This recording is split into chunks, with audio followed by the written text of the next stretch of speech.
hit that 11-year mark and still want to come to camp. So the very last week of camp, we're doing what we call the Summer STEM Retreat, and that's for ages 12 to 14. And it's going to be a really immersive, hands-on experience of all the cool careers here at the Springs Preserve. So you get to walk in the footprints of our zoologists or dig down in the dirt with our archaeologists and really get to see the cool science and engineering that we have in day-to-day life here. No matter which program you choose, curious kids of any age are sure to love the hands-on activities and fun the Springs Preserve has created just for them. There's no other place that I can think of in Las Vegas where you have that intersection of history, sustainability, hands-on science, expertise, and it's going to make for once-in-a-lifetime camp memories. Get ready to celebrate young artists from our community. The Springs Preserve is proud to once again host the prestigious Scholastic Art and Writing Awards. Dating back to 1923, these awards are the nation's longest-running recognition program for creative teens. As part of the exhibition, the patio gallery will be packed wall-to-wall with exciting paintings, sculptures, and writings submitted by talented youth from all across Southern Nevada. Thousands of submissions compete for a dozen juried prizes and a chance at national recognition. And with so many remarkable entries, you're sure to find something that wins you over. The collection is on display from January 27th through March 31st and is always well attended, so be sure to check out springspreserve.org for more information today. You won't want to miss it. Infernal heat, impenetrable caliche, and arid soil make it notoriously difficult to grow anything in the ground of Las Vegas. But expert and amateur gardeners alike are outsmarting the Nevada desert with container gardening. You might be surprised with how easy and satisfying it can be to start your own little patch of plants.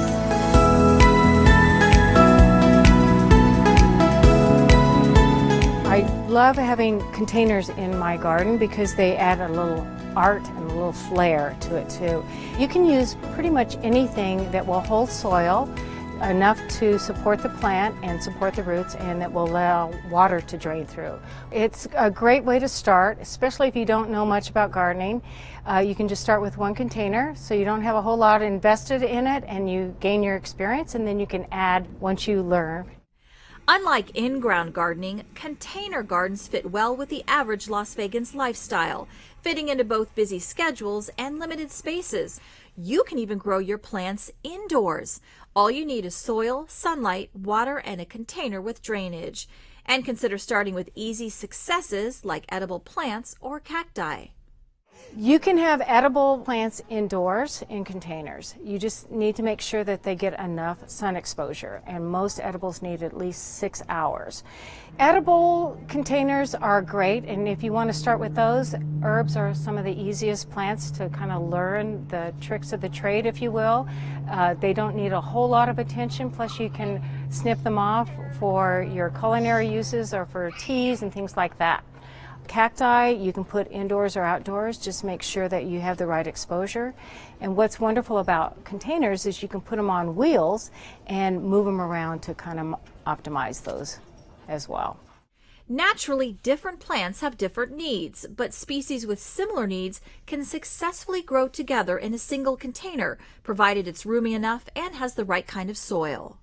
For instance, if you are growing your cacti and succulents, you have a completely different type of soil mixture for that. It's very well draining, and you might see little rocks and things in there as well.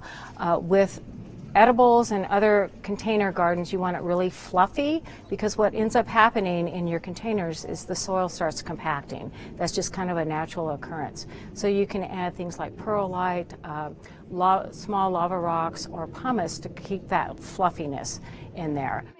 Container gardening is just as much about the container you use as it is the soil. The right container can help you avoid missteps regarding two of your garden's most crucial needs: water and drainage.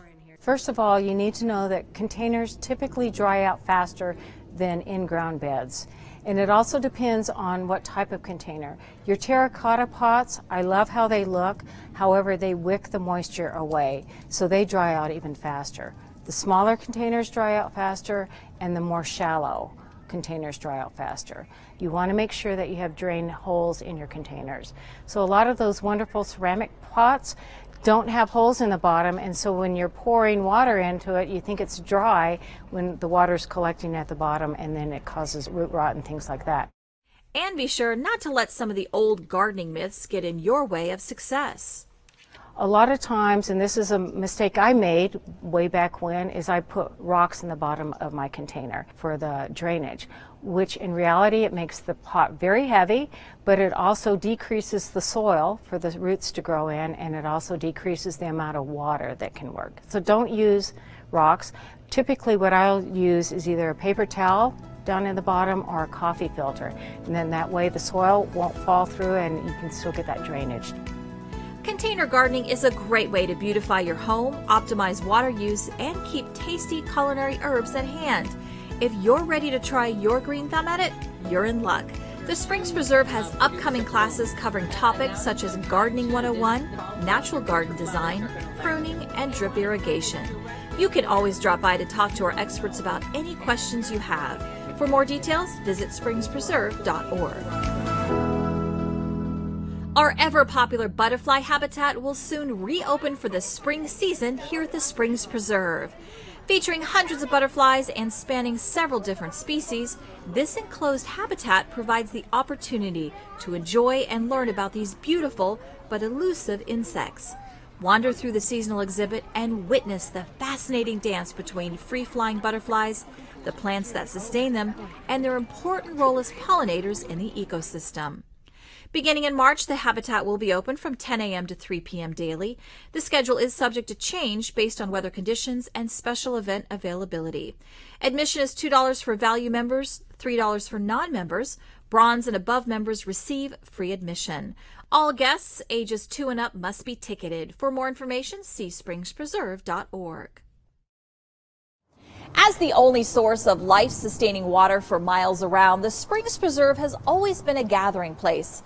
Probably for longer than we have recorded history, people and animals have sought refuge here, making it a logical choice for habitation. And thanks to extensive archaeological research, we found considerable evidence of housing structures on our property from those that once called this place home.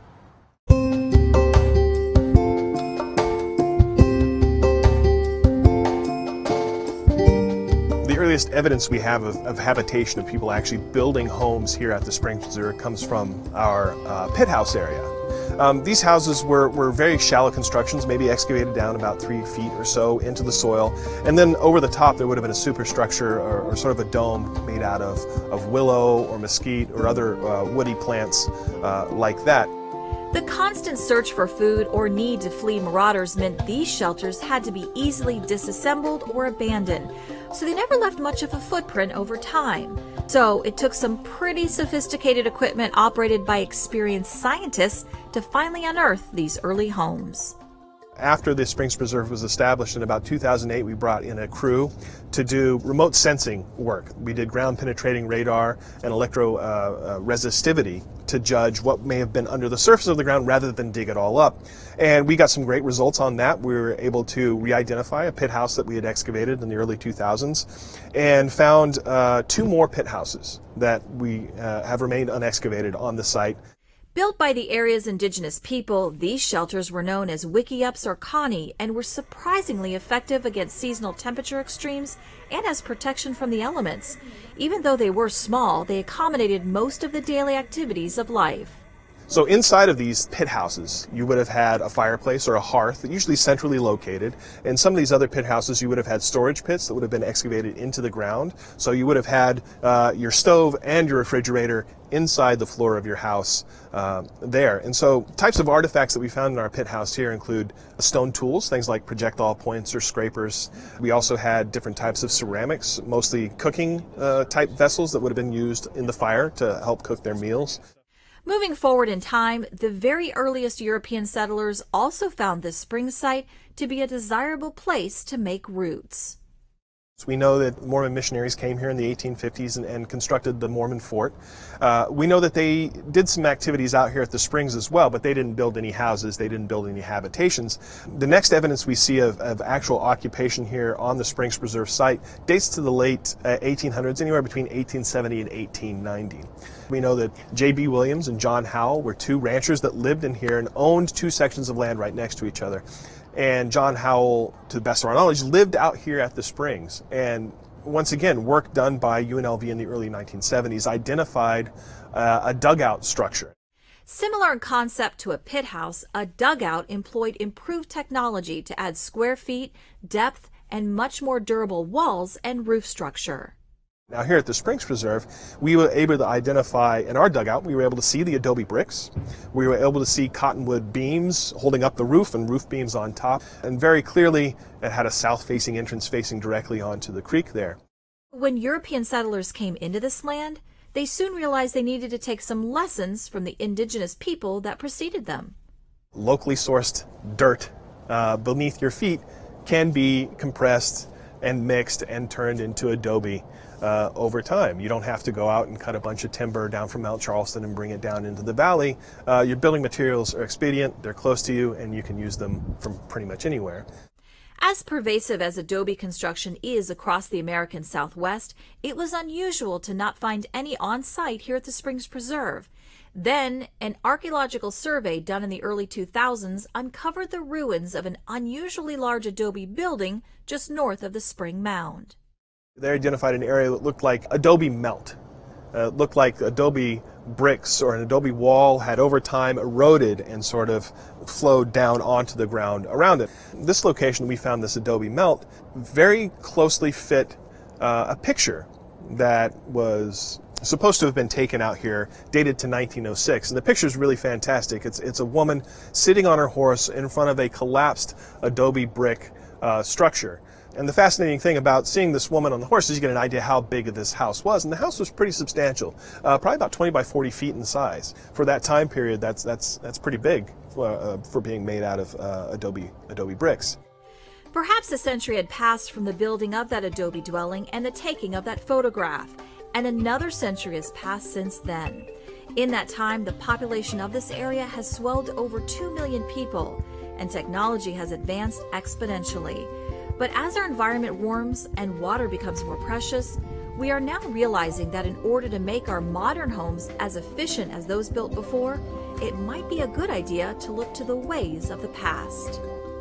Well, when you come to Springs Preserve and you see that span of history, from early habitation camping to pit houses to dugouts to adobe structures to the modern buildings you see here today, there's a lot of lessons that we can learn from people who've come before us. How they built their houses, how they interacted with the environment, what sort of passive ways they used to sort of heat and cool their houses and protect themselves from the elements. We have that all here, and so we can sort of tell that story from front cover to back cover about how life and how habitations and houses have developed in Las Vegas.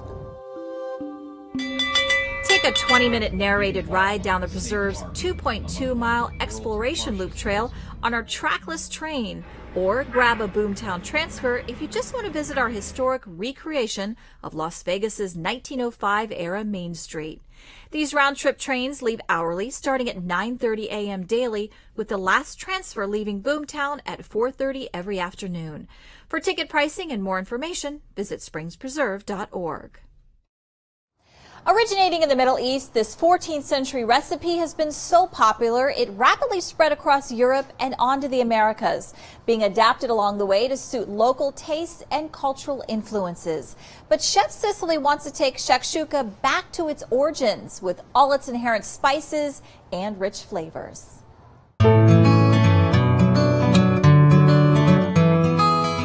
Howdy folks, I'm Chef Cicely and I am all shaken up at the Divine Cafe at the Springs Preserve today.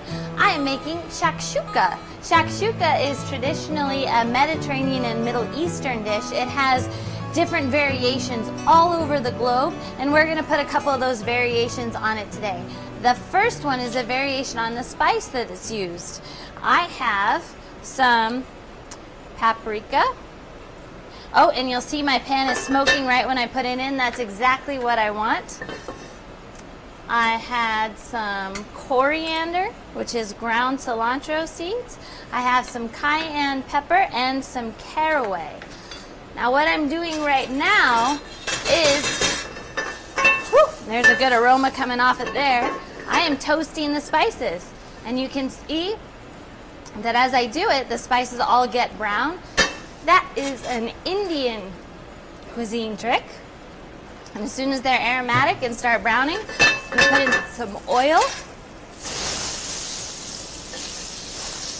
Loosen those guys up. Next in goes some onions. And now I'm just going to let all of those flavors meld and sizzle together. Now you'll see I'm using a cast steel pan. This is always done in something that's really heavy gauge, like a cast steel or a cast iron pan, which is a little bit more common. All right, those onions have some nice coating on them. It's all even, all the spices are evenly distributed and mixed up. And as soon as those onions start to be just a little bit translucent, which is sweating of the onions, I'm going to add in bell peppers. And I have a mix of bell peppers here. I have orange, red, and yellow. I could also put in garlic into this dish. Maybe give it a little bit of Italian flair. Some chefs like to put Tabasco in it and give it a little bit of Mexican flair. It's whatever wonderful hearty ingredients you have that you think are going to go good with eggs. I've even heard it called eggs in purgatory, because I'm going to mix up all these ingredients, all these peppers and onions, and now once those peppers get a little bit sweaty, I'm going to throw in also some tomato. And let that get all mixed up in there, nice and even. I'd like to season it with a little bit of salt. And once I get this kind of sizzling all over and everything is really, really well combined, I'm going to make some little divots where I'll capture some eggs. By the time I'm done with this, it's going to have every color you can think of, a mess of different vegetables. It'll have a mess of different peppers. Here comes number 4, some sliced up jalapeno. You could also use serrano chilies or Thai chilies if you want some real heat. All right, I'm going to let that kind of sit and meld. And I've got good bubbles going around the side. That's the benefit of a pan like this. The heat comes up like this and falls back toward the center. And then as it heats up on the edges first, and then as the middle starts to bubble, there we go, from that heat falling in from the top and the bottom. I am going to drop that heat down while I grab my soon-to-be imprisoned eggs, so that the egg, or some bubbling so that it continues to cook and heat up. Now, if you're not too confident on cracking eggs direct, you can do this into a little bowl or even into the mouth of the ladle and then pop it into those little divots. Now this gets taken off of the heat completely from here, and it's going to go into the oven that is at 375 for about 10 minutes or so. And I will pull it out when the egg white is completely done, but the egg yolk is still nice and soft. About 8 minutes later, we are all set, and my eggs, as you can see, now fully in purgatory. So what I'd like to add on to this dish is some sliced avocado, as well as some sheep's milk feta, just to get all of these beautiful colors. And I didn't put a whole lot of salt in this dish. It doesn't really need much. Feta cheese actually has quite a bit of salty flavor to it. So to add that is just the perfect amount of spice. The eggs captured in with all of those beautiful peppers and tomatoes is a great way to have breakfast any time of the day. Thanks for joining me at the Divine Cafe at the Springs Preserve. I hope to see you soon. We've got a great list of festive events to help you shake off those winter blues. First, on February 16th, soulful sounds and cuisine fill our senses as we celebrate the contributions of African Americans to our community with music, food, and dance at our annual Black History Month festival. On March 2nd, we run away with Cirque du Soleil, where you can join dozens of Cirque artists and more than 1,000 community members for a 5K run or 1-mile fun walk. This annual event includes music from cast and crew, photo opportunities with performers, and a circus play area for children. Our spring plant sale returns March 23rd through the 24th. This sale features thousands of native and desert-adapted plants that are not commonly found for sale in the valley, and our garden staff will be on hand to help you get those plants off to a great start in your landscape.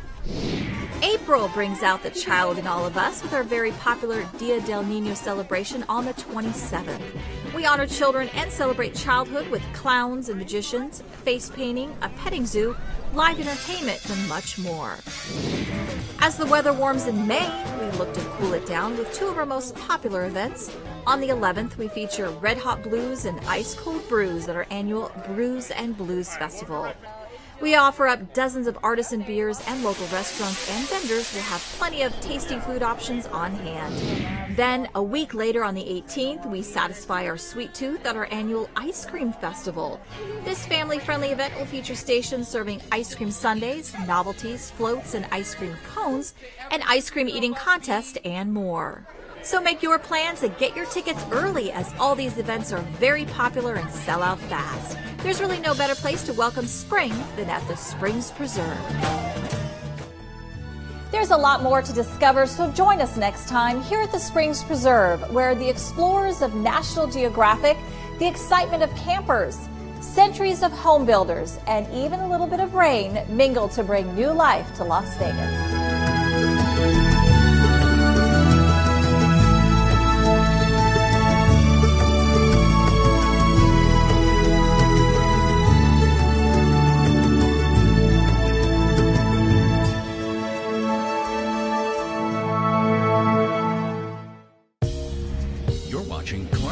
Television. This park in Summerlin is home to walking trails, a playground, and weekly farmers market. Recently, it also became a home for an important environmental message.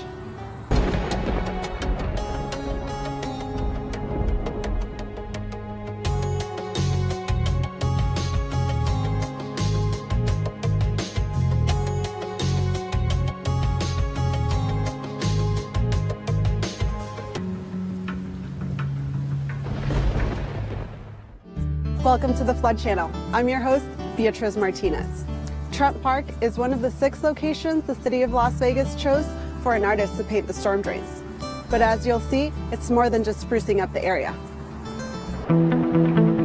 Anytime it rains, anywhere in Clark County, water finds its way into a storm drain. But sometimes, trash stands in its way, and residents are left scratching their heads as they drive through puddles. They clearly don't understand that the gutter eventually, maybe not right now because it doesn't rain too much in Las Vegas, but when it rains, that rain is just going to carry all the chemicals, all the debris, all the pesticides, pet waste, everything gets carried. Water, everything water comes into contact with, it carries with it and eventually gets to Lake Mead. The Water Pollution Control Facility treats water from the sewers, but rainwater is in a separate system. It's definitely pretty important because a lot of the public don't quite understand. One is the difference between where does the wastewater go and where does the stormwater go. So when we go to public outreach events, we really try to distinguish wastewater goes to the wastewater treatment plant and it gets treated, where everything that goes stormwater, the gutter is also included as your stormwater, and all that goes to the wash untreated all the way back to Lake Mead. So we know that what we're doing is we're cleaning the water here, but the stormwater doesn't really get treated or cleaned at all before it gets to Lake Mead. The City of Las Vegas has increased efforts to inform residents about untreated stormwater.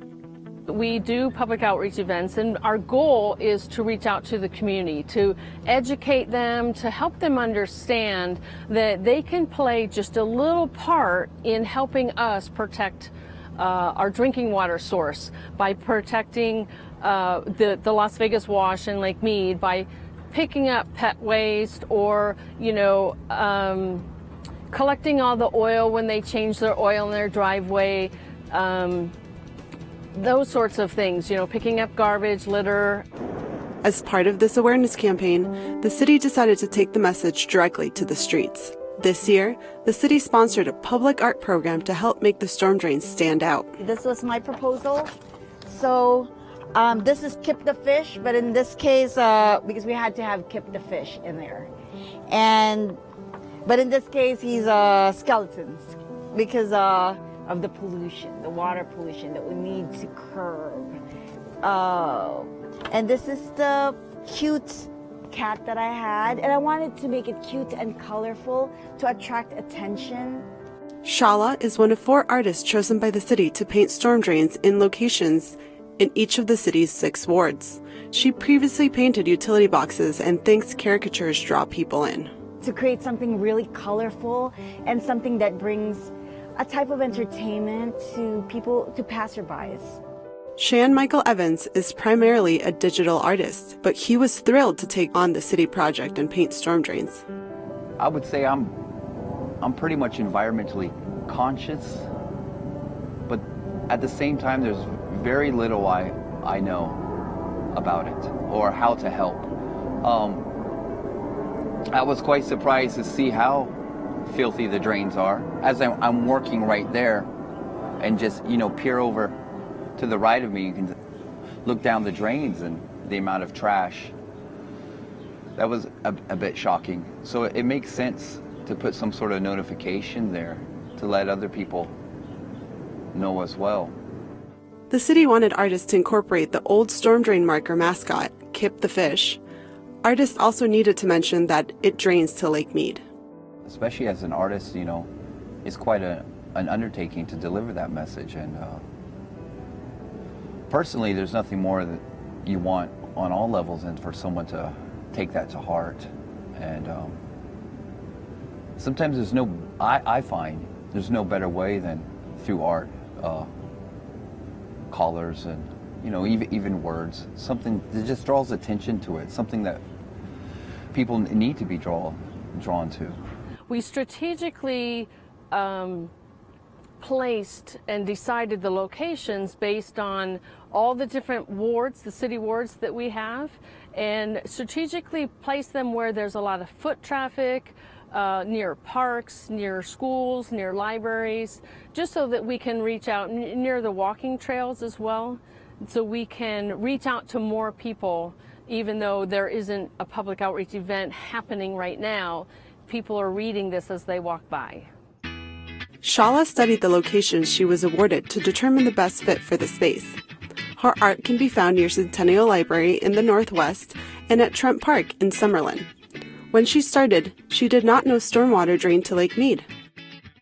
I did not. And I actually had that question in my mind because when I would paint murals and you have, paint brushes that needs to be cleaned, where do I dump what's the best place to get rid of the water, the dirty water? And I thought, well, maybe the sink, but then, I didn't know. And then, so this was very informative to me as well. Nima Apkanar has worked as a visual artist in Las Vegas for the past 5 years. He is originally from Iran and loves to work with water. I'm a visual and conceptual artist. I work with materials like water, and I'm very much interested in phenomena. And in that way, my work is dealing with philosophical structure and the social structure of art in general. Apkanar took design from his homeland and incorporated the fish into the overall theme. The design, the pattern that you see on the drains, those are the arabesque, part of the culture, again, the Iranian culture, and they're mainly used in water fountains as a part of the monuments and to glorify the actual monument. And the fish, the design of the fish, the tiny fishes on it, it's more straightforward, and there is a like a straightforward connection to the actual wildlife of creatures in the water. Each of the artists felt a great connection to Las Vegas by doing this project. Well, I took quite a liking to Kip immediately, and wanted so that's where the fish came from. And then, you know, thinking about those poor fish, and then what might be coming their way every time you throw something in the street. Giuliano said several city departments got involved in the project, which had support from the city manager and the council, all the way down to public works crews. Giuliano said this project embodies the city's motto, building community to make life better. To be able to reach out the community, and, you know, if you happen to be walking by and you see someone who's really not understanding that what they're doing is impacting the storm drain, whether they're sweeping leaves into the storm drain, you kind of explain to them, I understand they're just leaves, or they're just debris from your yard, but you know what? They are being carried to the wash, and they're actually clogging the storm drain, and then when a flood comes, that's going to overflow. So their little small impact, you know, what do you do with it? You sweep it up and put it in the garbage rather than down the storm drain. The city is hoping to do a similar project in 2019, this time getting school children to design art on the storm drain and hiring artists to make it happen. All of the artists said they'd love to work on the project again. I love it. I do get to meet interesting people in the community. It does create an impact, a new conversation about our community, our environment. And it's very important, protecting our wildlife, Lake Mead. These are dear to my heart, and I know it's important to people who live here in Las Vegas. My inspiration, I try to paint from love, like through the heart, and it comes out beautifully. That's what I do, and that's what inspires me to create something, to create more beauty in the world.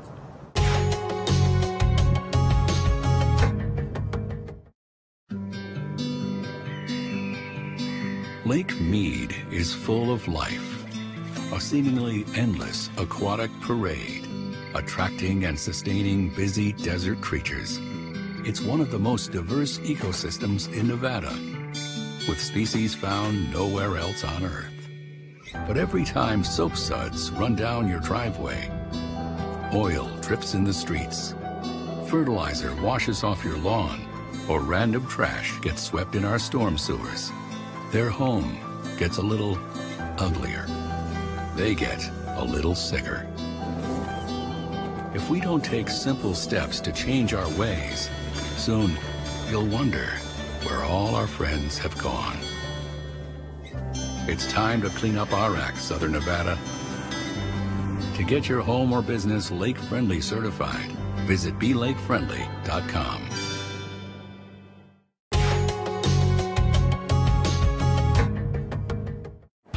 Some residents still don't know that anything you put down the storm drain can end up in Lake Mead. We have over 620 miles of channel in our flood control system that take water all the way down to the lake. Sometimes those channels are lined with concrete, other times we leave them natural. Residents often ask the district why some flood channels are made of concrete and some are natural. Throughout Clark County, there are examples of both, but as you'll see in this computer animation, the two are not equal. On the right, you'll see water rapidly filling up the simulated concrete channel. On the left, you'll notice that a natural channel does not fill up uniformly or as quickly. Rocks and shrubbery act to block the movement of water. They can also cause more noticeable waves. Concrete channels can move water up to 30 miles an hour. They're certainly dangerous places to be near during a flash flood, but they also process water more efficiently. In many cases, concrete channels make the most sense. But in areas with environmental sensitivity or areas near natural washes, we tried to leave the channels as natural looking as possible. We've also done a model to show you just how detention basins fill up with water during a flood event. In this animation, you can see the channel leading into the basin and the water beginning to fill. In some of our smaller basins, water can rise rapidly. Once again, this is no place to be during a flash flood. This model shows exactly why. Not only does the water rise rapidly, there's also a current and sometimes a wave visible through these basins. And just think of how much water that could be. Some of our basins are miles long. When it comes to the flood control system, there's no question too small. This year, we unveiled a new video for our school outreach program to provide answers to those young inquiring minds. How many of you guys have ever heard it rain while you were in your classroom? Each year, the district reaches more than 10,000 elementary school students with flash flood safety information. We recently worked with students at UNLV to update the video we show in schools. Feel like going back to school for a few minutes? Here's a look at our new presentation. Yes, it is a desert out there. Sure, it hardly rains, but a few raindrops like me landing in our desert can quickly turn into a raging flood. Cars can float away, people can get hurt, plus homes and buildings can be destroyed. Our sky is usually sunny and clear. Rainstorms don't happen often in our dry climate. When rain does fall, though, it only takes less than 1 inch of rain to cause a flash flood. Here's why. We have a lot of hard crust in our soil called caliche. Some call it desert concrete. It forms just under the ground and it can't absorb water. So the water runs right off the ground into the streets or through washes, natural channels formed by running water. When rain falls on the west side of the Las Vegas Valley near Red Rock, it runs to the east side near Boulder Highway. It's a big downhill slope. To look at it another way, the Las Vegas Valley is like a giant bowl tipped on its side. The rainwater doesn't soak into the ground. Instead, it just slides right down the bowl from one side to the other. It's important to know how to stay safe when a flood occurs in the desert. To help you remember the dangers of floodwater, let's learn the 3 Ds of flash flood safety so you know how to stay safe from floods. The first D of flash flood safety you need to know is floodwater and flash floods are dangerous. Floodwater is fast and powerful. It can move extremely quickly and it can knock you off your feet. Floodwater will flow through the streets down into drainage pipes called storm drains and into flood channels. These are pathways that direct water away from your school, your neighborhood, and your home. The water travels inside these channels until they reach a detention basin. Think of these as really big bathtubs. These basins can be as big as 170 football fields in length and 55 feet deep. The detention basins take in huge amounts of flood water and release the water back into channels and underground storm drains at a much slower pace so it can travel safely through the valley into Lake Mead. Channels and detention basins are no place to play. They are dangerous. The water moves so fast it can sweep you under or you could drown. Don't ever go into flood channels and don't get in detention basins either. Remember, it's dangerous. Keep your friends, your family, and even your pets away from these areas at all times. Even without water in them, they are still very dangerous because water can rush in even if it's not raining where you are. The second D of flash flood safety is dirty. Floodwater is absolutely filthy. Floodwaters are filled with junk like oil, chemicals, and pet waste. It washes off yards down streets and into storm drains and detention basins. It's a dirty and dangerous place, one where you should never swim and play. The deep channels hide trash like nails, broken glass, and construction debris. It's so dirty that you can't see what may be under the water. Not only can this filthy water hurt you, but it can also harm our environment. Water from washing your car at home, sprinklers, and rainstorms flows to Lake Mead, where we get most of our drinking water. Pollutants like trash and chemicals in the water can hurt plants and wildlife like fish and birds. Everyone, including you, can help protect the land we live on, the water we drink, and the air we breathe. If you see someone littering or dumping trash in the desert or into storm drains, tell your parents. They can call the Regional Flood Control District at 702-685-0000. Remember, floodwater is dirty, but it is our job to pollute less. We all need to protect the environment, not only for today, but for future generations. The last D of flash flood safety you need to remember is don't drive. So, you know playing in floodwater is dangerous, but what about driving in it? You are not safe there either. You never want to drive through any amount of water. Just an inch of water can cause you to lose control of the car. All it takes is 2 feet of water for the car to float away and you with it. The smart thing to do is always stay away from flooded areas. Floods are very powerful and can destroy anything in its path. Half of all deaths caused by flash floods are because people try to drive through flooded streets. This puts the drivers, the passengers, and the rescuers at risk. So remember to tell your parents, don't drive through floodwaters. It's just not safe and it's just not smart. Your parents can also get a ticket for driving through a flooded street. You need to make sure your parents don't put themselves, you, or the firemen trying to rescue you in danger. If a street is flooded, turn around, don't drown. When it rains, be alert. There are many signs that'll tell you rain may be coming. Lightning and thunderstorms in the valley can be beautiful, but make sure you're inside to enjoy them. Listen to radio or TV. You can learn if there's a flash flood watch or a flash flood warning. A flash flood watch means it's raining heavily and a flood could happen soon. Tell an adult if you know there's a flash flood watch and stay out of the rain. A flash flood warning means a flash flood is happening right now. Tell an adult and get to high ground right away. Storms in southern Nevada happen fast. The water will go away fast. Just stay inside and wait until the water is off the streets.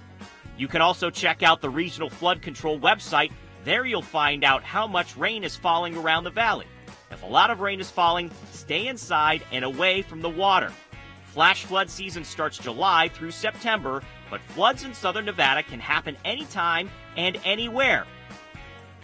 So remember, be prepared, be alert, and make smart decisions so that you can stay dry and stay alive.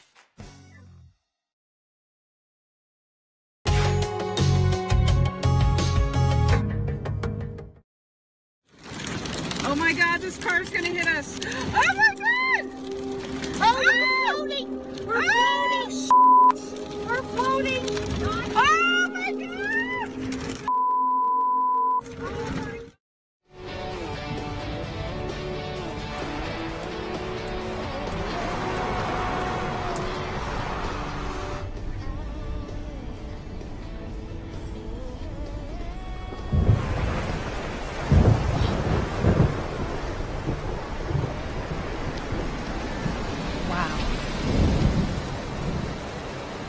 Mind the road. Flash flood season is here. We have all seen the devastation that floods can cause to homes and lives in Clark County. Has your neighborhood or home ever been affected by major storms?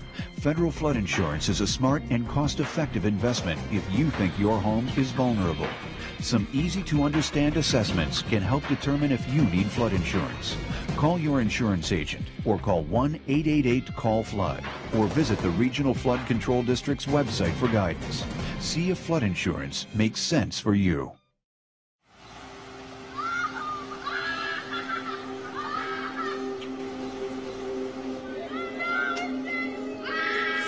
Yep.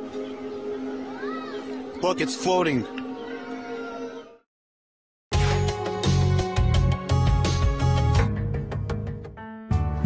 Public outreach is an important part of the Flood Control District's mission, but when it comes to keeping floods away from people, our construction program has to reach all parts of the county.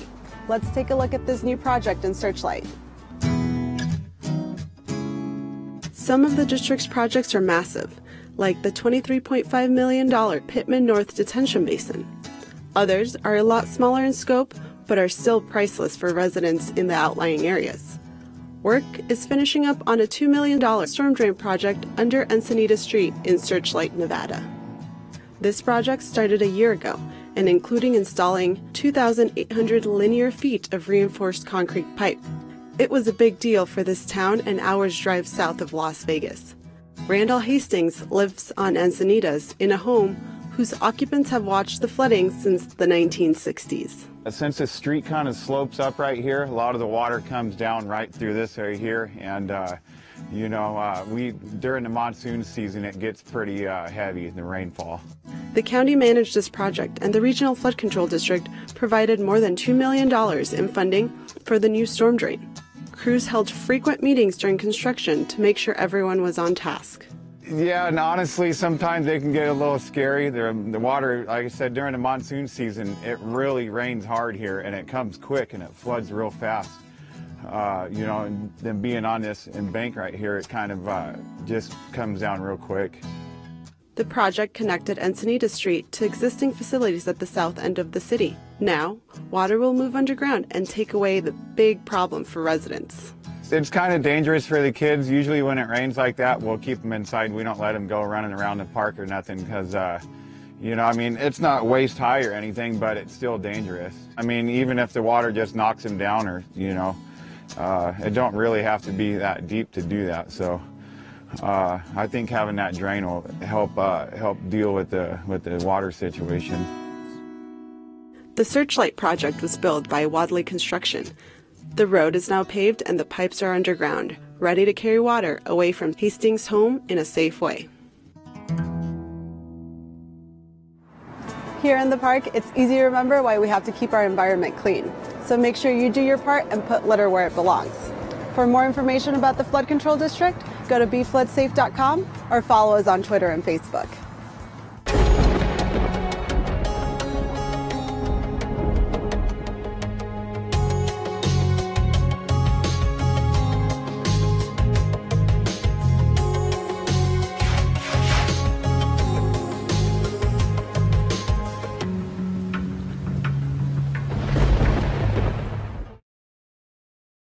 When there's snow, Mount Charleston gets thousands of visitors. Traffic can block the highway, snowplows can't get through, people play too close to the roads, and emergency vehicles can't get through. It becomes a public safety hazard. To make the most of your visit, plan ahead. Visit GoMountCharleston.com for news and information, or call 511 to make sure the highway is clear. Go to Lee Canyon for skiing and snow play. Dress warmly, don't sled near roads or trees, and don't leave any litter behind. Help keep our winter wonderland safe and clean for everyone to enjoy.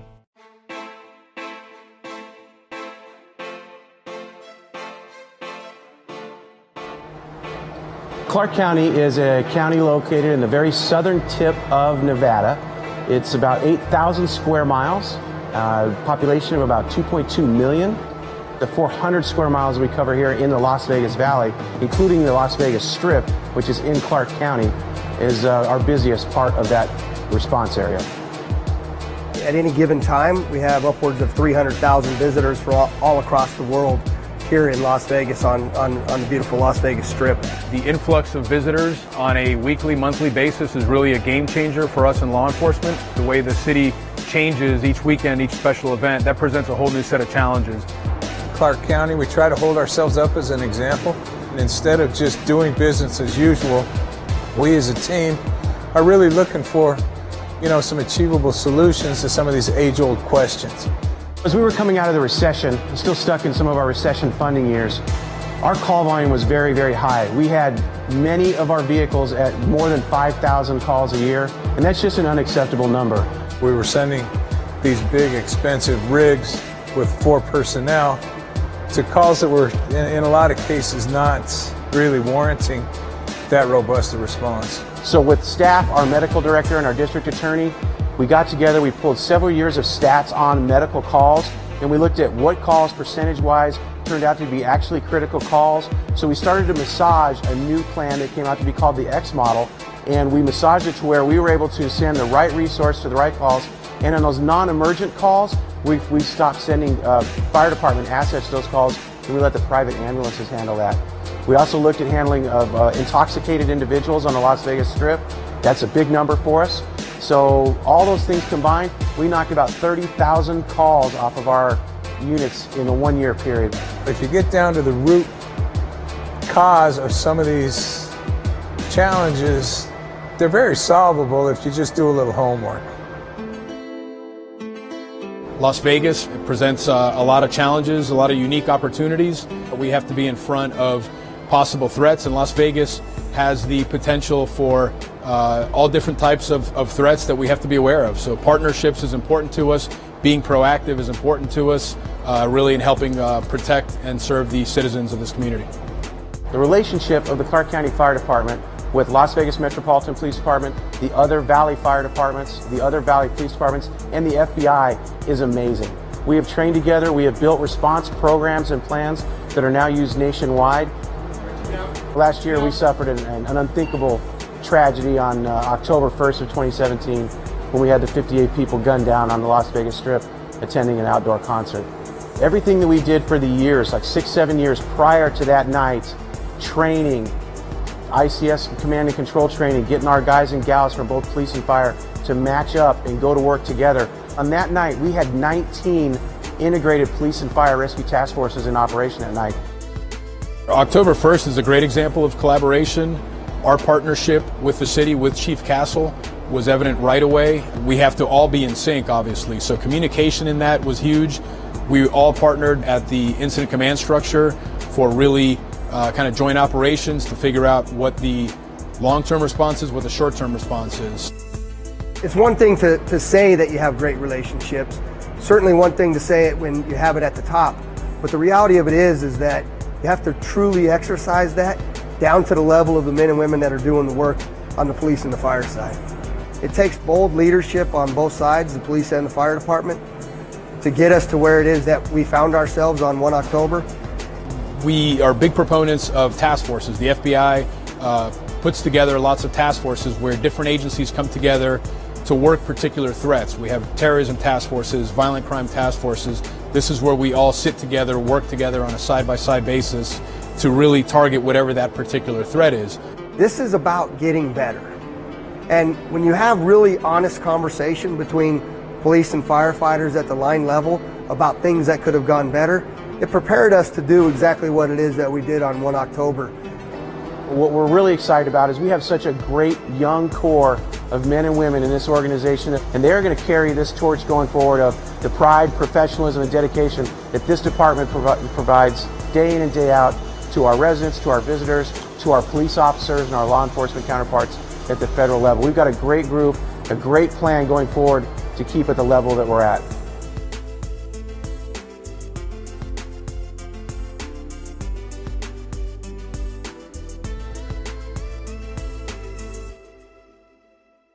You never know when you can't really see whoops, coming. And sometimes you just can't avoid the old. Life is full of surprises. So when life pulls up, get to UMC Quick Care. For life's bumps and breaks, sneezes and wheezes, one of our Valley locations is ready and waiting to save the day. So you can get in, get out, get better, quick. UMC Quick Care. Thanks for watching Clark County Television. Water conservation is a priority in Southern Nevada. Reduce your water footprint in 3 simple steps. Spring forward with seasonal watering restrictions, but don't water more than you need to. And find and fix the most common household leaks to avoid water waste. See all the ways to save here on Waterways.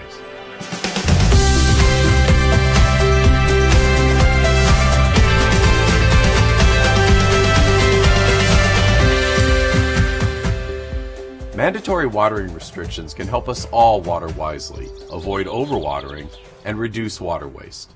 In spring, you may be inclined to water more as the temperatures warm, but you don't need to. Your landscape can survive on less. The key is to monitor your landscape regularly and fine-tune seasonal needs.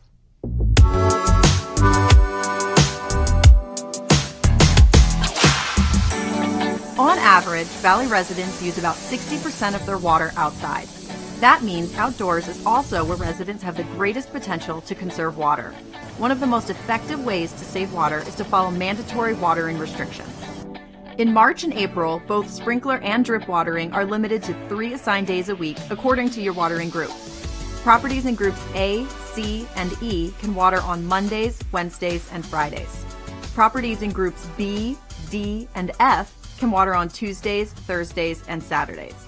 Watering on Sunday is not permitted for any group. If you don't know your assigned watering days or group, simply look on your water bill, call your water provider, or visit snwa.com for help. Turf watered by sprinklers and plants and trees watered by drip emitters have different needs. So let's first talk about sprinklers. Check your irrigation clock first to ensure sprinklers are running only on your assigned spring days. Next, set your irrigation controller's start times to run sprinkler cycles in early morning. Water applied in the morning packs more of a punch since it won't evaporate under peak daytime temperatures or get swept away by afternoon winds. Another key to efficient lawn watering is spacing sprinkler cycles over a few hours to ensure your grass doesn't get more than it can possibly drink. Jared, tell us why it's better to water your lawn with short sprinkler cycles. It's great to run your sprinklers in short cycles, roughly for about 4-minute increments, and we actually call it the cycle and soak method. The reason why is that it lets the water run deep into the root zones, and it also avoids runoff. If the water runs from the grass into the street, you might be charged a water waste fee, and that would show up on your bill. Many warm season grasses, such as Bermuda, can stay healthy with even less water. Think about testing this on your lawn. If you remove 1 minute from each of your 4-minute sprinkler cycles, you can reduce sprinkler watering by 25%. Water dry spots with a handheld hose and test sprinklers for a minute or two after every spring mowing. Look for misaligned sprinkler heads and replace broken parts promptly to avoid water waste. Let's switch gears and talk about drip irrigation.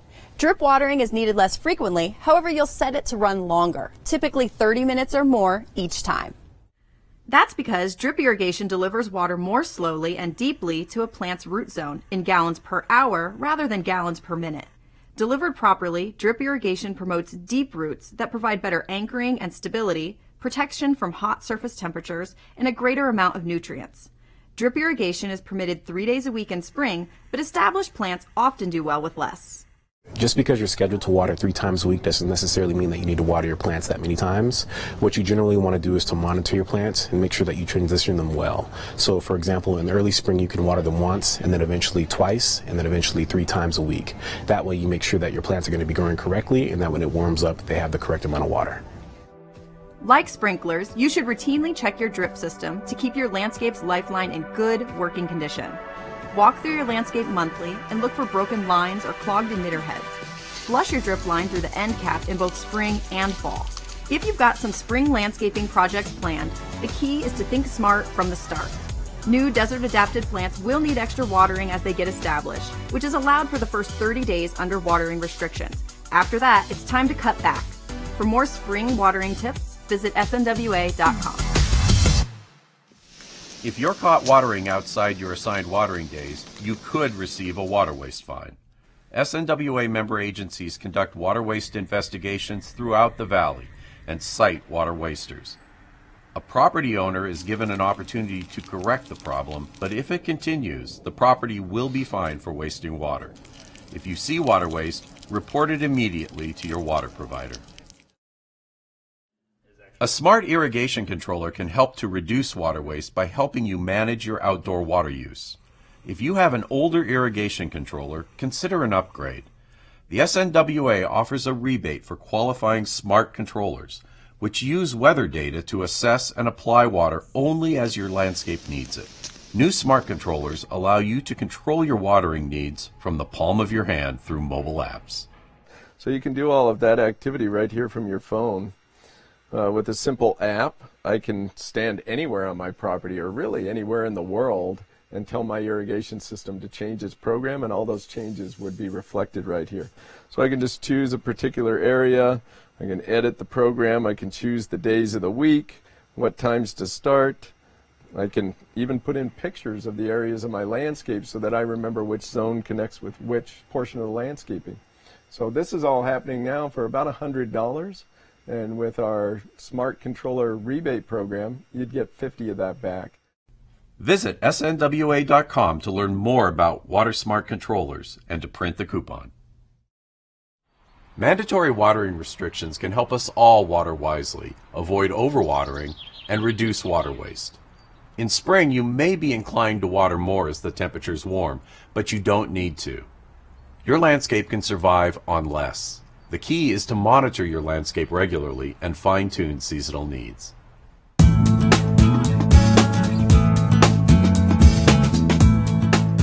Las Vegas is the driest city in the nation. We average a dismal 4 inches of rain a year and rely on the Colorado River for 90% of our water supply. The river system, however, is facing the worst drought in the basin's recorded history. As a result, Lake Mead's water level has dropped more than 130 feet since 2000. With a possible federally declared water shortage in 2020, water conservation is critical for the community. A majority of Southern Nevada's water is used outdoors, primarily on landscapes, and cannot be recycled and returned to Lake Mead. Reducing outdoor water use is an important conservation goal that will help protect Southern Nevada from shortage. There are 3 steps you can take to cut your outdoor water use and make a positive impact on conservation efforts. Follow mandatory watering restrictions, report water waste, and remove useless grass. Doug, let's start with mandatory watering restrictions. Why is it so important to water only on your assigned watering days? Well, first of all, it's important that people know that we created those restrictions around the needs of even a high water use landscape.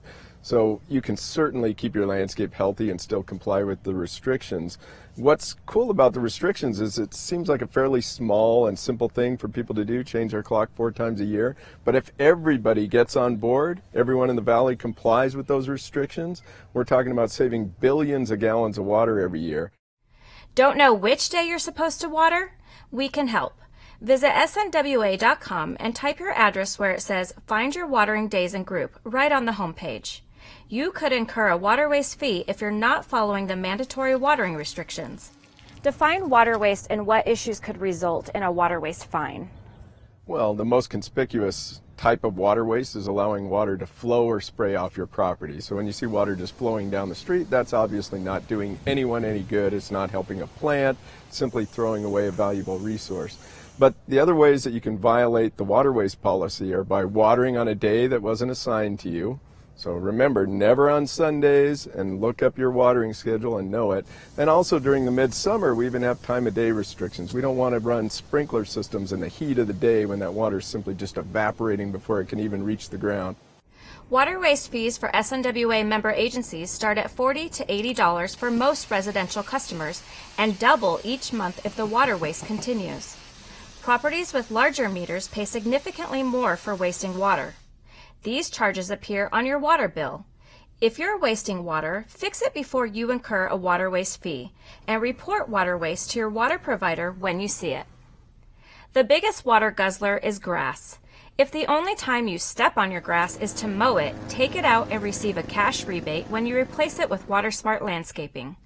An average 1,000 square foot residential landscape conversion can save more than 50,000 gallons of water per year.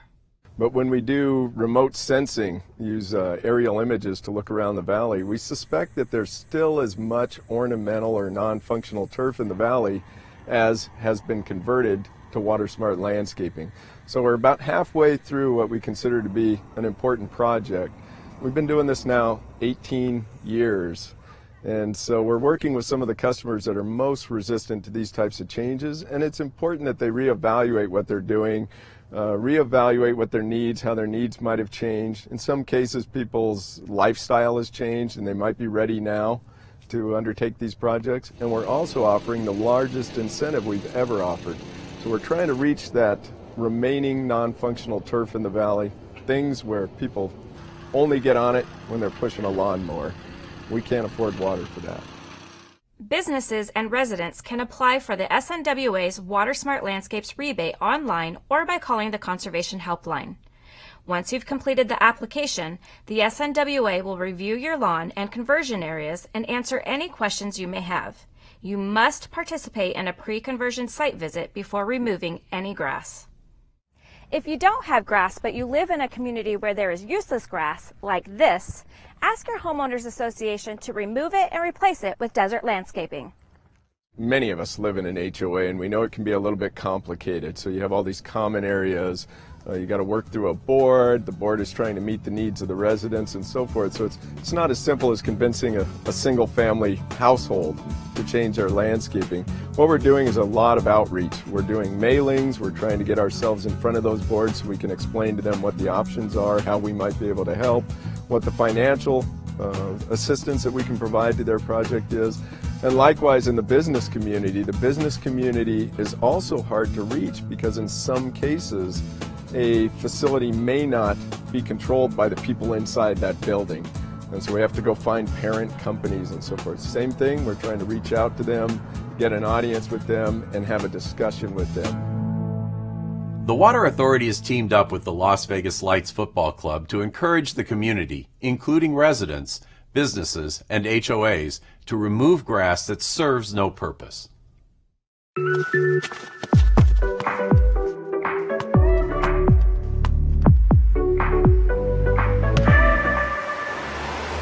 This isn't a field, this is useless. Now we can really play.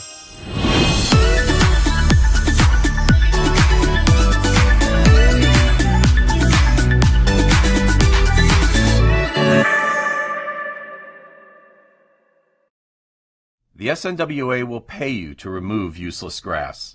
Our Water Smart Landscapes rebate program offers $3 for every square foot of grass you replace with desert landscaping, up to 10,000 square feet. Beyond that, customers can earn $1.50 per square foot. Since the rebate program launched in 1999, the community has removed more than 188 million square feet of turf and conserved more than 119 billion gallons of water. Leaks, whether big or small, waste water. If your water bill has increased recently for no apparent reason, you may have a leak in your home or landscape. Put on your detective cap and track down the most common water wasters with these tips.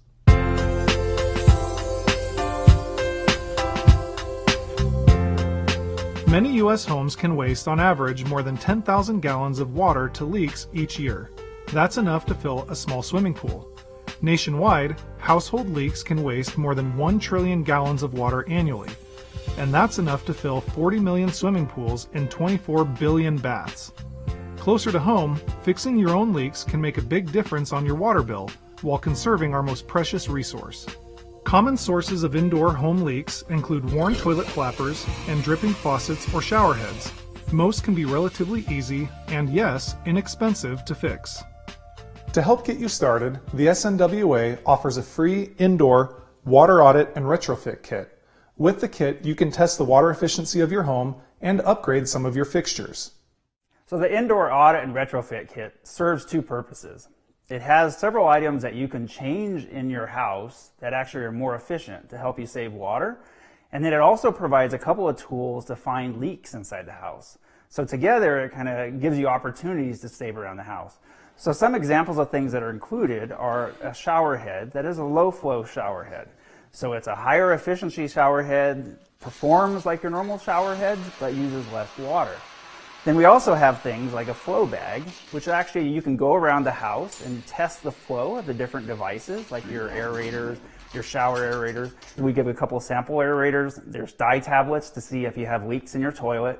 So there's a lot of items in this little kit that gives you the opportunity to save water around your house. We provide these kits, one free to every property in the valley. You just have to call 258-SAVE or visit snwa.com and request the audit kit and we'll mail it to you. Believe it or not, the toilets in your home consume more water than your faucets and showers, especially older models. If you have a leaky toilet, or maybe you're hearing the dreaded phantom flush, that's even more water down the drain. To test your toilet for a leak, first, just listen. If it's running non-stop, you have a leak. If you're still not sure whether you have a leak, use the leak detection dye tablets from the SNWA's Indoor Water Audit and Retrofit Kit. The water's color will change to blue if you have a leak. Most likely, the culprit is a worn toilet flapper. Most flappers degrade after a few years and no longer seal tightly at that point, so leaks occur. Luckily, flappers are inexpensive and easy to replace. Better yet, leaky toilet flappers could soon become a thing of the past. That's because flapperless toilets are replacing conventional flush systems. These toilets are ultra efficient and can minimize leaks, ultimately helping to conserve water. Now what about a leaky faucet? A faucet that loses just one drip per second can waste more than 3,000 gallons per year. That's enough water to take more than 180 showers. Fix leaky faucets by checking faucet washers and gaskets for wear and replacing them if necessary. Don't overlook your shower head. A shower head that leaks 10 drips per minute wastes more than 500 gallons per year. You could wash 60 loads of dishes in your dishwasher with that amount of water. You can help create a tighter connection between the shower head and the pipe stem with pipe thread seal tape, also known as Teflon tape. If that doesn't stop the leak and the repair looks more complicated, you may want to call a licensed plumber. If you find that repairs aren't enough to stop the leaks you've found, it might be time to replace your fixtures. Look for the WaterSense label when you shop for new products to increase your home's efficiency. WaterSense labeled items are widely available at retailers, have been tested to perform at 20% higher water efficiency than average products, and provide measurable savings. And yes, they'll still get you, your clothes, and your dishes clean. So what if I suspect I have a leak, but I haven't been able to find it yet? The first thing you want to do is make sure that everything that uses water in the house is turned off. So you want to have your irrigation off. You want to have dishwashers, washing machines, everything that uses water, not using water, so shut it off. Then you want to come out and you want to come to the meter. And so if you look at the meter down here, there's two dials. The big dial is thousands of gallons, and so you're not going to see that turning unless you just have a massive leak, but usually that's not what you see. It's the little dial, which is a triangle or a little star. If everything is turned off inside and you see that little dial still turning a little bit, that means you have a leak somewhere. And then you have to go through a process of elimination to decide, is it inside or outside? Could be both, but hopefully it's not. It's one or the other.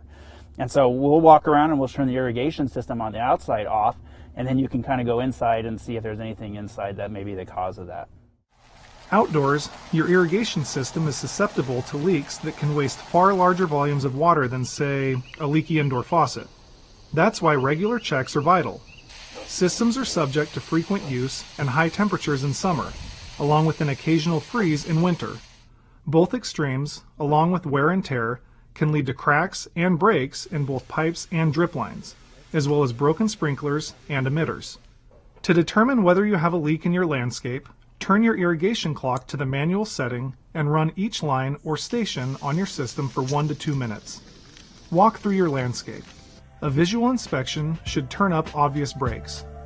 Check your valve box as well to ensure the valves aren't leaking. If you can't find the source of the leak but find soggy grass, damp planted areas, or puddles of water, you may have a larger problem, an underground leak.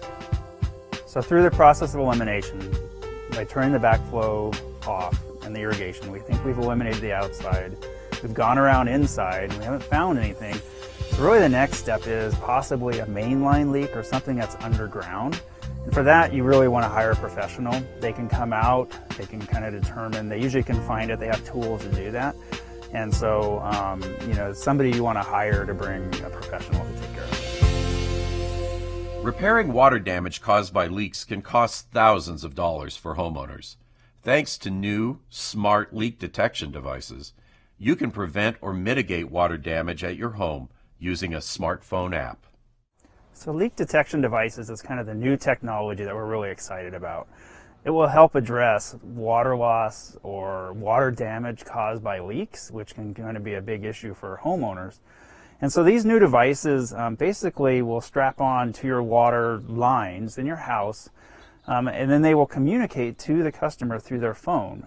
There are two types of devices, basically. One will strap on to your water line. Sometimes they go onto your meter or just onto a pipe. So you can monitor your water use. If you have a leak, you get notified. But in order to turn your water off, if you have to, you would have to come to the meter and do a turn off yourself. The other type of device, actually, you cut pipe and you install it. It also gives you information about consumption and how much you're using, but then if you have a catastrophic leak or for some need you need to turn it off, through your phone you can actually turn it off. They cost a little bit more money, they're a little more involved to install, but it actually gives you a little more protection. So there's kind of two basic types of devices that are out there, and we'll rebate both of those through our programs. The SNWA offers a rebate of 50% of the purchase price, or $200, whichever is less. To receive the rebate, you must agree to allow SNWA to periodically conduct research through phone calls, surveys, or monitoring of water use to determine the long-term benefits of various WaterSmart technologies. For program details, visit snwa.com. When you turn on the tap, you expect the water to flow, but there's a lot of work behind the scenes to make that happen. Water embarks on an incredible journey before it reaches your faucet with help from municipal water agencies.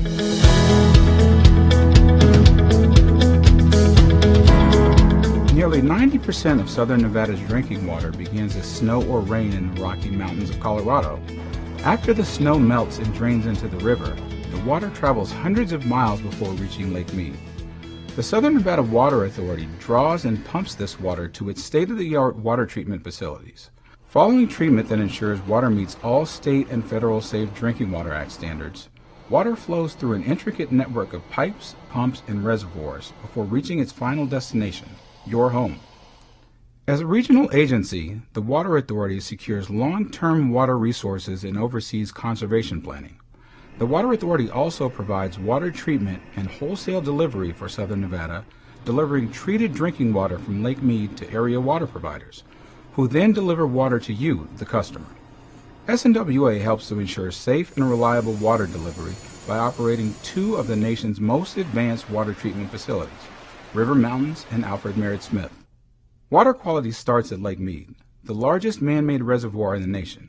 Spanning nearly 250 square miles, Lake Mead is also impressively deep. The Water Authority's third intake plumbs these depths to draw the freshest, purest water. The third intake is designed to maintain access to our community's primary water supply, even as lake levels continue to decline. The third intake extends into the lowest portions of Lake Mead, ensuring that we have access to our water even though the lake levels continue to decline. Now, the deeper water is easier to treat, easier to disinfect, and provides higher quality water to our customers. The pumping station, currently under construction, will work in tandem with the third intake to provide quality water to over 2 million Valley residents. When the pumping station is completed in 2020, SNWA will have the ability to draw water from the lake, even if lake levels drop too low for Hoover Dam to release water to downstream users in California, Arizona, and Mexico. Once water travels through intake number 3 to SNWA's treatment facilities, state-of-the-art ozonation is the primary treatment process. Ozone provides an effective disinfectant that destroys bacteria and waterborne pathogens. The next step in treatment is multi-stage filtration, which includes a step known as flocculation. Particles in the water form clumps called floc. The floc is so small it can't be seen by the naked eye. Flocculated water passes through multiple filters that trap and remove these particles. Chlorine is then added to the water as it leaves the treatment facilities. Both chlorine and corrosion control efforts further protect the water as it journeys through the pipeline distribution system, sometimes 30 miles or more uphill on its way to you. Well, most of our water is delivered by gravity to our customers. This means that we use the natural principle of allowing the water to simply flow downhill. We locate our reservoirs farther uphill from the customers they serve, and thus when that water just simply flows naturally out of the pipes, we get water to the tap. Also, providing the water uphill gives our customers the adequate tap pressure that they need.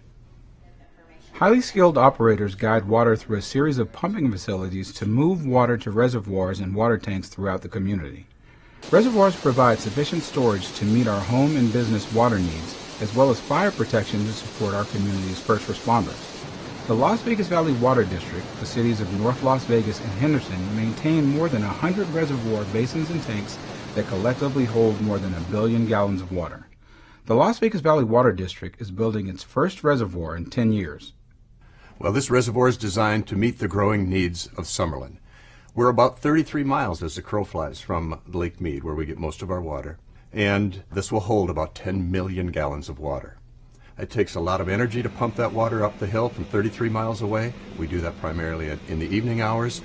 We don't have the constant droning of pumps, and it helps to reduce costs by using the energy during the evening when those costs are reduced. To maintain water quality in the distribution system, operators and distribution personnel keep a watchful eye on flows, water levels, system pressures, and pumping activities. They work 24 hours a day, 365 days a year to monitor your water quality. Considering the important role that water plays in our daily lives, local water providers in Southern Nevada are committed to maintaining reliable water infrastructure that safely meets our community's water needs. By the time water reaches your tap, it's been treated and tested to the highest state and federal standards. There are more ways to save, so join us next time here on Waterways. If you'd like to share your conservation efforts at home, contact us at Waterways, 1001 South Valley View Boulevard, Las Vegas, Nevada, 89153. Or send us an email through our website at snwa.com. We may feature your story. For more how-to videos and tips to conserve and care for our water, connect with us on social media. Thank you for watching. We'll see you again next time, right here on Waterways.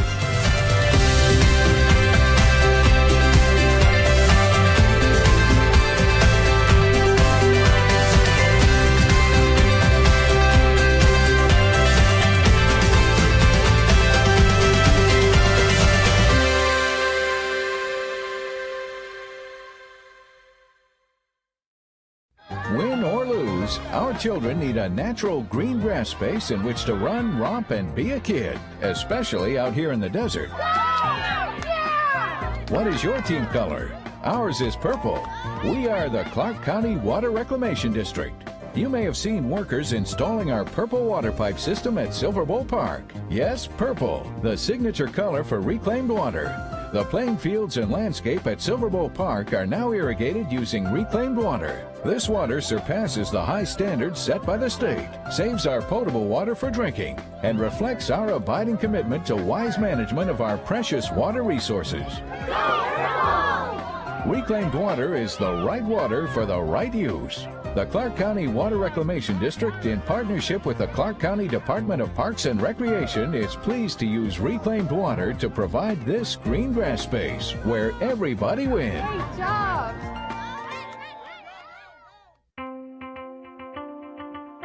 Severe weather can destroy a home in seconds. There's no time to think, only time to act. Have a kit so you're ready for any emergency. Develop a plan for what you and your family will do before disaster strikes. And stay informed during severe weather any way you can. It can be the difference between losing your possessions and losing your life. Just ask the owners of this house.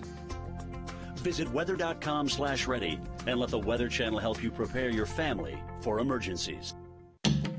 Do you know when to go on a yellow flashing arrow? They're popping up all over Clark County, and they're the new signal for turning left at intersections with a dedicated left turn lane.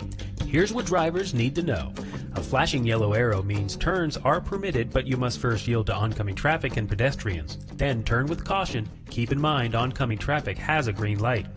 A solid green arrow means turn left. Oncoming traffic must stop. A solid yellow arrow means that the left turn signal is about to change to red, and you should be prepared to stop or prepare to complete your left turn if you're within the intersection. And finally, a solid red arrow means stop. These left turn yellow flashing arrow signals are new, so remember, a yellow flashing arrow means turn with caution. For more information, log on to clarkcountynv.gov and search keyword flashing yellow arrows.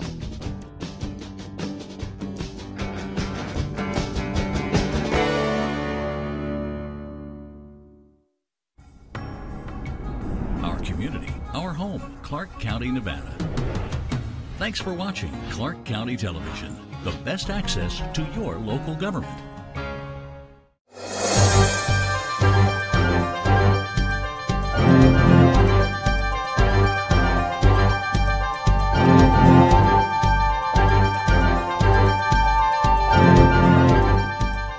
Welcome, I'm Bill Brown with Brookings Mountain West. Thanks for coming out for our second Brookings Scholar Lecture of the semester. We're delighted to have our colleague Andre Perry out for his first official visit as a visiting scholar, but not his first time with us or in Las Vegas. Let me thank our colleagues at Greenspun College for hosting us here and the staff who's recording the lecture. You'll see the always required PowerPoint tonight. So both the lecture and the PowerPoint will be up on our website if you want to refer back to any of the data points that you'll see tonight. Let me tell you a little bit about our speaker. Andre is in the Metropolitan Policy Program at Brookings, where his research focuses on race and structural inequality, education, and economic inclusion. He's a proud native of Pittsburgh, Pennsylvania, and has his PhD in education policy and leadership from the University of Maryland at College Park.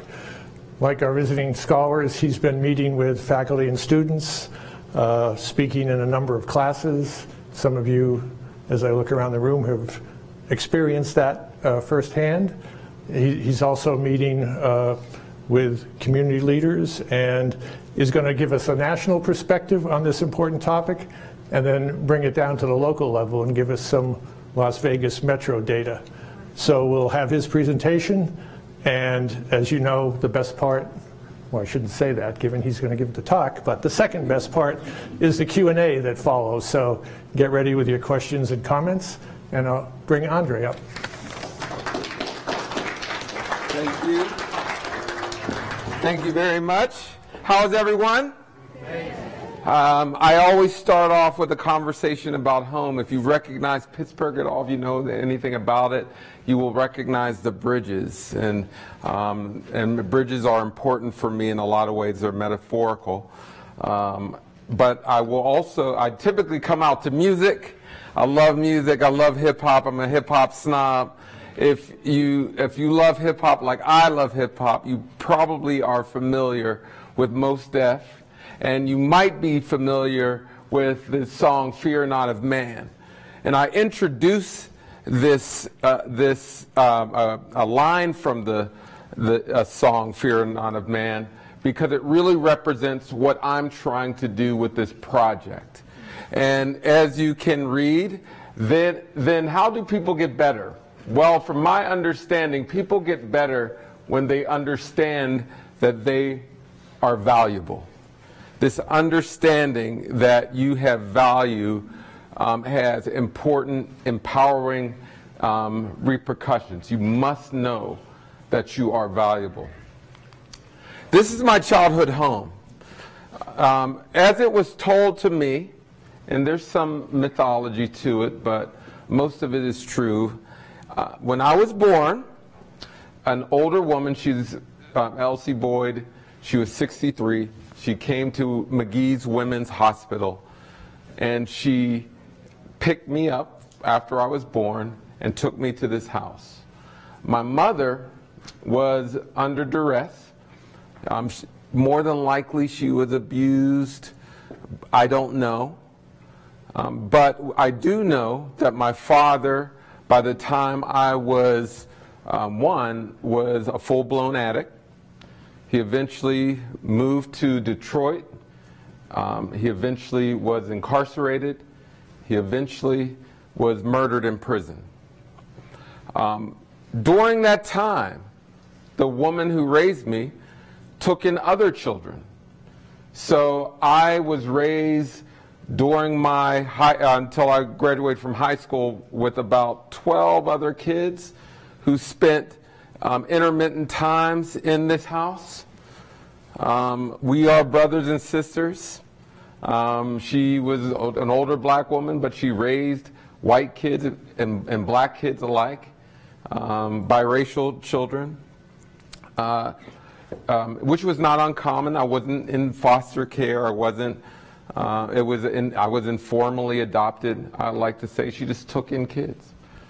This home is worth about $16,000, maybe less. When I go home and I see that house, I always shake my head and say, it can't be worth $16,000. It must be worth more. The woman who reared us did a great job. I would like to think did a great job. Many of us are doing wonderful things in the community. And so I start there. This understanding of value, of worth is key for me. The importance of home is key for me. And so I'll move on to my study. As we know, blackness has an impact on housing prices. We know from research, this is not new, that the percentage of black people, as it increases in place, housing prices go down.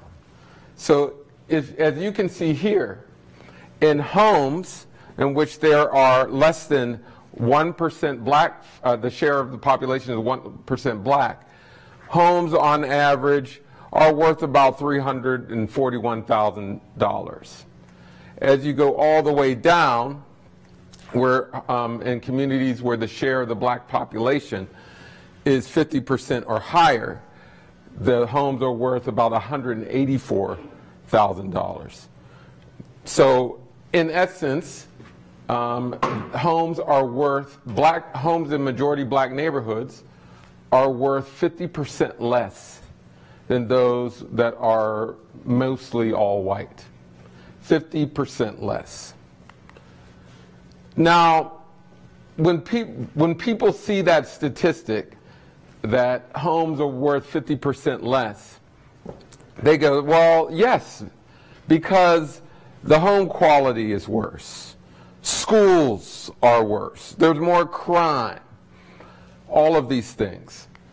So what I wanted to do is I wanted to see how much those basic structural and neighborhood characteristics actually means on price. You can control empirically for those things. So we wanted to look at how much homes are devalued by race. We wanted to be very careful. What is the impact of race on housing prices? So we looked at absolute price, which the slide you saw prior to. We looked at structural characteristics. And we looked at neighborhood amenities. So, like I said, crime, education, walkability, all those things you think about when you're about to buy a home. And here are some of the indicators or some of the variables we examined and their impact. I just wanted you to take a look here. Where this is the share of the black population. These are some of the variables. As you can see in this category, majority black spaces have great walkable spaces. They're great there. They have great transportation hubs. They're lower in education. Number of restaurants. It's interesting that majority black places and white places look similar. More gas stations in black places, which is not necessarily a good thing. But you can see, we wanted to examine all of things like this, but we wanted to control for it. So we wanted to make an apples to apples comparison. We wanted to look at homes similar in structure, in neighborhoods that have similar characteristics. And what we found after controlling for all of those variables, we found that homes are worth 23% less still. So it goes from 50% to 23%. And that amounts to about $48,000 per home, which accumulatively that amounts to $156 billion in lost assets. $156 billion. Now, where does this happen? Wherever you see these magenta circles, and they represent, and they are the size of them represent the area of the size of the devaluation, is where home values in majority black places are less. And I encourage everyone to go to brookings.edu, make sure that you can, this is an interactive and you can click on your neck of the woods. Actually, Las Vegas in the metro it's very small, actually. In the metro area, it's insignificant. So in general, black homes in black neighborhoods in the metro are worth about the same as white homes in the metro. However, when we go to, I'll just give you a listing of cities where just to see the range. In Lynchburg, Virginia, for instance, homes in black neighborhoods are worth 81% less. 81% less. Now, again, we're comparing apples to apples. We're saying homes two-bedroom homes at this price point versus in this level of education and this level of walkability against this one in a black neighborhood. So apples to apple comparison, 81%. If you took that home in that black neighborhood and put it magically in a white neighborhood, it would be worth 81% more. That's what we're talking about. Rochester, New York, 65%. Las Vegas, 6%. But that was actually not significant. That was not significant. On the flip side, remember, there were places in the green where homes in black neighborhoods are worth more. So just keep that in mind. But the overwhelming majority of the places are depreciating in value. Now let's look at Las Vegas. Now, while it was the devaluation was insignificant in the metro, it was significant in Las Vegas. Now, I'm not exactly sure where is this? West Las Vegas. West Las Vegas. Bonanza and MLK, Bonanza and Washington area. Bonanza, right? There's only actually one majority black area in census tract, I should say, in Las Vegas. And in that area, you have about a 14-something% devaluation that was significant.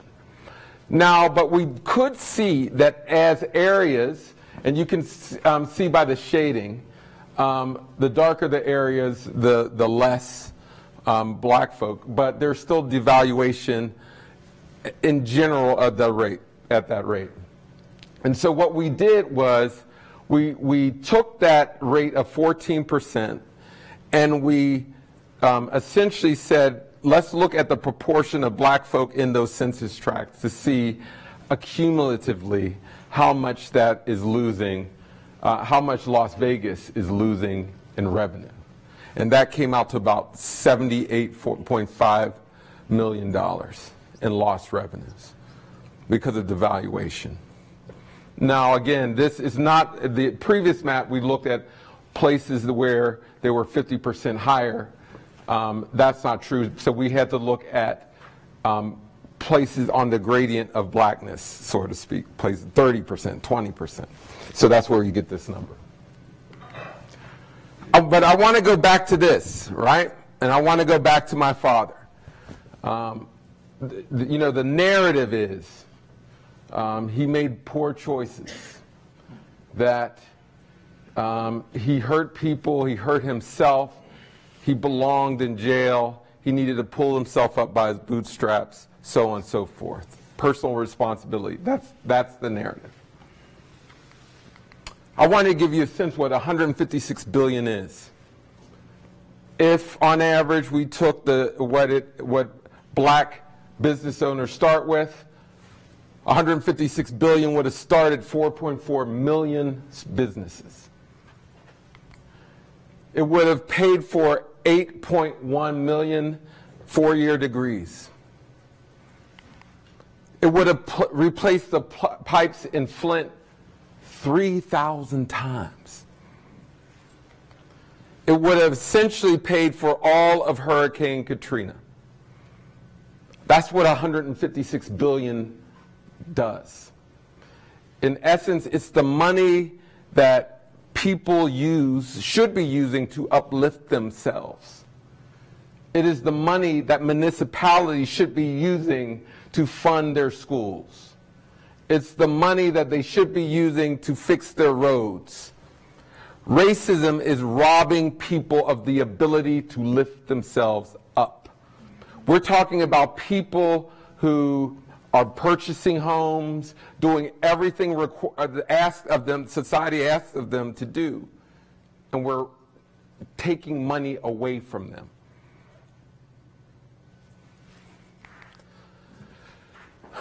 Now, we also, Raj Chetty and his team at Stanford, Census Bureau, and others, they look at social mobility. So we looked at the places where there were high devaluation. Not surprisingly, the places with the lowest valuation also had low social mobility. So we knew that was probably the case because of the reasons I just stated, that these places where more money should be in communities, you're seeing people not able to rise up the social ladder, that their incomes have been throttled by their inability to leverage equity. Again, equity gives you education, it gives you the ability to move to a better neighborhood, right? It gives you all of those things. If you don't have that, you don't have the real means to lift yourselves up. Now, one of my my favorite sayings, and this is me, this is a quotable for me, and you should always hit me up on Twitter at Andre Perry EDU, right? There's nothing wrong with racism, there's nothing wrong with black people that ending racism can't solve. This notion that individual behaviors trumps all is ridiculous. They say, oh, look at you. What was the difference between you and your father? Not much. Not much. I like to say my grandmother was the woman that raised me, call her grandma, call her mom. I like to say she was an exceptional being. She had the same level of education as my father. They both had an 8th grade education. One did wonders with it, another didn't. When I look at my block, there's been plenty of kids who didn't make it. Actually, of my brothers and sisters, 2, one is incarcerated for life, and one they have not found in quite some time. I'm assuming he is gone. So, yes, there have been people who have, that I've found connections to, and they gave me opportunity, and those opportunities panned out. But I am not the smartest, I'm not the fastest, I'm not the boldest. In some ways I got lucky. But I always say, if you really do want more success stories, you end racism. That's the way to go. That's the fastest way. You give people opportunity. Now, why is this important? I'll circle all the way back to the top. Know your price. I'm writing a book right now. In a short period of time, a few weeks, I think, you can pre-order the book, Know Your Price, on Amazon. And you can follow me on Twitter to get the latest updates. That's good. But Know Your Price. Where do I get the title Know Your Price? My favorite play in all the world is Two Trains Running by August Wilson. You should know the playwright, one of the greatest playwrights of all time. He's from Pittsburgh. In the play Two Trains Running, the main character, Memphis, his name is Memphis, is about to have his house seized through eminent domain. And they're going to give him $15,000 for it. Once he hears the price, he says, I'm not selling my property for $15,000. I have my clause. I have my price. I got my price. He goes back and forth with the city throughout the entire play. There's another character, Hambone. Hambone paints a fence for a ham, right? He never gets his ham. Throughout the play, he goes back and forth. Give me my ham. Give me my ham. He never gets his ham until he goes crazy and dies demanding his ham. Now, there's actually a happy ending to the story. That the main character, Memphis, gets much more than what he asked for. I think it's $30,000. The price kept going up and he kept demanding. The moral of the story should be clear. Know that you have value. Know that you have worth. You know, what my project is attempting to do is give people a price to demand their worth. You know, a lot of projects that think tanks and research organizations, what we do, we give data to the muckety-mucks of society. We work, and particularly in Brookings, I'm at Brookings, so we work with people in the federal government, we work with heads of state, we work with mayors. You know, I'm going to do that, but mostly I'm trying to get this information to the people whose homes are devalued. I really want them to know their price. And it goes back to like this important, you know, things get better when people understand that they are valuable. Every single day we tell people by their price on their homes that they were worth less than someone else. It's a lie. It is a lie. You know, my goal is to really to empower people so they can animate their communities. Yes, low education matters. No question. It lowers the price. Crime matters. It lowers the price. You know, gas stations lower the price. You know, so there are things in our communities that we need to change, and it will raise the values of our homes. No question about it. But the actual, what these homes are priced is almost as if people are looking at black communities and saying there's 3 times more crime than it actually is. Education is worse than it actually is. And then what happens? A powerful cycle occurs that people devalue, then they divest, they leave. Social issues happen. People use drugs. People resort to crime. Now, this project is about giving people information so they can not only demand their price, but also invest in themselves. You know, that sometimes it's worth to try to put a coffee shop in the hood, to paint the facade, to animate all the different assets that you have in a community. No, and I really do mean this. Know that there are assets in our communities, that our communities are not barren. What you didn't see is in this data that there is more than $600 billion of housing assets in majority black places. $600 billion. Remember when Trump was on the campaign trail and he pleaded to the black community, he asked, what do you have to lose? Right? What do you have to lose? Vote for me. Just in housing, there's $600 billion to lose. There is strength in the hood, but it's devalued. So my job is to make sure that we point to those assets, that homes, in this particular project, homes are great assets in black communities. They're just devalued.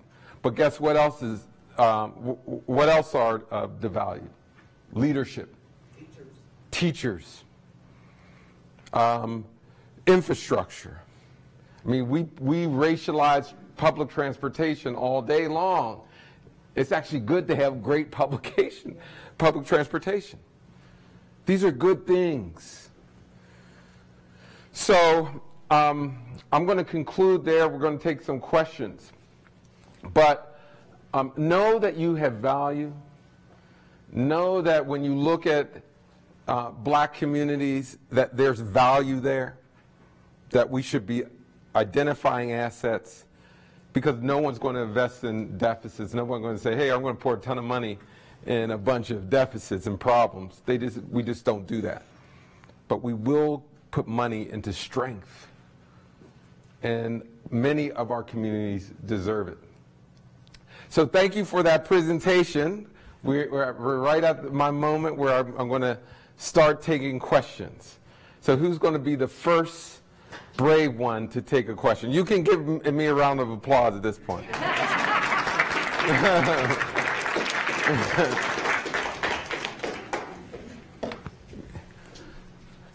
Go for it. Andre, thank you for your presentation. Very interesting information and use of statistics. I work for a community development financial institution. So all day long, I see opportunities for investment, right, in what's called low-income communities or disenfranchised communities and things of that nature. That's the role that I play within the CDFI. I'm production manager, so I go out and look for opportunities. There are federal programs that have been started, low-income housing tax credits, new market tax credits that reward private developers to go into communities that we've kind of talked about to develop projects, right, through these use of new market tax credits, low-income housing tax credits. But essentially what I've seen happen is that communities actually do change with these investments, but the people who actually live there, the people whose homes are devalued, eventually find it that they are no longer able to live in those communities, not because the values just shoot right up. It's just that everything else becomes more expensive, and for whatever reason, they can't pay the taxes any longer because their incomes don't go up at the same rate. Or other things start to happen. People offer them money to move out and sell their property, and so now the whole community actually ends up changing. And then people just can't afford to live there any longer. And it can happen rapidly. And it can happen extremely rapidly. So my longer question is, have you studied that in your work?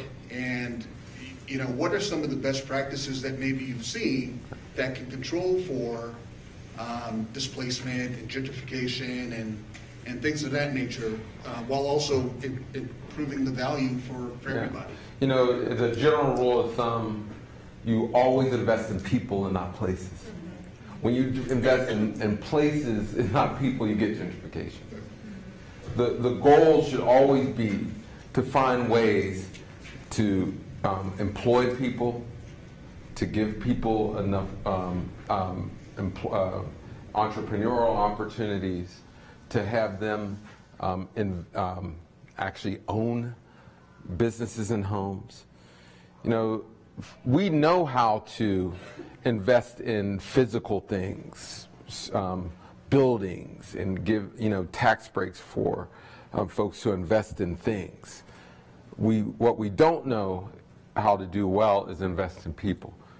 And so there are some developers who take the long range. Most are in for the quick turnaround. So they'll invest in things that they want a fast return. What we need in many communities are people who would like to invest in communities over a 20, 30 year period. And that takes generally people with enough capital to wait and develop communities. But there's too many developers out there who want the quick hit. But there are people who invest over time. And those are the kind of folks we need in our communities.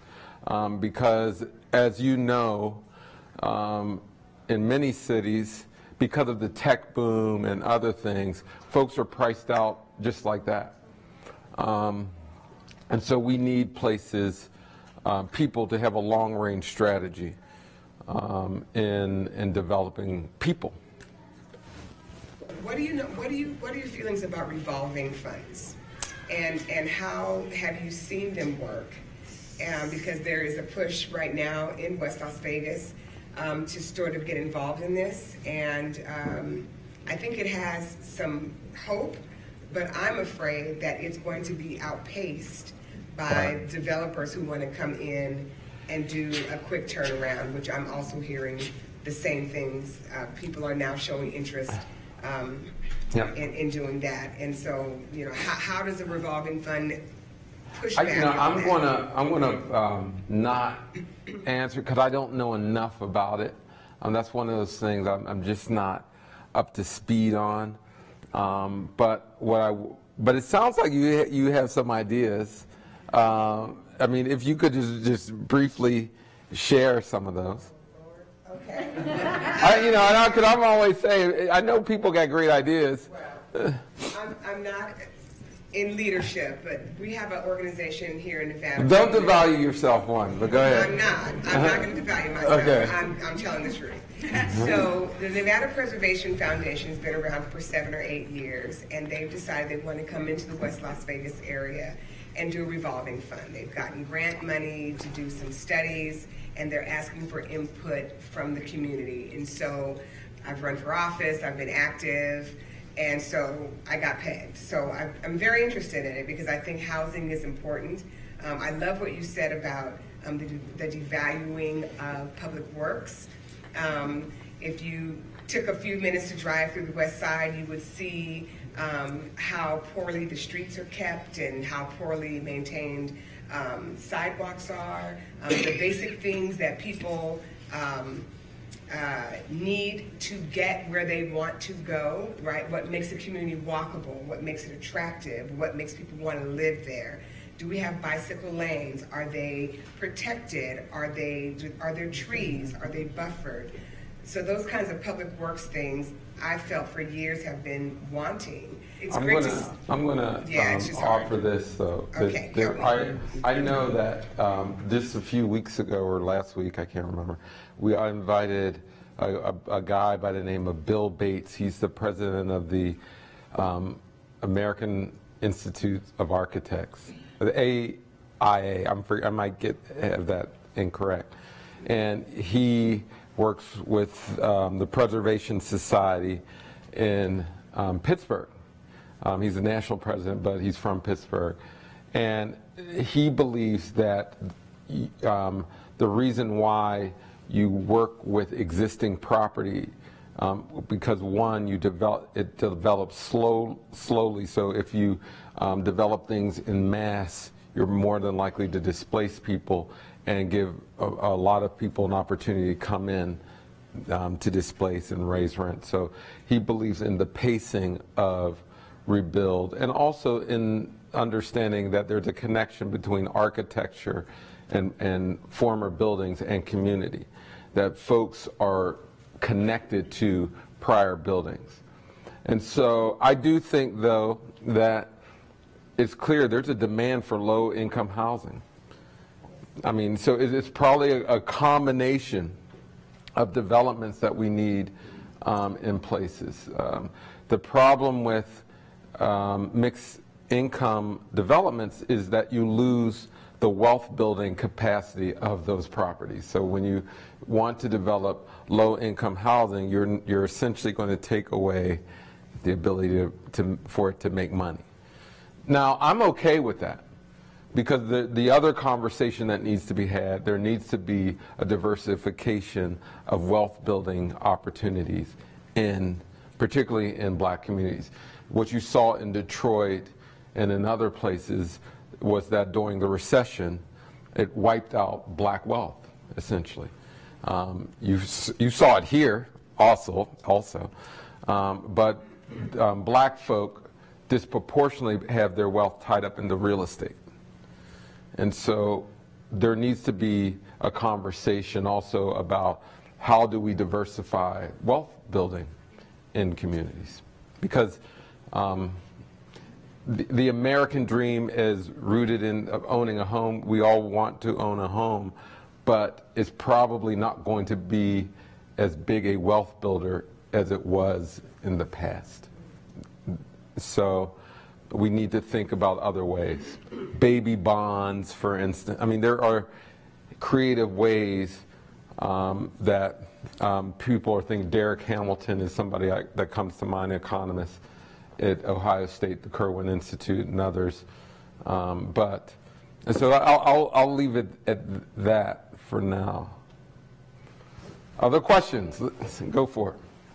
So I kind of have a cluster of questions. You can pick them apart Yep. or take them where you want. With your data, is it looking at a single point in time, or? Yeah. So this is we use the most recent Zillow data and census data. So it's not over a period of time. That's here and now. So it's kind of Yep. And then for the areas that are appreciating, Uh-huh. is that tied to gentrification, or is that tied to any demographic change in that area? You know, I'm asked that question a lot. What can you learn from the green circles? You know, some of it is that's the way the model. You know, we create these psychometric models, and that's what comes out. And some of it is hard to explain. You know, in some states, it's complicated, like Florida, and maybe even this area. But Florida, for sure, you have retirement homes and black communities sort of living side by side, so it might muddle up the data.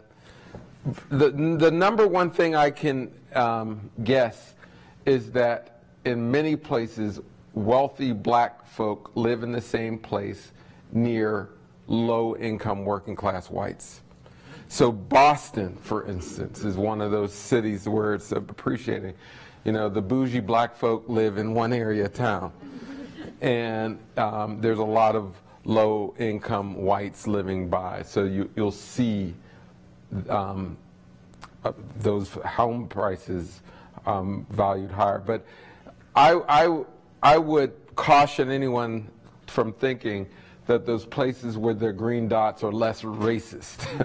You know, you don't want to think that. It's but sometimes there's statistical noise that, and this is where I really think journalists and qualitative researchers need to examine this, because there's a story behind every dot, and you need to just go in and see what's happening.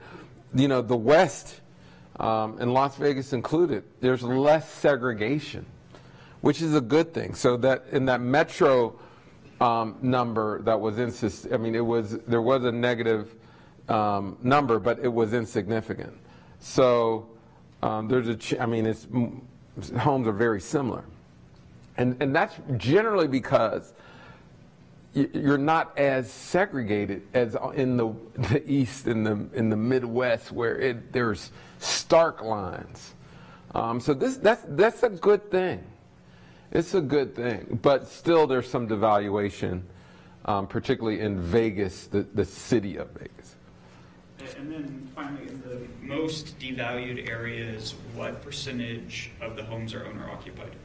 And kind of what's the rent versus own divide kind of across your and it varies. I would say, oh man, I have to look.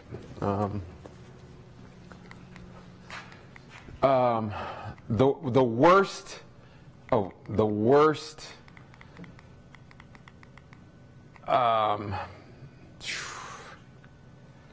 You know, I'm going to have to I'm going to have to check, but you know, there's a lot of places where the landlords are elsewhere. You know, it's like, I want to say like Chicago is one of the worst places for that, but there are others where there is higher than you think, and so I need to have that data available. I want to say that we mention it in the actual report. So if you just pull down the report, and then we can also draw down some of those numbers. Some of it is easy to get. The implication of your study is not just that sort of explicit racism or implicit bias exists. It's that you're like almost putting a dollar value on the strength of that, almost. Yeah. Like the implication is that racism and implicit bias is so strong that people aren't taking advantage of the like proverbial $156 billion on the sidewalk, and that to me is very discouraging, and you seem like a very optimistic guy. So what sort of projects or progress or... This is what I really want people to absorb this, because people get depressed when they see my number.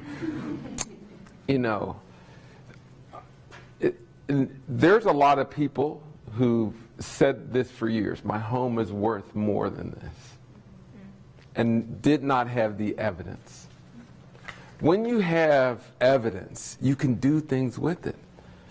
Like, from this perspective, we're talking with policymakers who are saying, hey, let's put tax credits down where there's devaluation, because now there's actually a dollar sign attached to it. I don't, and I really do believe this is what's empowering. The homes are worth more than they are priced. You can actually take risk that you wouldn't take before. And also, communities can build around their assets. I can't say this enough. One of the, this is a limited, we do need to start identifying what's right in communities. We seldom do that. We're so busy looking at what's broken, what's wrong, and not seizing the opportunity. Because in actuality, there's a lot of developers who see what's right in black communities. There's a lot of white folk that see what's right in black communities, and they're getting a discount. That's a 23% discount, right? In some places, you cannot get a 3-bedroom, 2-bath place for a reasonable price. It's impossible. And be a teacher or something, except for in black communities. But black folk too. This is the other thing. A report came out right around the time mine did, and black folk are moving out of the hood, but these are places you got to jump on.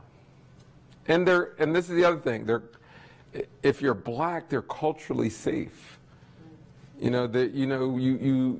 can walk down the street, people greet each other. There's not this tension about, should I talk to the person? What's going on? There's some, there's some cultural safety.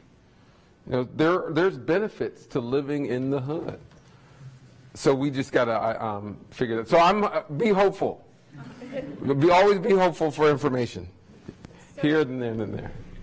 Now that you have this research, is this just the basis of research? Or are you moving? Like, what are you doing?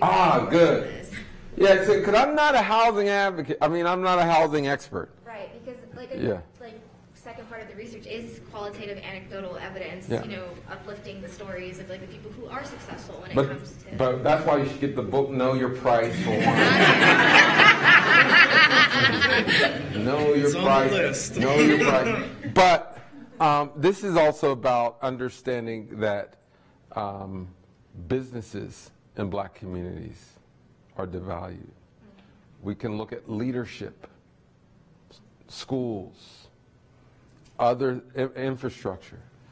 That this is a framework for looking for assets. Again, I'm looking for strengths. They may be devalued in some cases, but I'm also looking for strength. Like one of the projects, I'm looking at what to do with abandoned schools. In some places in the United States, the school-age population is dropping. They're closing schools. What to do with them? I'm examining one entrepreneur who's creating a business incubator in an abandoned school. I love the idea, because many of these places, they may have fewer students or fewer children, but they have educational needs and they need places to ideate and develop and grow businesses. So why not invest in that public social infrastructure for those purposes? So, you know, I generally look at things. I am an optimist. I look at things and say, oh, there's an opportunity there. You know, and that's what I try to do. That's the basis of my work. Did I say there and then and there? Or oh. Okay, well, sorry. Thank you very much. I really enjoyed this. I guess my question is to piggyback off the optimism, which I do appreciate. It makes me feel motivated to do something. And as someone who's been in the housing market and, you know, in the housing industry for a while, I see both sides because we've gone through the scary side of, you know, overinflation in our communities. Yeah. And then on the west side was safe enough to avoid that and the trouble that came with it for the most part. But at the same time, with the control factors being the same, with this 23%, it feels very much like it's a tangible issue that we can sort of, you know, control. So can we be an effective change agent by pressuring or making stricter guidelines on appraisers that if it is the same home in the same area, you know, in very same control factors, we're holding you accountable for being able to present that value for both someplace on the southwest side as well as on the west side. How can we? Yeah. So I mean, I'm glad you raised that because there's unconscious bias. Yes, no question. And that's harder to address. But that we absolutely know that appraisers, lenders, and real estate agent practices are rife with bias. You know, Obama did many things with the Fair Housing Act, but he did not do race-placed policies. Those are still needed. You know, and so there's actual policy recommendations on the table, and I encourage everyone to go to Brookings. We had a public announcement or release of the paper, and I had housing advocates really outline the different policies that can really be deployed to address these issues. I encourage people to go on this site and look at that. But there are tangible things we can do to reduce that devaluation. But some of it, and you know, and this is where I do get very plain, some of this is stopping racism in its tracks. We know when we utter things that devalue communities. You know, I don't know how many times when I present these data, somebody always stands up and says, but if we could only get these kids to pull up their pants, or, you know, and it's like, man, like, get off of that. Like, you know, as if kids going to Harvard got in because of their belt wearing strategies. You know, their haircuts. Come on. That's not that's it. I mean, it matters some, but not really. Wealth is more important. And I'm a big community value person. I believe in having community standards. I believe in it. But I mean, come on. Your hoodie? I mean, when I was coming up, I was wearing my pants backwards. You know, I was dancing on my head. Things didn't make sense. You know, that's not the issue. There are structural reasons why communities don't progress. You can point to policy. The housing policies after World War II and others enabled white families to develop wealth. And it did not allow black people to develop wealth. Racial housing covenants essentially trapped black families in communities that they couldn't have resources to develop their properties. That's not personal responsibility. If it is a personal responsibility, then it is about policymakers who have made racist decisions. And we got to get off. This is about structures. Let's break down these structures that prevent growth. So this is my daughter. Oh, yes. How you doing? Doing well. How are you? Good. Future urban planner. That's right. That's good. I've got one in her senior year at FAU. Oh, very good. So I'm a 4th grade teacher here in the Valley, and I have 3 daughters, 26, 21, and 12. All of them know that Caucasian acquisition of black-owned land came from racial violence, adverse possession after racial violence, eminent domain, tax inflation, since 1863. It's 2019. Still doing the same stuff. So my question is, I'm part of a movement. People are calling us Russian bots. So we are the American descendants of enslaved people, of chattel slavery. We have legitimate claims for reparations in the United States.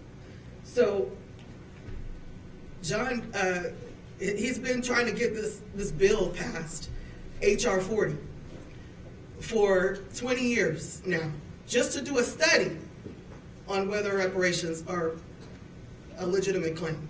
Just for the study. We have all the data.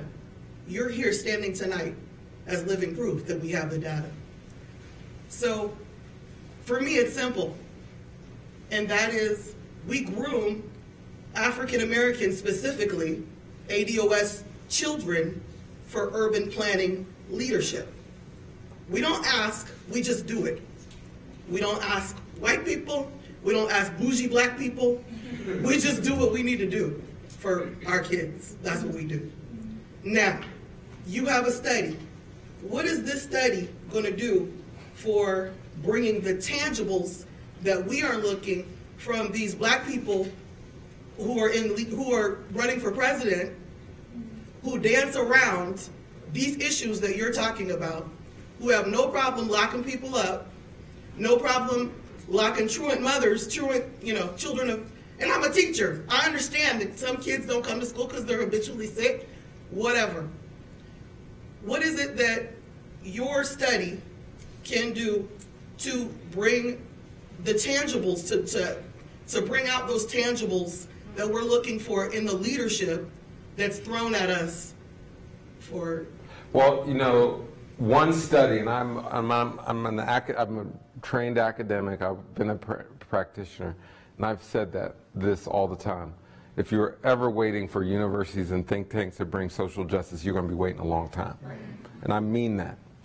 Ultimately, what I do is provide people like you information that regular folks, the woman who was with an 8th grade education that raised me, those are the people who do.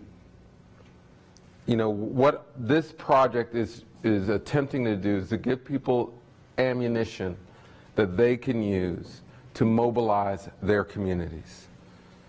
And I can say this about Brookings. Brookings is a tremendous organization.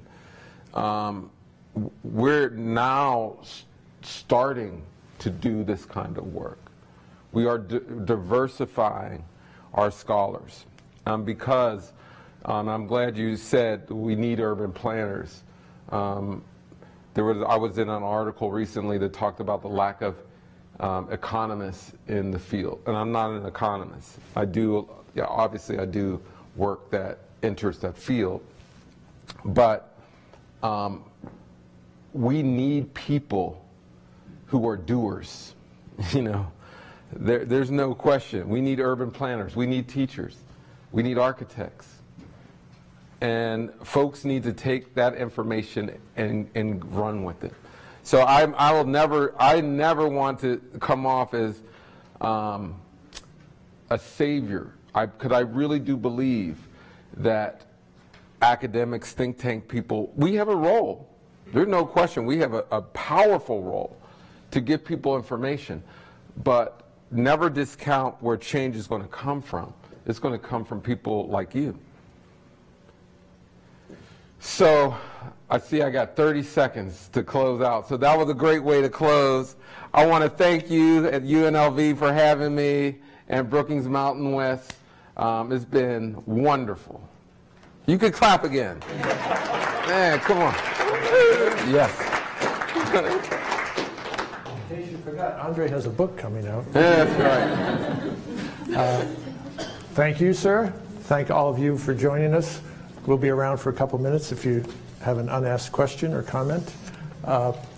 We have a little break before we're back with our next lecture, but on April 3rd, we'll be back in this room with another colleague from Brookings, and we'll be looking at the opioid crisis, both globally, nationally, and it's, as you all may well know, it's a serious issue here in Nevada as well. So I hope you can join us for that if you have time. So you'll be able to have people who weren't here tonight enjoy Andre's talk once we get it up on our website, on our YouTube channel. And please come back and see us for our next events.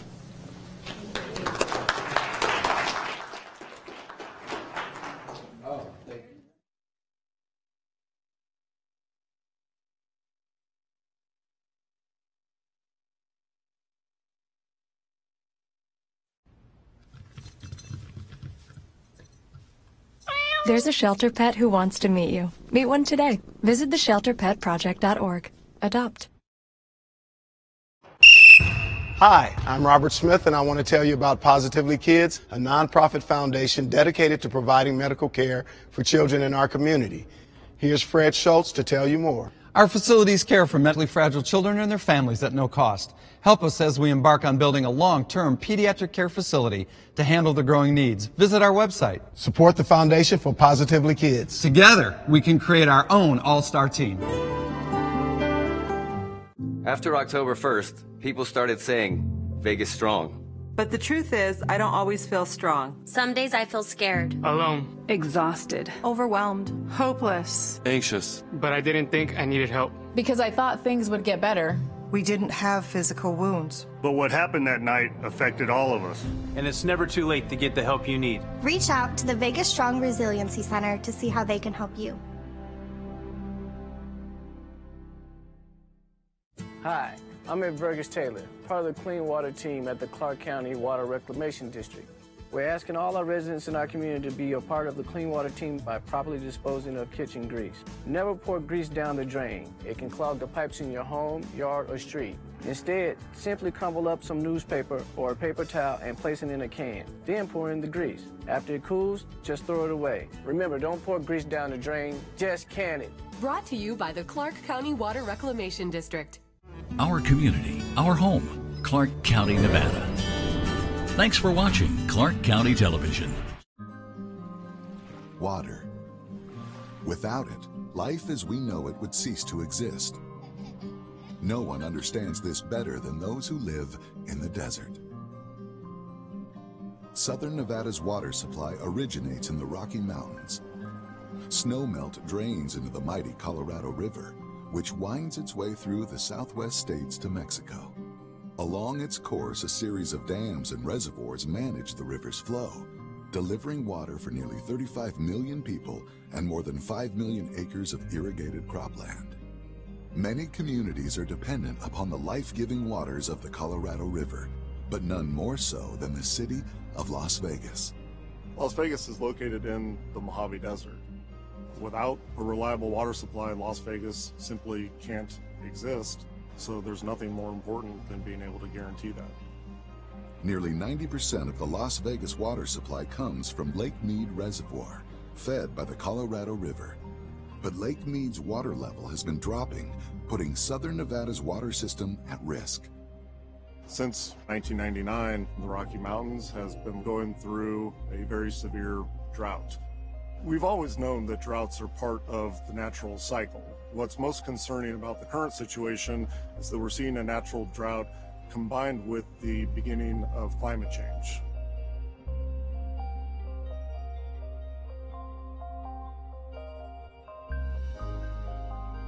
The lake is now at less than 50% of its capacity, the lowest level since the reservoir first filled in the 1930s. The low water levels of the lake threaten critical infrastructure used to access and deliver water to southern Nevada. If the lake continues to drop, our upper two intakes will no longer be able to pull water. So in the face of these declining reservoir elevations, we're constructing a third intake into Lake Mead in order to access water from the coldest, deepest part of the lake. With the drought continuing unabated, construction of the third intake is a race against time.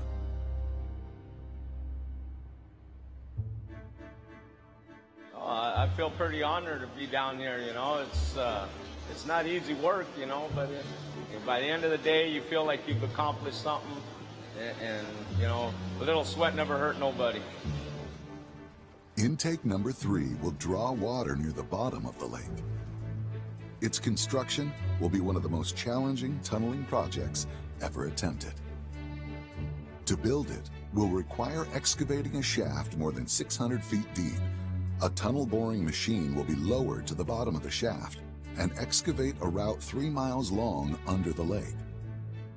The intake structure will be built suspended from a barge near shore, then tugged out on the lake, lowered into a pit, and secured with concrete. Finally, the tunnel boring machine will connect with the intake structure, allowing the lake water to flow through tunnels and pumping stations to reach the water treatment facilities. Each phase of the project is a daunting challenge, made all the more difficult by the intense pressure working so deep underground and below Lake Mead. The tunnel boring machine will face up to 15 atmospheres of water pressure, higher than any previous tunneling project has ever encountered. The geology of the area poses another great challenge. Unstable rock conditions riddled with faults act as conduits for water to travel into work areas. This semi-concrete To overcome the obstacles of the harsh environment, it will take ingenuity and creative solutions. But it is the perseverance of crews working day and night over the course of 7 years that will lead the team to success.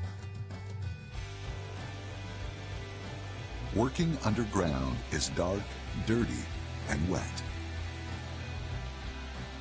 It takes an exceptional mindset to do this work.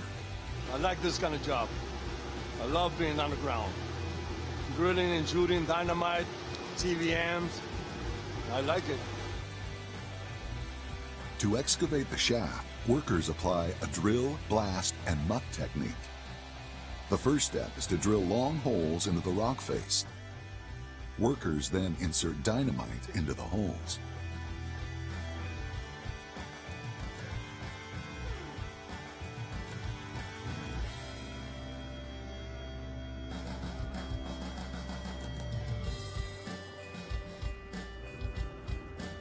After the dynamite charges detonate, the crews muck out the rock debris and load it into buckets for removal to the surface. Bucket by bucket, the workers slowly make their way deeper into the earth. Each bucket holds 8 cubic yards of rock and weighs 35,000 pounds when loaded.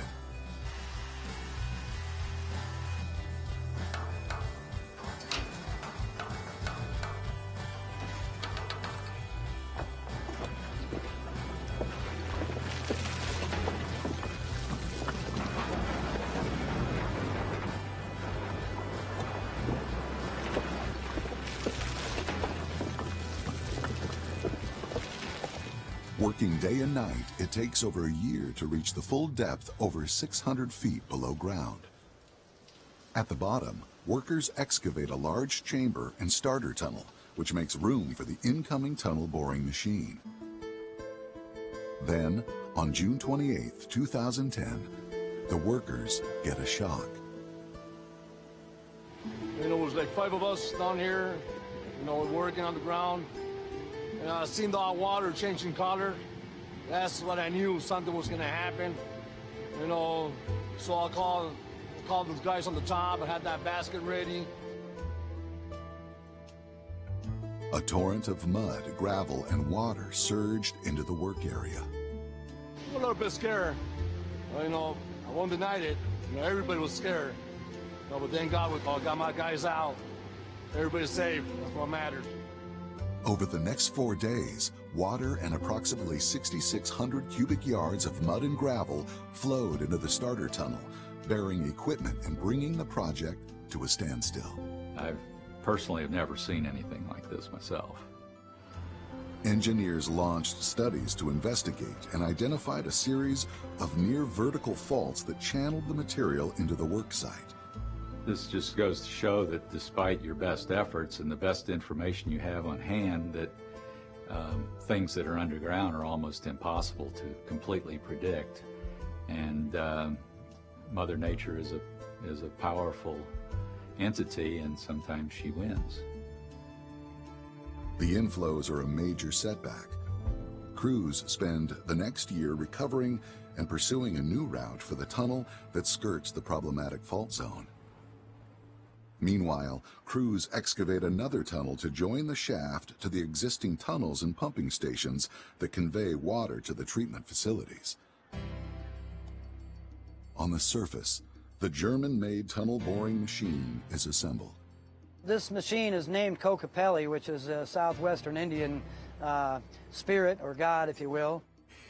Kokopelli is a technologically advanced and robust piece of machinery designed specifically for the conditions of this drive. Normally a tail shield could be as little as 1 inch thick. This one happens to be 3 inches thick just because it's got to be able to withstand that pressure. And that goes throughout the machine. All the steel structure of the machine has to be built in order to take that pressure. So this machine weighs about 900 tons. Lowering the TBM sections down the shaft requires precise maneuvering. The shaft is a 30-foot diameter, and the TBM is 23.5, but if you look at it as a square from above, it's only got about 1 to 4 inches of clearance. So it'll take about 12 hours to descend to the bottom. While underground crews prepare the TBM at the beginning of the route, marine crews are busy working at the intake site. 2 miles offshore, they are excavating a deep hole in the lake bed where the intake structure will be placed. Working out on the lake comes with its own set of trials. Part of the challenges that we face is the weather, the high winds, which also create 3 to 4 foot seas when it's 30-mile-an-hour winds like it is today. Marine crews have removed 14,000 cubic yards of overburden from the lake bed floor and are now blasting away the bedrock. Over the course of a year and a half, they will detonate 24,000 charges. Throughout the marine work, a remotely operated vehicle acts as the eyes of the crew working above. The ROV makes it possible to avoid dangerous deep water dives during the intake operations. It's basically a camera platform that we can fly around and observe what's going on. It has a small manipulator on it that allows us to do a certain amount of operations with it. Today, that comes in handy. Okay, get ready to drop the charges. We're going to be checking the detonation cords and make sure that they're all connected, that nothing came loose while we were coming down. Whoops. A detonation line of one of the charges has become caught on an edge of the transport frame. If the ROV can unhook it, the crew will save hours. It should go pretty easy. Mike, is it wrapped around it or just hung up on the little lip? Okay, it should be clear. Just Let me save the creep day. up a little bit. You ready? Fire in the hole!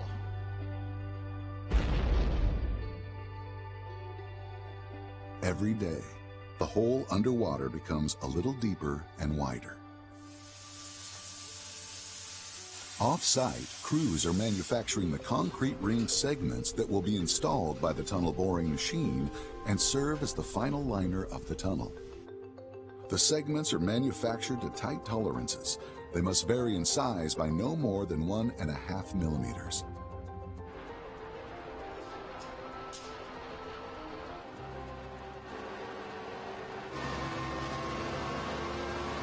The precise size of the segments is crucial to the performance of the tunnel, as the rings must fit together and create a watertight seal that is strong enough to withstand the intense hydrostatic pressure.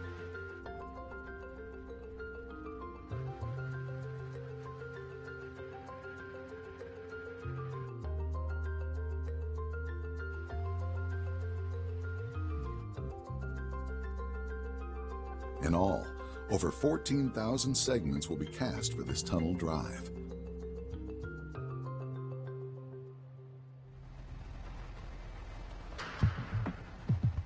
"600 feet underground, the TBM Kokopelli has begun mining. The concrete ring segments will make up the tunnel liner, installed within the protective shield of the machine. When ground conditions are favorable, meaning the rock formation is cohesive and groundwater minimal, the machine will mine in open mode. The material is carried through the machine by a screw conveyor and deposited on a conveyor belt to transport it through the tunnel. When ground conditions are poor and groundwater is flowing at high volumes, the TBM can switch into a closed or slurry mode. In closed mode, bentonite slurry is pumped to the face of the machine, and the excavated material mixes with the slurry and is pumped back to the surface where the bentonite is extracted and reused. Every 6 feet, the TBM stops and crews work to install another concrete ring.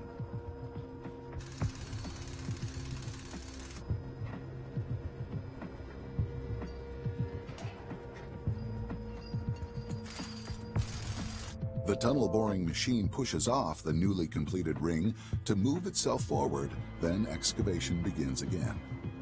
Right now we're having problems with our water. Dwayne West is one of 3 qualified operators of the TBM. The hardest part of this job is watching everything all the time. I mean, you've constantly got to be watching your pressures on everything, your grout, your thrust cylinders, your articulation, your cutter head. Then you're looking at the VMT to make sure that you're staying on line and grade. So you're steering and making adjustments there. And when there's problems, trying to figure out the problems. Interpreting the pressures on your screens will tell you what the ground conditions are like outside. Sometimes it's very hard to interpret that information. Hello. Even under ideal conditions, the TBM operator's job is stressful. There's a restriction somewhere because we're flooding everything down here. It's blowing off. And on this drive, conditions are proving to rarely be ideal. Yep, people are working on it, Chris. It's been very difficult because of the pressures. It's the highest pressure machine's ever been at in the world to mine through the ground. Normal jobs I've been on before were anywhere from 3 to 6, 7 bar. We were encountering up to 13.8 bar. So it's definitely abnormally high. We had to mine at average of 12.5 to 13 bar to 13.9 and 14 bar for a long stretch. All these mechanical parts and hydraulic parts and structure of the cutter head, they've never been tested at this kind of pressure, like in the field. Due to poor ground conditions and high pressures, the team is unable to access the cutter head for routine maintenance, forcing the cutters to work much longer than they were designed for. Finally, the TBM enters better ground conditions, allowing for an inspection of the cutter head. Groundwater flows through at a rate of 4,000 gallons per minute. Working in these conditions requires heroic effort. The team makes a shocking discovery. The center part of the cutter was completely destroyed. Some of the structure of the cutter head was bended and damaged from the overheating and the pushing. This machine pushed a lot. Workers excavate a narrow niche to access the front of the machine, and welders are able to rebuild the cutter head. On the water, marine crews are building the intake structure, which the TBM will eventually bore into on the bottom of the lake. The structure is suspended in the water from a barge around its perimeter. Long cables attached to each corner and threaded through strand jacks will serve to lower the structure to the bottom of the lake. The intake structure is complete, and the marine crew gathers before dawn to prepare for a big day. We're bringing the intake structure out today. It's 2 years worth of planning, 2 years worth of work, 2 years worth of digging a hole 60 feet deep at the bottom. It's a pretty significant thing. Maritime tradition requires a dedication before the voyage begins. If that bottle doesn't break, I have to go for a swim to reverse the bad luck. I've got all the trajectory on it I can get on it, Chief.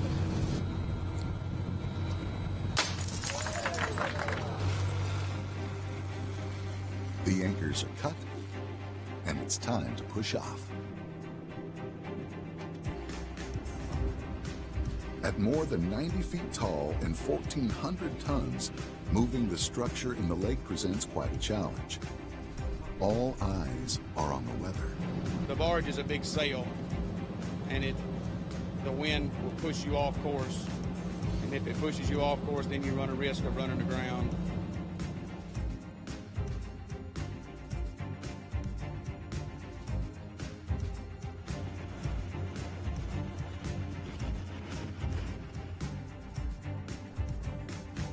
As the barge rounds the cove, the wind suddenly picks up, forcing the tugboats to operate at full power to stay on course.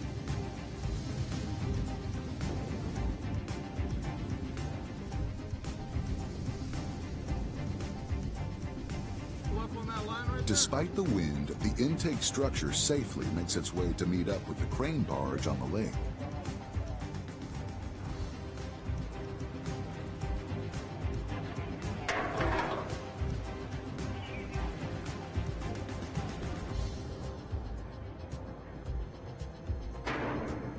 Great job on bringing this thing out. It wasn't exactly the best conditions, and y'all did a great job on it.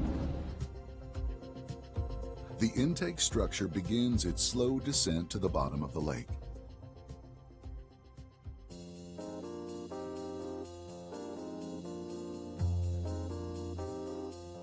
To secure the intake structure to the lake bed floor requires pouring 11,000 cubic yards of concrete at a depth of 350 feet. The logistics of such an undertaking require new techniques. The project is unique in itself. It's never been done before anywhere in the world. It's at a depth that concrete has never been placed, not in a trimming system. We had to take everything in and put it into one system and then fix problems as they came along to make each phase work.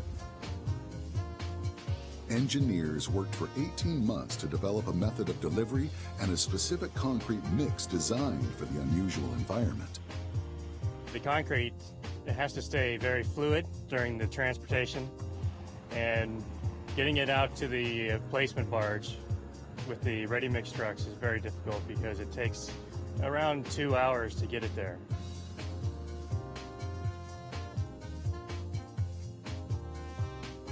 So after the 2 hours, the concrete has to be workable so that it will flow down the 350-foot trimming pipe.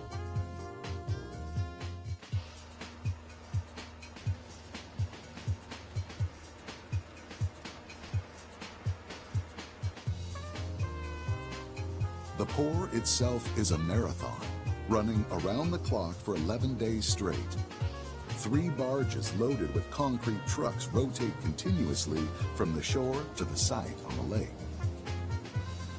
As if the task was not challenging enough, Lake Mead throws in one more trial for the crew to overcome.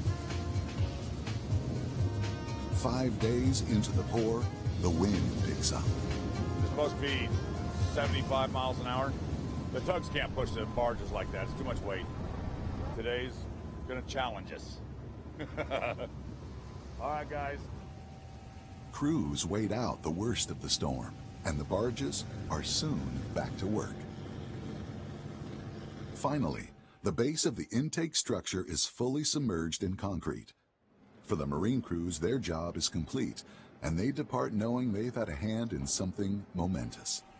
Being a part of this job has never been done before, so it's going to be like the crowning moment in my career. That's kind of special to me. I like it.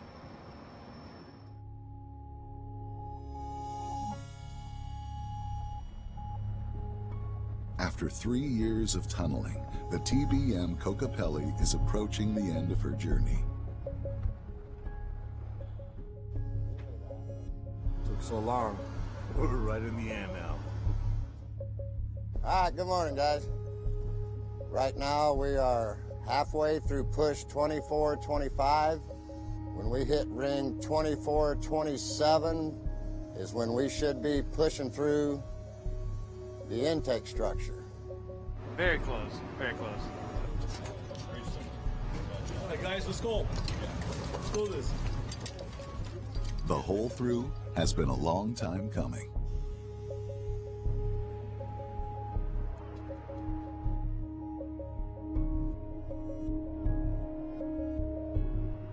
You know, thinking about this project, you know, the end seemed so far away. It never really seemed real.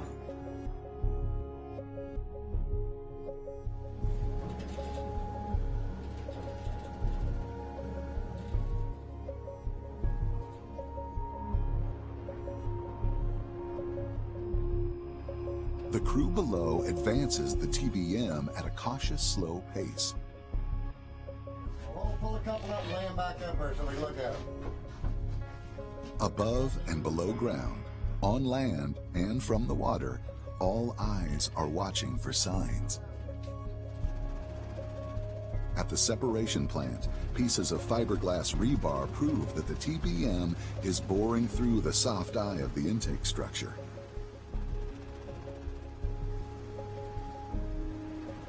I'm kind of waiting for this total force. That should drop down about 5,000 kilonewtons when we haul through. That's when we'll know. A call comes in from the marine barge on the lake, where workers report seeing bubbles rise up through the water. Do you get some more bubbles? Almost there. Almost there.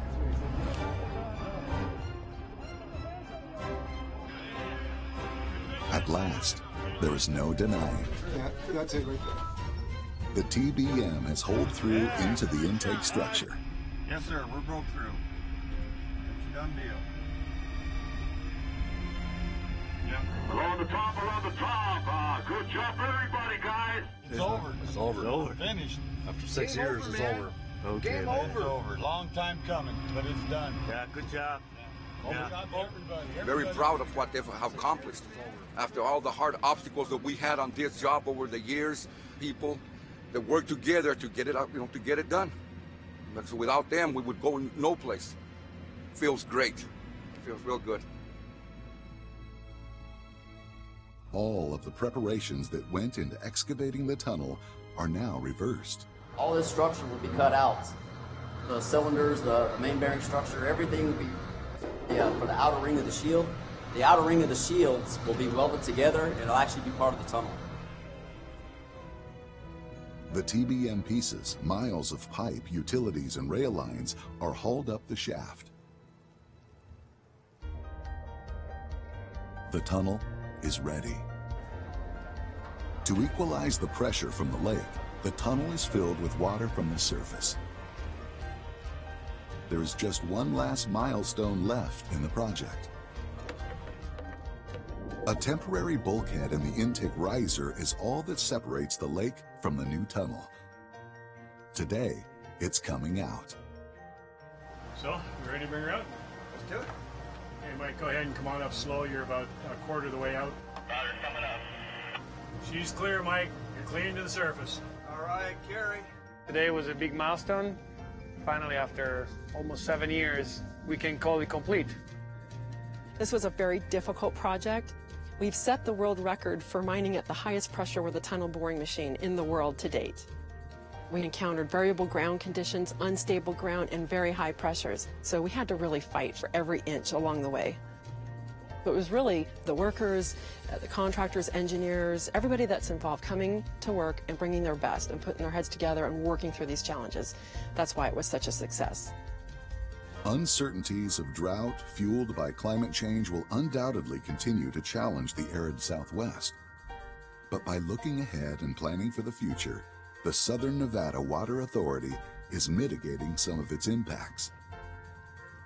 For the people of Las Vegas, the years of hard work and ingenious construction of the third intake have secured a reliable delivery of water to their homes, the very lifeblood for a community in the desert.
Bacon! What are you doing? Draining the grease out of the pan. But you're not supposed to pour it down the drain. Well, how are we supposed to get rid of it? Wait, I'll show you.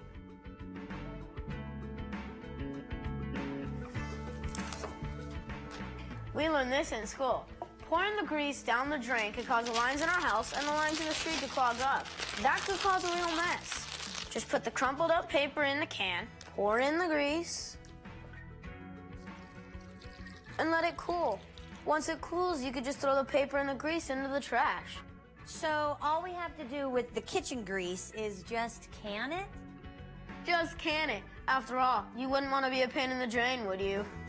Remember, when you dispose of fats, oil, or grease, don't be a pain in the drain. Just can it. This message brought to you by the Clark County Water Reclamation District. On the next edition of Where Fun Happens, Obsidian and Neon offers amazing portraits and tributes to 22 trailblazers in our African American community. The Winchester Dondero Cultural Center has a hot lineup of entertainment and classes this winter. And love is in the air all over the County Museum. Those stories and more coming up on the next edition of Where Fun Happens, right here on Clark County Television. You're watching Clark County Television. Hello, I'm Randy Swallow. Welcome to In Your Neighborhood.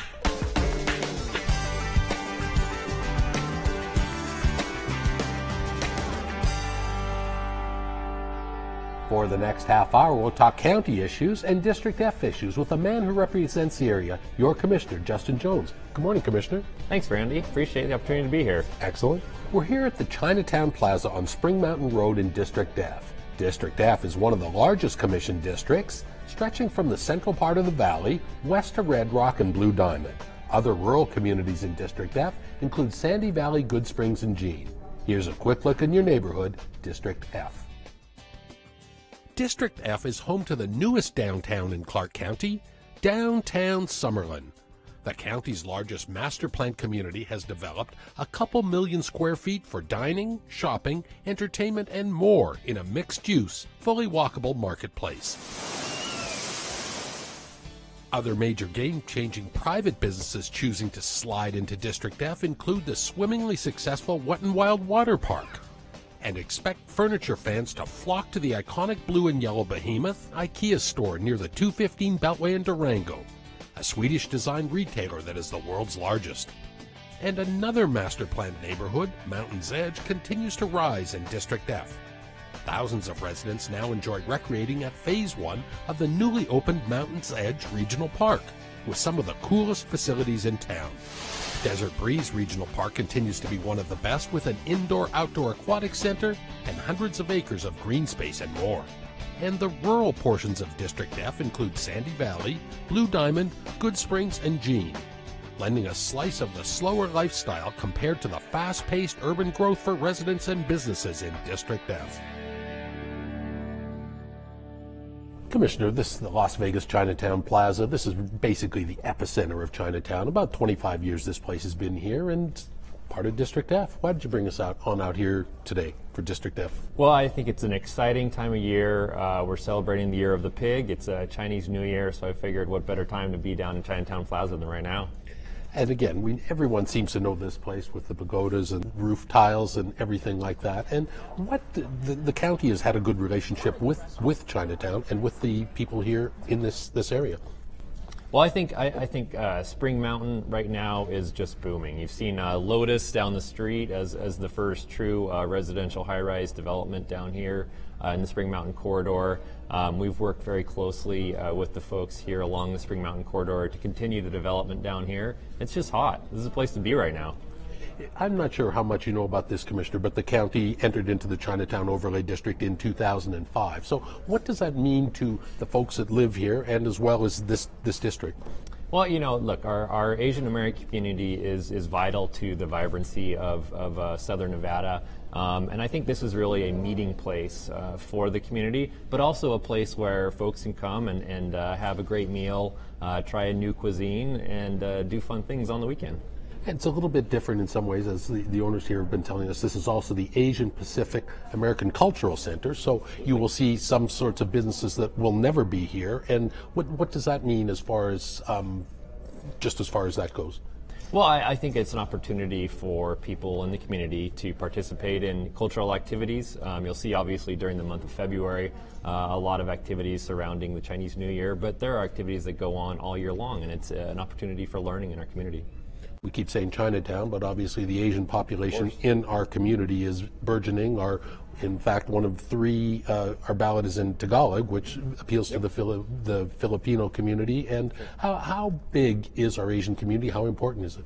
Well, I'm fortunate. I have in District F, we have the largest Asian American community in Southern Nevada.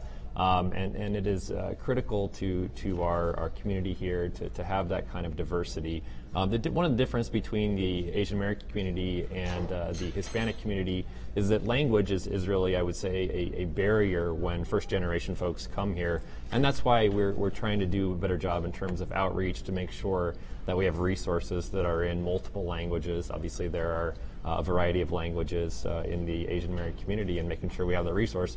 One of the things that I wanted to note is we haven't had very good diversity and representation at the elected and appointed level from the Asian American community. So one of the things that I had set out as a goal when I joined the commission was to make sure we had that representation. And so my planning commissioner is Vietnamese, and I have appointed members of the AAPI community to both the Spring Valley and the Enterprise Town Board. What needs to be done, or what needs to continue to be done in this area to promote good growth? Well, I think it's making sure that we provide those resources. I know one of the things that Commissioner Segalum and I are going to be working on in the very near future, there was a commission a while back that was sort of the outreach between the county commission and the AAPI community. And so that sort of went by the wayside, and so we're going to try and bring that commission back, make sure that we get that input from the community. And I know one thing that the Asian American community has really been asking for and looking for is a true cultural center where people can come, maybe if they have a language barrier, to learn how they interface with different government agencies. And so we're looking at opportunities to do that here along the Spring Mountain corridor. Commissioner, let's shift gears a little bit. I know that the homeless population is obviously always on the burner, and some legislative bills coming on. Sure. We'll talk about that in a little bit, but I know you've recently suggested that, of course, the city of Las Vegas and Clark County really needs to roll up their sleeves and work together to combat this problem. Talk a little bit about that. Absolutely. So I know historically there's been some personality conflicts between the city and county at times, and I think we need to set that aside. If you're on the streets, you don't really care whether there's a personality conflict between an elected commissioner and an elected city council person. You're just trying to find somewhere to sleep. It was below freezing here yesterday, and I feel for the folks that are out there on the street and don't have a place to stay. And so we need to put those differences aside. We need to make sure that we're working collaboratively towards a solution. Let's move into some of the legislative things. I know that the city is looking at some of those bills to address that. And what does the county need to do to follow those, or what are we doing to follow those, the bills? Sure. So Clark County has a team that's up in Carson City right now. Mm-hmm. They are tracking the bills. We have a few bills of our own that are up at the legislative session that are critical to moving the county forward. But we have folks who are working on our behalf up the legislature to make sure that we're tracking those important issues. Let's talk specifically about Assembly Bill 79, which will allow us quicker recourse to address abandoned buildings and delinquent property. What does that mean, Commissioner? Well, I think that we have some areas of town that are a bit dilapidated, and there are some barriers right now to be able to address those issues. And so passing a bill like that will allow us to get in there and make those changes so it's not a blight on the whole community. One that I was surprised to see that you talked about was Senate Bill 127 that could possibly expand the county commission from 7 people to 9 people. Obviously, that isn't going to happen overnight, but what are your thoughts on that one? I think that it would have to be a sort of a long-term study. I think that there would be some growing pains. There are only 7 county commission offices in the current building, and so we would have to figure out how that would happen, and we have to see what the real need is. Again, there's this interesting dynamic here in Clark County. In most places, it's an incorporated city that is the sort of the primary interface between people in the community. Here, you have districts like mine that are 95% only in unincorporated areas. And so you can't, if you're in my district, call up a city council person and ask for some constituent services or find out how you deal with stuff. You have to call my office. And so that puts a different burden on districts that are mine that are growing and in unincorporated areas than it does in some of the more the older neighborhoods that are in the incorporated areas. You're obviously very well versed in what goes on in legislative sessions in Carson City, having spent a winter up there a few years ago. Yep. What can you bring from your days as a state senator to the county commission? Well, I think it's in every elected body, you have to be able to work with other people. And I'm fortunate that while I was in the legislature, I got to work with half of the county commission. So I got to work with our county commission chair, Marilyn Kirkpatrick, and also with former Senator Tick Segerblum while I was up there. And so bringing that collaboration, working across party lines, working across differences of opinion and geography is critical to the Clark County Commission. I know later in February, in fact, one of your colleagues, new Commissioner Michael Naft, you and he are having a joint town hall, yep. And of course you have contiguous, despite A&F not being really contiguous, you do have commission districts. Talk a little bit about what you expect to accomplish in that meeting. Sure, both of us are very interested in getting to know our community more. We both share both the enterprise and town boards. We're about half and half on both of those areas of town. And so this is an opportunity to open the doors and make sure that people who have interests who we've never met before can get out there and talk to us face to face. Is there anything so far, Commissioner, in your first couple months on the job that has really surprised you about Clark County that maybe you didn't know, or some issues that you must tackle at the county level? I don't know if it surprised me, but I got to participate in an event last week where we honored the people that have worked at Clark County for 5, 10, 15 to 35 years. And I have to tell you, it's fantastic to work with the amazing folks over at Clark County who day in, day out serve the people in this community. I know you also were at the Desert Diamond at the ceremony back in December, and that will continue to evolve and people will be playing ball there very soon, and going to be an amazing public art sculpture there as well in District F. Yeah, we're excited about it. I happen to live in Mountains Edge, so it's literally about half a mile from my house. And this is going to be a truly world-class facility. We've already got calls are coming in on a daily basis to want to use it for tournaments for softball and baseball. And that is, of course, next to the Mountains Edge Regional Park.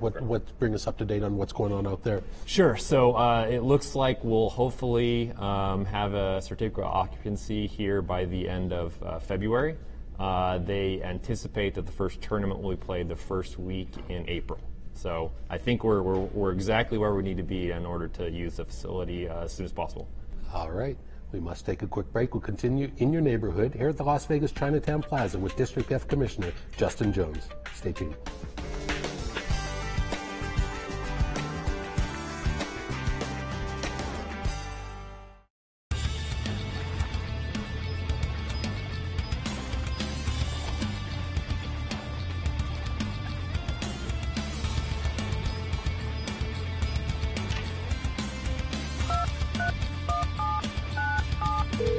Thank you for calling the Jury Services Office. You haven't really lived until you've had a hand in justice. Serve on a jury. Be sure to respond if you get a jury summons and play a role to ensure that justice is fairly served. I think I'd be locked up right now if it weren't for the harbor. Fighting drug or alcohol use and changes in behavior are all warning signs that a youth may need help. I got in a fight and got expelled from school, and my mom took me to the harbor for help. The harbor is a safe haven for troubled kids and their families. The goal is to give them resources so problems don't escalate. We know kids in crisis can become adults in crisis. Prevention and early intervention work. They helped me get my life back on track. Sometimes you just need a fresh start. The harbor offers hope and second chances. District F is home to the Desert Breeze Regional Park Recreation and Aquatic Centers. With 119 acres, Desert Breeze is the second largest of all county parks and includes places to play nearly every type of team sport.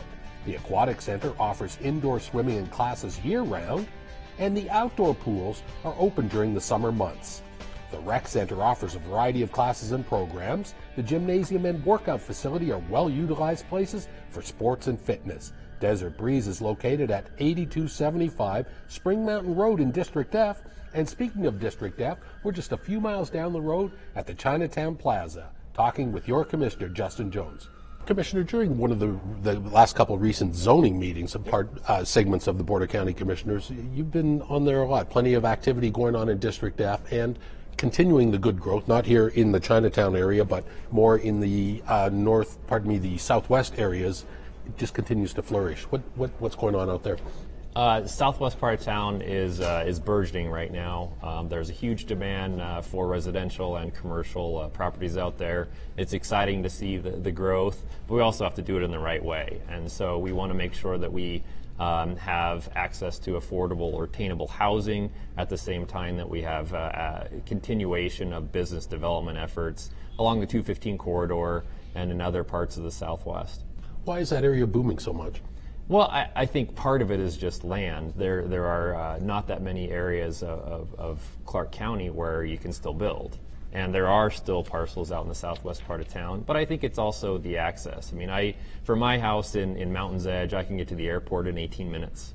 And it's pretty amazing to be in a city of 2.2 million people and be able to get to the airport from a suburb in that short period of time. So I think we're pretty blessed out in the southwest to have truly great access to everything. And of course, people keep talking a little bit about that Las Vegas Raiders Stadium, which is then at the threshold of the Strip and at 215 and 15. So this is really a vital time to make sure that roads and growth continues correctly into that area. Absolutely. I think the Raiders Stadium is already bringing opportunities to our town, and I think it's only going to continue over the next few years. I think the other sort of corridor that is of great interest right now along the 215 is between Switch and its facility and the Harry Reid Research Center. I think that's really going to be a prime technology corridor for the future, and I'm really excited about the opportunities over there. Talk a little bit about Switch, what they mean to our community, and what they mean to District F. Sure. I mean, Switch is an international leader in providing data warehousing services.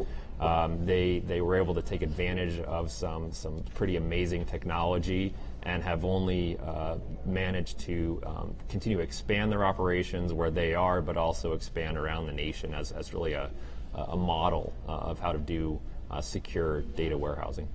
Commissioner, obviously cannabis and cannabis consumption lounges are something that all jurisdictions are now wrestling with, and it seems now that Governor Sisolak, he's convened a green ribbon panel up at the legislative level right now. So what does that mean to us here locally? Are we going to kind of follow some recommendations, what they're going to, or just bring us up to date on that if you would?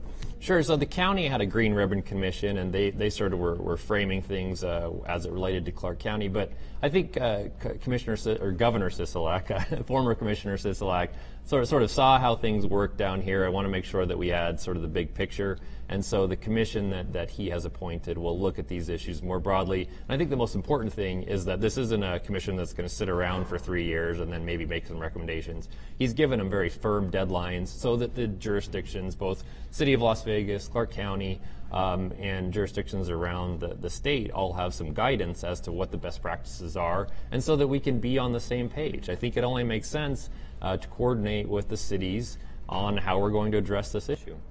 And of course, the retail outlets there's many of those in District F. Are you satisfied with how this industry has come into our county? Well, I think that unlike some other states like California, Nevada has really done it the right way. I think we had the benefit of watching how some states did it well, like Colorado, and how some states did it poorly, like California, and to take the best practices from other states and implement them here. We know how to do regulated industries better than anybody because of the Strip and gaming. And so we are able to apply those same principles to the cannabis industry, and I think that we're definitely doing it the right way, and we'll continue to do it that way. And what do your constituents? Do you have a cross-section, or do constituents come to you with the same concerns or issues, pro or con? Sure. I mean, there are certainly folks in the Southwest and across the county that have concerns about cannabis businesses that are close to schools or in their neighborhoods. But I think that there's a growing understanding that cannabis is not the reefer madness that decades ago I think was the perception. I have a close friend who suffers from lupus, and cannabis has been instrumental in her treatment of her disease, and I think that people are seeing that. It's folks in their community that cannabis is really helping. Let's bring up something different, Commissioner. I know you're very interested in is the Shot Spotter. It's a new technology that helps triangulate the sound of gunfire or potential gunfire. Just another tool in Metro's crime-fighting belt. But this isn't cheap. And as you said you're questioning the public deterrent. Do you think this should be expanded? And is it worth the millions of dollars to expand it? So what was your takeaway from Metro's presentation and what you know about Shot Spotter? Sure. So Shot Spotter is this opportunity where they have sensing devices in neighborhoods and cameras that will allow them to sense when a gun is fired and to allow the police to go to the exact location of where the gun is fired. A lot of times, as Metro explained at the hearing, you'll have people call in and say they heard a gunshot, but they can't figure out if it was on this block or that block. And so this technology really allows them to go to the right place. In terms of the cost, I think that we're going to have to look at that over the next budget cycle. But if it allows us to truly treat gun crimes, which are very substantial in our neighborhoods, then I think it makes sense. And one of the areas that they're proposing to expand is in my district, not far from here actually, along the 15.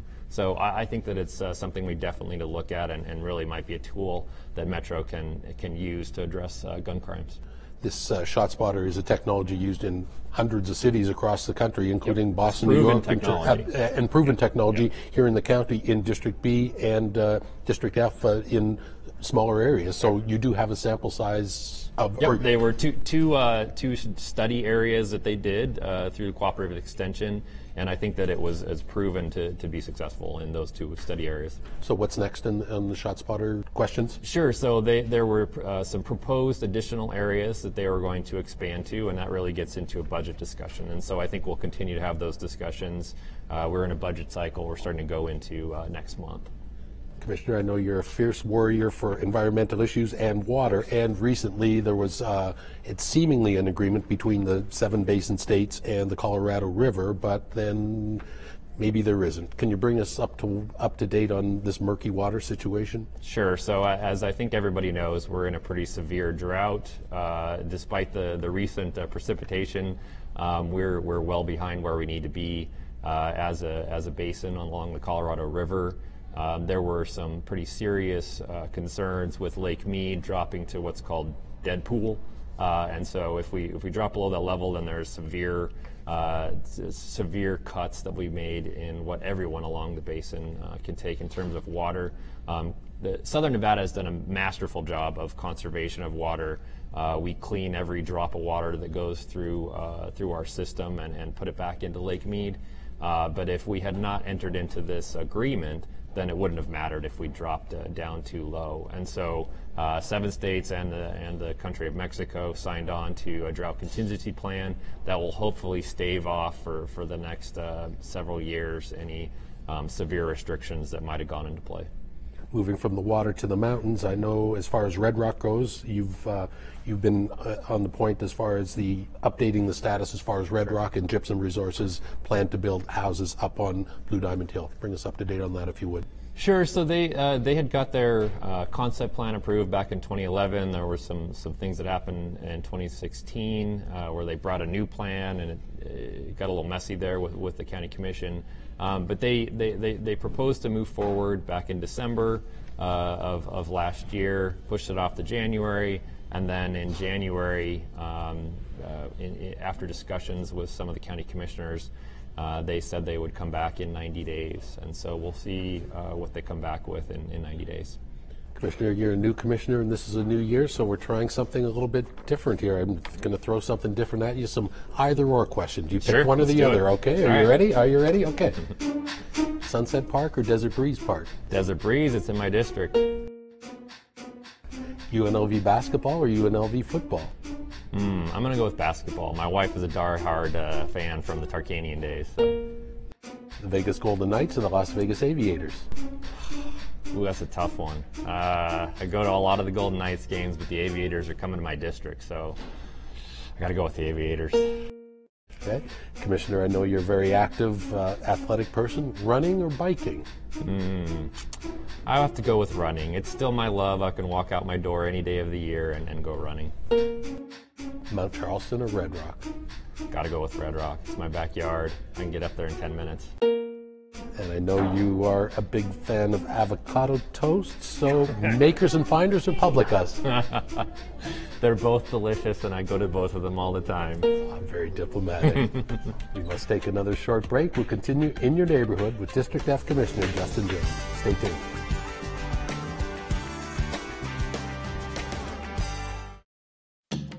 Do you know when to go on a yellow flashing arrow? They're popping up all over Clark County, and they're the new signal for turning left at intersections with a dedicated left turn lane. Here's what drivers need to know. A flashing yellow arrow means turns are permitted, but you must first yield to oncoming traffic and pedestrians. Then turn with caution. Keep in mind oncoming traffic has a green light. A solid green arrow means turn left. Oncoming traffic must stop. A solid yellow arrow means that the left turn signal is about to change to red, and you should be prepared to stop or prepared to complete your left turn if you're within the intersection. And finally, a solid red arrow means stop. These left turn yellow flashing arrow signals are new, so remember, a yellow flashing arrow means turn with caution. For more information, log on to clarkcountynv.gov and search keyword flashing yellow arrows.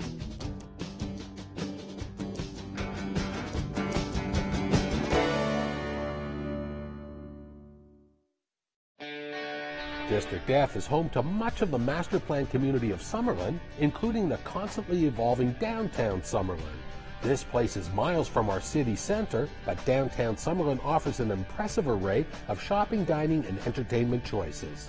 The City National Bank Arena is the home and practice facility for the National Hockey League's Vegas Golden Knights and for thousands of amateur skaters and hockey players. This place will continue to become a premier sporting destination as the Las Vegas ballpark construction continues, and in just a few months will be home base for the Las Vegas Aviators AAA baseball team. Downtown Summerlin is located just south of Red Rock Station in District F. And speaking of District F, we're talking to your Commissioner, Justin Jones. So, Commissioner, we're wrapping up here in beautiful Chinatown here on Spring Mountain. How do you think this community is going to look, say, 5 years from now, 15 years from now?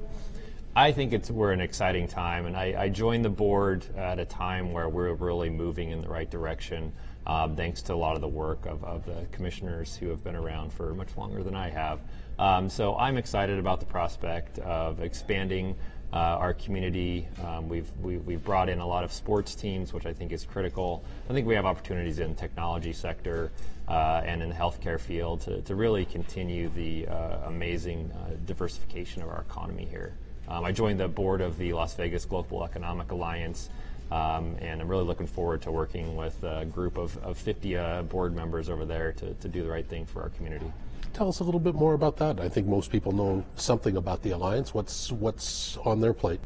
So they are really looking at strategic planning, planning for the future, and targeting a couple of sectors. Sports obviously was a big part of that, and I joined the board with Mark Bedane from the Raiders, so kind of a big deal to join with a man of his caliber. So I'm just excited for the opportunity to learn from business leaders, from government leaders, and make sure that Clark County is doing its part on the economic development side. All right, well, appreciate you spending time with us. We'll let you get back to work. Thank you. Thank you. That wraps up this edition of In Your Neighborhood. Thanks to our good friends here at the Las Vegas Chinatown Plaza and to Commissioner Justin Jones for taking time to tell us about the area he calls home and represents as your elected official, District F. If you have any questions about this show or ideas for upcoming segments in your neighborhood, call me. I'm at 455-6357 or send an email to rsw@clarkcountynv.gov. Thanks for tuning in to Clark County Television. On behalf of our production staff, I'm Randy Swallow. We'll see you again next time in your neighborhood.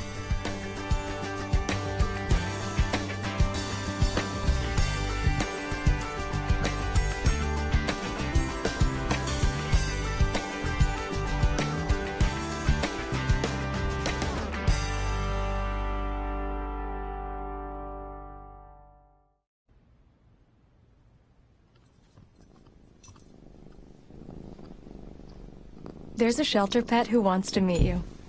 Meet one today. Visit theshelterpetproject.org. Adopt.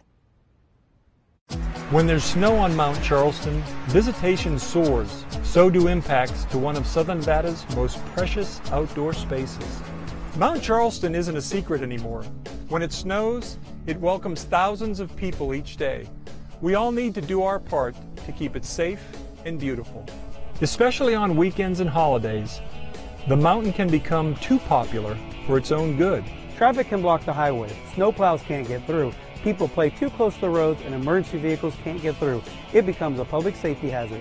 To make the most of your visit, plan ahead.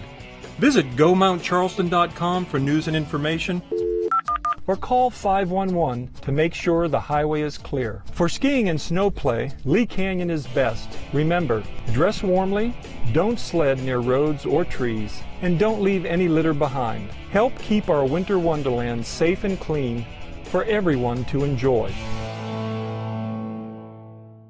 After October 1st, people started saying, Vegas strong. But the truth is, I don't always feel strong. Some days I feel scared. Alone. Exhausted. Overwhelmed. Hopeless. Anxious. But I didn't think I needed help. Because I thought things would get better. We didn't have physical wounds. But what happened that night affected all of us. And it's never too late to get the help you need. Reach out to the Vegas Strong Resiliency Center to see how they can help you.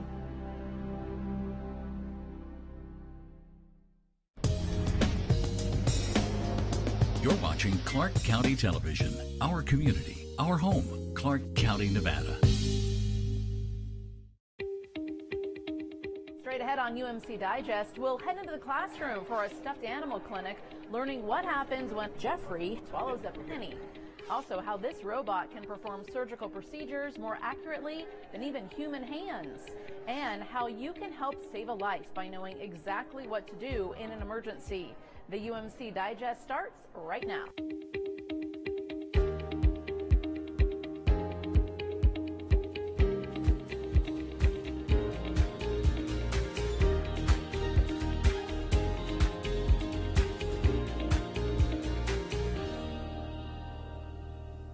After the October 1st shootings, many people asked what they could do to help.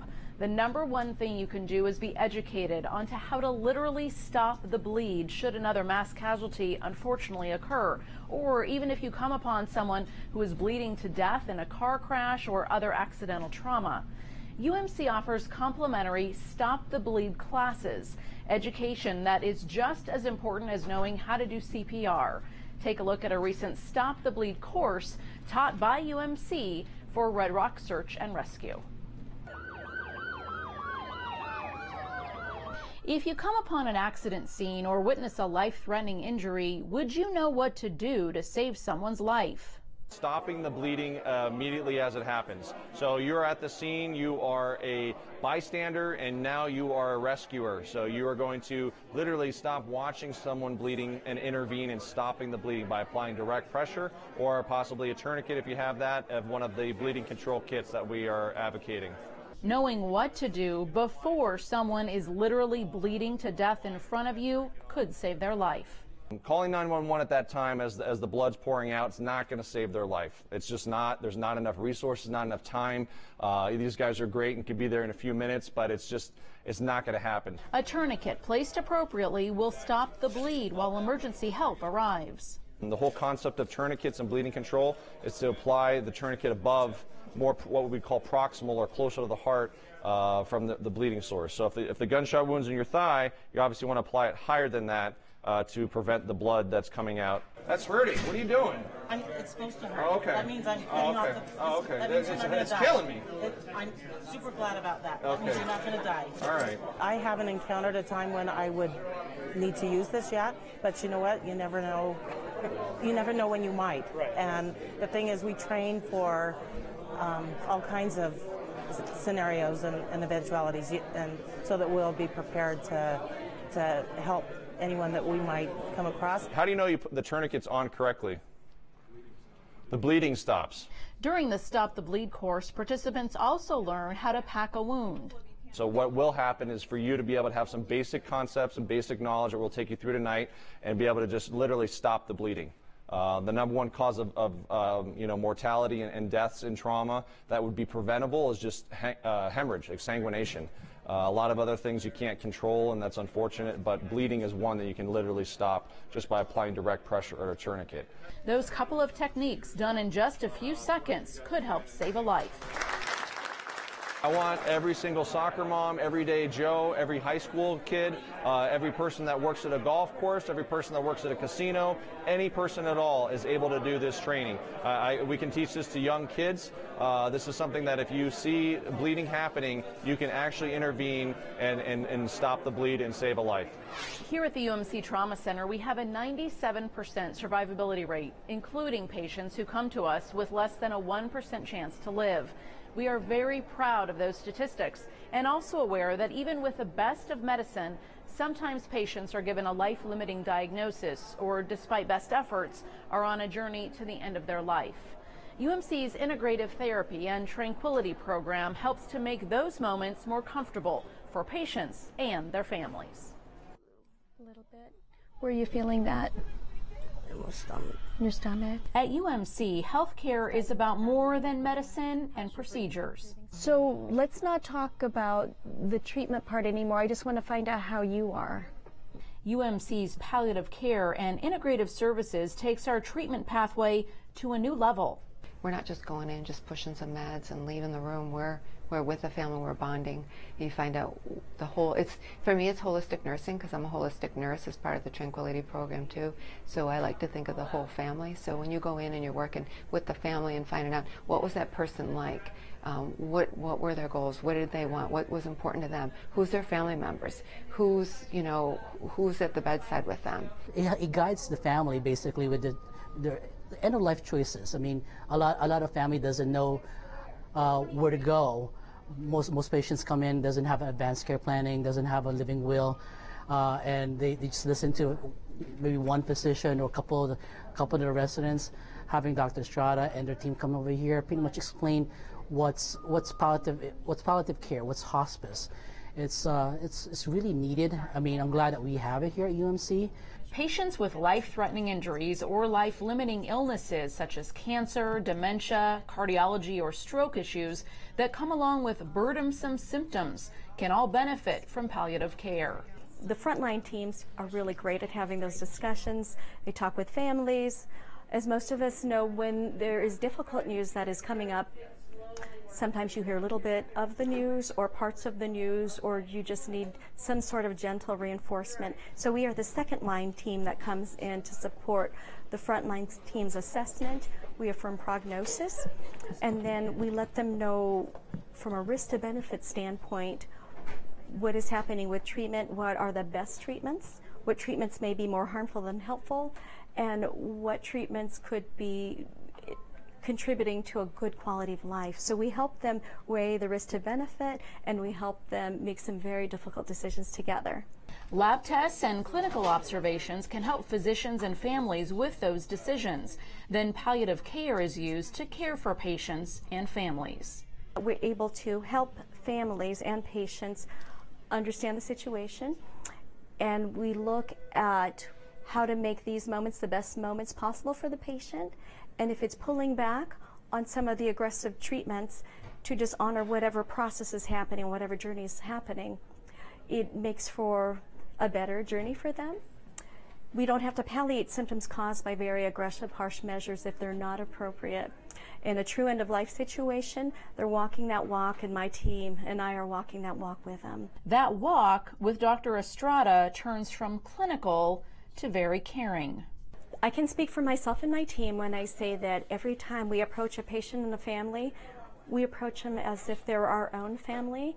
In a hospital where we are so proud of saving lives, it's equally honorable to create an appropriate end-of-life experience for our patients and their families. We figure out what they would want, the music, if they would want to be clean and fresh, or what blankets they'd want around in their pictures.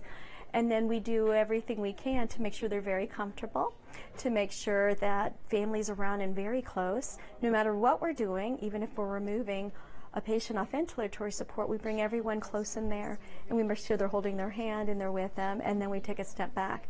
Those are important and sensitive moments for our families. I've always been very proud of my job and the job our team does.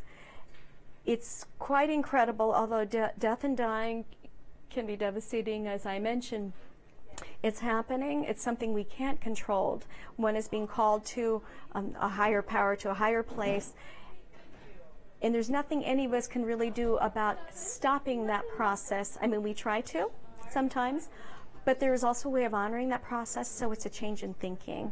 It's a change in culture. That change in thinking, when everything possible has been done from a curative standpoint, honors the process of life and death.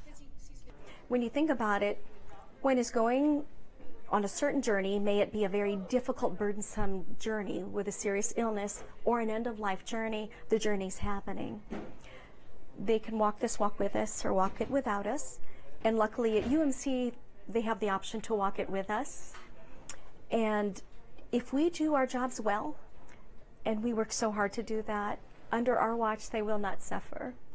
So because we can alleviate suffering and enhance one's quality of life, no matter what the situation is, it makes it the best job in the world. When we come back, we'll take you to UMC's newest primary care location, where you can have your own personal physician. That's coming up on the other side of this break.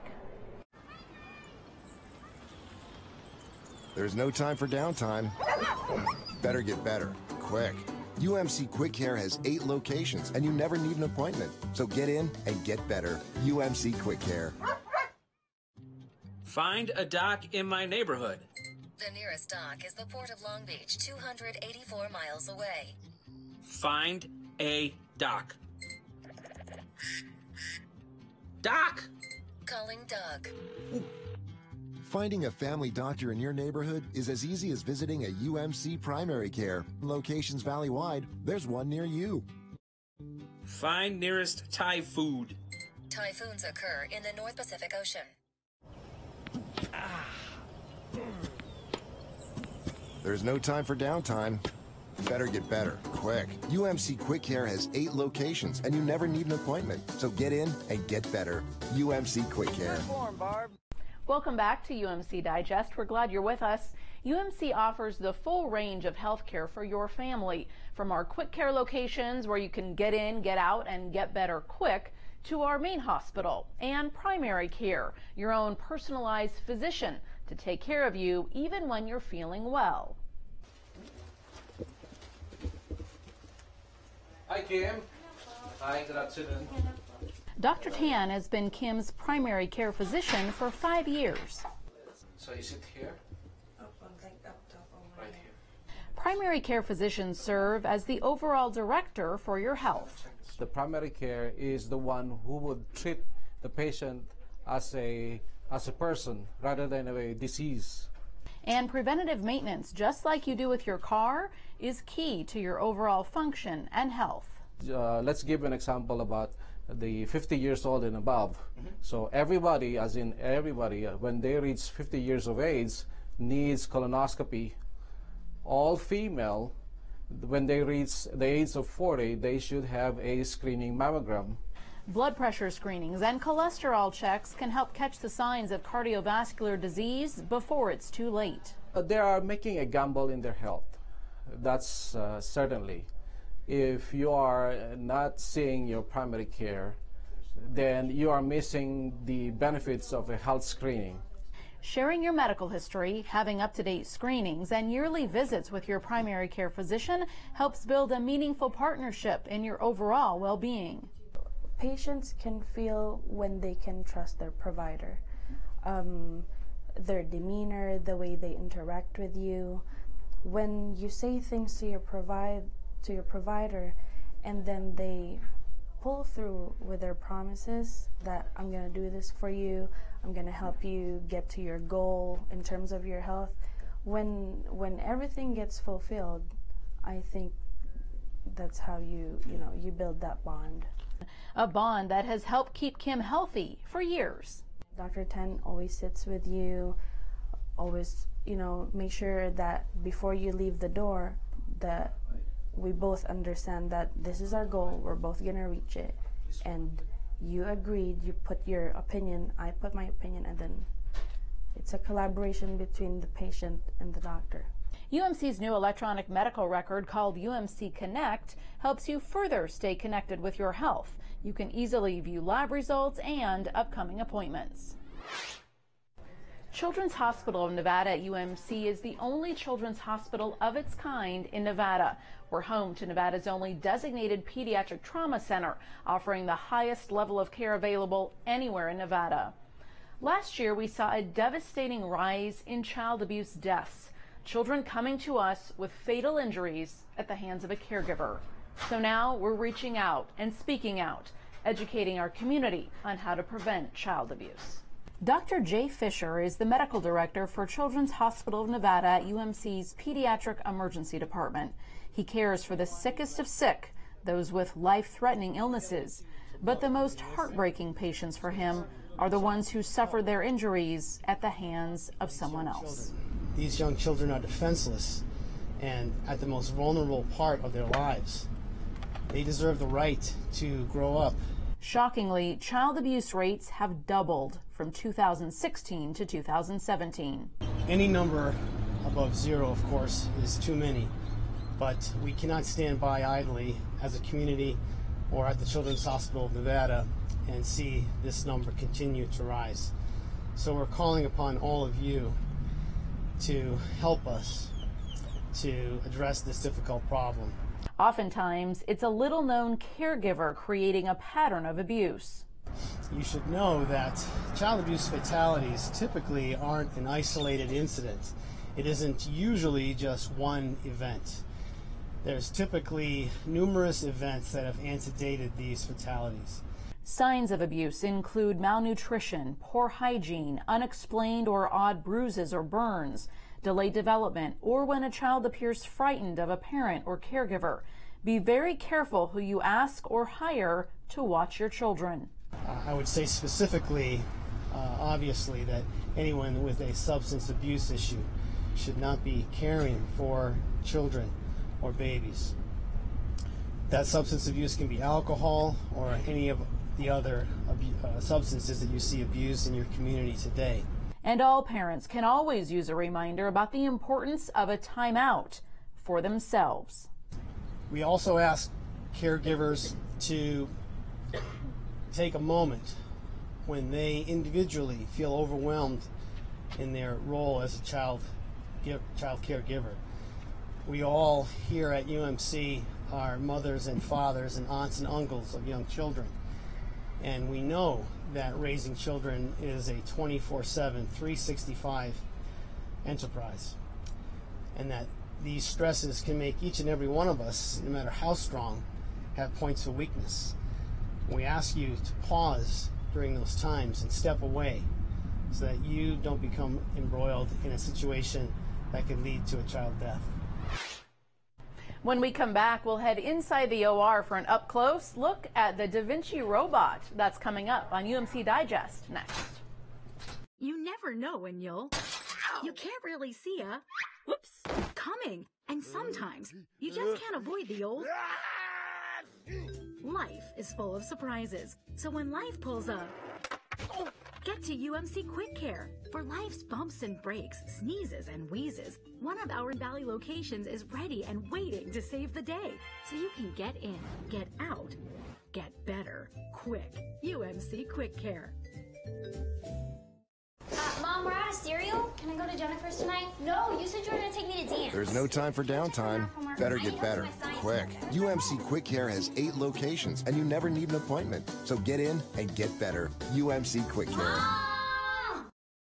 Welcome back to UMC Digest. UMC is home to the most advanced surgical technology with robotic surgery that allows for faster recoveries and better outcomes. Now UMC is one of the only places in the West to offer robotic surgery for children. This is the Da Vinci robot, capable of performing surgical procedures at the hands of a skilled surgeon actually sitting steps away from the patient. One of the nice things is when you put your head into the console is actually when the robot gets activated. So if I'm out here talking, the robot's not going to do anything, even if my hands are here. And when a surgeon is at the helm, surgical procedures can be done with shorter hospitalizations, less pain, and less pain medication for adults and pediatric patients alike. The Da Vinci system translates the surgeon's hands at the console to very precise and fine movements on the patient. And by doing so, that decreases the tremor, decreases any abnormal manipulation, kind of increases the efficiency of a surgery. Which all leads to decreased complications. So we're less bleeding, less inadvertent injuries to other structures, the ability to do more complex surgeries with the robot in more precise fashion. Removing pancreatic and lung masses and kidney transplants can all be done robotically. Compared to open surgery, there's no comparison. Open surgery, you have big scars. And UMC is one of the only hospitals offering this caliber of surgical care for younger patients. 2 local Las Vegas families have gone above and beyond, donating so generously to Children's Hospital of Nevada at UMC. Jerry and Jenny Shear know too well what it's like to have premature babies in the neonatal intensive care unit, and it was important for them to give back.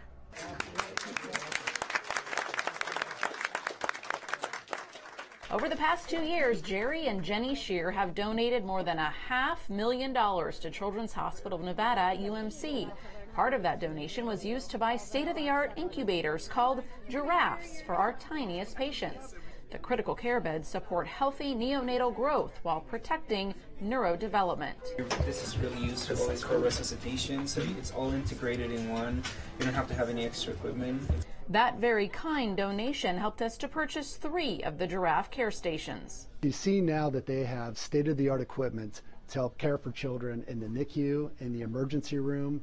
It really does our heart good to know that other parents are going to have the best opportunity to see that positive outcome for their own children. In addition to that equipment, another donation from the Scheer Family Foundation helped buy infant car seats for our babies going home for the first time and treated our patients, families, and staff to a big holiday celebration.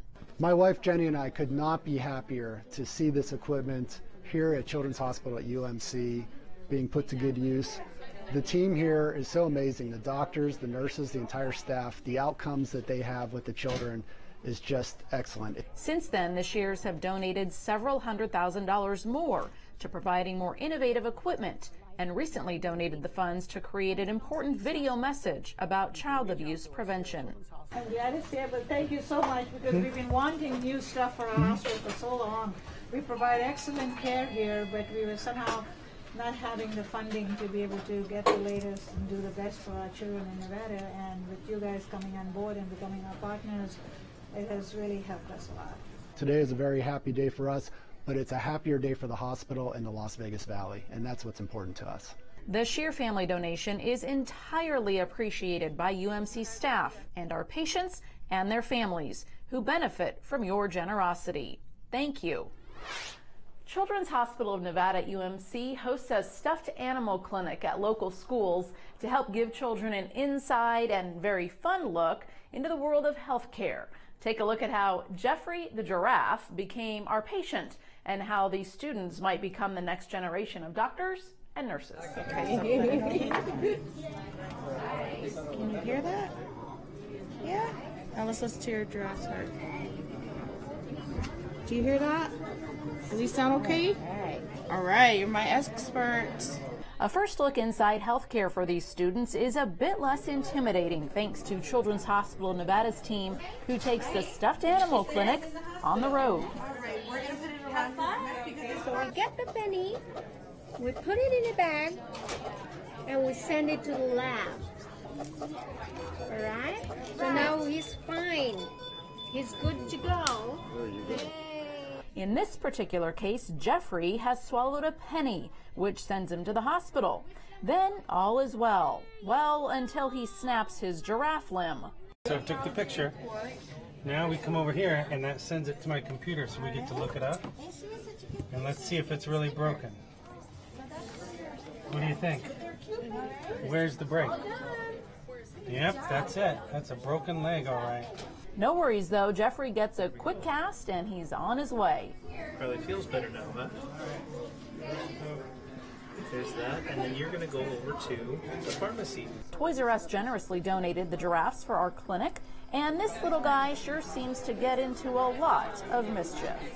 He was really hungry, and his mother accidentally put a penny in his dinner plate, and he accidentally swallowed it. And now he needs to go to the hospital. We're hoping to introduce the kids in their own little atmosphere to the healthcare. So they'll be going to different departments, for instance, triage, respiratory, radiology, to kind of get them the feel of what a hospital visit would be like. And at the same time, these kids are our future. So hopefully we could get them into our healthcare and get them into being future nurses, doctors, respiratory therapists. Thank you for joining us for this edition of UMC Digest. For more information on all of the stories you've watched, please head to our websites. We have 2 of them, umcsn.com and childrenshospitalofnevada.org. You can also find us on social media. We'll see you next time right here on Clark County Television. Until then, take care.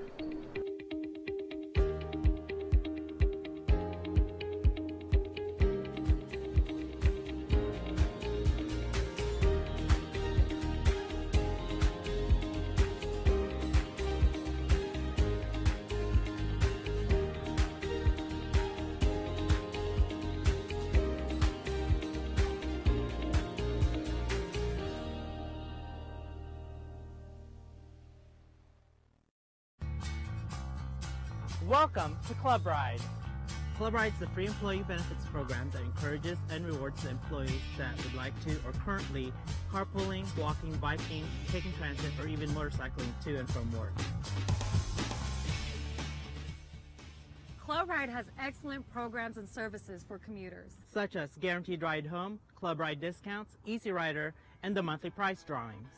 Club Ride Rewards is a program that rewards commuters every month for clean, green commutes to and from work. As a Club Ride member, you can win cash and prizes every month. It's a great thing. Oh, we love winning the awards. We've been carpooling over 11 years now. You were doing it before it was the thing to do. I think I'm the better driver. No, I'm the better driver. Carpooling was just kind of a natural thing. We could ride to work, we could talk to one another on our way, and saved us time and gas. But that extra prize makes it extra fun. I was carpooling before it was cool, and before we got the Rockstar parking for carpooling. Club Ride has this really cool website. You go in and you log your trips each week, and it calculates for you how much money you've saved, how much of an impact you've had on the environment in terms of less emissions and so on.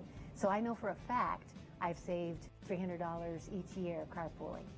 After 20 years of driving in Las Vegas traffic, I think I'd had enough and I was ready for a change. I currently commute by taking the new transit buses. There's a new park and ride in my neighborhood, so I just drive over there and hop on the bus. I commute with this bad boy right here. My employer not only supports it, she lets me park my bicycle right in my closet at work. I love the Club Ride discount program because I get to use it at Jason's Deli, Cold Stone Creamery, and then I'm even able to use it at my bike shop, Bicycle World. I wish I would have learned about it earlier. One of the great benefits for employers is the outreach that we do. We set up a table, we give away free t-shirts, we talk to them, we educate them about the program, and then of course the incentives that are available to them. Once employers realize what we do for them, they love it. Club Ride is extremely successful at Bellagio. We've been a partner with Club Ride since 1999, and currently we have about 1,200 employees enrolled. We provide our employees with reserved parking, bike racks, motorcycle area, as well as pre-tax payroll deduction for the passes. I think the Club Ride program is very well thought out, very well engineered.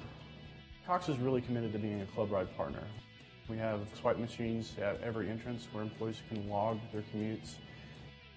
We also have bicycle racks. We have the ability for employees to work compressed work weeks and flexible schedules. And we have pool vehicles that are available for those employees that commute who need a vehicle to use to visit a customer or to go to another office. Having a strong commute options program is really important to the city of Henderson. Currently, we have over 400 of our employees that are enrolled in the Club Ride program. We have lots of prize winners every month, and I really make a big deal about it. I hand deliver all the prizes.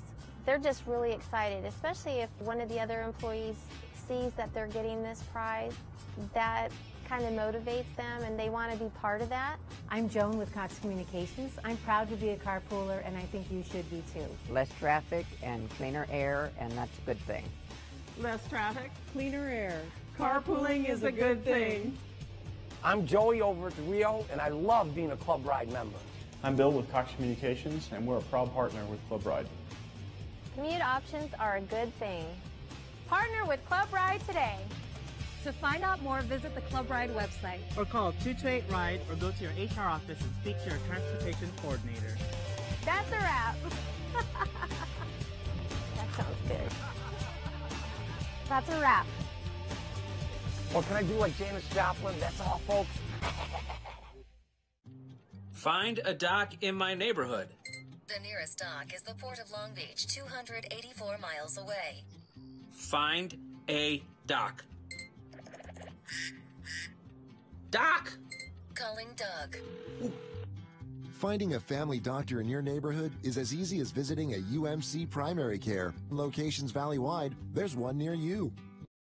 Find nearest Thai food. Typhoons occur in the North Pacific Ocean. The sale of marijuana is getting underway in Las Vegas. But where can you consume it? On the Strip? No, not even in your hotel room. At my friend's house? Sure, if they say yes. How about in my camper? Don't consume it and drive. That's dangerous and illegal. While out hiking Mount Charleston? No, not in any public spaces. You can't consume it or even possess it at the airport either. At the bar or a nightclub? No, not there either. Visit clarkcountynv.gov for more information. Be informed, be responsible. Our community, our home, Clark County, Nevada. Thanks for watching Clark County Television. Coming up next on Clark County Chronicles, Clark County's public arts program is creating masterpiece murals and sensational sculptures for all to enjoy. The Rose Garden Apartments are blooming once again for residents of one community, and our Public Works team turns 50 this year. We take a look back at their esteemed road building history. Those stories and more coming up next on Clark County Chronicles.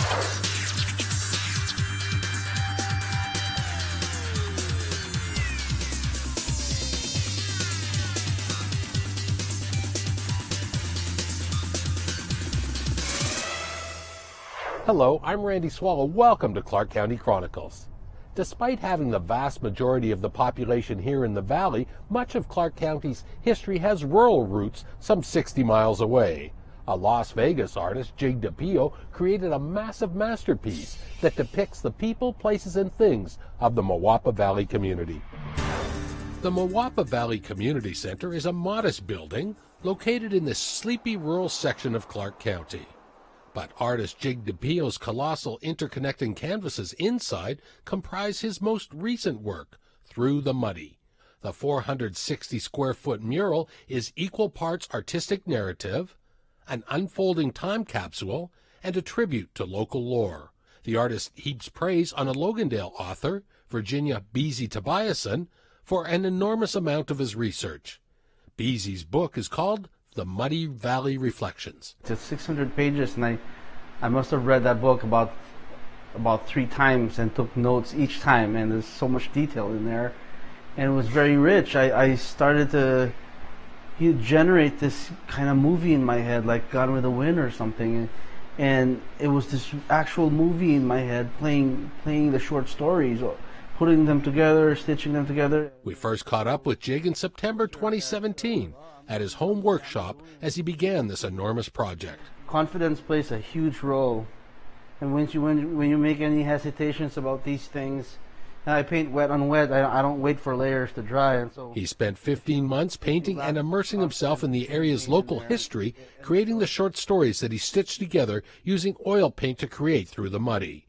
The finished product includes images that represent this slice of the history of the American West, agriculture, the Old Spanish Trail, cowboys and Paiutes, stagecoaches, the lost city of St. Thomas, and of course, the end result of Hoover Dam and Lake Mead. So when people say they're born and raised here and know the history of Las Vegas, they better know this one, that their county was actually established here in this part of town.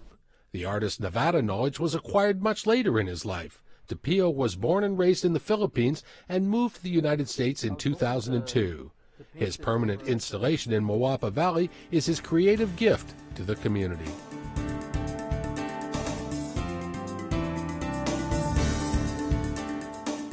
Clark County's public arts program had a successful year last year, and there's some amazing opportunities for artists this year. I recently sat down with the cultural supervisor of the Public Arts Office, Mickey Sproat. Mickey, it's been 6 or 7 years now that the Clark County Arts Plan has been in place. Maybe if we could, let's just start there and talk a little bit about how this funding mechanism goes to provide funds for public art in Clark County. Yeah, definitely. It's called the County Arts Plan, and it is an ordinance that the commissioners had brought up or approved in 2012, and it started in 2013. And so that ordinance takes money from the hotel taxes, and that's what funds this public art. It takes a small percentage, about 5%. Then the commissioners have put a cap on our program, so it's $1.25 million a year is what we could get from those taxes. And we've seen a number of completed projects. Talk about some of the completed projects we saw last year in 2018. Definitely. In 2018, we completed ZAP 10, which was off of Cheyenne, near the College of Southern Nevada. And then we also had in Overton, Nevada, we had our Moapa Community Mural Project. And so that's part 1 of part 2 that's going to come out this year. I know we spent a lot of time with Jig and the other 2 artists out there. Jig's work is amazing. His Into the Muddy. Talk a little bit about his project. Yeah, so it's a large mural painting that is actually on canvas, and it is 11 feet high by 40 feet long. It is an oil painting. I mean, you're just not going to see this type of painting anywhere in the West, and so it's such a neat project for public art to have this large oil painting in a building in Clark County. And his subject matter is kind of how we end up becoming a city there, right? And became a town there. So it's all about the mining. It's about the people that came in and started shops and started farming and everything else. He also combined with Heidi, a couple of local artists there, I believe, Heidi Levitt and Joan Day, and they also contributed to the larger project of this whole efforts. Yes, they did. So during the call for artists for that particular project, Joan and Heidi were actually the semifinalists along with Jig. And so when Jig won the major piece, Heidi and Joan had actually also made little paintings that that they were putting forward for the design. And so each individual painting from all 3 artists were totally different, but the same premise about Moapa Valley. And so Clark County chose to purchase those 2 paintings. We did a little bit of rehab on them, made them framed and wall gallery acceptable, right? And we put them out at the Recreation Center, which is across or right next to the community center. So it's a wonderful project. There's a little thing that we do with that project where Joan's and Heidi's pieces are. And so we have a book where locals can write down their stories. So we're starting to do an oral history of like, how did you come to live in Moapa Valley? So it's pretty neat. Such rich history out there. Something I'm excited about, and I'm sure everyone in Parks and Rec and the art department and everything is, I believe it's called Organic Study Number 2 by the Renewable Energy Team, and that's out of Desert Diamonds. And it's a fantastic pitcher holding a baseball. The amount of work that Luis and Pam and Michael have done on that is amazing, and it's going to be a grand slam out there. Oh, 100%. So that piece is made out of steel. It is 18 tons. And you're right, Renewable Envoy, they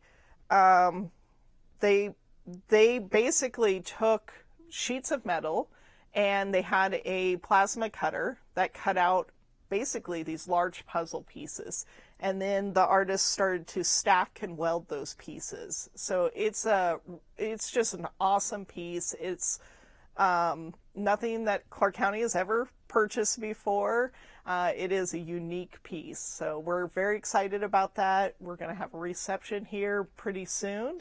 And Mickey, that's going to be such an amazing component for Desert Diamonds, which is a gem of a baseball complex, nothing like we have for 90-foot base paths and 90-foot diamonds that we have in Clark County. Right. And that's the great thing about having public art in these spaces. Clark County is really excited about this baseball park. We are in hopes that we'll have major baseball tournaments out there. And I think it's a wonderful thing for County Arts Plan to have a piece out there for local artists. For local artists to have that piece, we're really starting to help out the community, even in a larger spectrum. If you think about it, you're going to have people from all over the country, maybe even the world, coming out to that baseball park. And who knows, maybe they'll connect with the artists on a different level. Maybe, it exposes the artists to a much grander scale. There will be thousands and thousands of Instagram posts and social media posts on that. And of course, who we've just talked about, that amazing team and Jig and his work. Those were all call to art submissions. And you've got a couple on the table right now. One for out in Moapa at the Double Negative Gateway, and also Nellis Ceiling at the Air Force Base. Tell me about those two. Yeah, so the Nellis Absolute Ceiling is a call for aviation sculpture in the median. And that's off of Nellis, in between Nellis and Lamb on Las Vegas Boulevard. We don't have the exact details of what that's going to be because we want artists to apply and give us the design. So there's not too much detail I could give. The due date for that call is March 8th. And so people that are interested, you need to submit your qualifications, and you would do that by looking up Clark County contract opportunities and getting into the Clark County purchasing webpage where you could see those contracts, and you apply through there. Now, the Double Negative Gateway piece, that is also a sculpture. That sculpture is a little bit more unique for us because it's going to be, the call can be kinetic, so those pieces could move around. And it's just a great throwback to it's a gateway piece to Michael Heisner's Double Negative, which is a land art sculpture or land art public art piece there on the mesa over Overton. And so the art committee, when they had chosen this piece and thought it would be a great recommendation for Clark County, their idea was to give people that are coming in from all over the world to see Michael Heisner's piece, to give them a little place marker for, okay, this is where you turn to go up to the Double Negative.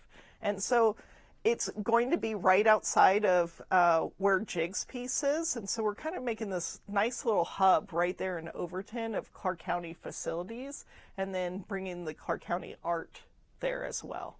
So that will just help accentuate Mr. Heisner's internationally renowned Double Negative piece then, right? 100%. But it'll also bring in even more people to go out and experience Michael's piece, to experience the new piece, which also brings in visitors to spend money down in Overton on, getting food, getting gas, that kind of stuff. So it's a really great mix there.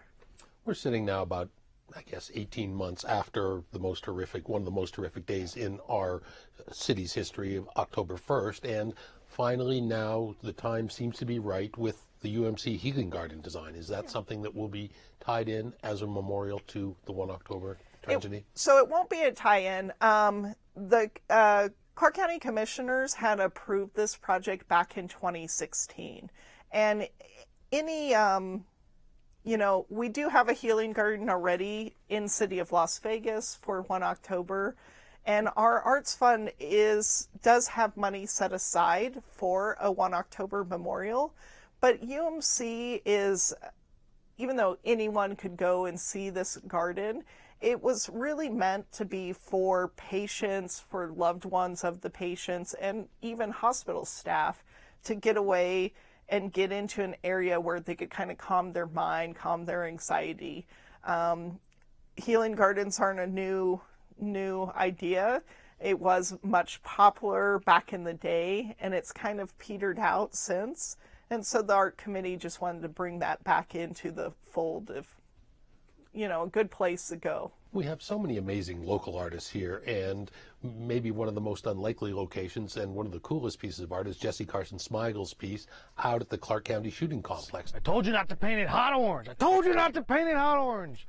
Now, you and the shooting complex, or you're calling for, actually want children to participate in an art contest out there. Tell us about that. Oh, yeah, definitely. So, yes, the shooting park has a Connex, which is it's a movable storage unit, and it's just a big metal rectangle, basically. And so they wanted to freshen it up. They wanted to, put some art on this. And what better way than have children participate? So the call is a design competition for the artwork that will go on that Connex. Also, not exactly in your department, but the Poet Laureate, the Clark County Poet Laureate, Vogue Robinson. She is just wrapping up her 2-year term, and we're asking for another Poet Laureate. Talk to me about that. So the Poet Laureate is a 2-year term, as you said, and we have the call out. I believe the deadline is June 1st for the call. And the Poet Laureate basically goes around Clark County and does what they do best. They do poetry, and they do poetry events. And so by being the Poet Laureate, you are kind of a champion for Clark County. Clark County does pay a stipend of $10,000 for each year for that position. And it's just a wonderful thing to get involved in. So if you have any interest in this, I would contact Winchester Cultural Center about Poet Laureate. And Mickey, I know you're excited about some new type things coming up for 2019. Tell me about them. Yeah, definitely. So we have this program that we've just renamed, and it's called the Full Focus. And what it is it's a professional workshop series for local artists. I'm bringing in public artists from all over the country to come and talk about how you become a public artist, how do you, submit for these RFQs, how do you go about finding engineers, just every aspect of public art is what we teach. And so those are always on the second Saturday and Sunday of each month. You don't have to go to both days. It's the same lecture both days. We tend to travel around town on the Saturdays, and so you want to check out our Facebook or contact us to find out those locations. But the Sunday is always here at the Government Center, and from 10 a.m. to 1 p.m. All right. Well, keep up the good work. We appreciate you spending time with us. Definitely. Thank you.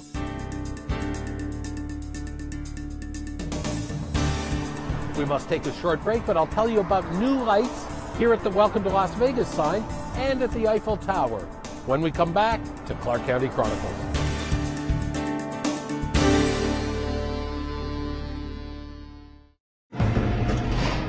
I think I'd be locked up right now if it weren't for the harbor. Fighting drug or alcohol use and changes in behavior are all warning signs that a youth may need help. I got in a fight and got expelled from school, and my mom took me to the harbor for help. The harbor is a safe haven for troubled kids and their families. The goal is to give them resources so problems don't escalate. We know kids in crisis can become adults in crisis.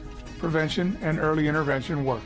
They helped me get my life back on track. Sometimes you just need a fresh start. The harbor offers hope and second chances. After October 1st, people started saying, Vegas strong. But the truth is, I don't always feel strong. Sometimes I feel scared. Anxious. Alone. Exhausted. Overwhelmed. Hopeless. But I didn't reach out for help because I didn't think I needed help. I thought I needed to be strong for others. Other people were hurt worse than me. We didn't know where to go. I just didn't have time. I thought I was fine. I thought it would cost too much. I was worried that saying it out loud and remembering it all would make it too real. But then I realized it's okay to feel the way I do. It's okay to cry. It's okay to talk about it and remember it. It's okay to grieve. And it's okay to ask for help. Because it affected all of us. And it's never too late to get the help you need. No matter who you are, where you live, or what your story is. Reach out to the Vegas Strong Resiliency Center to see how they can help you. In Las Vegas, call 702-455-2433. Outside of Las Vegas, call 833-299-2433. Or go online to vegasstrongrc.org for more information. Together. Together. Together. We're becoming Vegas Stronger. Vegas Stronger.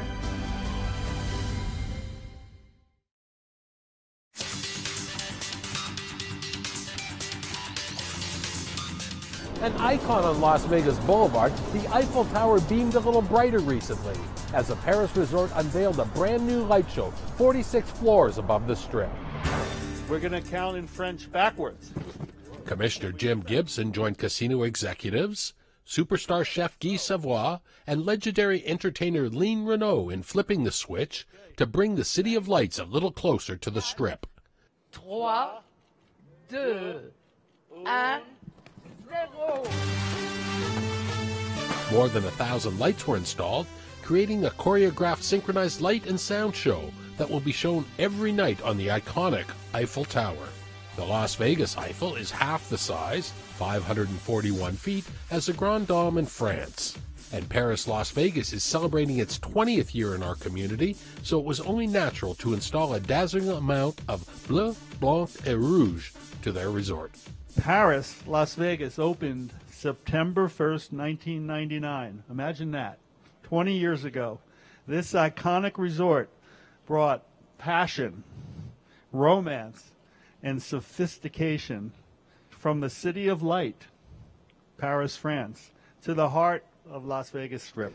Merci beaucoup, Gary. Commissioner Jim Gibson presented Paris Las Vegas President Gary Selesner with a proclamation from the board, recognizing their 2 decades of excellence on Las Vegas Boulevard. The Eiffel Tower at Paris Las Vegas is an unrivaled and widely lauded icon in the city of Las Vegas along the skyline and remains one of Las Vegas' premier attractions with unparalleled views. The free light show will astound Strip visitors every half hour from sunset to midnight. Highly customizable, the lights and music can be programmed to coordinate with holidays and special events.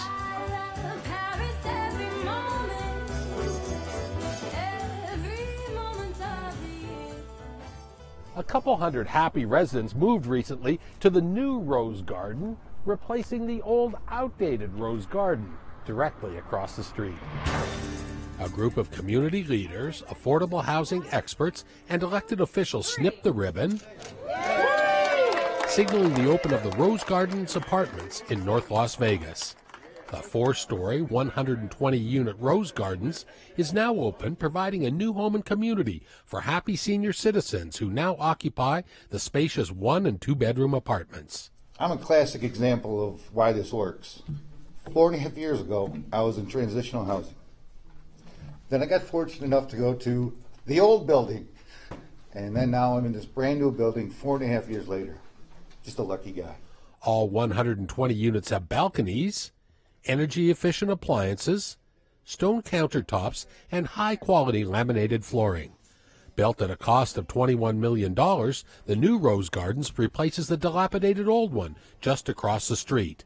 The project was built by Nevada Hand and the Southern Nevada Regional Housing Authority with a long list of lending partners. City Community Capital, City National Bank, City of North Las Vegas, Clark County, Enterprise Community Partners, the Federal Home Loan Bank of San Francisco, Nevada Housing Division, and of course, last but not least, the U.S. Department of Housing and Urban Development. Common areas are chock-a-block with amenities, including a computer lab, quiet reading areas, and a library. The laundry facility, fitness room, and billiard area are already well utilized, and the outdoor area features patios and a dog park. This is really what it's all about, everybody. If you look at the financing partners here, we are so very honored to know that this is what it's all about. The teamwork truly makes the dream work, and Clark County is so very honored. Kristen, thank you and your team very much for making it possible. I think our contribution, whatever that number is, it's a nice number. How about that? But we're just happy to be a part of this, and we just want to just say God bless you all here at Rose Garden, and just know that this is a blessing, and we're here for you.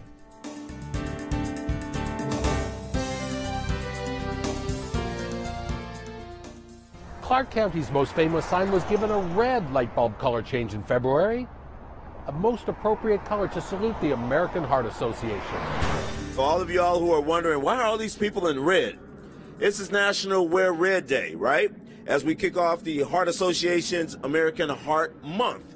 Commission Vice Chair Lawrence Weekly and his colleague Justin Jones joined a group of red-clad reps from the American Heart Association as they presented a proclamation to Executive Director Debbie Smith in recognition of National Wear Red Day. 48% of us in America have some sort of heart issue, whether it be high blood pressure, high cholesterol, or something, some other risk factors worse than that. So as the commissioner stated, just be sure and move more and eat right. 2, 1. And then the group gathered in the shadow of the iconic sign and turned the lights red. The overall message is simple. Making the commitment to a healthier lifestyle is easy.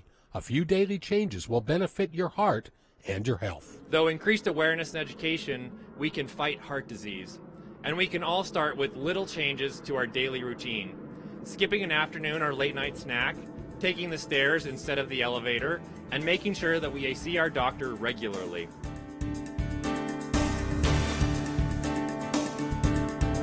Clark County's Public Works Department is celebrating its 50 years of award-winning, groundbreaking infrastructure construction in our valley.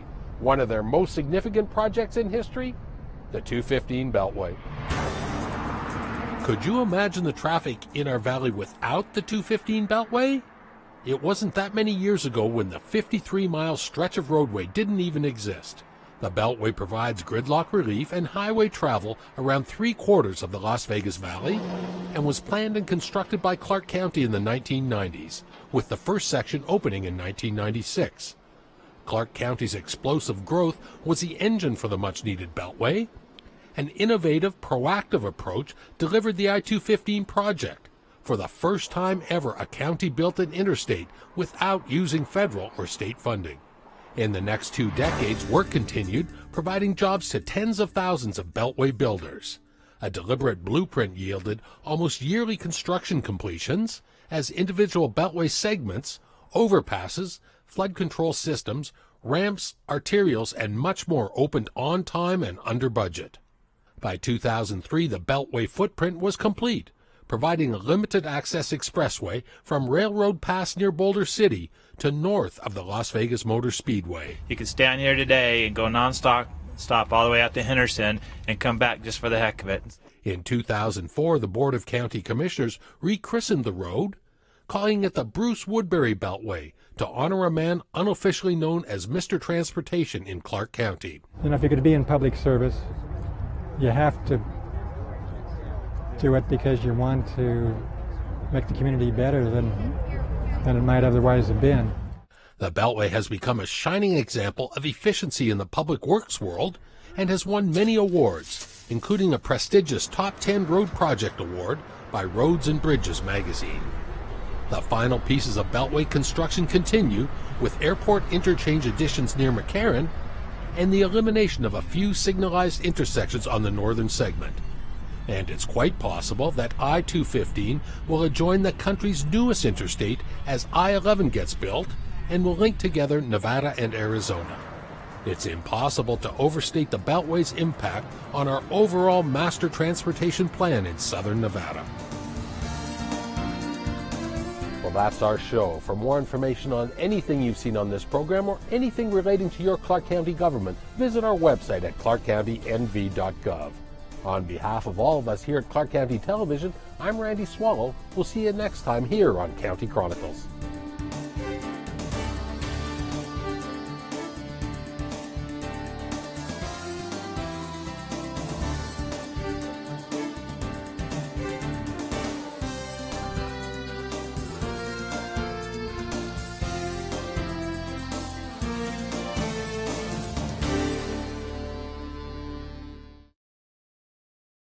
Win or lose, our children need a natural green grass space in which to run, romp, and be a kid, especially out here in the desert. What is your team color? Ours is purple. We are the Clark County Water Reclamation District.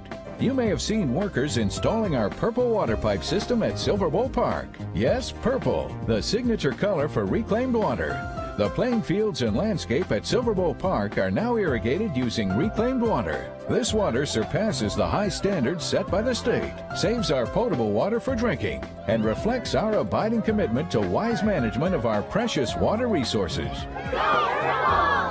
Reclaimed water is the right water for the right use. The Clark County Water Reclamation District, in partnership with the Clark County Department of Parks and Recreation, is pleased to use reclaimed water to provide this green grass space where everybody wins. Great job!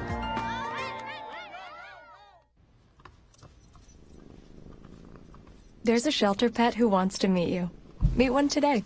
Visit theshelterpetproject.org. Adopt. Do you know when to go on a yellow flashing arrow? They're popping up all over Clark County, and they're the new signal for turning left at intersections with a dedicated left turn lane. Here's what drivers need to know. A A flashing yellow arrow means turns are permitted, but you must first yield to oncoming traffic and pedestrians. Then turn with caution. Keep in mind oncoming traffic has a green light. A solid green arrow means turn left. Oncoming traffic must stop. A solid yellow arrow means that the left turn signal is about to change to red and you should be prepared to stop or prepare to complete your left turn if you're within the intersection. And finally, a solid red arrow means stop. These left turn yellow flashing arrow signals are new, so remember, a yellow flashing arrow means turn with caution. For more information, log on to clarkcountynv.gov and search keyword flashing yellow arrows.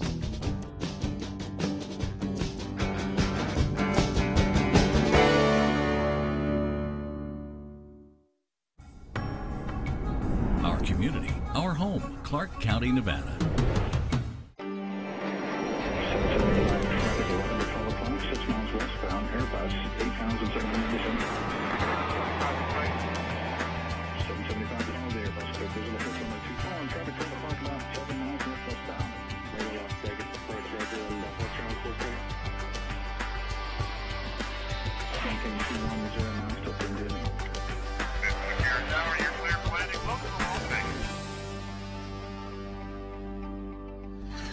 Hello and welcome to Flight Path. I'm Chris Jones, the Chief Marketing Officer at McCarran International Airport. 2018 was an exceptional year for McCarran. We celebrated our 70th anniversary, welcomed record numbers of passengers, and were honored with a prestigious award. Here's a look at the year just ended and some of the moments that made it special. Throughout the past year, the team at McCarran worked hard to deliver a memorable experience for visitors and local travelers. From live entertainment for passengers and beautiful upgrades in the terminals to supporting the local community and honoring our military, no opportunity to show true Las Vegas hospitality was missed. Hello, my name is Sergey Girmay from Ethiopia. Welcome to my new hometown, Las Vegas. Attention to detail, overall improvements, and a Vegas-only vibe all contributed to McCarran taking top honors in the J.D. Power 2018 North America Airport Satisfaction Study. Good morning, boarding pass and ID. Together with partner agencies, McCarran has kept passengers moving smoothly on their journeys. You know, part of the vision statement of the airport is to be on the cutting edge of technology. New technology like automated screening lanes at security checkpoints, along with new amenities and the completion of $30 million in improvements in Terminal 1, helped McCarran climb in the rankings. McCarran's commitment to service doesn't stop with passengers in the terminals. Helping those in need on a local level is just as important as providing award-winning service to travelers. Thank you. You bet. Last year, the Community Enrichment Team donated time and talent during their off hours to charitable organizations including Spread the Word Nevada, Opportunity Village, and 3 Square Food Bank. It's very heartwarming. It's heartwarming that the ones that have a bit more give to the less fortunate, and it's definitely a lesson to my kids. In addition, employees with McCarran's Landside Operations Division volunteered at the semi-annual Las Vegas Wash Green Up Planting event, helping revegetate a 10-acre site. In support of Las Vegas's tourism-driven economy, McCarran's Voices of Vegas music program brings live entertainment to travelers. An end-of-summer party featuring singers from the Shakespeare Institute of Nevada helped cool things down before the busy Labor Day weekend. Rancho High School's mariachi and ballet folklorico performers welcomed passengers arriving in Las Vegas for Mexican Independence Day weekend, an event that's become a tradition at McCarran. I just love how it makes people feel. It's like it energizes people, makes people happy. Anything that we have to do in our occupation requires us to read. Exposing students to careers in aviation while encouraging them to stay in school and study hard is another airport tradition. Last year, more than 25 team members visited nearby Gene Ward Elementary for Nevada Reading Week. The airport also facilitated the annual Salute to the Troops arrival, a celebration where wounded service members are flown on an American Airlines charter to Las Vegas for an all-expenses-paid weekend of entertainment, relaxation, and sightseeing. I feel a connection to the military because family members have been in it, and I feel like not enough people understand what these men do and these women, how they sacrifice and their families sacrifice. The best part about my job is being able to participate in the honor flights to honor our troops that have served for our country, and this is what makes work great. Learning opportunities throughout the year strengthen McCarran's commitment to people. Autism causes me to behave differently than what you may think or expect. Autism awareness classes showed the team how to interact with and assist travelers with developmental disabilities, while sessions on human trafficking trained employees in how to identify potential victims and in where they can get help. Year's End saw the return of the student choir from Doris French Elementary School to help kick off the holiday season at the airport. Christmas bells are ringing. Choirs from around the Las Vegas area perform sounds of the season throughout the month of December to keep spreading joy in the terminals. McCarran is the economic engine that drives this dynamic destination. It's an important part of the local, national, and global communities, as well as a hub that bridges passengers and places. And that's why people will always be at the heart of this airport. Every January, tens of thousands of attendees and exhibitors descend upon Las Vegas for one of the world's largest annual trade shows. Here's a look at how the team at McCarran prepares for the influx of visitors. The International Consumer Electronics Show, or CES, has become one of the biggest events of the year for Las Vegas. This January, it brought upwards of 180,000 visitors to the community, most of whom arrived by air. That kind of volume took careful planning at McCarran. Months before CES began, the Department of Aviation, airlines, TSA, and other agencies started coordinating their efforts to make sure CES delegates would have a seamless travel experience at the airport. For a big event like CES, we usually start the previous summer. It takes us to get with all of our stakeholders, the airlines, other airport entities, to make sure that that plan is successful, figure out what the gate plan is going to be, and ensure that we can accommodate all the extra traffic. Airlines added special flights specifically targeting CES attendees, with nearly 3 dozen coming from overseas. Flights brought visitors from Amsterdam, London, Paris, Shanghai, Tokyo, and more. Some of those flights used aircraft not normally seen in Las Vegas, a treat for aviation enthusiasts and a challenge for those who find gates for those aircraft. We have more than 3 dozen international flights coming in for CES. 3 in particular are ones just for this event. We have Air France, Air Tahiti Nui, and also KLM. In addition, we also have the Delta Northeast Wing. We revamped that to accommodate international traffic. That's helped us out greatly in expanding our capability of handling international traffic. Once on the ground, everyone needs a ride to their hotel or convention space. During CES 2018, taxis and Uber and Lyft drivers saw a record 29,878 pickups in one day. This year, McCarran's Landside Operations Division and ground transportation vendors made sure they were ready for the next wave. CES guests who want to hit the ground running had the option of picking up their convention credentials before they even left the airport. Terminal operations staff were on hand to keep check-in lines organized during busy times. Many convention attendees leave Las Vegas on the same day, requiring additional planning and coordination on the outbound side. The Transportation Security Administration made sure travelers got through checkpoints in a timely manner. With the help of airline partners, the McCarran team helped inform departing passengers which terminal to use for check-in. Inside the terminals, we have the leaderboards that we'll put out, make sure that the travelers can see what's going to happen non-standard. For example, you may enter and land and arrive at Terminal 3, but depart out of the Delta gates. So in order to make that happen, proper signage is key to making that successful, and communicating via social media and some of the other platforms as well. Through strong planning and teamwork, the Department of Aviation and its partners provided the best first and last impression of Las Vegas for thousands who attended the world's premier electronics trade show. As a convenience to our customers, McCarran International Airport offers self-service check-in kiosks in both terminals. They're easy to use and help streamline the departure process for busy travelers. You can even use them to tag your own checked bags. For passengers traveling with no checked bags, getting from the curb to the gate is simple with McCarran's Speed Check advanced kiosks. In Terminal 1, there are banks of kiosks on Level 2 near the Aviation Museum and across from the A and B gate security checkpoint. They can also be found in ticketing. In Terminal 3, kiosks are situated near domestic and international departures as well as in areas adjacent to the checkpoint. Self-service kiosks save travelers time by offering an alternative to waiting in line for an employee to assist them. Using touchscreen technology, passengers choose from a list of participating carriers. Once the airline's reservation system is visible, guests follow the step-by-step instructions on the screen to complete the check-in process. After the passenger has checked in, the machine prints out a boarding pass. If you're not checking a bag, simply take the boarding pass and head to the security screening area, then onto the gate. Self-service kiosks are also available near the airline's ticket counters. For passengers with checked bags, these devices offer even more convenience. Just use the kiosk to print a bag tag, apply the tag to the bags to be checked, and drop off the luggage with an attendant. Currently, a total of 13 airlines at McCarran offer the self-tagging option. They are Air Canada, Alaska, American, British Airways, Condor, Hawaiian, JetBlue, LATAM, Southwest, Spirit, Thomas Cook, United, and WestJet. For travel tips and information on technology at the airport, visit mccarran.com/travel. If you walked around McCarran and wondered, is this place going to the dogs? You probably noticed our four-legged security experts, a team of highly trained canines and their handlers add an extra layer of airport security. Let's take a look at our canine unit.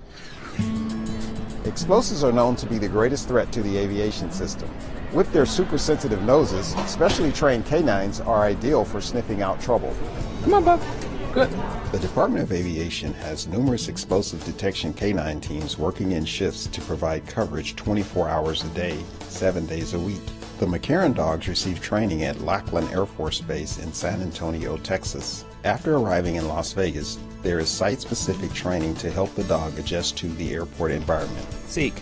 Both human and canine members of the teams go through intensive preparation to establish a bond. So we develop a bond early, and it's a responsibility of the handler to ensure that there are daily welfare checks done on the animal to ensure that he's well nourished, getting the proper feeding, the proper diet. McCarran's canine unit works and trains all over the airport, in ticketing and baggage claim, parking garages and gate areas, and behind the scenes in cargo.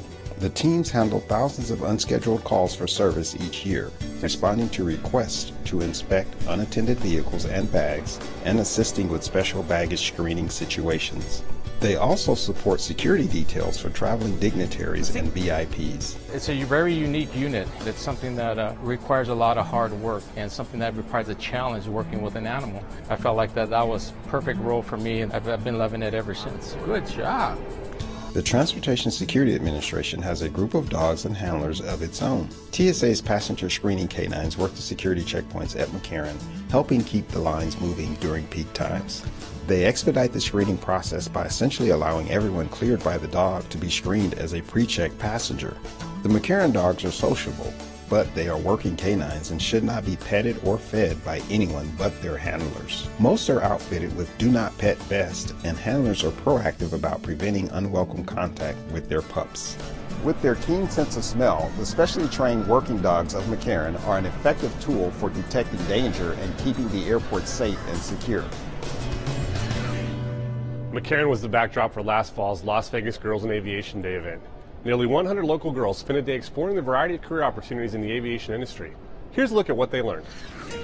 Explore today, have fun, ask questions, enjoy yourself. Each year, Women in Aviation International hosts Girls in Aviation Day events around the globe. The organization is a nonprofit dedicated to encouragement and advancement of women in aviation careers. The Las Vegas chapter of Women in Aviation International, Allegiant Airlines, and other agencies partnered to host this special experience.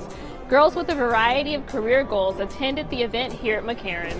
After checking in and going through security, the girls proceeded to a gate where they were given backpacks and snacks. Activities in the boarding area included lessons on how airplanes fly, flight planning, and drones.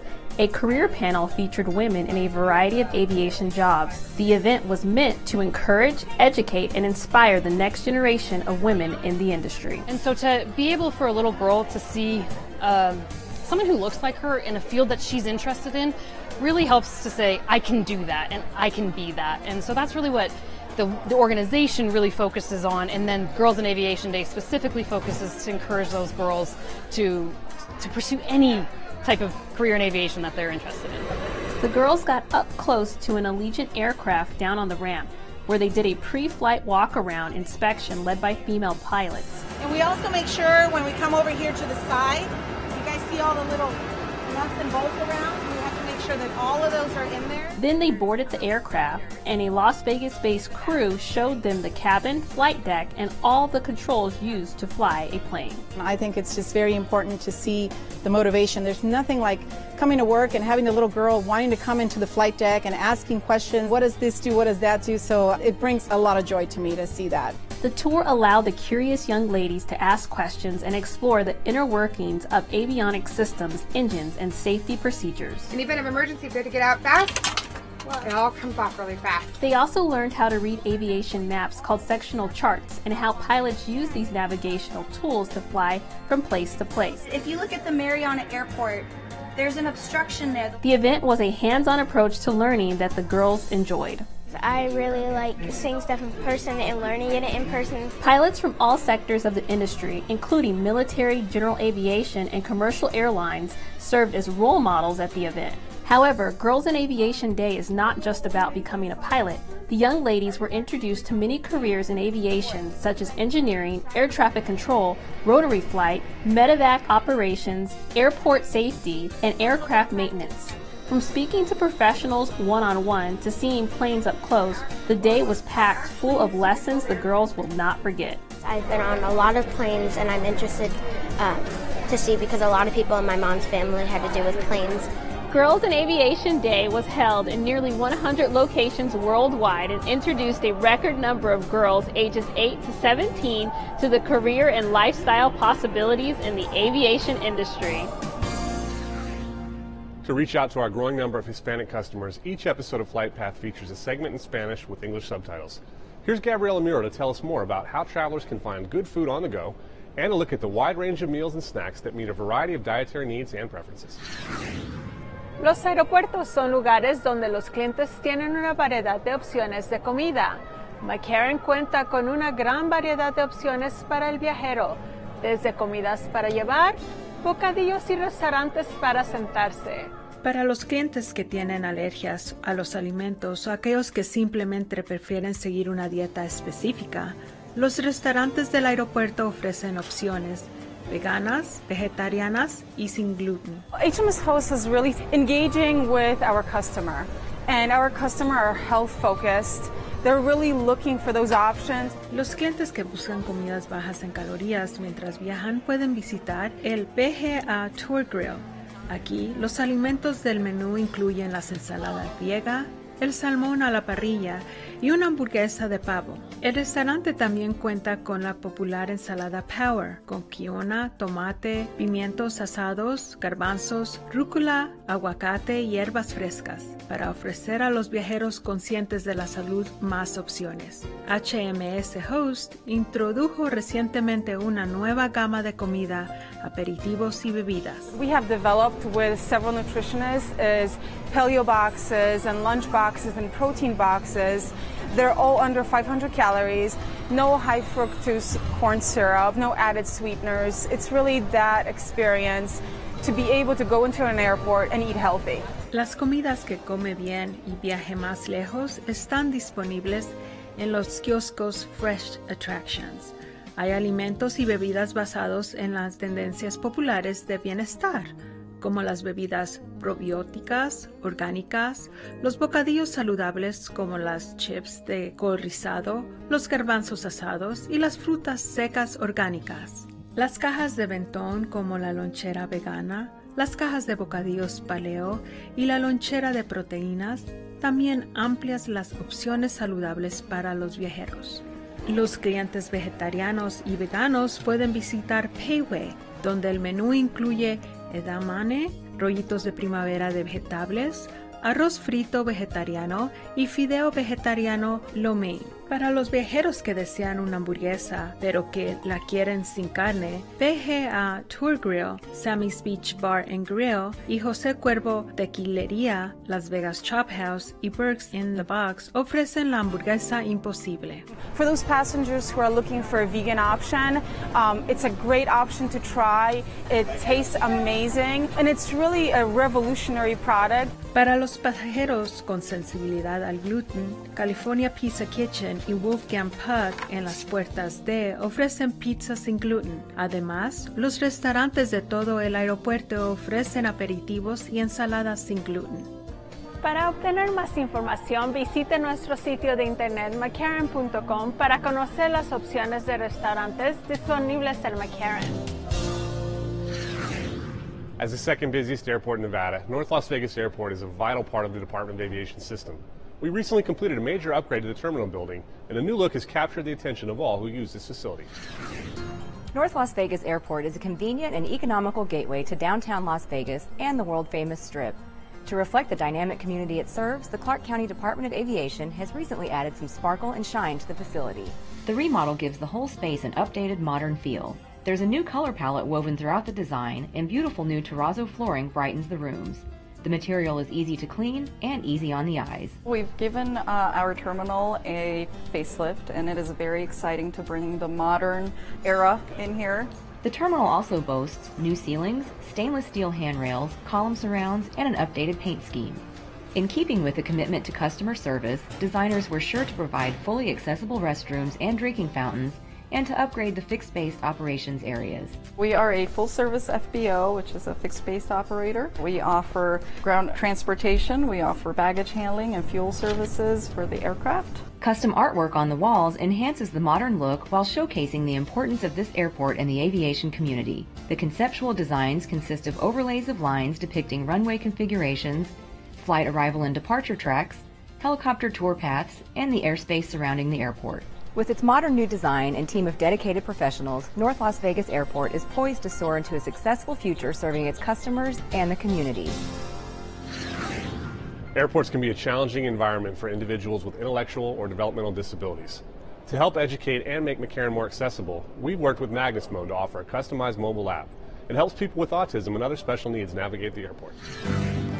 For some, the hustle and bustle of a popular airport like McCarran can be exciting, but for travelers with special needs, the sights and sounds can be a bit overwhelming. To make the travel experience more accessible, the airport has partnered with Magnus Mode to offer a mobile app for passengers who require extra assistance. The technology uses a series of photos and instructions, known as Magnus cards, to guide users through everyday experiences. The app features a character named Magnus. Users can choose the custom McCarran tab and follow Magnus on a journey by swiping through the photos to learn about checking in, security screening, finding a restroom, boarding an airplane, and baggage claim. We always bring the latest technologies to McCarran International Airport to make it easier for passengers, in this case with cognitive disabilities, become more familiar with the airport, makes it much more inclusive for everybody, and again, providing a great customer service for everybody. Each photo is accompanied by an explanatory text. A voice option reads the instructions out to the user. Special needs travelers who download the app can use it to get familiar with travel experiences before going to the airport or as a how-to during their actual trip. They're able to see fun, interactive cards that they can learn about the airport. So before they come, they already know where different things are, how it operates, and then when they get here, it guides them through the airport, and so they feel comfortable that they've seen it before, and it really helps them have a good experience. By using innovative technology, McCarran gives travelers the support they need for an inclusive airport experience. To learn more about the custom Magnus cards, download the app from the App Store or Google Play. Now you're ready to pack your bags and fly the skies, so have a great trip. Remember to check us out on Facebook and follow us on Twitter, and use all the resources of our website, McCarran.com. Thanks for joining us, and we'll see you next time on Flight Path.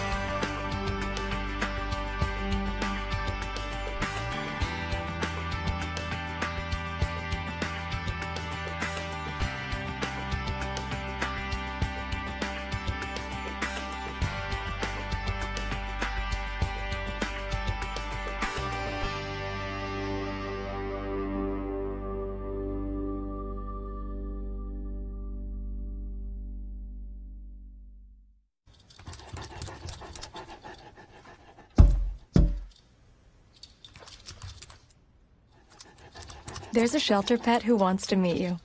Meet one today. Visit theshelterpetproject.org. Adopt.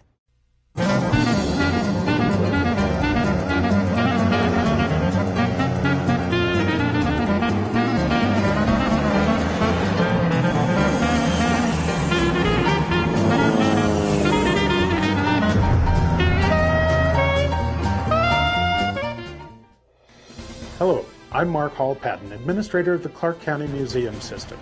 Welcome to Barnstorming, Nevada. In 1969, a new jet plane took to the air over the skies of France. It redefined luxury travel. On today's episode, we will look at the history of this extraordinary aircraft, the Concorde. In the 1960s, many aircraft companies were working on commercial designs meant to fly faster than the speed of sound. The need for a supersonic commercial aircraft was not well established, but companies including Boeing and Lockheed in America, Sud Aviation in France, Bristol Aircraft Company, or BAC, in the United Kingdom, and Tupolev in the USSR all worked on designs in the international race to be first. Eventually, it was Sud Aviation and BAC and Tupolev in the USSR which developed designs that were built and tested.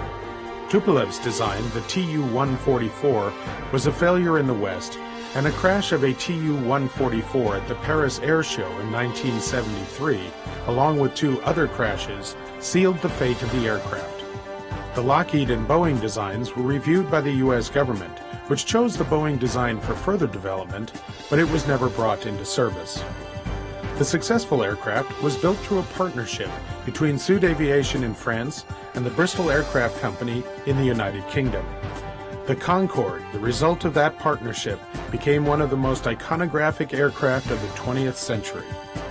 It first flew in 1969 and was introduced into regular service in 1976. Worries over the impact of sonic booms and other environmental concerns led to laws in the United States which limited flight speeds to subsonic over the states. This made flights in the Concorde at supersonic speeds mainly an over-the-water experience, where a flight from New York to London could take as little as 3 hours. McCarran's first Concorde flight landed in 1978. After that first flight showed McCarran could handle the aircraft, it hosted quite a few flights. During the 1980s and 1990s, Las Vegas was a standard stop on round-the-world flights. The Concorde was often a source of great interest for drivers along Sunset Boulevard and Eastern Avenue when the plane would be sighted on approach or sitting on the tarmac at the gates. McCarran continued to play host to flights by the Concorde throughout the Concorde's history. Flights arrived every few months. At first they were advertised, but eventually people stopping for photographs of the spectacular aircraft became a problem. Notices of the flights were no longer sent out, and they were handled as a regular part of McCarran's service. However, it was always a thrill when you would look up into the queue of aircraft coming into land and see the Concorde sandwiched between a couple of 737s on approach. The unique rumble of the Concorde's engines, which were not as efficient upon takeoff as at altitude, would bring people from nearby homes and offices outside to watch its departure. In 2001, in a tragic accident, a Concorde crashed on takeoff in France. Within 2 years, in 2003, the fleet was grounded permanently. The aircraft can now be seen in aviation museums around the world. They no longer grace the skies, but the memory of their striking form is not lost.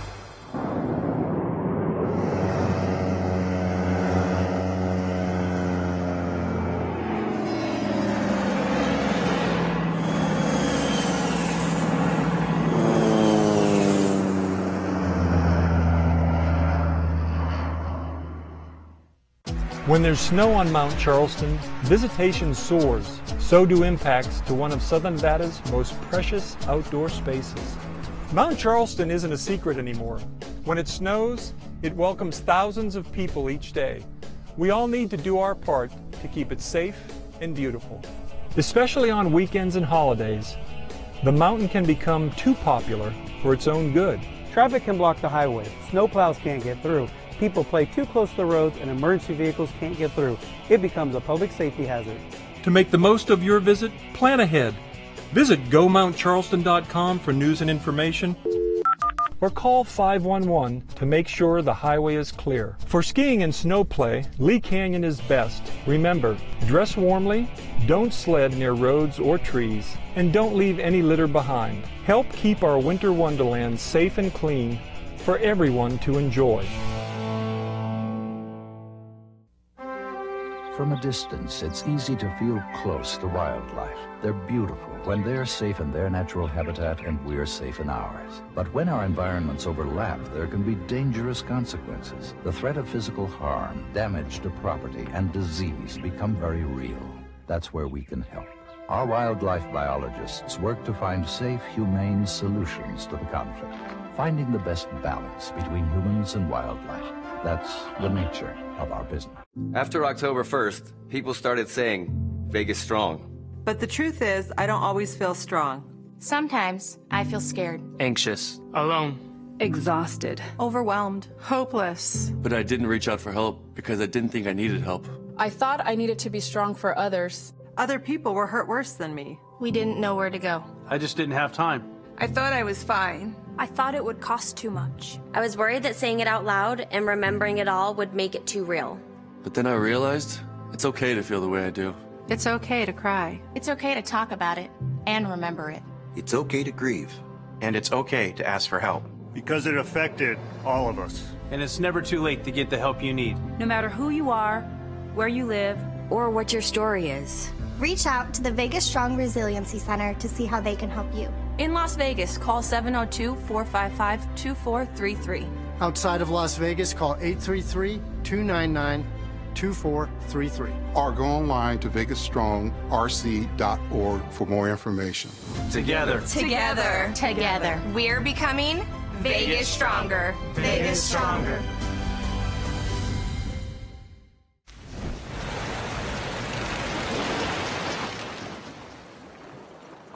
Preparing today reduces the consequences of a disaster tomorrow. Our community, our home, Clark County, Nevada. Thanks for watching Clark County Television. Coming up next on Where Fun Happens, Obsidian and Neon offers amazing portraits and tributes to 22 trailblazers in our African American community. The Winchester Dondero Cultural Center has a hot lineup of entertainment and classes this winter. And love is in the air all over the County Museum. Those stories and more coming up next on Where Fun Happens. Clark County is enriched by parks, facilities, programs, and services. And Clark County's Parks and Recreation Department proudly offers all of these to you. But most of all, we are Where Fun Happens.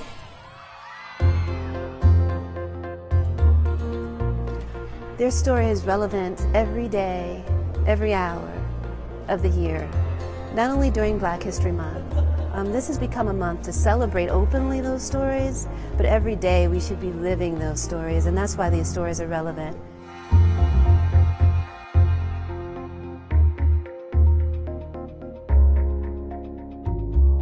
Back about 30 years ago, there was a book called I Dream a World, and it was portraits of African American women in America.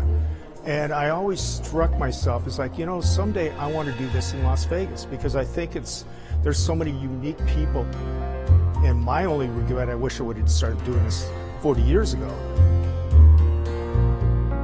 Rose McKinney James worked with Shirley Chisholm, the woman who ran as the first Black candidate for president in these United States. The scope, the reach, the range, the breadth of the work that Lou Richardson has done with his construction company. Everybody has a story to tell, and what they did and the kind of roots they put into Las Vegas and grab that history of and hold on, you know, keeping what they did to this history in Las Vegas and what they still are doing in Las Vegas is so important. Jeff Scheid, I count as a brother as well. When I say half family, I count him among them. When he came to me with this project, we were both attending, I believe it was a Desert Companion event. He walks across the room, he and his lovely wife Jenny Scheid, who I knew through my work at the RJ, and he told me, Erica, I've been thinking, I would like to do something. I would like to capture the images of the Black community. Do you know anyone? Do I know anyone?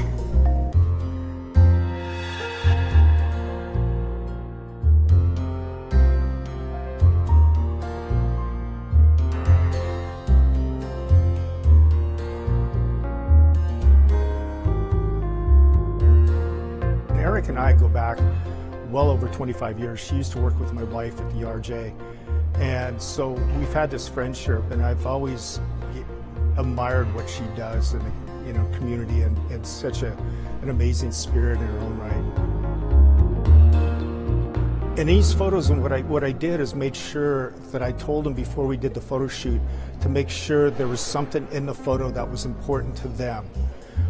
There's like Tori Russell has the tennis shoes he wore in The Wiz for the first performance on Broadway in The Hood. There's John Ponder, who had some of the Bible he had when he was in prison. Jeff and I talk about this all the time.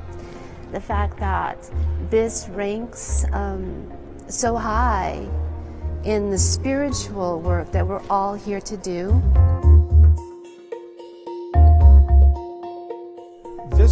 This in one word has been very spiritual. And to me, it's just this a journey that I'll never forget, because it's really, it's got me right here. I don't know why, but this is something that's got me into the heart now, and it's such a, and I think everybody, they're just special angels in their own right. And I'm not a religious person, but I found a lot of spiritual enlightenment in this one.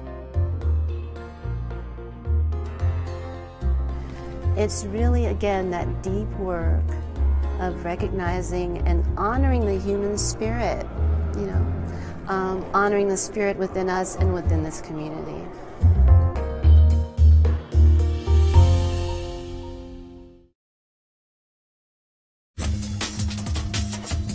It's the best cultural center in all of Clark County. Welcome to Winchester. Hello, my name is Irma Varela. I'm the Cultural Program Supervisor here at Winchester Dondero Cultural Center, and I'm here to invite you for the concerts that are coming up the end of February, the beginning of March. We're gonna start with a performance by Sol Huasteco. They will be here on the 23rd of February. Their show is at 7 p.m. Tickets are $12 in advance and $14 the day of the show. And then on March 8th, in celebration of International Women's Day, the Michoacán group, the name of their group is Migrantes de Uruapan. They will be performing traditional dances. They have song and music, and they're gonna do recognition of the Latino women who have brought so many different things to this city. And then in March 9th at 7 p.m., we will have a World Vibration Concerts. This concert brings together different musicians from different parts of the world. So you're gonna have a lot of flavors combined to create a beautiful program on March 9th at 7 p.m. Advance tickets are $12, and day of the show, they will be $14. We hope to see you at Winchester Cultural Center, the heart of the community.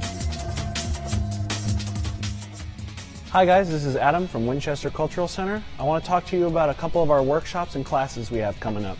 So the first one I want to talk to you about is our Ikebana class. That is the traditional art of Japanese floral arrangements.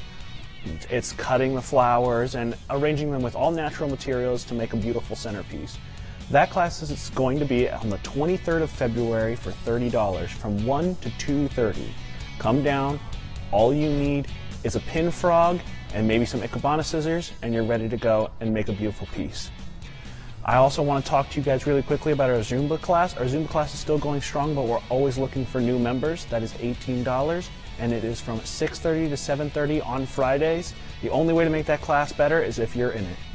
Finally, I want to talk to you guys about something with our new session. With new sessions comes the potential of a new class. So we'll have a little bit more information for you. Just watch this space and we'll talk about it more. Thank you guys. Hi, my name is Ana Alfaro Amaya, and I'm a recreation specialist over at Winchester Dondero Cultural Center. I'm here to talk to you about our senior programming for the next month. We will be offering 2 new classes. We actually have a Spanish class that will be on Tuesday mornings with Miss Susie. So if you are looking to learn a new language or just brushing up on your skills, this is the place to be. We also have a dance class with Regla Kumba. She is an amazing instructor. She's traveled to so many places and is here to teach you salsa, merengue, whatever you're looking for. She knows how to do it. So if you'd like to come over and just exercise or have some fun, come on over on Fridays at 11 a.m. I would also like to talk to you about our Children's Festival on Saturday, April 20th. It is going to be from 10 in the morning until 3 p.m. We are looking for vendors and any special performers. So if you're interested, please give us a call. For more information, just go ahead and give us a call at 702-455-7340 or just visit our website.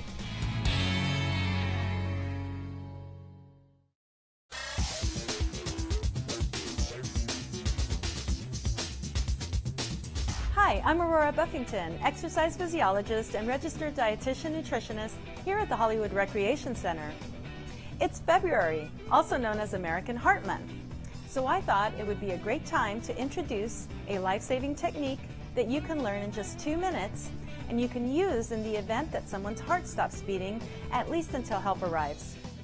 It's no surprise that the leading cause of death in the United States is due to heart disease, which includes heart attacks and cardiac arrest. Because fast action can save lives, all Clark County Parks and Recreation fitness instructors are CPR certified, and all centers with fitness rooms have automated external defibrillators, also known as AEDs. The signs of a cardiac arrest include sudden loss of responsiveness and no normal breathing. Administering CPR can double or triple a victim's chance of survival. That's why now is a great time to learn the life-saving technique known as hands-only CPR. It involves just 2 steps. First, call 911, and second, push hard and fast in the center of the chest. Songs that help us keep the right rhythm of chest compressions at 100 to 120 beats per minute include the Bee Gees' Stayin' Alive, and of course Beyonce's Crazy in Love. Learn how to perform hands-only CPR by watching a 2-minute video on either redcross.org or cpr.heart.org. And as a follow-up, it's recommended that everyone take a conventional CPR class. Of course, you can reduce your risk for heart disease by eating healthy and being physically active. And you can increase your physical fitness and activity levels at a Clark County Parks and Recreation Center. There you will find lots of activities and classes to help keep every member of your family active and fit. And best of all, Clark County Parks and Recreation facilities and parks are located all around the valley, so there's bound to be a location near you. Well, that's all for now. I'm Aurora Buffington, encouraging you to keep your heart healthy by eating better and moving more at a Clark County Parks and Recreation Center near you, where fitness happens. Did you know there are over 1,000 miles of trails here in Southern Nevada? Without knowing where to find them or what to expect, it can be hard to enjoy one of the best reasons to live in Southern Nevada. The Neon to Nature program, found at neontonature.org, is an online map tool that helps you locate walking and hiking trails throughout the valley. You can search the map for detailed information about each trail, including location and length, surface type, level of difficulty, and trail photos. So get out, find a trail, and explore new places at neontonature.org. Are you a fan of Sunset Park? Clark County Parks and Recreation wants you to volunteer for its new Sunset Stewards program aimed at improving the visitor experience. Volunteers accepted into the program would be asked to patrol the park for at least 4 hours each month, report problems, and interact with park patrons in a positive way in order to educate them about the wildlife and caring for the 323-acre regional facility. For more information, please call 702-455-8200 or email sunsetstewards@clarkcountynv.gov.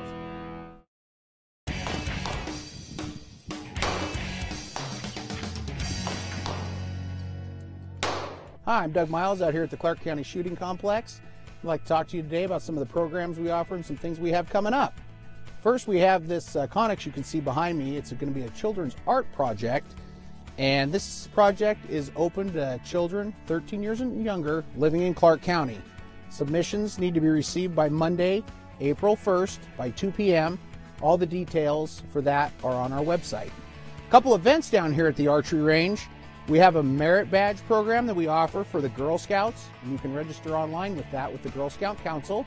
We also offer one for the Boy Scouts, as well as a Boy Scout program at the Shotgun for learning how to shoot trap.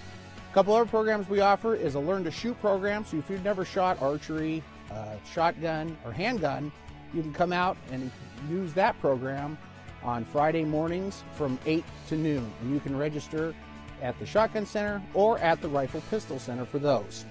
We have a new 5-stand program. It's a 50-target program up on our trap range, and we're going to recognize the high score of that for each month. And those will be posted in the clubhouse. Some upcoming leagues I'd like to tell you about. We have the Archery League, which is Wednesday night at 6:30 from February 20th through April 24th. The NSTA, Nevada State Trap Association, still has their Wednesday night league, That's starting at 6:30 every Wednesday night. We also have a Friday morning league at the Shotgun Center, and that's a trap and skeet program, 25 targets per event, and that's every Friday morning, and we invite new shooters to come out as well to that. We invite everyone to come out and check us out, and hope you have a good time. Hi everyone, I'm Martin Olson here at the Clark County Shooting Complex to give you an update on what we got going on for this month and the beginning of next month. So one thing we do every year is what's called a tag application workshop. So if you're new to Nevada or you have questions on how the application workshop works, then you can come out, sign up for this class. It's free of charge. It typically lasts about 2 to 3 hours depending on how many people we get that show up. So when you come out, you can ask questions, you can get your questions answered on how all the tag application works. So if you can and you're interested in that tag workshop, check our website at register-ed.com and look under Advanced Hunter Education. It's going to give you the exact time and date, and you can register for that class to reserve yourself a seat. Hope to see you out here. Until next time, have a beautiful day.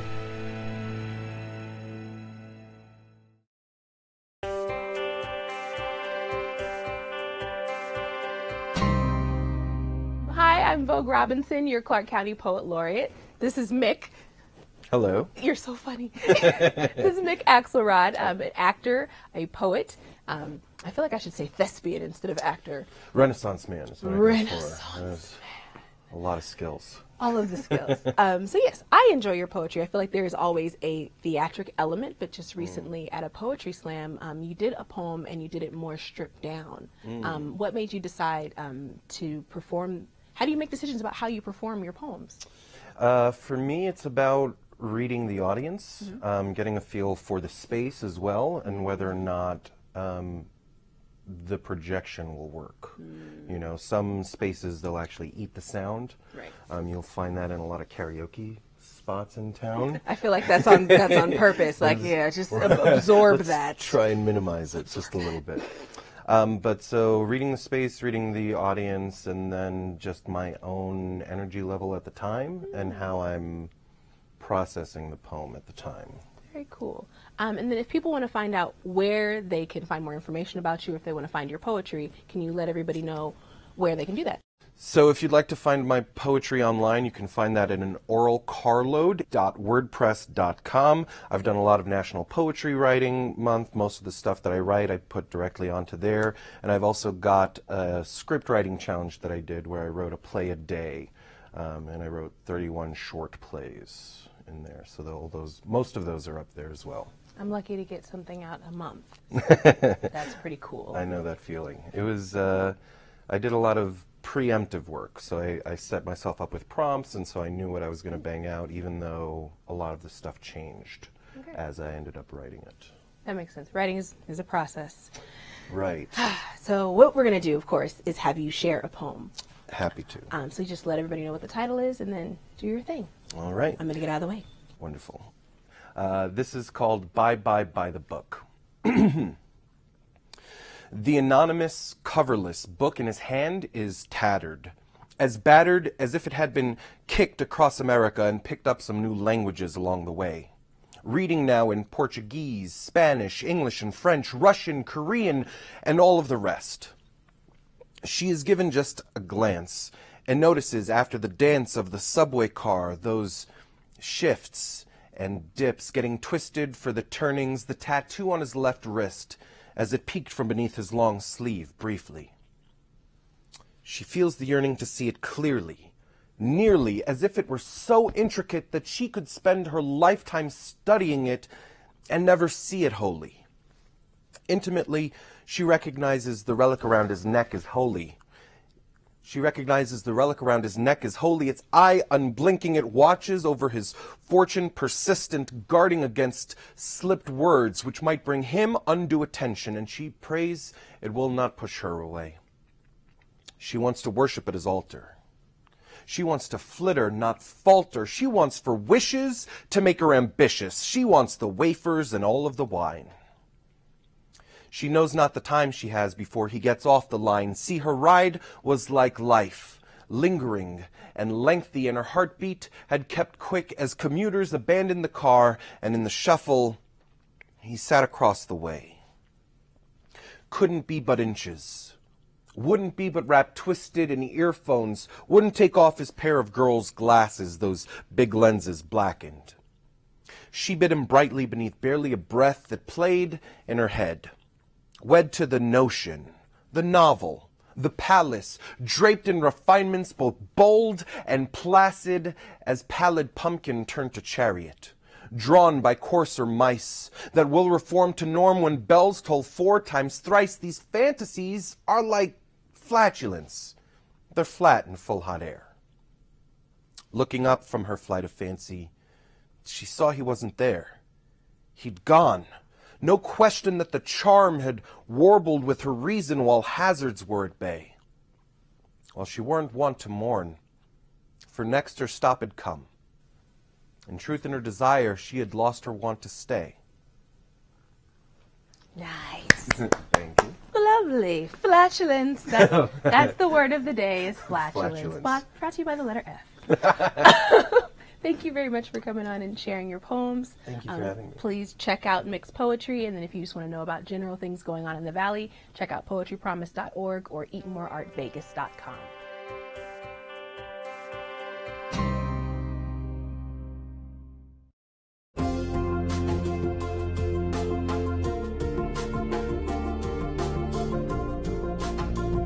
Hello, I'm Mark Hall Patton. I want to welcome you to the Clark County Museum. Now, when you come out to the museum, of course, you'll always see new exhibits. We're always changing the exhibits around. And sometimes here in the lobby, some of our smaller exhibits will focus on some of the holidays that go around at various times of the year. Now, it's February this month, and we have an exhibit about Valentine's Day and some of the different customs of Valentine's Day. One of the standard ones, of course, is giving chocolates, handing out different cards and that sort of thing. We also have a rather large artifact here at the museum that has a couple of records that were set on Valentine's Day in the past.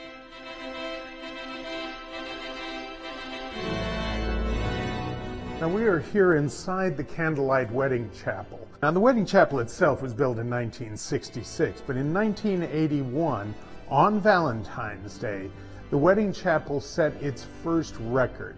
On that day, 150 couples were married in this chapel.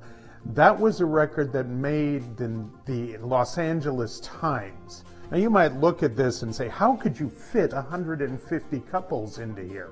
Well, they didn't. They would have somebody getting married here, but you would also have somebody waiting here, another couple waiting here. You'd have another couple waiting outside. And at that point in time, the chapel was actually sitting in the parking lot of a motel down on the Strip. And so you'd have other couples waiting in the lobby of the motel. And so you'd have somebody waiting in the lobby here, or in the office here. They would call over as soon as the wedding was done. You would get done with your wedding, you would go out through the side door. Then the couple that was in the foyer here would come in, get set up, they would have their wedding. The couple outside would come into the foyer. The office would call over to the motel, send the next couple over, they'd be waiting outside, and it just set up a conveyor belt. 150 couples in 1981 got married on Valentine's Day. But that wasn't even the highest point in the history of this chapel. 8 years later, in 1989, on Valentine's Day, this chapel between 6 a.m. and midnight married 450 couples. If you can believe that, yes, 450 couples were married in this chapel. That's a record that still holds to this day. And so that you don't have to work out the numbers, it actually works out to about 2.5 minutes a wedding. That was all done, by the way, on that particular day by one minister, a nice young lady by the name of Dolly De Leon. She's still an active minister here in the Valley. Now, if you're thinking about coming out here and getting married, please don't. Unfortunately, because of the way that we had the building restored, we cannot allow anybody into this area. That's because of the certificate of occupancy we have on this building. This wall here, that is the farthest that we can allow people into the building. But it is preserved, it is here so that you can see it and see the history of this particular building. And this is part of the history of Clark County. Weddings are a big part of it, and of course, when you think of weddings and when you think of Valentine's Day, weddings are one of the things you tend to think about. So that is part of Valentine's Day, that's part of our history, something that you can come out and see here at the County Museum. So I hope that you will come out and see us. Remember, we are only open 7 days a week, 9 to 4:30. It is hard to find us open, but we do have 30 acres to see out here. We have 20 restored buildings. We have the ghost town, walking trails, nature areas. It is $2 to go through, but we do hope that you will come out and see us.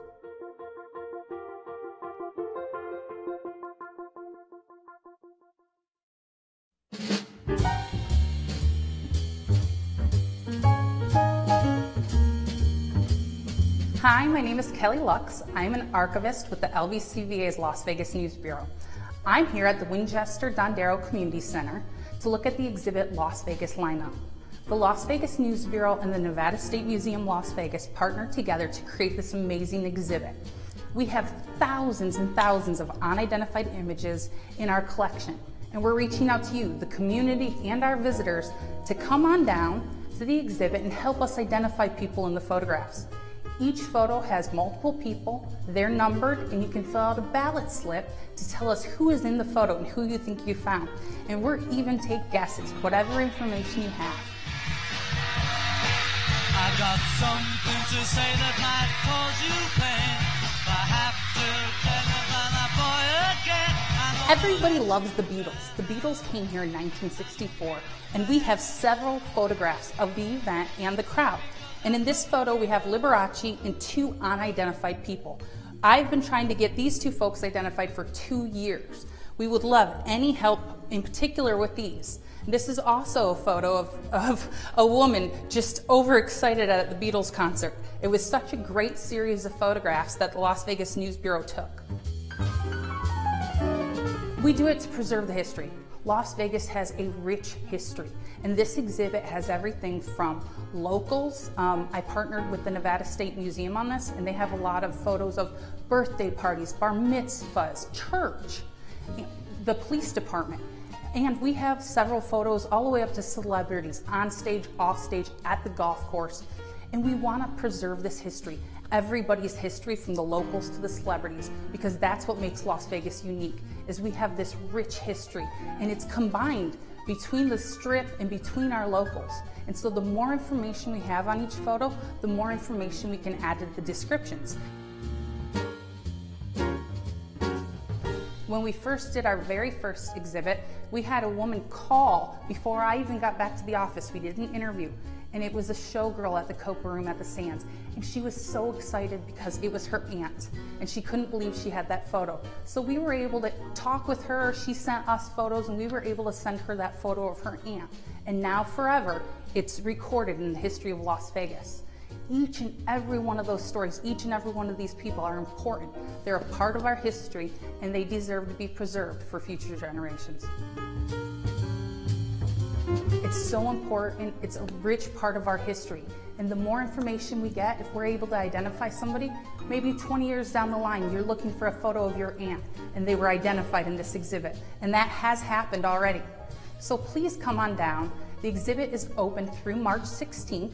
And if you would like further information about the exhibit and the future exhibits that we have, please go to LasVegasNewsWire.com. Come on down, help us make history happen. We couldn't do it without the community.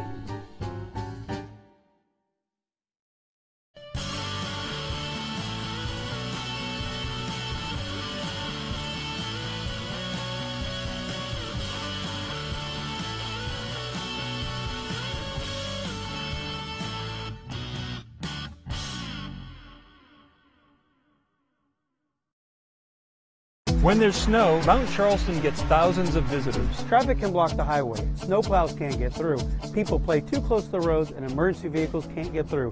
It becomes a public safety hazard. To make the most of your visit, plan ahead. Visit GoMountCharleston.com for news and information, or call 511 to make sure the highway is clear. Go to Lee Canyon for skiing and snow play. Dress warmly, don't sled near roads or trees, and don't leave any litter behind. Help keep our winter wonderland safe and clean for everyone to enjoy.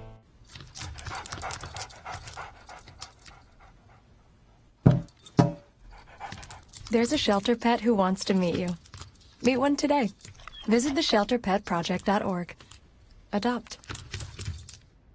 I am for the child who lives in motels, cars, and shelters.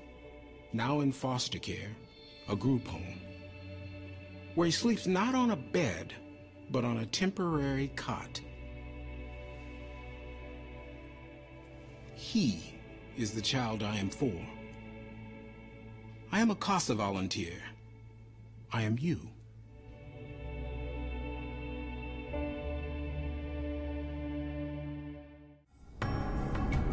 Our community, our home, Clark County, Nevada.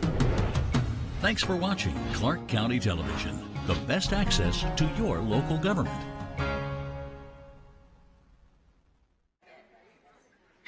Good morning.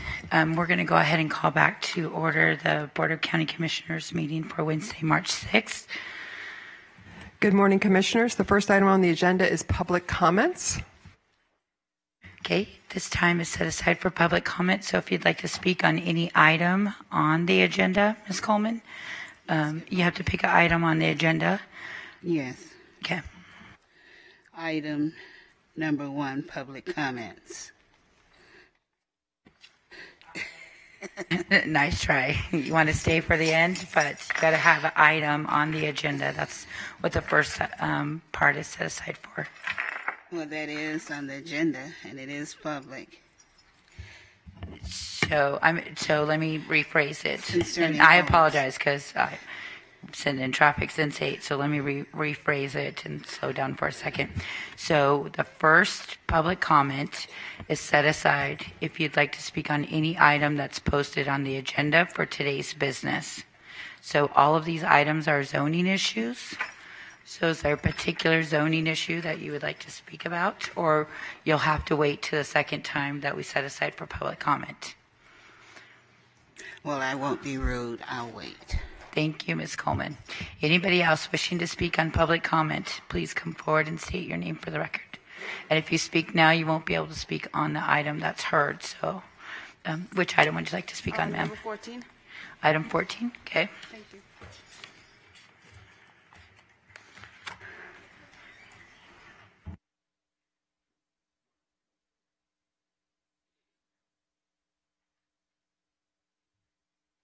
Good morning. Good morning. I'd like to speak on item 19. Okay, those are items on the consent agenda. So items 14 and 19, if you wanted to speak as well. Go ahead. Did you want to speak now? Okay. Good morning, everyone. My name is Howard Thompson. I own a property at 3259 East Viking Road, which is adjacent to this project. And I have some concerns with it. First one being the drainage. Property drains to Do we the want to south. pull it off consent? Okay, we'll go ahead and pull it off consent, sir, so that we can hear it I separately. can't hear you. I'm sorry. We'll pull it off of consent so we can hear it separately for you, so we can get those answers for you. So if you come back just in 3 minutes. Yep, I'll call you back up. And there's 3 associated, so we'll pull 18, 19, and 20 off the agenda, or off the routine. Okay. And then, ma'am, on item 20, you want us to pull that off item 14, you want us to pull that off the consent as well? Okay.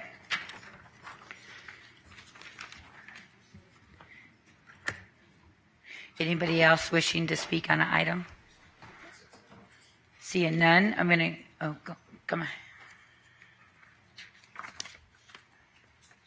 Good morning. Good morning. Yes, I would like to speak about item 26. And item 26.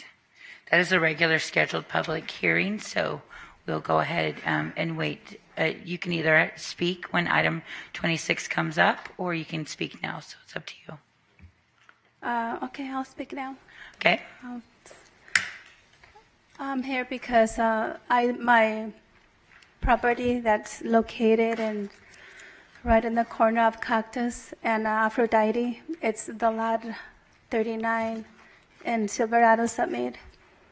My address is 10508 Aphrodite Street, and it's right in the corner with Cactus. And literally, this dirt pit the gate was opened, and the entrance of this construction is literally across from my front door in my house. And that is the reason I'm here. I'm opposing to that construction, the work site. Okay, item 26 is an extension of time. Mr. Knapp, did you want maybe have your liaison get with her? Yeah, I appreciate you being here and sharing that viewpoint, and I would encourage you, I want to introduce you to Tiffany over there. If you make sure she's got your phone number, we can get together and talk about your concerns. Okay, thank you. Thank you. Anybody else wishing to speak?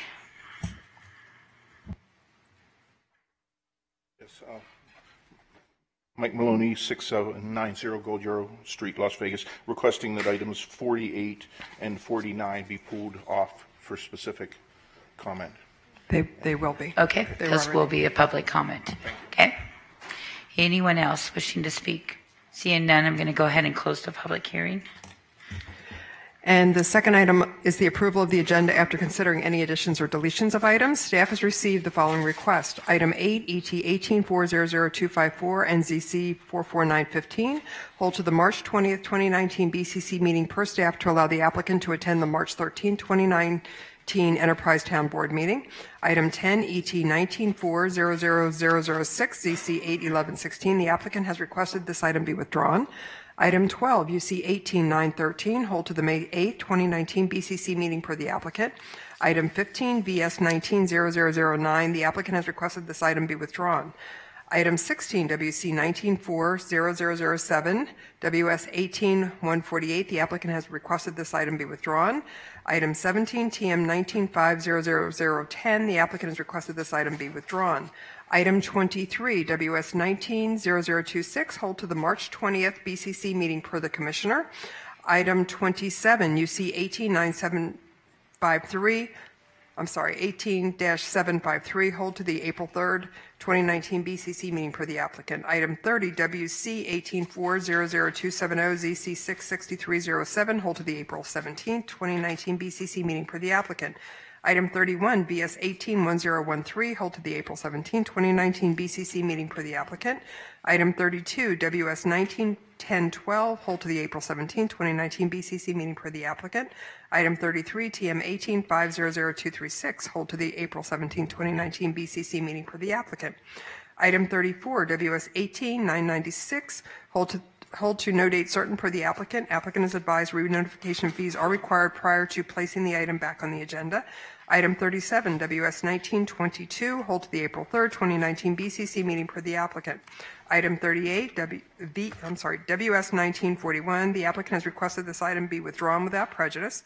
Item 42, ZC 1944, hold to the April 3rd, 2019 BCC meeting per the applicant. The above public hearing items are going to be open to the public hearing and immediately recessed until the dates as previously stated. With these deletions, which are items number 8, 10, 12, 15, 16, 17, 23, 27, 30, 31, 32, 33, 34, 37, 38, and 42. And if there are no objections from the audience, the agenda stands ready for your approval. Okay, does anybody from the board want to hold anything first? Okay, Mr. Celeste. Good morning, Madam Chair, Commissioners. My name is Tony Celeste, address 1980 Festival Plaza Drive. Here on behalf of items number 30 through 33, representing America West Homes. We appreciate staff reading in that we'd like to hold for 45 days. I just wanted to thank Commissioner Knapp and his office for allowing us this 45-day hold to try to work on redesign of this project. We will keep the commissioner and his office informed and give him some updates and milestones throughout this process in the next 45 days. From there, work with the neighbors and bring back, we hope, a project that will work for his office and the neighborhood. So I just want to thank him for allowing us the additional time. Thank you. Mr. Knapp. Thank you, Madam Chair. So as you're aware, and as the community members are well aware, I've taken this project very, very seriously. It has some major impact to the neighbors directly to the east of the proposed site. And after many meetings and conversation, it's clear that the project's going to require a redesign or reworking to accomplish many of my goals to limit the impact on the neighbors. I'm glad that this has been realized. I am willing to provide the 6 weeks, and I appreciate that. But I want to make a few things clear. I want the neighbors to understand that this isn't a time to rally in opposition. This is hopefully a time to work with the applicant, and I want the applicant to understand that this isn't an opportunity for you to come back, run the neighbors out, get everyone tired of coming to these meetings. This is an opportunity for some meaningful, serious revisions to the project, and you've committed to me that you take that seriously, and I appreciate that. So I'd like to ask for a couple things. One, I'd like to ask a minimum of 2 meetings be held with the neighbors. I'd like my office to be invited and included in those meetings. And particularly, I'd like to see outreach to the impacted neighbors directly on that east side, but to the community more broadly as well. And then I would ask you to keep me updated, keep my office updated on a weekly basis between now and the 17th. This is obviously a strong example of the community coming together and having their input heard. I really appreciate that, and I again want this to be an opportunity to provide some meaningful revisions to the project. I thank you. Thank you, Commissioner. Thank you. Do I have anyone else from the public that wants to hold anything? Seeing none, I'd entertain a motion. I have a motion by Commissioner Gibson. Any further discussion? I have a motion to approve holding the following items: 8, 10, 12, 15, 16, 17, 23, 27, 30, 31, 32, 33, 34, 37, 38, and 42. There's a motion on the floor. Please cast your votes.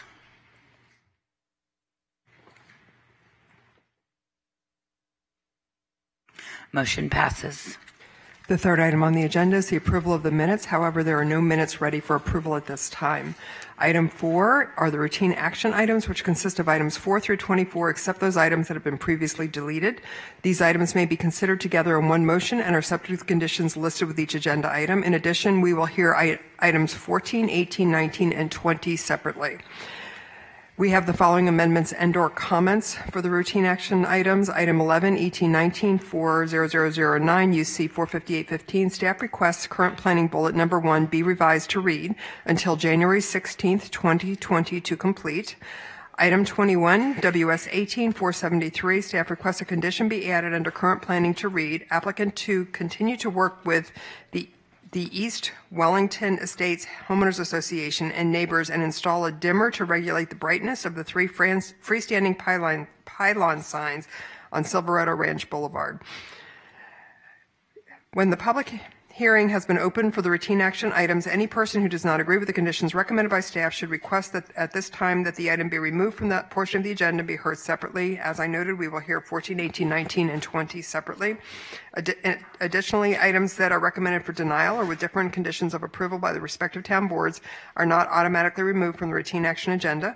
If you wish to speak on any item on the routine action agenda, you must come forward and request the board remove that item from the routine action agenda and have the item heard separately.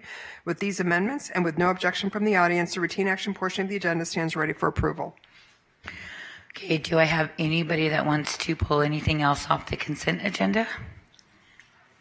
Were you raising your hand? No? Oh, you're good? Okay. Do I have any commissioners that want to make any comments? Commissioner Weekly. Thank you so much, Madam Chair. Is anyone here from the Clark County School District? Ms. Diane Salazar, is she here? No one from CCSD? Okay. Oh, here she is. CCSD. Morning. Good morning. Linda Perry, representing the Clark County School District, 1180 Military Tribute Place, Henderson, Nevada. Hi, Ms. Perry. Good morning. I just wanted to put some thoughts on the record here in reference to item number 4 and the 35 modulars that you have that you all are proposing near the Loamy Herd Elementary School. Correct. Elementary School. Just want to make sure that you all are in agreement with the review. We just want to make sure that we stay in compliance. 35 modulars on this campus. I think that's going to consist of about 3 schools, from my understanding, correct?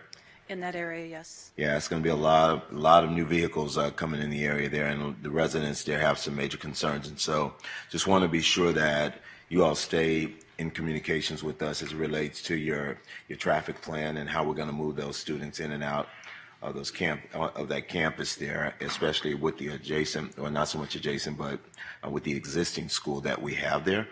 We also have buses that come in and out, and so that's been a huge concern for us. I know planning and I think town board were okay with this and approved it, but as far as the residents are concerned, that's going to be a lot of vehicles coming in and out, and so we want to make sure that we keep the area tight and hopefully we don't have any concerns. I think you're looking to finalize this project in 2021, I believe. The last school would be out.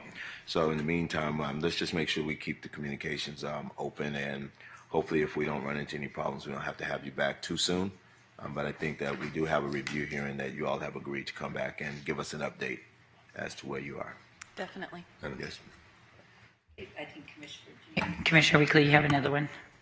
No, after you're finished. Oh, okay. Right. So I just wanted to put a comment on that one, and I can support it moving forward today.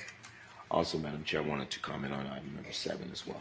So, Ms. Perry, I'm going to support this, so we're good. Okay. You've agreed to what we have is in terms of conditions on the record, so we appreciate that. Thank you very much. Thank you for being here. Yes, ma'am. Thanks for working with us. And then I'd like to comment on. Excuse me. Is this also school district item? The 7, item 7. No, number 7 is. Can we let him go ahead and finish? Well, I'm just asking. But don't go anywhere, Linda, because apparently you might have some more He concerns. has some school district questions that since Ms. Perry's standing here, he'd like to ask about. If I might. So really not a question so much as the SECTA improvements that are approved if this agenda item is approved. Some of us who've been around a long time know it as VOTEC. And for so many years, it felt to the outside like there was a very narrow opportunity for students at VOTEC. And over the course of the years, the programs have expanded and really suited well the needs of students. And I applaud the district for the improvements that are scheduled now at the SECTA site, the buildings, the playing fields, the things that really complement all of the programs that you have going on now over there and will enable other things to happen that will be of great value to kids that come from all across the valley who want and need the training that is available there. Thank you, Madam Chair, and thank you, Commissioner. Thank you, Commissioner. So that was item 6 that he was referencing just for the general public. And so now, does anybody else have anything for the school district? Okay, you're free to go. Thank you. Back into that crazy traffic out there. Thank you very much. Thank you. Commissioner Weekly, Yes, item 7. Thank you, Madam Chair. I just want to comment on item number 12. Is the applicant here? Item number 7. I'm sorry, number 7. Could you come down, please?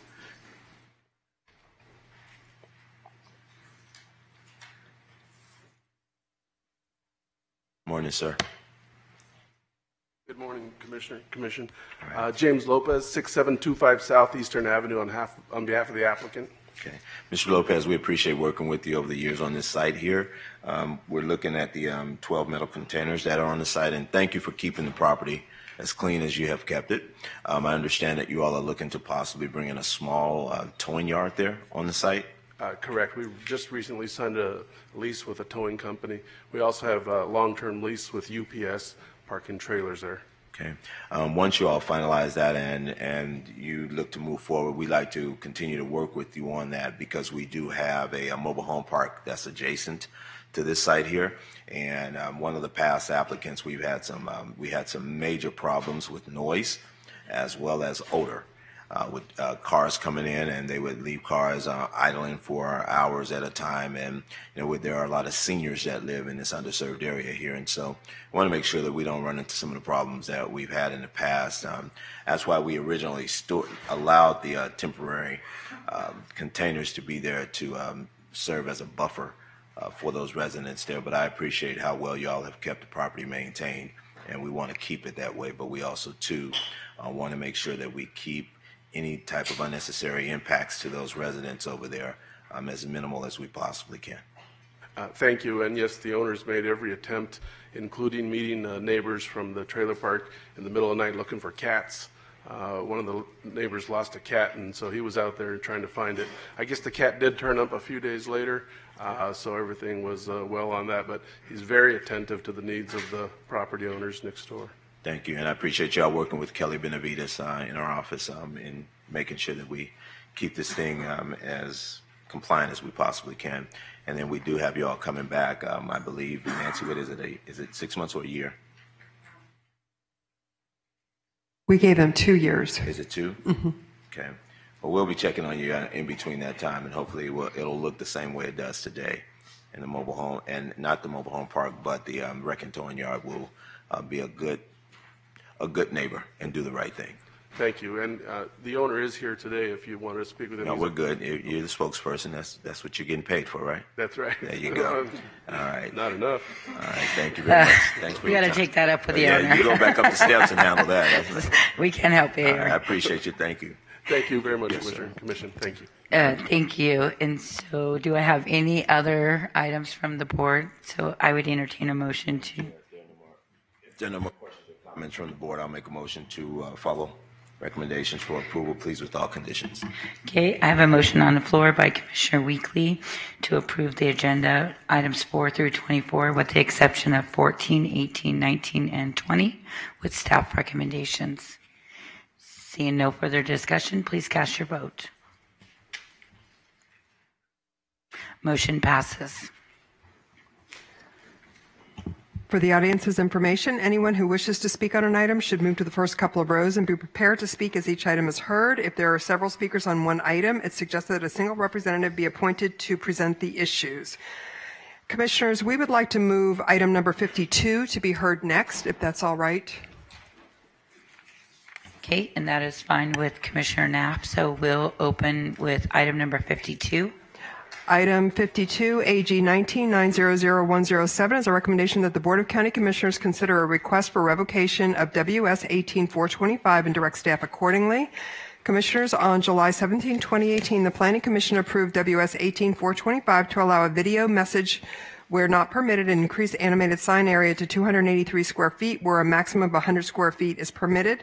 Since the sign has been in operation, the sign had been displaying more immoral messages in violation of Title 30, Section 30.7204 Staff requests the Board of County Commissioners discuss the merits of revoking the application, and if the board determines that there is sufficient cause to revoke the permit, staff recommends the item be scheduled for April 3rd, 2019. Good morning. Good morning. Jay Brown, 520 South 4th Street, representing Crazy Horse 3. With me this morning is Nando Sestilio, he is the Crazy Horse 3's operating partner, as well as Jacob Gateson with Vision Sign.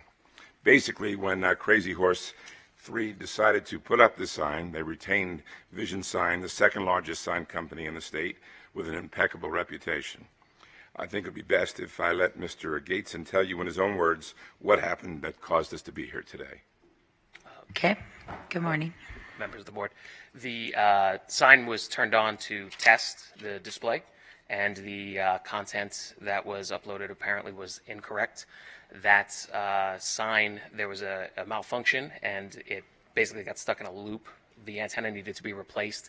Once we got the parts, it was that was corrected. Okay.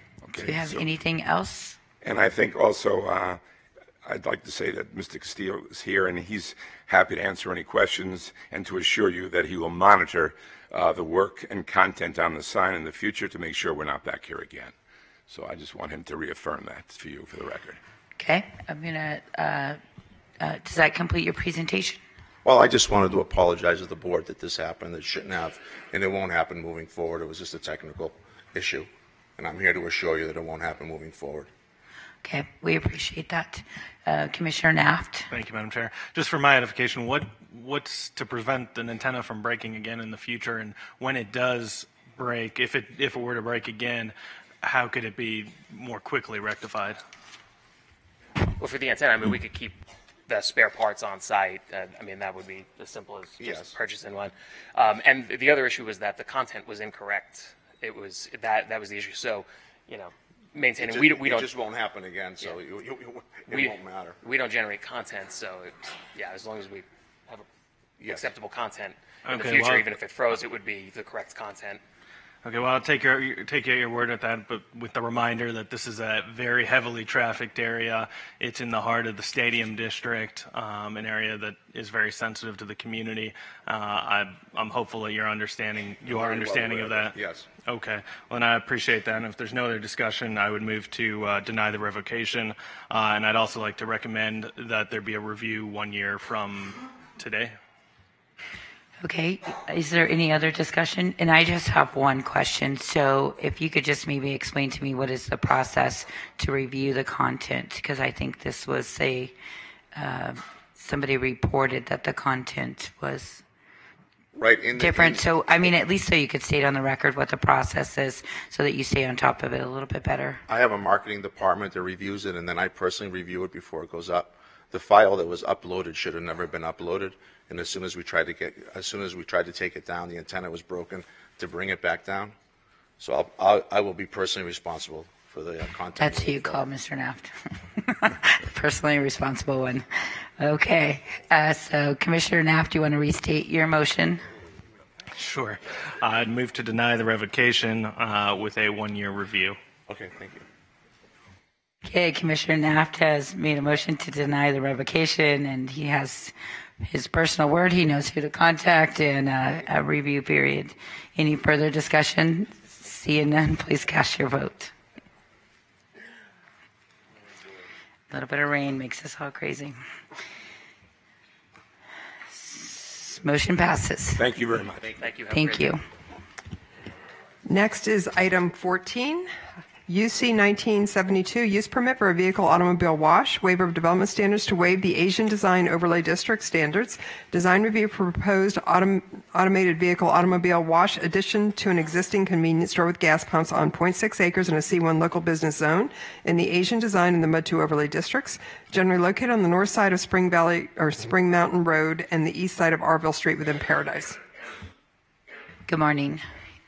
Are you the applicant? Yes, ma'am. Okay. Good morning. Good morning. If you could state your name for the record and give us your presentation. Good morning, ladies and gentlemen. My name is Francois Alvandi, and I live at 3051 Bel Air Drive, right down the street in the country club, and been here for 20 some odd years, and I own gas stations.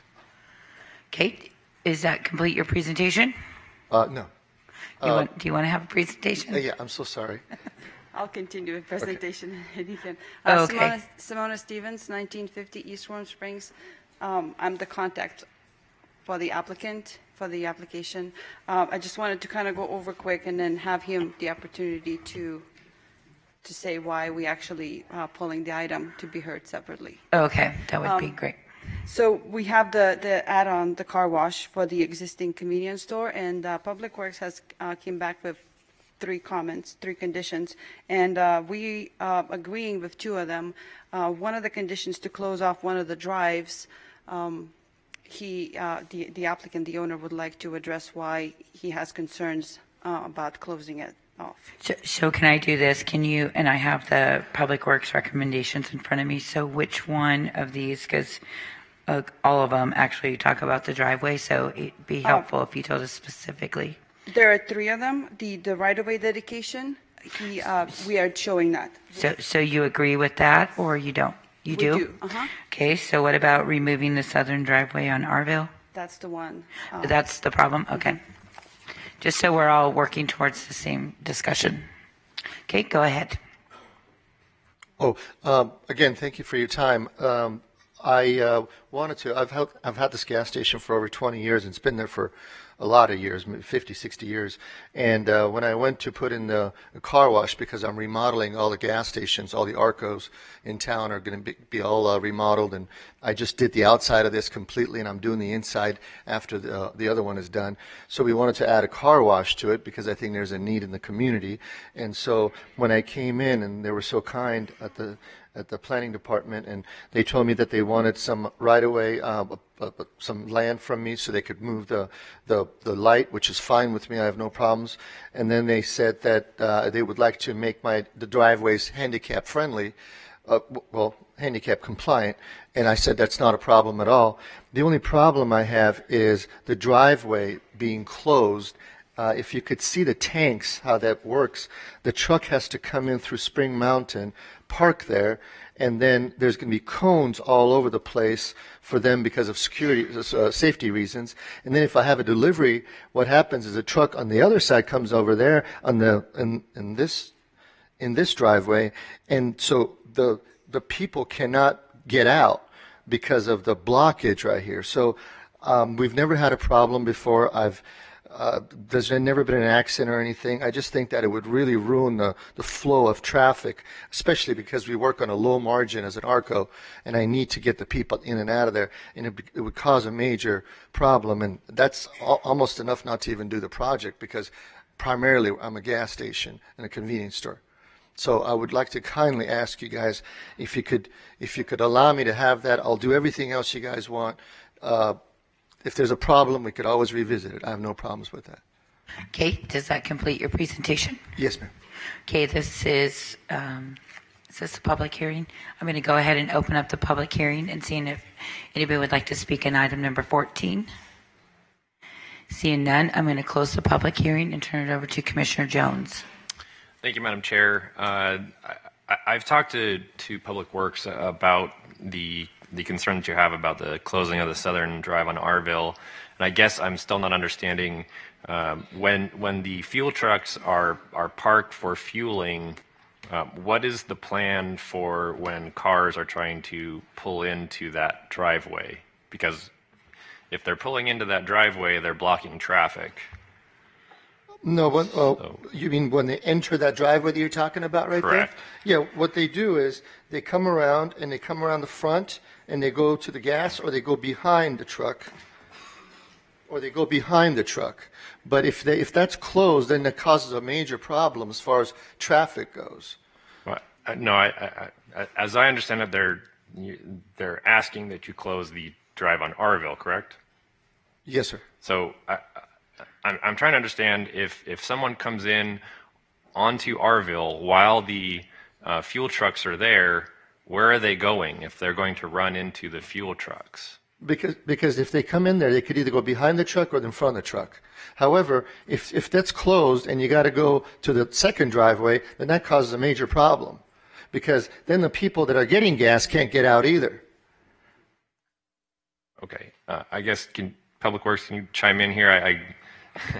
I thought I understood your concerns. I think I still do, but maybe chime in here. Correct. And if the commission is aware, we have this gas station is an older gas station. It was the older standards where driveways were put very close to the intersection.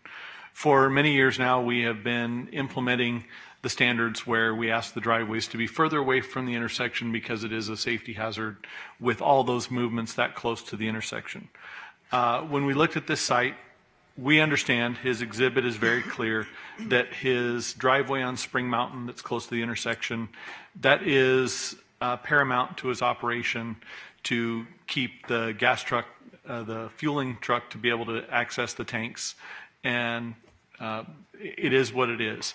But the one on Arville, as we see, and we design gas stations all the time, we put those driveways further away and they have to circulate through the site to get to the pumps and to get out, but it gets them further away from the intersection. If someone wants to make a left, they're at that driveway on Arville further away from the intersection. If they want to make a right, even better. So the driveways that close to the intersection was kind of back in the day when there weren't a lot of standards for those things, and we're trying to improve upon when we get items in front of us to improve the circulation. So as we see it, closing that southerly driveway, the circulation isn't any different. If anything, it just removes the conflict of that driveway, not that driveway all the time, but especially when the fueling truck is parked there. Okay. And I guess we're trying to resolve issues that have come up in the past. I would go with staff recommendations on this. If you want to come back at a later time and show that if you don't have that particular driveway, you want to do a study and show that if you don't have that particular driveway, then it's going to have serious economic repercussions for your business, I'm happy to consider that. So if you want to come back in 30 days or 60 days and present that information, I'm happy to hear it. Otherwise, my recommendation is going to be to go with staff recommendations on this. Okay. You know what? I will do a study. I will close out the driveway as an experiment and maybe take videos of it and show it to you and see how it works. But I do appreciate your time. And the gentleman is absolutely correct. Nowadays, the properties are a lot bigger. They're designed a little bit differently. Right. This thing is 50, 60 years old, and so the building and the canopies and everything are not like what they are today. So that's the only problem that I have. So I will do that experiment. If you could just give me a chance to come and see you again, I would greatly appreciate that. Okay. 30 days, would that be 30 days? Sufficient? Perfect. Okay. Yes. So can I ask for clarification? So would it be better to hold it for 30 days? It would be better to hold it for 30 So you days. didn't have to start the application process again? So hold it for 30 days. Okay. Yes, ma'am. Yes. Would yes, that ma'am. work? Yep. Commissioner? Okay. Thank you so I mean, much. I don't want to get in the middle, but I just think rather than do another application and go through. Okay, I am in the middle. Okay. Thank you very, very much. Okay. Okay. So to clarify, the applicant is requesting that the matter be held for 30 days? Correct, sir. Okay. Okay, Commissioner Jones has made a motion to hold item 14 for 30 days. Any further discussion? Seeing none, please cast your vote.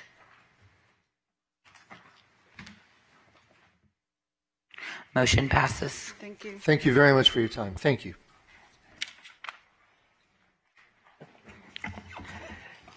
Next are items 18, 19, and 20, which can be heard together. Item 18, BS 1969, vacate and abandon easements of interest to Clark County located between Mojave Road and Pecos Road and between Viking Road and Saddle Avenue alignment, and a portion of the right-of-way being Saddle Avenue alignment located between Mojave Road and Pecos Road within Paradise.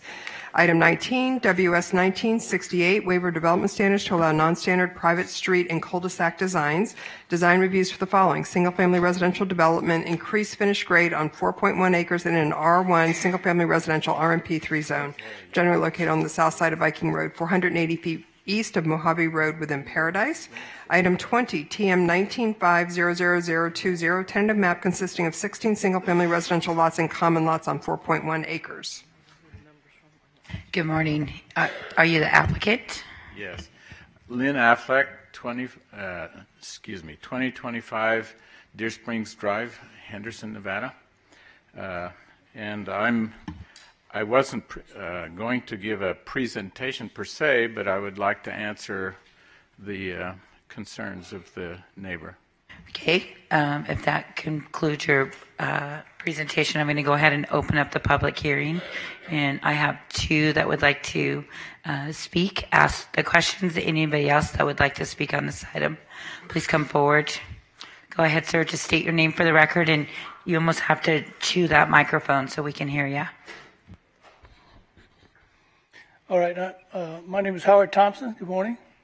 I own the property at 2950 North or East Viking Road. I'm sorry. I'm adjacent to the project here, so this is my property, and I have concerns concerning the drainage of the water drains to the south from Viking, and my property drains the same way, which means my property drains right here to the back right here. Now, you've had a tractor there did some dirt work, pushed some dirt up against our wall, which is okay because the footing was kind of showing, but in the process they blocked the drain that I have that goes under the wall. So I have a concern about the drainage of my property right there, and also I'm concerned about the road that goes along the other side of my property, the east side, the eastern wall here. I'm worried about cars hitting that, and one of the reasons I'm worried about that is that the tractor you had out there actually hit the wall and damaged the back wall right here. So those are my concerns about the property. You have something else, Diana? So ma'am, if I could either get you to pick up the handheld microphone, is there a handheld? Diana There you go. Thompson. And if you guys could just kind of speak to us, and then we'll continue the public hearing and let him address all your concerns, okay? Yeah, we just want some type of buffer between our wall and their road. Can you state your name for the record again? Diana Thompson. You could pull that down. Diana Thompson. Just some type of buffer between their road and our wall, because they've already damaged the wall and didn't bother to tell us, and we know other cars are going to do that too. And our bedroom's right there, so we're going to deal with 30, 40, 50 cars coming in and out of there. Okay. My bedroom's there. Okay. Does that complete your testimony? Yeah. Okay. Anybody else wishing to speak on this item? Please come forward. Are you speaking in opposition, sir, or are you with the applicant? Okay. So I'll go ahead and close the public hearing. And well, I am actually public, but I was in their position at the neighborhood meeting. okay, so let's do this. So let me reopen the public hearing and state your name for the record, and then give us your feedback, please. My name is Cartier Conley. I own the property at 3976 South Mojave, which is on the southwest corner of that lot. And Mr. Affleck and I met at the neighborhood meeting, and I had concerns about the elevation difference in my property and the lot, and also we spoke about the drainage. And our discussions resolved the issue that I had with our elevation difference and what will be done there, and also the drainage from my property and that property there. I don't have the issues that they have right there. Mine were different, but mine have been resolved because we've been communicating. Okay, thank you. Anybody else wishing to speak on any items 18, 19, and 20? Seeing none, I'm going to close the public hearing, and Commissioner Sagerbloom, I'm going to turn it over to you, and you can navigate. So, if I could ask Public Works, is there some kind of a standard for a buffer between the road and the wall there? That's not a public works issue. That would be zoning. Zoning, is there a kind of a standard? There isn't, but I would request the applicant explaining if there's going to be any trees along that way or what that distance would be. Could you do that?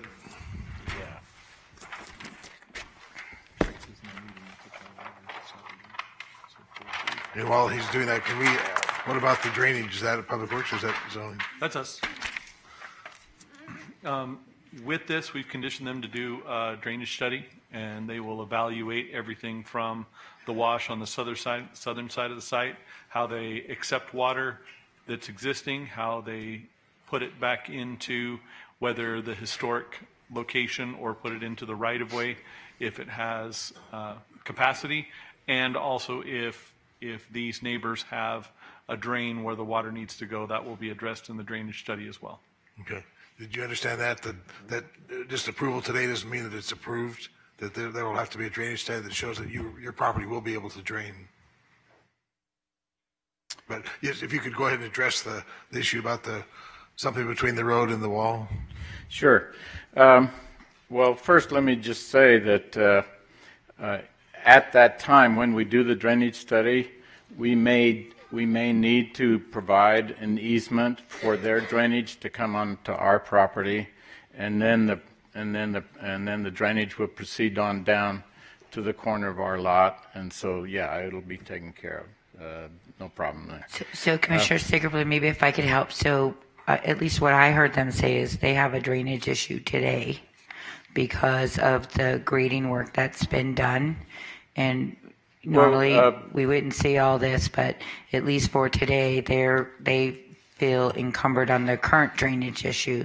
So I think it's a two-part issue. So we have not authorized anyone to do any work on the property. Whatever backhoe or whatever was done was not done with our knowledge or consent.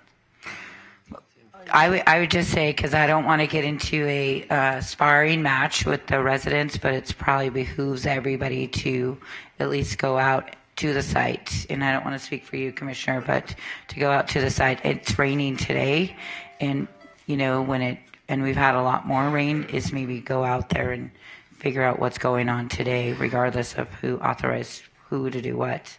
It's kind of hard to miss a backhoe, but go ahead, Commissioner Sagerblum. So are you agreeable to do that, to go look at this? Yes. Okay. Yeah, we can do that today. Then as far as there's roughly 5 feet on this driveway.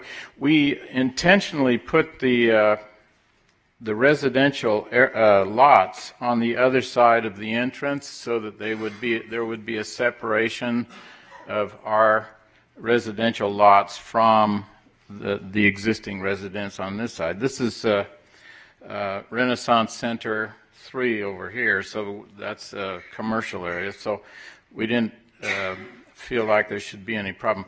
But between our driveway and the existing wall here, there's roughly 5 feet, and we do intend to have landscaping trees in that area.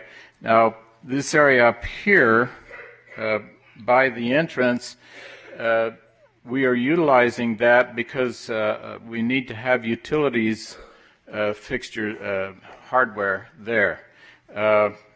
This whole site goes down into a hole basically, and the area that's over here in Renaissance is anywhere from 4 feet to 6 feet higher than our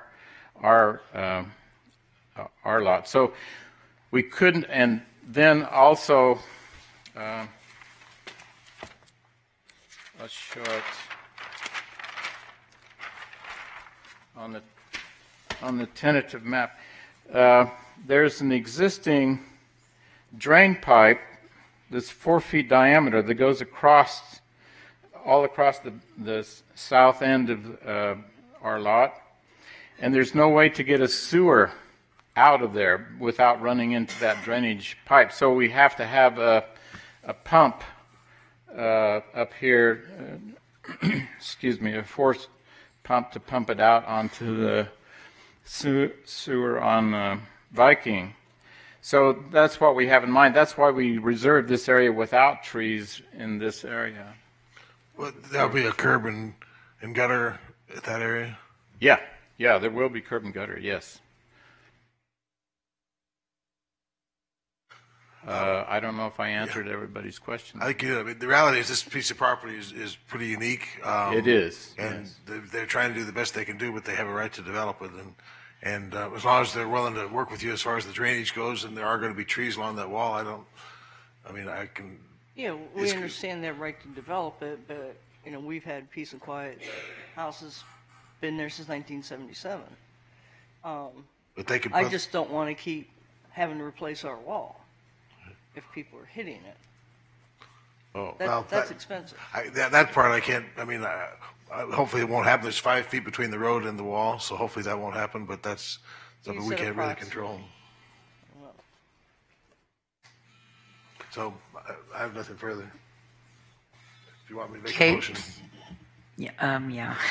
Okay. I'd make a motion to approve, subject to the conditions, which includes the drainage study, and they're going to build that road 5 feet away. They're going to landscape it. You'll have an opportunity to come to me whenever there's an issue with it. Please do.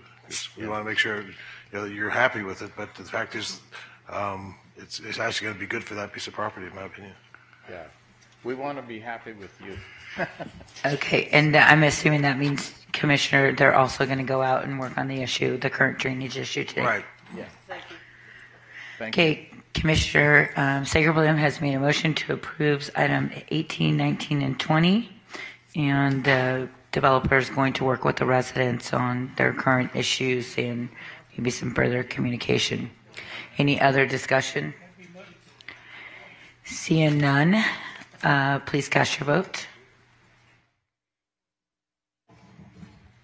Motion passes.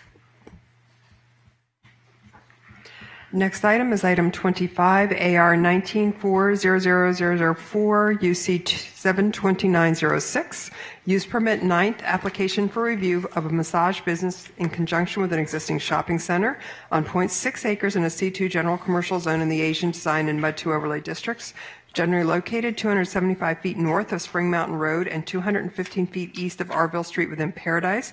Commissioners, for your information, the Paradise Town Board approved and they agreed with the staff limiting the hours from 8 a.m. to 9 p.m. Staff also recommended a one-year review as we have heard about issues at this site from Metro.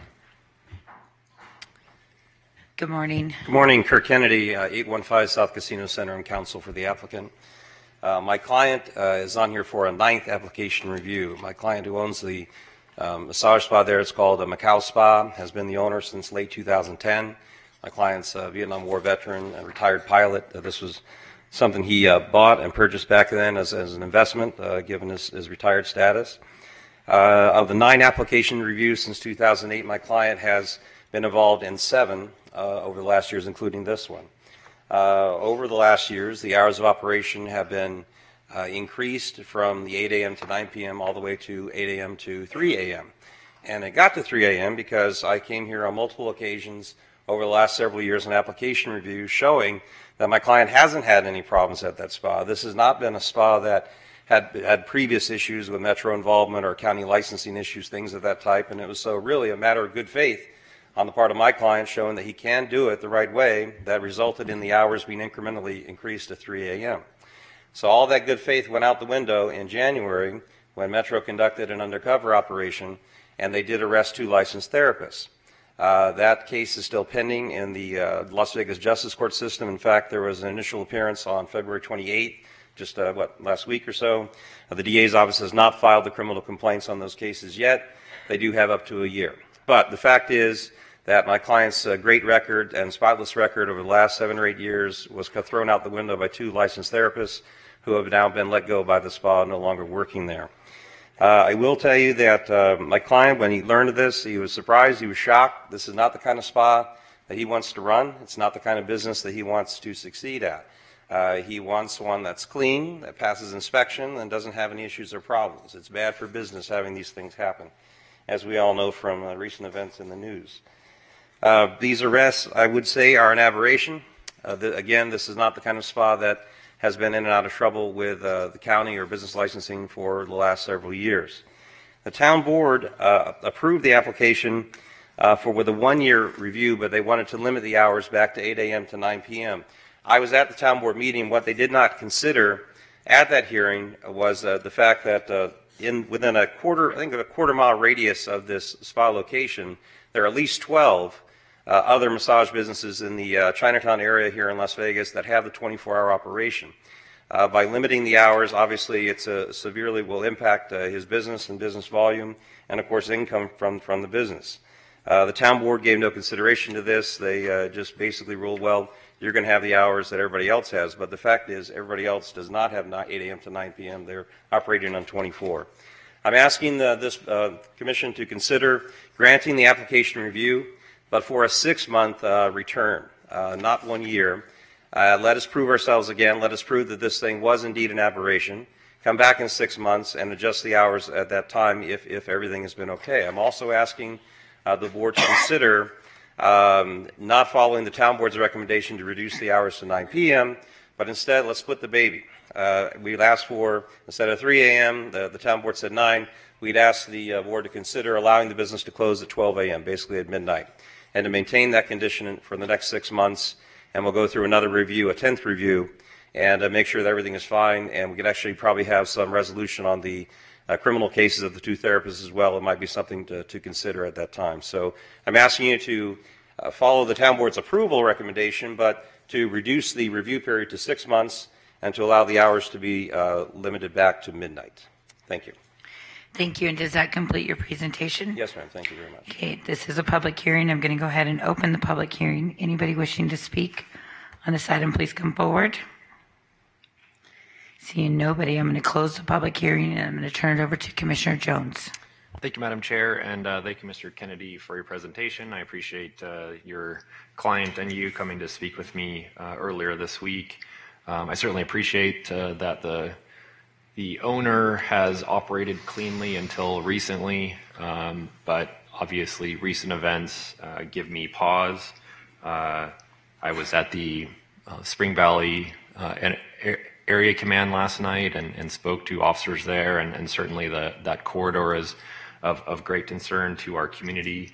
And so I am certainly open to, I know we discussed a 6-month review, and I'm happy to consider a 6-month review to see what happens with the criminal charges brought by the district attorney office if they bring criminal charges, sort out that issue. But it is my feeling that the town board is correct that the hours should be limited to 8 a.m. to 9 p.m. Until any issues are resolved on the criminal side. And so my recommendation to the board would be for approval with a 6-month review with the hours of operation limited to 8 a.m. to 9 p.m.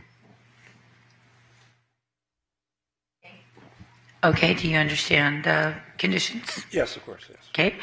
Commissioner Jones has made a motion to approve item 25 with a 6-month review and the limited hours.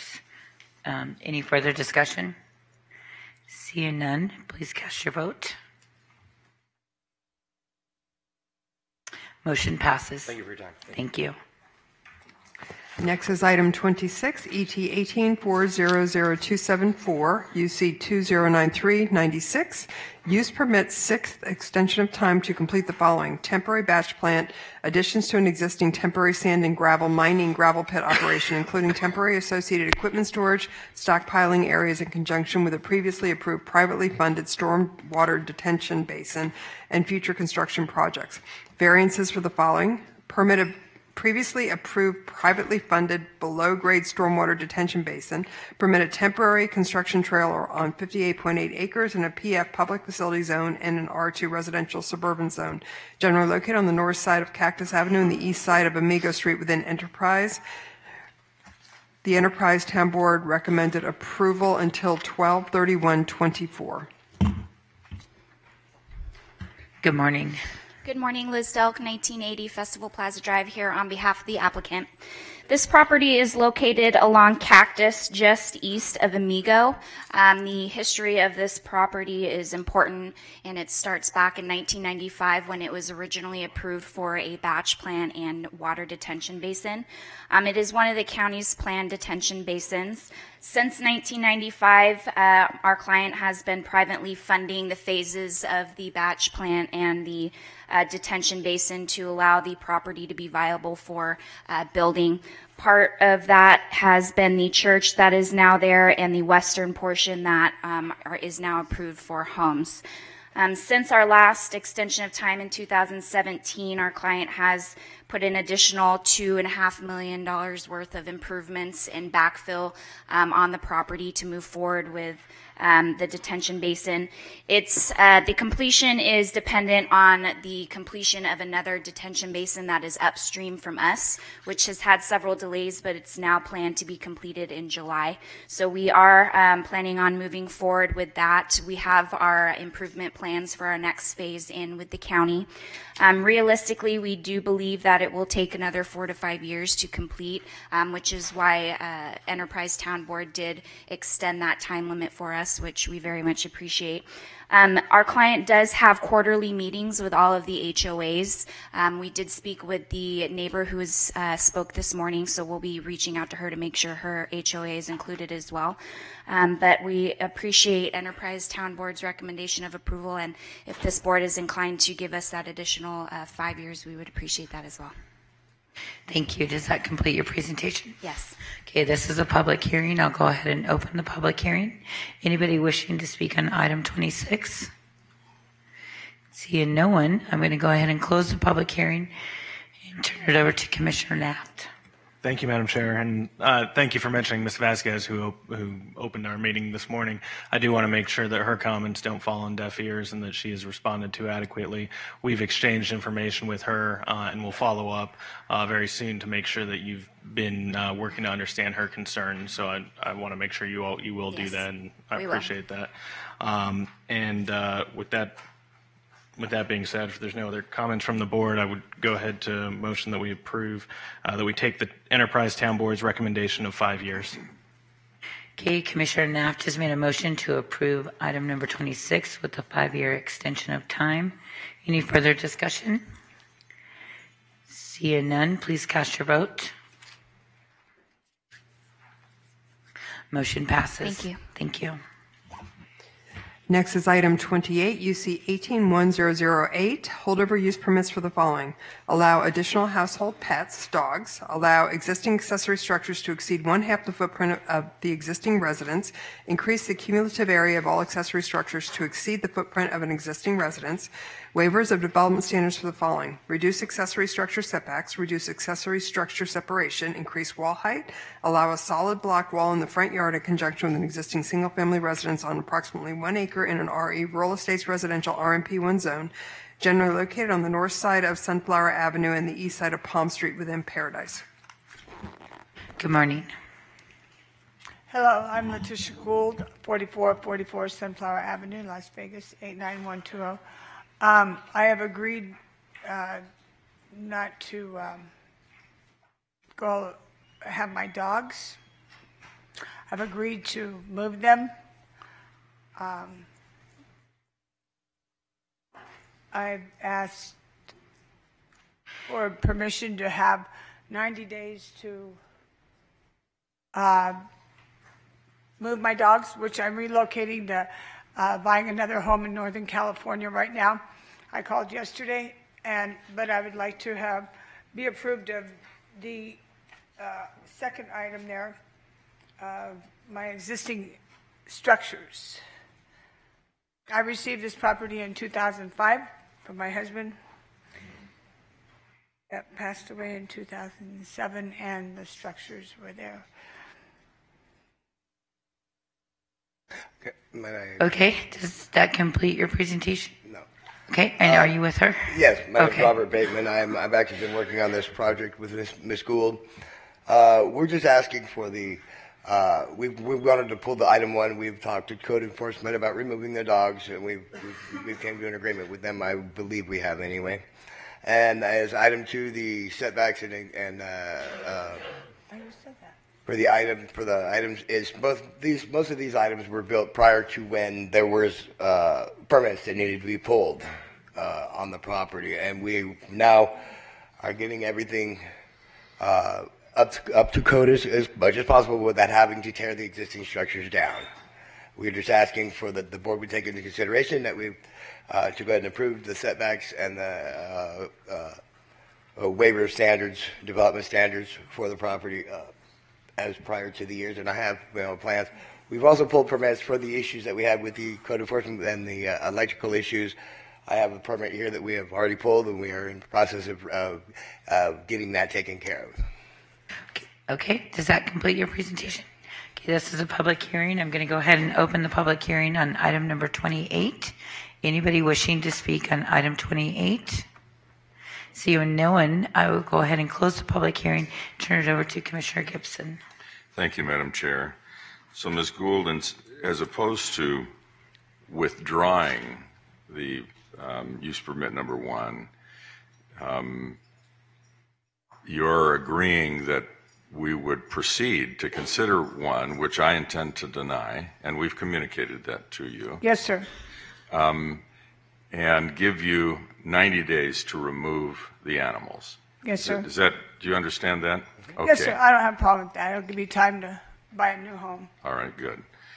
Well, that being the case, then keep in mind that this action doesn't stop any pending code enforcement or animal control matters that are proceeding, including one in the courts. I'm going to finish all that out, so. Good. I want it to be up to code so I know where I'm at, because I really, inherited this property. Well, I think you're taking a responsible course, and you didn't wait to get cited for violations of code enforcement. You came in and filed an application with us. We recognize that. That counts for something. Thank you, sir. So my motion would be to deny use permit 1, which relates to the animals, and approve 2 and 3, subject to staff conditions. Now, because of the animals and all, there is a condition that is among the if approved conditions that would be a 1-year review. What that means is you would be back before us to demonstrate that you did everything that we required of you and that you agreed to do. Do you understand that? Yes, sir. Then that will be my motion, subject to the if approved conditions. Okay, can I ask for clarification though? So does that include the waivers? You're gonna. That includes the waivers, yes, I'm sorry. So what we're going to note is that that the denial is for use permit number 1. The rest of the application will be approved. We're going to delete current planning if approved condition number 2, which sets the maximum of dogs because that will be per code. And we're also going to add that the excess animals must be removed within 90 days. That's correct. Okay. Thank you. Okay, and you understand the motion? Yes. Okay, perfect. So you've heard the motion by Commissioner Gibson to approve the item with the comments as listed. Any further discussion? Seeing none, please cast your vote. Motion passes. Thank you. Thank you very much. Thank you for your time. Thank you. Next is item 29, UC 1912, holdover use permits for the following. Permit a horse riding rental stable, reduce minimum area required for a horse riding rental stable, allow a boarding, stall, corral, and pen area within the front yard when required to be located within the side or rear yard, allow alternative landscaping, allow all side and rear along all side and rear property lines, increase the maximum number of agricultural livestock small animals. Waivers of development standards for the following. Eliminate street landscaping, eliminate parking lot landscaping, allow alternative landscaping adjacent to a less intense use, reduce setbacks for structures, reduce setback from the right-of-way for existing structures, permit an enclosed non-decorative fence, increase fence height, eliminate trash enclosure, reduce access gate setback, allow modified street standards, and waive full off-site improvements, curb, gutter, sidewalk, streetlights, and partial paving. Design review for proposed horse riding rental stable and associated structures in conjunction with an existing single-family residence on 2.2 acres in an RE Rural Estates Residential RMP1 zone, generally located on the west side of Miller Lane, 1,000 feet north of Lone Mountain Road within Lone Mountain. Good morning. Good morning. We're good. Thank you, Madam Chairman, Commissioner Brown, and Commissioners. My name is Sydney Knott. I reside at 104 Rancho Vista Drive, Las Vegas, Nevada 89106. I am the founder of Horses for Heroes. I appreciate this opportunity this morning to stand before you and present our application for a special use permit for a Horses for Heroes Family Equestrian Center at 4975 North Miller Lane. Kelsey Culkin and Craig Lucas from KGA are here as well and will discuss our application after my remarks and answer your technical questions if necessary. I'm also proud to introduce to you our team members here with me this morning, Carol Areno, Maria Williams, Dee Dee Bertoldo, Cindy Evans, and Jeremy Tiderman. I also want to thank the members of Carpenters Union 1977 for appearing here this morning in support of Horses for Heroes and all those who are here today, members, volunteers, parents, and students. By way of background, in 2006, my family and I created Horses for Heroes to simply say thank you to the men and women in our community whose call of duty is to protect, serve, teach, and heal.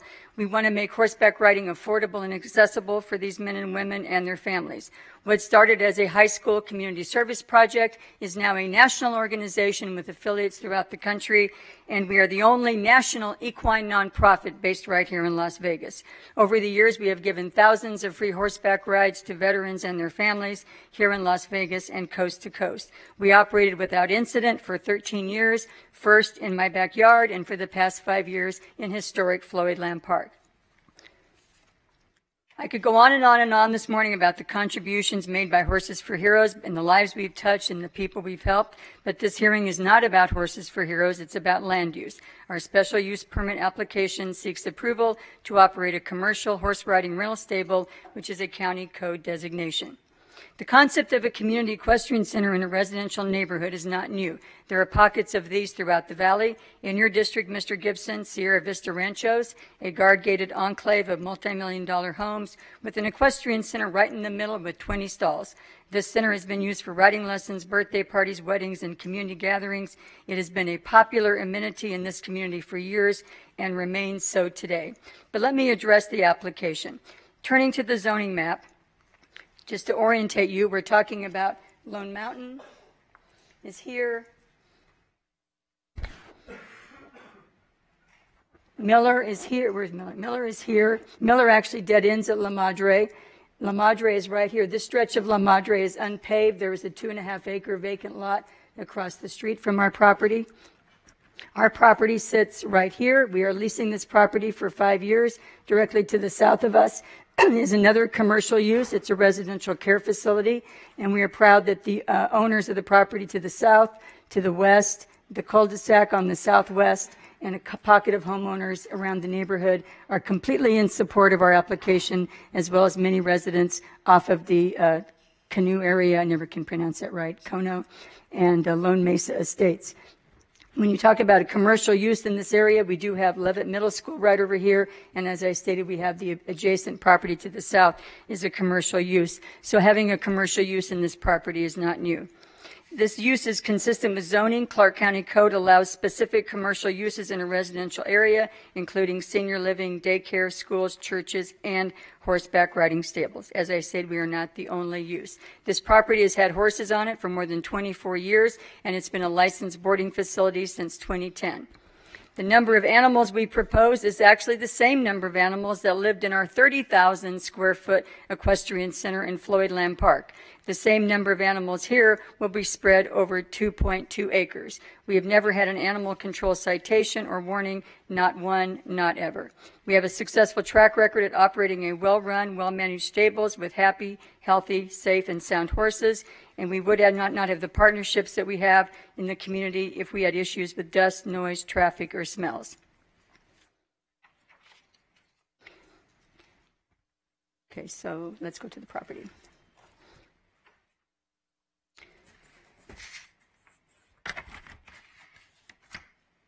This is the site plan for the property that we are proposing. Basically, we're leaving the property intact. We've rented it as is. It has an existing house. It has a 10-stall barn that we're using for our farm animals. It has an existing round pen and existing pens up in the front. It is completely fenced around on all sides. We have proposed in meetings with the neighbors to make a couple of concessions to the plan, which we think addresses some of the concerns that have been addressed in neighborhood meetings, and that is we are moving the horses to the southwest corner of the property. This corner up here around La Madre and Miller, we would make that our on-site parking. We have heard the concerns of the residents that they don't want to see parking on La Madre. There is not enough right-of-way room for us to put cars there, so we are proposed to put the parking on the on this whole corner here. We are required by code to have 7 spaces, and we have calculated that we can put at least 20 in that corner and possibly more. We feel like these concessions of moving the horses to this corner, putting the parking on site, we also are willing to add a 3rd trash pickup per week to make sure that we are moving all of the refuse off the property on a regular basis. We feel those address some of the concerns that have come up. And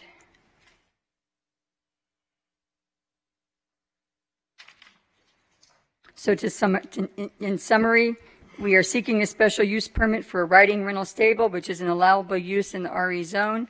We are seeking additional use permits to allow us to operate on this 93,000 square foot property, which is appropriate for the scale of our operation and similar in size to the area we occupied at our previous location. We have moved the horse stalls from the corner to this back corner here. And we have 37 small animals, which consists of roosters, chickens, ducks, and rabbits. We are willing to reduce the number of roosters, chickens, and ducks. We'd really like to do that, actually. They kind of come and go, and it's hard to know how many we have, but we would like to reduce those numbers. We are under the allowable quantity of large and medium animals per code. These large and medium animals include goats, mini horses, an alpaca, a llama, a mini steer, a sheep, and a mini donkey. We also have a mini pig, which is considered a household pet.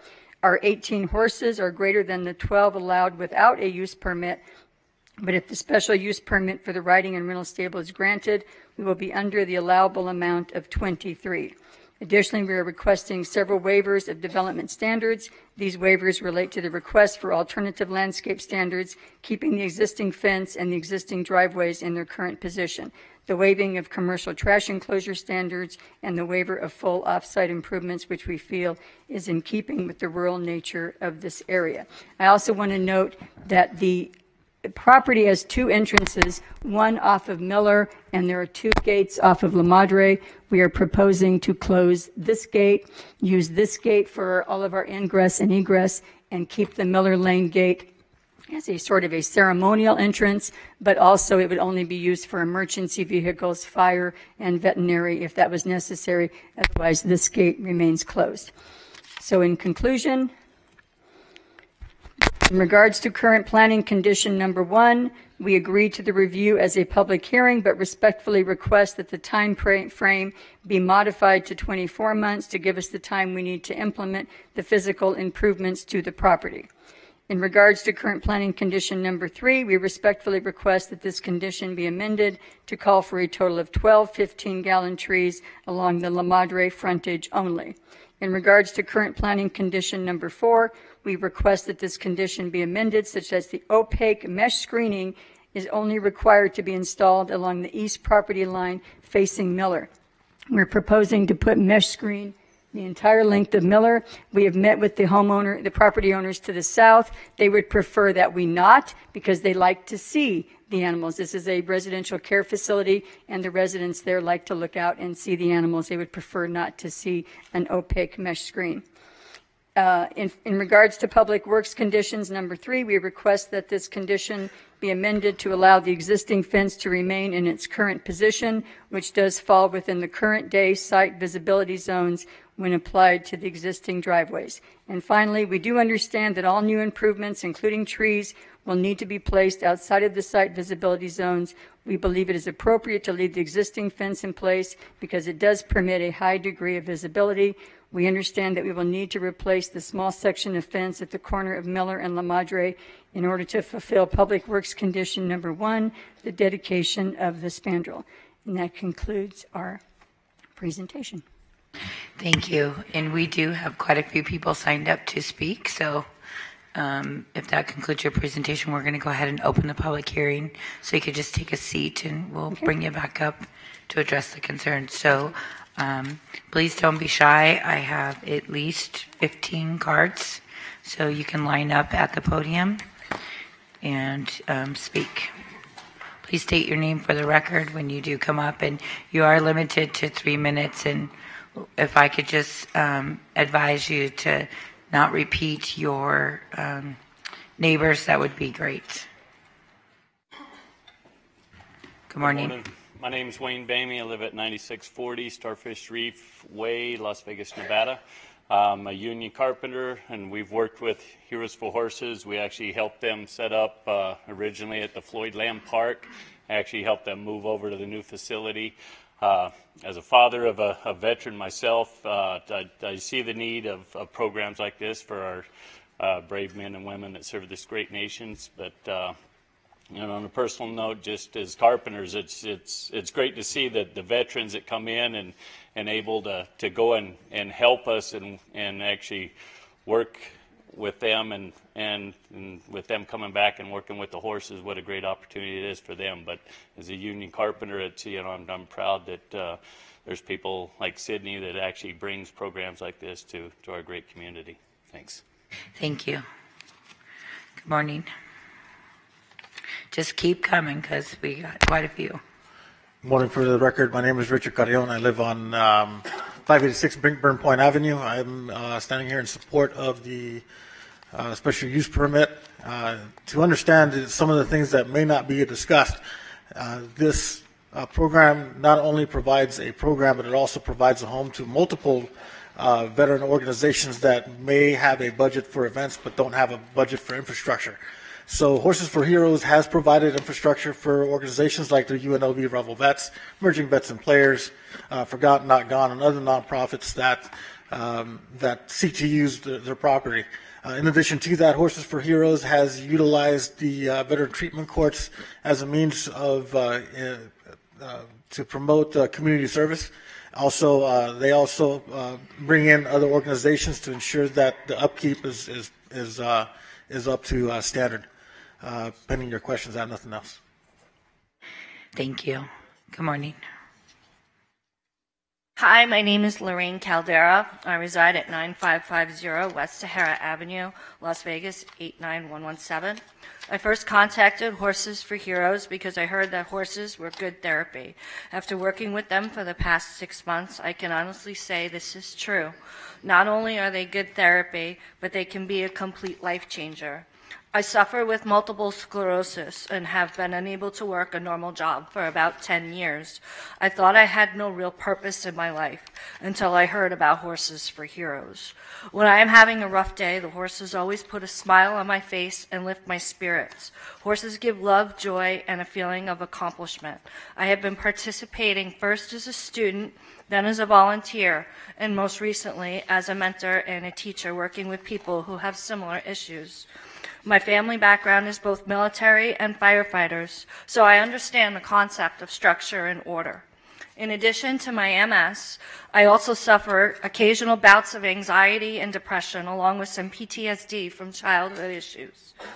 The horses comfort my anxiety and depression, reduce my stress, and give me a positive outlet in this crazy world. They help with socializing, and it's great being outdoors in the fresh air.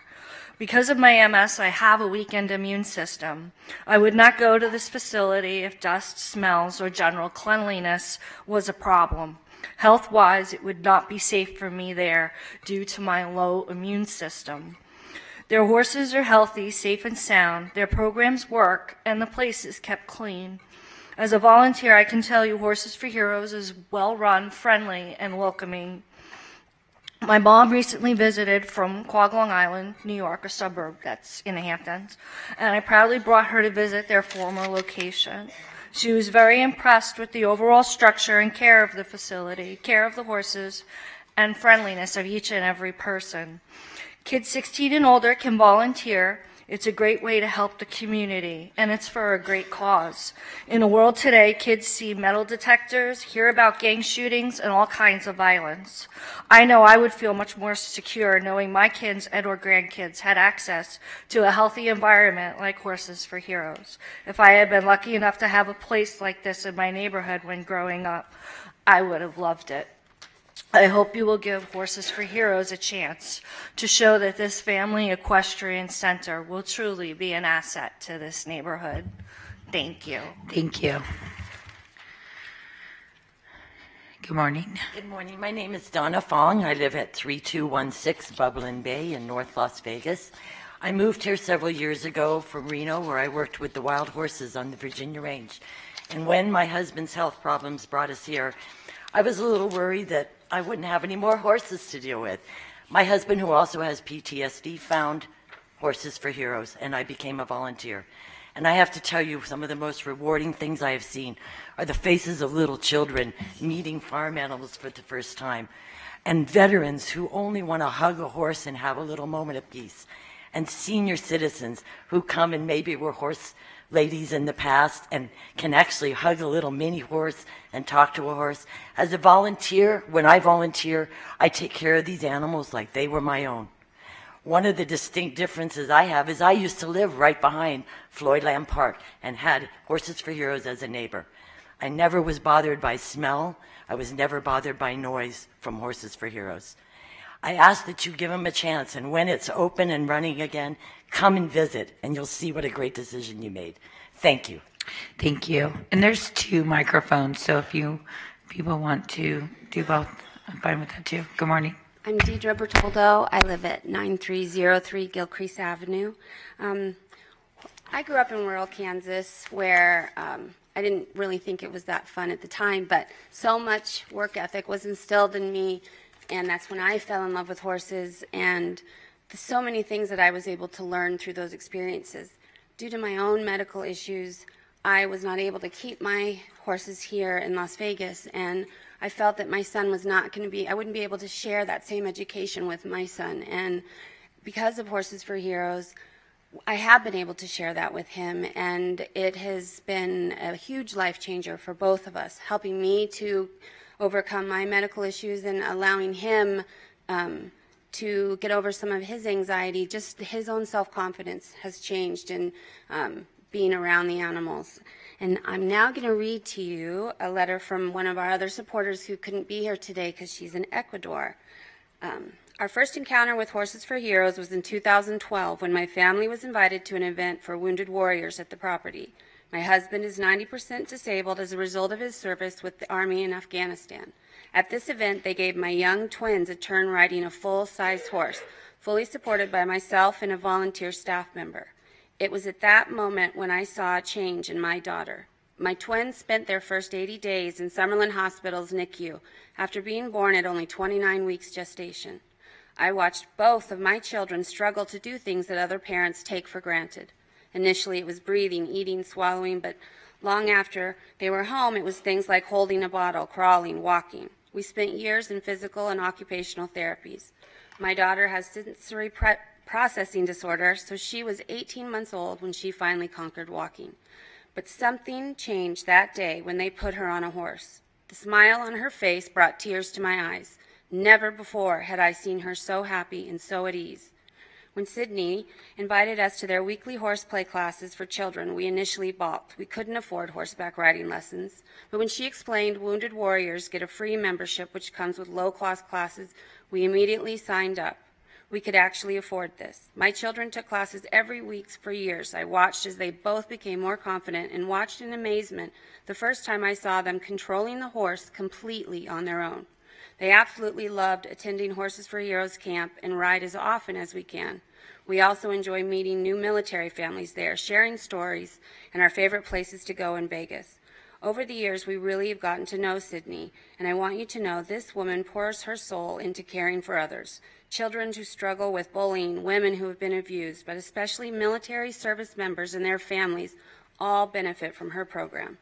Nowhere else do I know in Vegas or even other parts of the country that offers such a valuable program, and she does it at a rate nearly anyone can afford. Thank you. Thank you. Good morning. My name is William Cunningham. I reside at 104 Rancho Vista Drive, Las Vegas, 89106. I am a veteran of the Vietnam War, and I wish this program was available when I got out. I have 5 grandchildren who enjoy horses. My 3-year-old granddaughter, Samantha, loves the farm animals, particularly Patches, the pig, who loves to have his belly rubbed. I support Horses for Heroes. It would be a great addition to this neighborhood. Thank you. Thank you. Good morning. Good morning, Commissioners. My name is Thomas Mitchell. I live at 4940 Conno Lane.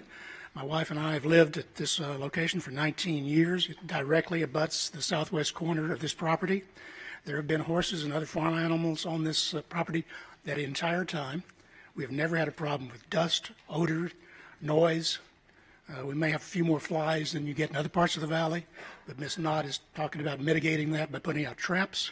She has contacted the people around the community and talked to us and given us assurances of what she's going to do to make sure there aren't any problems. In fact, our property will be right next to where all of the horses will be stalled. And so I would also ask you not to heap too many expenses on this operation so they can carry out their operation. It sounds like an admirable use. Thank you. Thank you, Mr. Mitchell. Good morning. Good morning. My name is Bob Schmidt. I live at 6758 Airedale Circle, Las Vegas. I own all the property adjoining this on La Madre. I'm amazed at seems like the debate is whether Horses for Heroes has a right to exist, and that's not what I came here for. I thought that they were petitioning to change the use permits on the property. They're asking to operate a business that's completely inappropriate for that neighborhood. Under certain conditions that have already been established with the county, a business like that can exist. Seems like everything that they've requested is to not conform to these already existing codes and zones. They don't want to put a trash enclosure in. They don't want to pave their parking lot. They don't want to do the landscaping that is required on these properties. It seems like if they were to come in and exist under the conditions that already exist, there wouldn't be an issue here. But there is a big issue. There's other concerns, and I've heard one other man who lives in the neighborhood come up. Everybody else seems to be shipped in from somewhere else, and I'm not here to debate the merits of Horses for Heroes. I could live coexist with them if they were willing to live within the codes that already govern something of this nature. And I would ask you that in the event that they're allowed to exist in the way that they're asking, and if they don't clean up, and if the horses do become a smell issue, if they're not a good neighbor, who do we turn to then? Right? I would ask you to just ask them to live within the confines of the existing codes, and I couldn't ask any more than that. Thank you for your time. Thank you, Mr. Schmidt. Good morning. Good morning. My name is Cynthia Graham, and my family bought this property at 4975 North Miller Lane in 2007 as a fully ran horse boarding facility, as an investment property. We're in full support of Horses for Heroes organization and recognize the benefits this non-for-profit organization provides for our veterans. My father, who owns it, is also a veteran as well. And the law enforcement and the people with special needs. We commit to working with this organization to mitigate as much as possible the impact to the neighborhood. Thank you. Thank you. Good morning. Good morning. My name is Lauren Paglia. I live at 3102 La Mirada, and I live in Sierra Vista, probably a 75-year-old horse community. And we coexist, all of us, with 20 Stall Barn, which is in my backyard. And I just want to say that we have parties, we have so many events, and many non-horse people, but they all enjoy it. And I've known Sydney Knott for over 30 years, and she has poured her heart and soul into this organization. I've worked out there at Floyd Lamb. My daughter has. I have seen it is clean and neat. And being a horse person, horse trainer my whole life, our place is spotless. We don't have a bunch of flies and whatnot. And I just want to say it's a wonderful organization. It's quiet. It's tranquil. I've been out there many, many times. And it's not a crazy, loud, noisy place. And it's a wonderful thing when you see the people and the children out there and how enjoyable it is for them. And I just hope something good happens through this. Thank you. Thank you, Ms. Paglia. Hello, Madam Chair, fellow commissioners. My name is Mary Beth Knott. I live at One Hughes Center Drive. A bit of background for me. I grew up on horse property in the valley. I've seen how great it can be. I've seen, how well kept it can be. I think everyone here today has done a great job at touching on Horses for Heroes. So I'm just going to touch a bit on my personal experience having lived on horse property in Las Vegas. In this program, it teaches beginners the basics of horse riding and horse care. This is an affordable opportunity, not readily available in Las Vegas, as horseback riding is often expensive and exclusive. There aren't very many properties right now in Las Vegas that Horses for Heroes can do what they're doing. And when tragedy struck Las Vegas on October 1st, Sydney opened her doors as a safe place for those affected to spend time with horses and begin the healing process. Research confirms that equine therapy helps survivors of trauma. Organizations like Horses for Heroes make this community stronger, and with this special use permit, we're asking for an opportunity to continue affect positive change in Las Vegas and to continue to build the Las Vegas rural legacy. Las Vegas is more than bright lights and shiny casinos. It includes a vast horse community from Red Rock to Boulder City. The rural equine properties in our community should be preserved. Without them, there wouldn't be a Las Vegas horse community. This property has a long history of horses, and it will likely see horses again. Now the county has an opportunity to ensure this space has an inclusive and positive future. You cannot have an organization called Horses for Heroes without horses and other animals. That's why these are the most pampered horses and animals in all of the valley. They don't have just one kid that loves them, they have hundreds. I've seen firsthand how Sydney has committed to this organization for the last 13 years. I have seen how deeply she and her staff care for the well-being of the animals on the property and have given a variety of forgotten animals a second chance at life. In closing, Horses for Heroes' job in our community is not finished. It has only just begun. Please approve the special use permit application before you today. Thank you for your time. Thank you. Good morning. Good morning. My name is Sarah Jarrett, and I'm representing my mother and father, Wilford and Bonita Jarrett, my brother and sister-in-law, and their neighbors, Lydia and Woody Jones. They live directly across the street from this property. All three homes. When my parents built their home 50 years ago on this property, we were the furthest people out on Lone Mountain, so I appreciate and know what a rural neighborhood is. I'm not here to discuss whether horses should be on that property or not. I'm here to discuss whether it should be a commercially run business. My parents and the Joneses are over 80 years of age and purchased their property 50 years ago. This is not how they planned on living out their retirement years, fighting traffic, dust, and bright lights from an arena. She wants to operate from 6 o'clock a.m. to 8 p.m. 7 days a week. She wants stables and 22 horses and riding lessons in the front of the property. She has a petting zoo, birthday parties, summer and day camps, and there will be parking on the streets. As you can tell, she has a lot of people who come to see her. All of this less than 50 feet from their front doors, my parents' front door. Miller Lane is a small two-lane street. La Madre is a dirt path that she wants to use as an entry to her business. The dust from that is a health hazard alone. One of the Commissioner Brown's staff said that part of La Madre would be paved by the county under the Lone Mountain widening project. Is this true, or will we have to put up with the dust? For the past 60 days, she has had only one dumpster to remove manure. It is emptied twice a week. She claims that she needs to up that. Why hasn't she done that in the past 60 days? Where's the problem with that? It seems she wants to waive a lot of the standards that the rest of the neighbors had to abide by when they moved in. If anyone had a structure in the right-of-way, we would have to move it. If we had to abide by the setbacks for the structures, we would be told to tear them down or get them permitted. If any one of us brought home a commercial vehicle, we would be in violation of Title 30. But she's asking you to forego all of this for her business. This is a neighborhood, not a business area.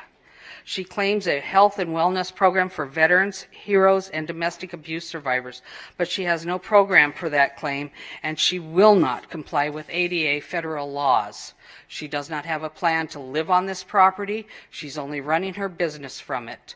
This is a rural neighborhood. Please be aware of that. She has a lot of people who love her and love Horses for Heroes, but not one of them lives in our neighborhood. Not one of them is going to be looking at what we are looking at. Thank you. Thank you. Good morning. Good morning. My name's Steve Bowden, 7650 Gracemore Court, and I live in the impact zone, which is, I live about 300 feet away from the property. I'm not addressing the business this morning, only the impact zone residents, of which there are about Mr. Brown, there's about 129 people that are in the impact zone that voted for you in particular. If I could, excuse me, sir, if you would like to address us, that would be great. And Okay. Thank you. Okay, fine. Anyway, I had the property, excuse me, that Mr. Schmidt talked about earlier in escrow about a year ago, directly north of the subject property. It's this vacant property. Let's do it that way, right there. I opted out of developing the property because it was just too expensive to pave La Madre, which I had to pay for, put in all the utilities, which I would have had to pay for. And I've talked with the folks that handle paving, and there's currently no plans to pave La Madre according to the county of Clark County. If there's something else in the works, I don't know about it, but basically I walked from the property and canceled the escrow. Of the 128 people that residents that live in the area, there are 4 that are either for this project or are neutral. 124 of us residents are do not want this commercial operation in our neighborhood.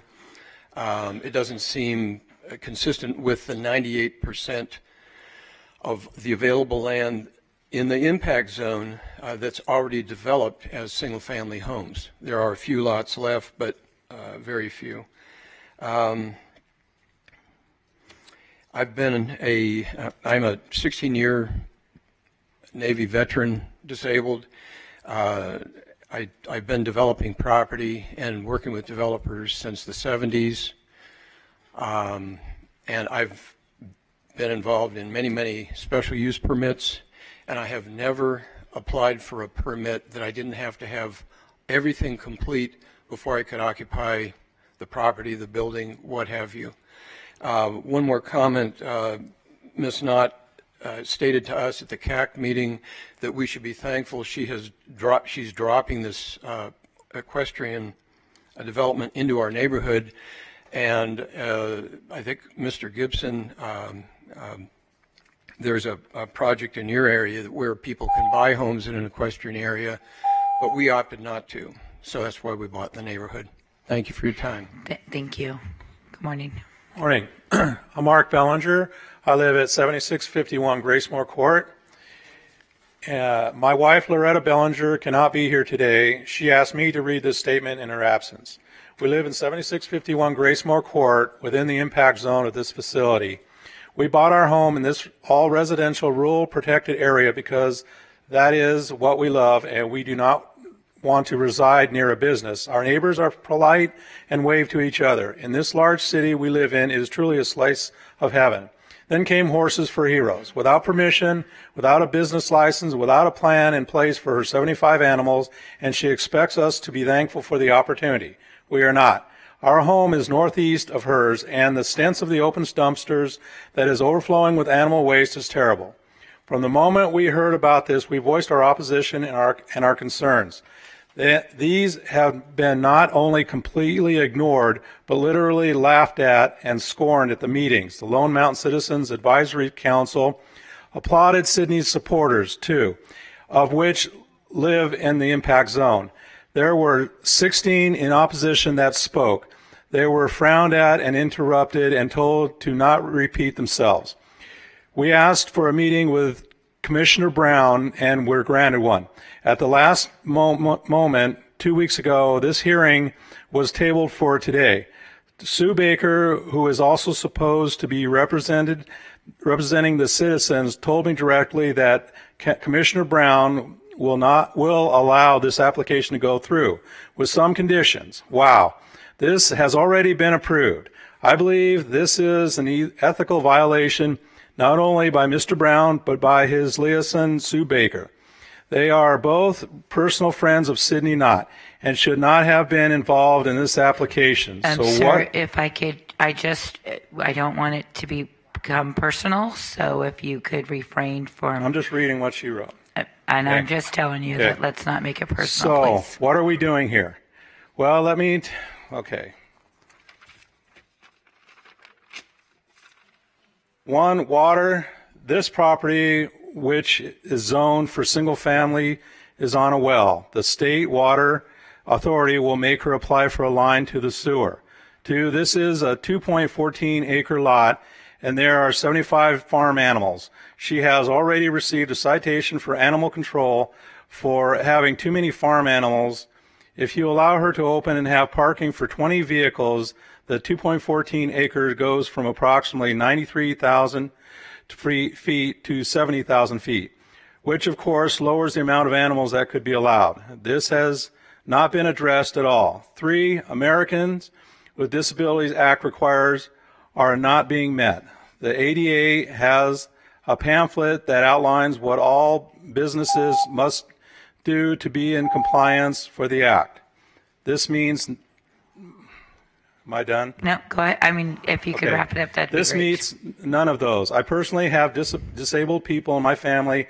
They are excluded. I have a problem with that, as well as a federal law that are being violated. Everything about this is wrong. This wonderful, quiet neighborhood is not the place for any business, let alone a riding and boarding stable on a lot that does not fit any criteria for this residential area. I want to live in peace. Sydney is doing what she damn well pleases with no repercussions, and you are allowing it. I will continue to fight this on every level possible. You need to do this the right thing and shut this down without Larry Brown's vote. Thank you. Thank you, sir. Good morning. Good morning, Commissioners. Doug Newson, 7630 Gracemore Court. I live in the impact zone approximately 700 feet from this parcel of land rented by Horses for Heroes. I object. I'm sorry, sir. Can you tell me your name again? I'm trying to keep track of the Doug cards. Newson, Newson.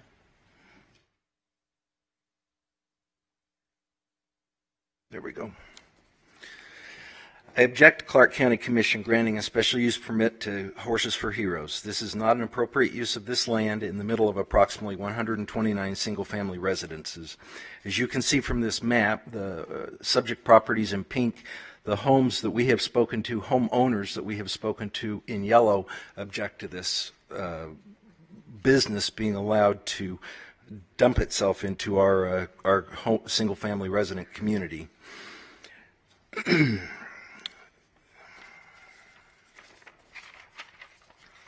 I apologize, I shortened this. This very county commission recently approved another horse riding, horse stable business in an area, thank you, in an area in the northwest zone for single family residents with the rural overlay. And it was a single home with a small barn on 43,000 square feet of ground in total with 4 horses. This has set the precedent just a few months ago for this type of special use permit approval.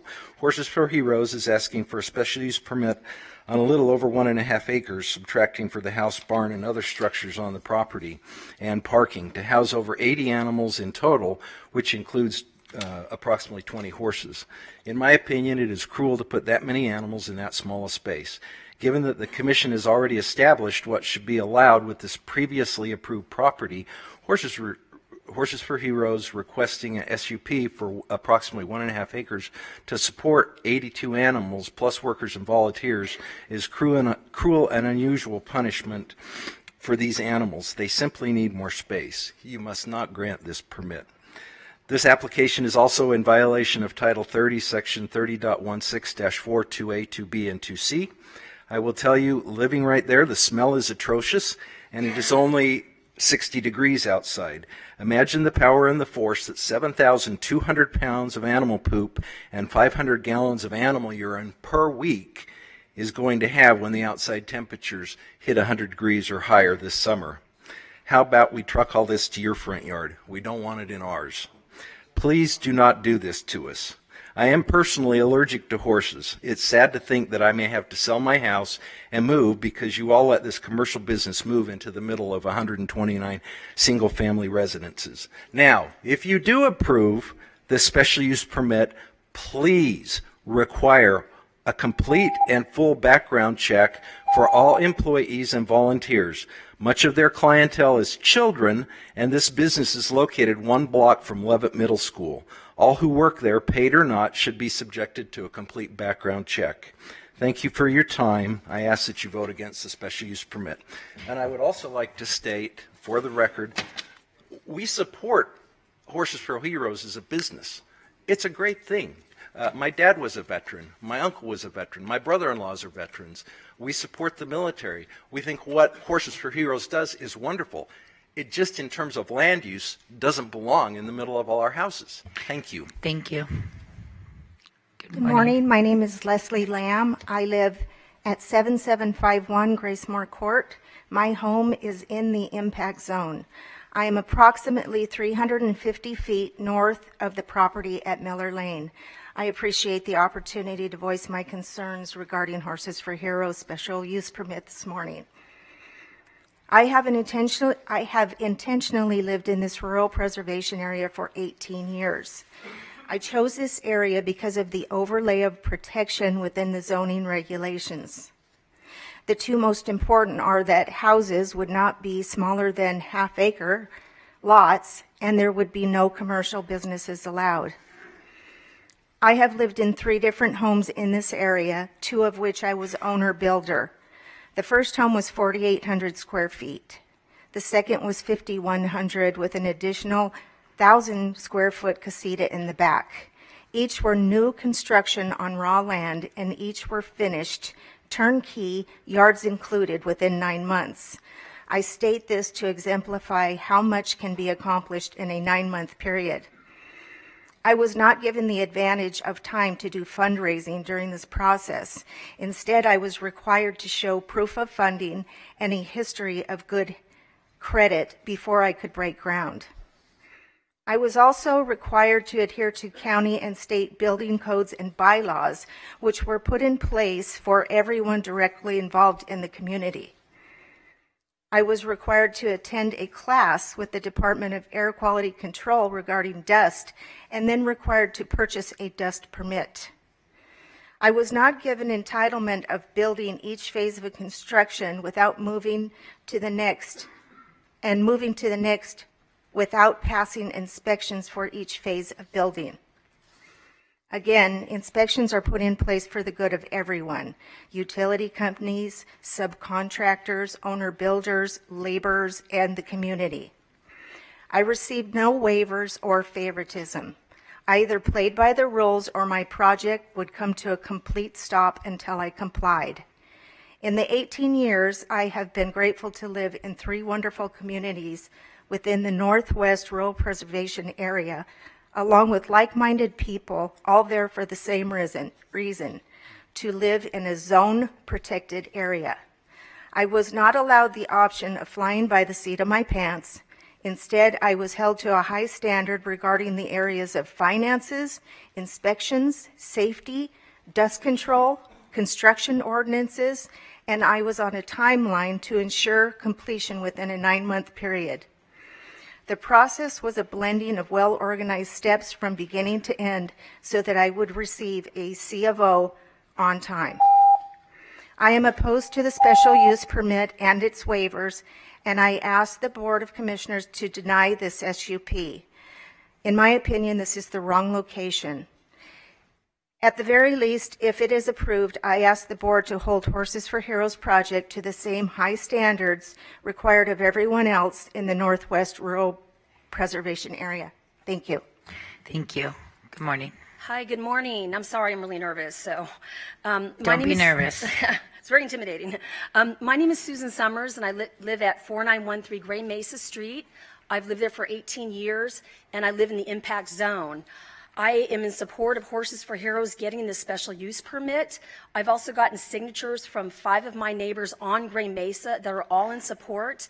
And in fact, no one on my block was not in support of this project. I'm also here to speak as a mother of a daughter who has reached many milestones with Horses for Heroes. She learned how to ride her first horse at Horses for Heroes. She learned how to muck a stall. She learned how to cuddle a duck. She learned how to care and treat for animals. It kept her off her cell phone. I mean, it's really an amazing, amazing place. I've known Sydney for 4 years. She's done everything she said she was going to do. And as a mother, I trust my most precious asset, which is my daughter with SID. So I'm here in support, and I hope my neighbors can give her a chance. I live a 3-minute walk. Okay, I am thrilled, and all of my neighbors are thrilled to bring our kids out to Horses for Heroes. Thank you. Thank you. Good morning. My name is Dr. Gary Cantor. I live at 2816 Vista del Sol. I've been in Las Vegas since 1972. I'm responding to 2 specific issues. The first issue at the town meeting was the allegation by one of noise, odors, and dust.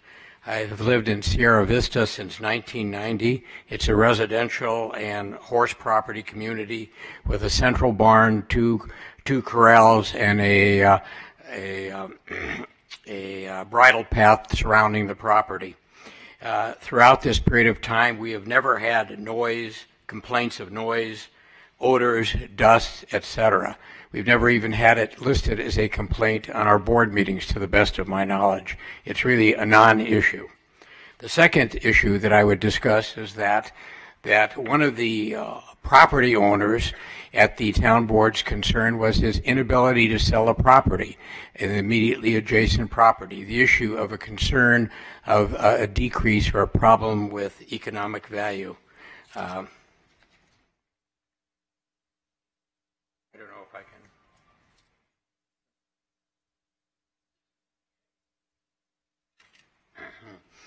can. If you look at this, this is a photograph on the north side of Sierra Vista. The white fence on the left is the border of our bridle path, and right next to it on the left is the rear wall of a house. There's a dirt trail that goes into Sunset Park, and then there is a wall right to the right. That is the beginning of a development that is just going on immediately adjacent to our bridle path. The homes that are going to be developed in that area are going to be offered at $1.4 million. Immediately north of that, there are some lots where the lots are being offered at $1.4 million. And immediately north of that is an opulent development where the homes are in the multi-million-dollar range, immediately across from the Wayne Newton horse property, and they've been there for a long time. Thus, there really is no evidence of an economic adversity being next to or adjacent to horse property. All of the vacant homes in our area that were vacant during the downturn have all been sold. There are no homes available.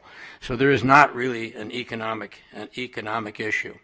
I've been involved in real estate since 1972, and I've been through this commission on numerous occasions on various issues and have sat here all morning long, time after time. Invariably, the issues involved are commercial issues with financial reward. That's basically what we're always talking about here, for the most part. In this issue, it's quite the contrary. Horses for Heroes is a non-profit entity. It benefits our veterans, our children, and it's clearly a benefit for our community. And I strongly encourage the Commission to vote in support of this. Thank you. Thank you. Is there anybody else wishing to speak on item 29? Seeing none, I'm going to go ahead and close the public hearing. And Ms. Knott, if you can come back up, and I'm going to turn it over to Commissioner Brown. And if you wanted to respond to any of the comments that were made.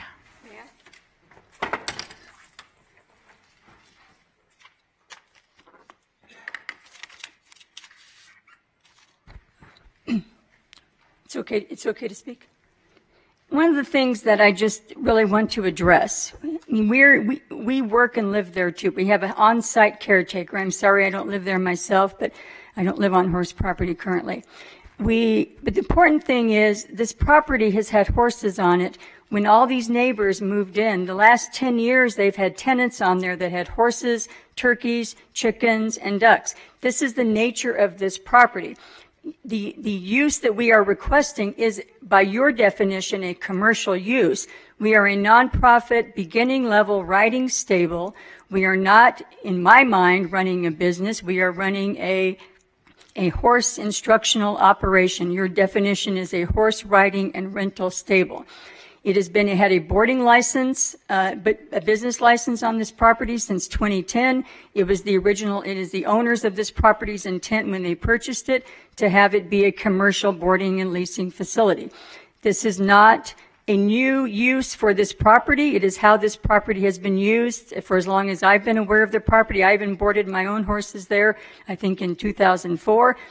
The property adjacent to us to the south is also, by your definition, a commercial use. So it's not like we're the only commercial use on this block. And then Levitt Middle School is directly across the street.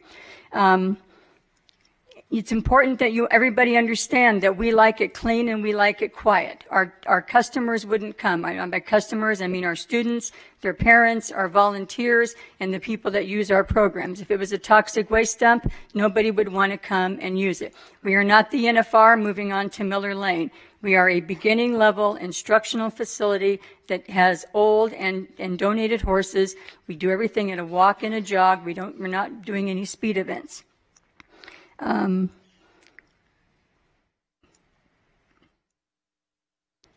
we do have the support of over 60. We canvassed the neighbors, and we have a petition with over 60 neighbors. We have 2,800 signatures on an online petition, which admittedly is not just for the neighborhood. And we also have the support of all the adjacent homeowners. But I want to really drive that point home that this has been a business. This property has been used for many years as a boarding and rental facility and has had a business license on it. And there is another commercial use directly south. So we will be working on all the, if approved, we will maintain all of the conditions and compliance. You will be working with us. We'll be working with the neighbors. They will have a voice, and they will have an opportunity. If something isn't working, they'll know exactly who to call. Thank you. Commissioner Brown. Thank you, Madam Chair. And just a couple housekeeping. The issue on La Madre being paved, that decision was made during the Lone Mountain Road Improvement Project, simply because some of the access onto Lone Mountain with those neighbors that front Lone Mountain are now literally going to have to go around the block to make certain turns. So the La Madre half-street improvement that will be paved had nothing to do with the application before us. It had everything to do with the county's Lone Mountain project. So let the record clearly state that. Also, as far as and we've had a lot of correspondence from neighbors. I did meet with at least a group of neighbors, and I did meet with Sydney on one occasion. A lot of the correspondence, and as far as being on Facebook or being a personal friend or being accused of favoritism, all that's fine. You know, you can allege a lot of things. You can threaten a lot of things, which were done in some of the emails. That's part of the job. But at the end of the day, we're not talking about anything but the land use, the appropriate land use for Horses for Heroes on this site. And the first statement I'd like to make, especially for that one family that lives on Miller that's been there for 50 years, or the family has been, and you were probably one of the first out there. But if you took an overview of the area, this is a very unique area. We have this application before us. Over Miller's backyard, we have one of the oldest and one of the first residential areas, the mobile home park. We have Levitt Middle School. We have $500,000 to $1 million homes. And then you go a couple blocks, especially towards the east, you see structures that have been there for 40, 50 years. Very unique.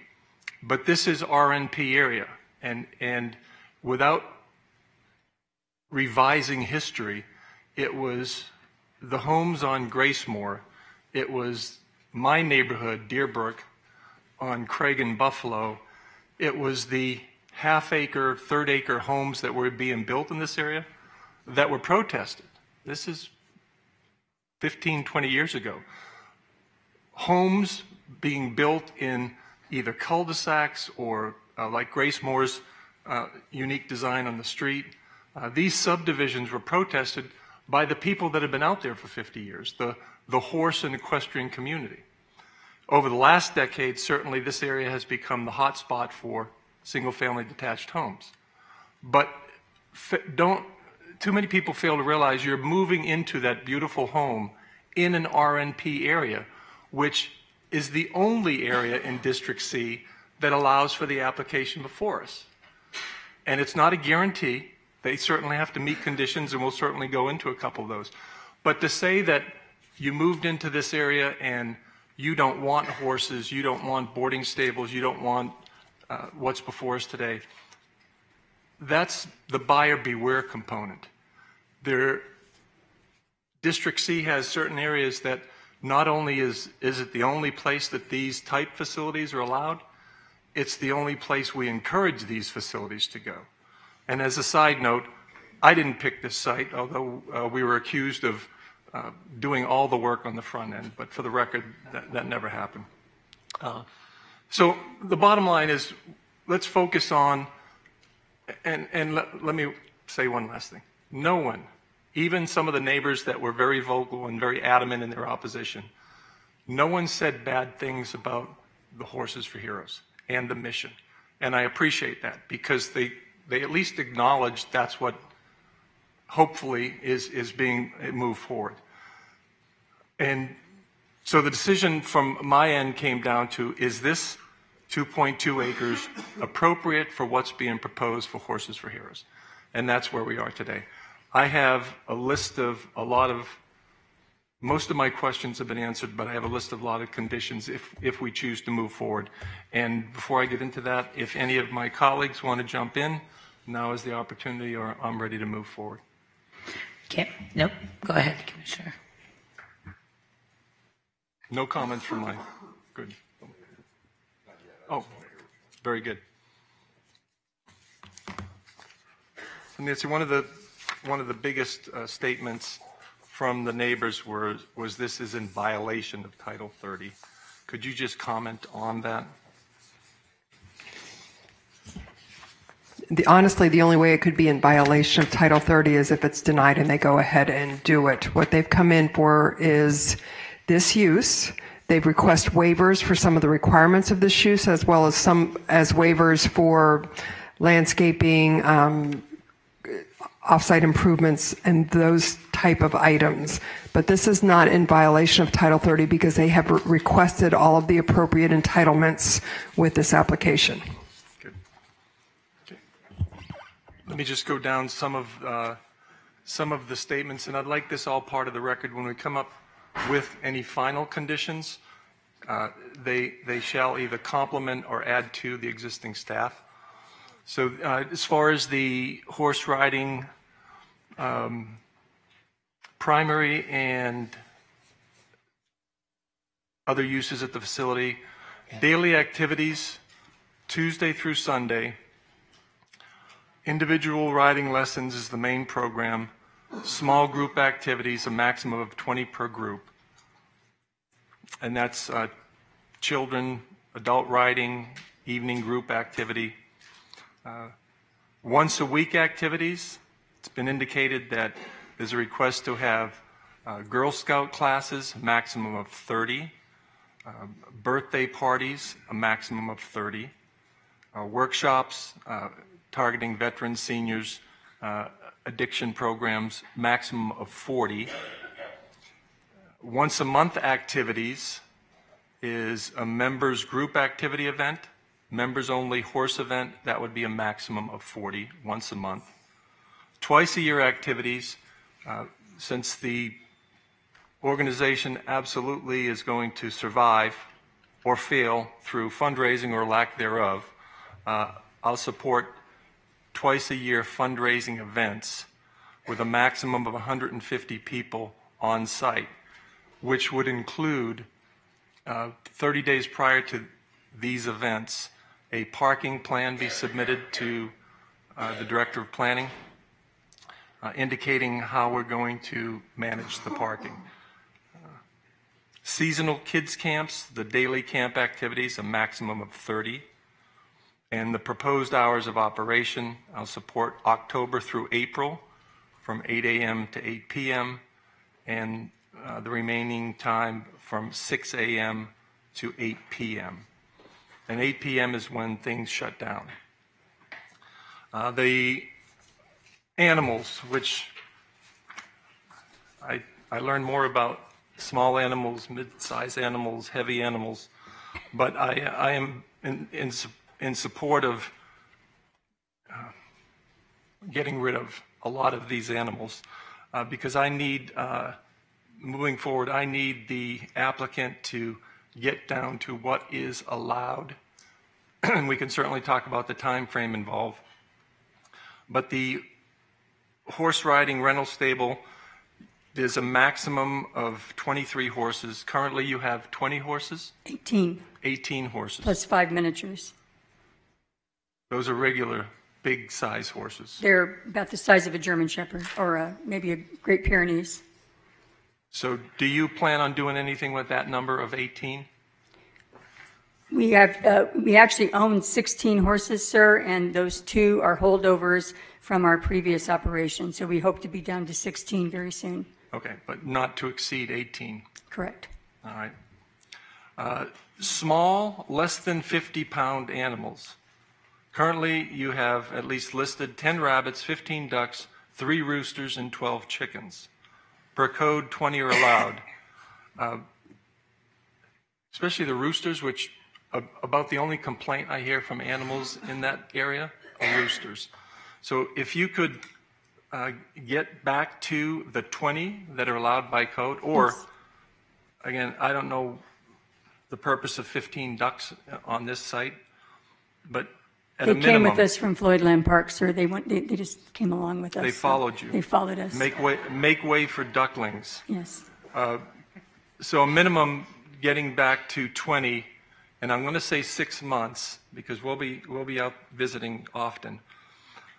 So to get to the code allowed 20 small, less than 50-pound animals within 6 months. Medium, 50 to 250-pound animals. 18, per code you're allowed 18. There's 5 mini horses, 1, I don't know how to pronounce that, alpaca? Alpaca. Alpaca. What is an alpaca? Gosh, it's like a llama. It's like a small llama. Llama, yeah. Okay, 1 alpaca, 1 sheep, and 11 goats. Per code, 18 are allowed, and stay there. And through attrition or when these animals are called above, don't replace them. What I don't want, and although you have them, I don't want this to be perceived as kind of a zoo or a sanctuary for lost animals. We really need to stay focused on the horse and the horse riding function for the Horses for Heroes. So no, as they choose to pass, no additional medium 50 to 250-pound animals.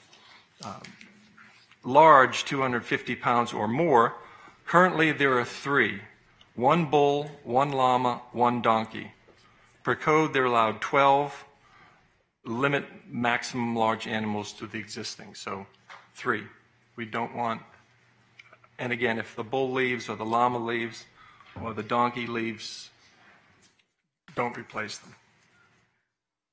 The 1 miniature potbelly pig is considered a household pet and is permitted by right. Barnyard animals are ancillary to horse activities and no petting zoo promotional activities as a standalone attraction. Apparently, in the past, I haven't seen your website, but it was indicated to me that on the website there was a petting zoo advertised. We don't want the petting zoo. It's just the animals are there. Correct. Don't call it a petting zoo. We don't. If someone said that the pig likes to have his belly rubbed. Site conditions. Trash pickup no less than 3 times a week. Remove non-operative mechanical equipment from the roof of the existing storage structure located at the southwest corner of the property. Visitor access to be on La Madre Way. Parking will be all on-site with the exception of twice-a-year fundraiser activities that were indicated earlier with the traffic plan. And we'll be monitoring that closely. Because in this area, not just on Miller and La Madre and Cano, but on any given Sunday, especially when the Patriots are playing, there are cars parked every which way but loose. So Sure. that's inherent in this area, but you are going to be under the microscope. So keep your volunteers and everybody inside. Yes, sir. As best you can. Gates to remain open during business hours. A total of 4 small 15-gallon trees to be planted between the gaps of the existing trees along the southeast property line. 6 small 15-gallon trees to be planted along La Madre Way. Mesh screening along La Madre Way and Miller. We added the La Madre. The existing fence on La Madre to remain as is with the exception of the northeast spandrel. And that's in one of the conditions? And whatever that means?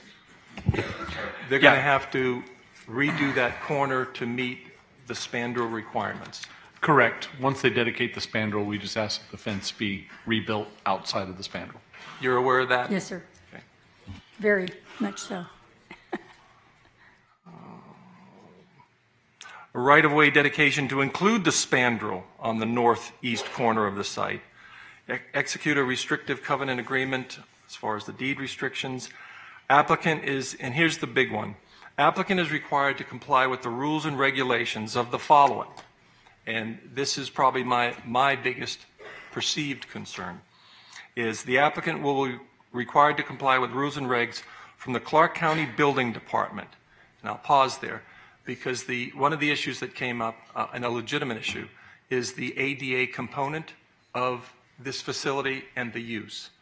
And I'm not the expert on ADA, but as far as access, the parking lot, the bathrooms in the house, the veterans that do need ADA accessibility, that has to be done, period, end of story. That would be at the top of my list. The Southern Nevada Health District. This is another one you're responsible because there's going to be a question as far as the existing domestic well and septic tank in converting, if this application moves forward as the boarding, as the commercial boarding, what does that do from the health district's perspective as far as the septic and the well? Yes, sir. State of Nevada Water Resources, same thing. I know that the neighbors have been contacted with the state. You've been in contact with the state. Yes. We've been in contact with the state. Bottom line, whatever the state says you have to do, along with the health district and Clark County, you have to do it. Yes, sir. There's going to be no waiving of any of those conditions. Those are public safety, public health issues. Understand. And we're not going to bend on those. Clark County Air Quality, that would be primarily on the dust control and the parking lot. Yes.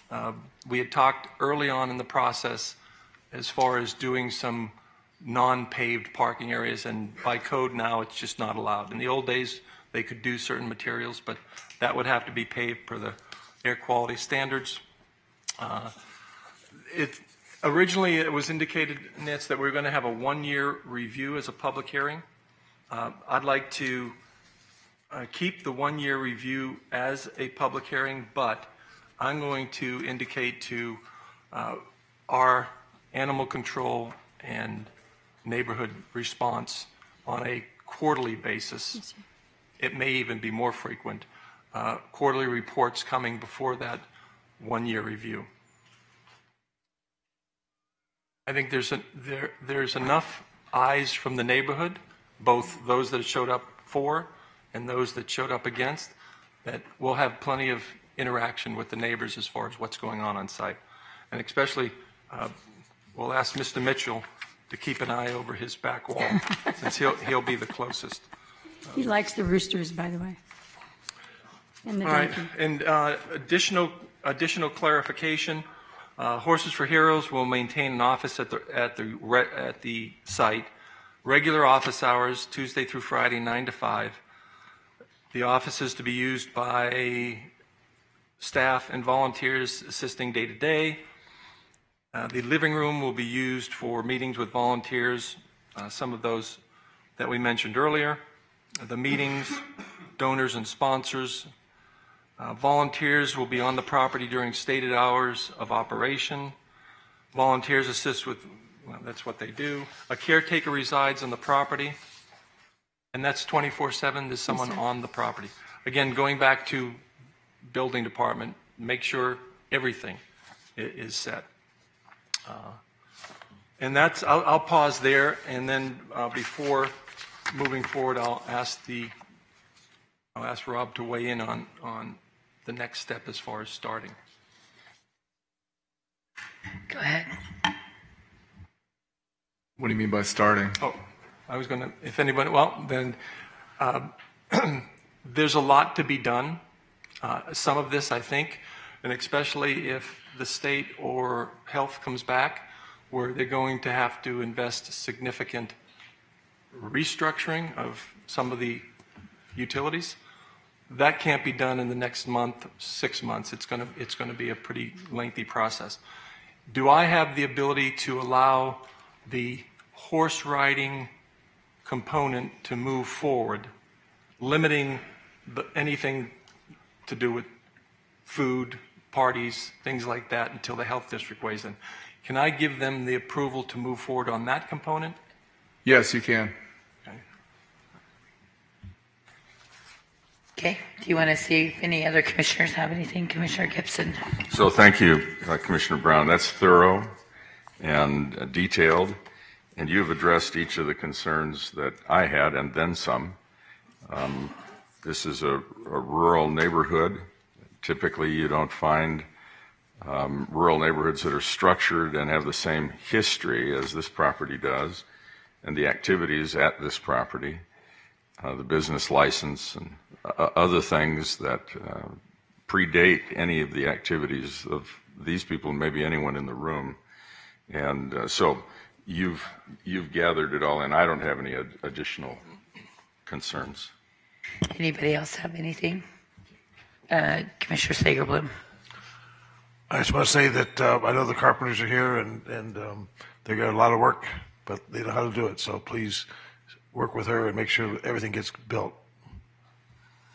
Okay, anybody else have anything? And I would just say, Commissioner Brown, you and I have worked pretty hard to preserve much of the rural ranch estates that are there, and I say it that way because it's hard for us to preserve the animal component to the ranch estates piece of it. So, Sydney, all eyes are on you.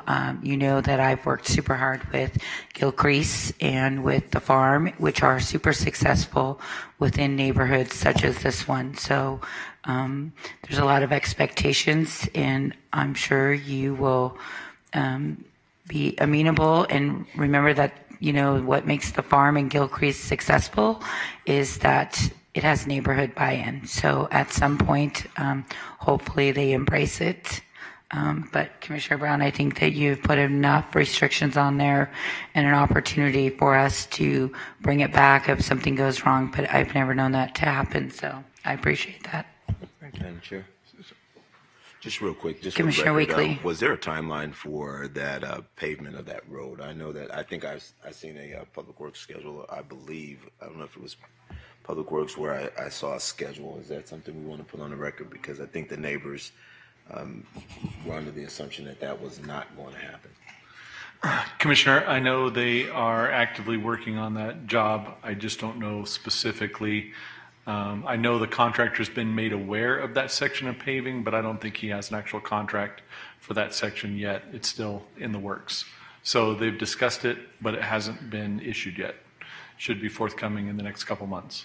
I know further to the west, I know Commissioner Brown as well as Kirkpatrick, we all share Lone Mountain heading east and west, and there's a lot of work happening in that area there, and a lot of things that you all get prepared for, a lot of constructions. You all see some cones out there now, but a lot of great public works projects are going to happen in that area there. And this item here was one I sat in the back at the Planning Commission meeting and heard, just sat and listened to a lot of the testimony from each side here. It's my prayer that this is going to be something that's going to work. I know those of us in the Long Mountain area there, we live in the area. So it's kind of tough anytime you approve something where neighbors have some major concerns like we've heard today. But I believe, Rich, thank you for bringing the crew out today. We appreciate it. And Sid, I just hope you comply and do what's asked, because this is these folks' life's investment. Yes, sir. And when you don't live in a neighborhood, it's kind of tough putting something in a neighborhood where you don't live.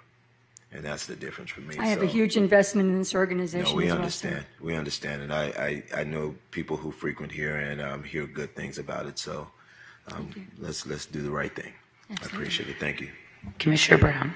And Eric, if I'm not mistaken, Lone Mountain, the entire project is scheduled to be completed June-ish, June, July.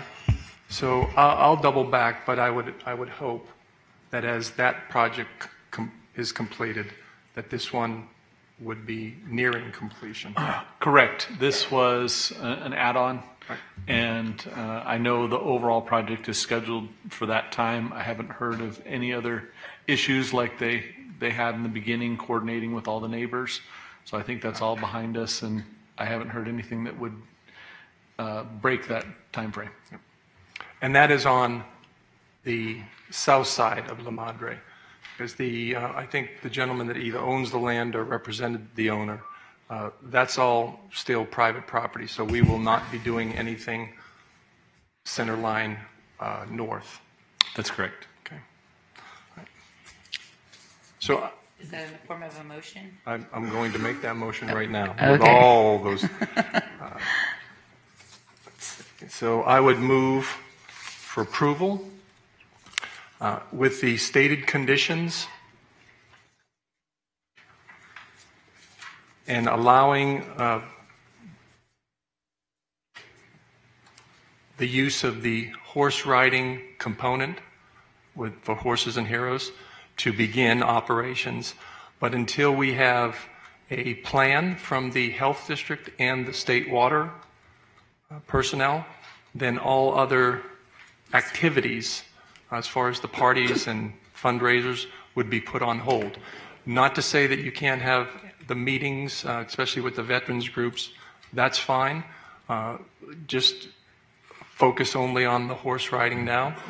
And I would, as my colleagues indicated, I would encourage our friends from the Carpenters to get in there and find out ADA requirements, make sure that facility is absolutely ADA proof, because we don't want that to slow anything up down the road. And Sid, as was mentioned by some of my colleagues, you and the organization now are under the microscope. I think from both supporters in the neighborhood and those that really want to see that you do what you'll say you do. We've had this conversation in our one meeting, clearly indicating our expectations, and there's no moving back from those expectations. Hopefully the community, the donors, the supporters out there will help you, because you have a big undertaking here, regardless of what comes forth with the state and the health district.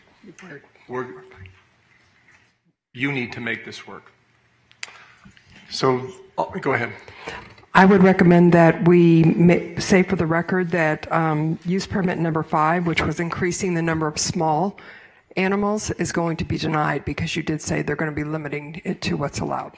As amended. So that, Rob, anything else? No. Thank you. That would be my motion. Okay, Commissioner Brown has put a motion on the floor. Is there any further discussion from the board? Seeing none, please cast your vote. Motion passes. Thank you. So if you guys could refrain, we still have 23 more items. Appreciate that. But so for the board, I know I had said that at 11:45 we try and take a break. However, being that we're coming back at 1, let's try and keep moving so we can get a break between 12:30 and 1. Go ahead.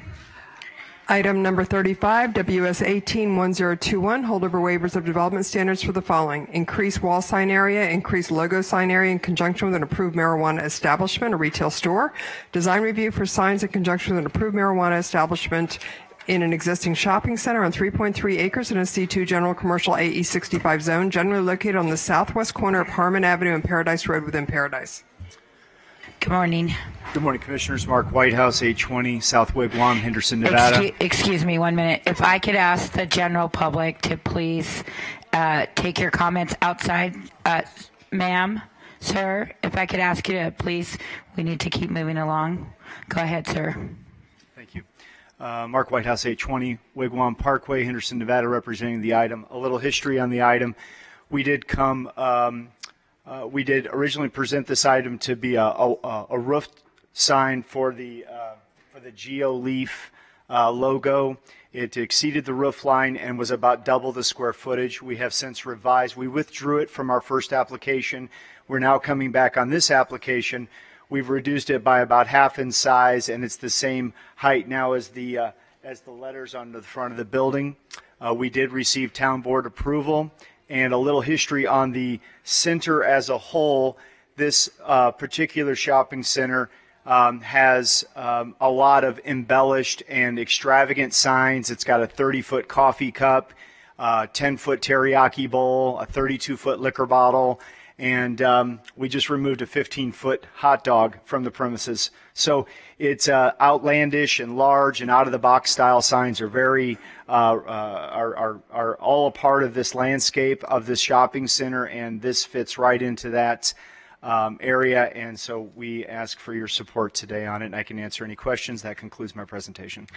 Thank you. This is a public hearing. I'm going to go ahead and open the public hearing. Anybody wishing to speak on this item? Mr. Euling. Yes, my name is Ed Euling, 4633 Paradise Road. We originally had one of the first 18 marijuana licenses, and it was moved by the county commission across the street. The Grove previously asked for a larger sign. The Grove is the one on Swenson, asked for a larger sign, and that was granted. And I certainly hope you will enable the larger sign here and get over this phobia that the county has about signs.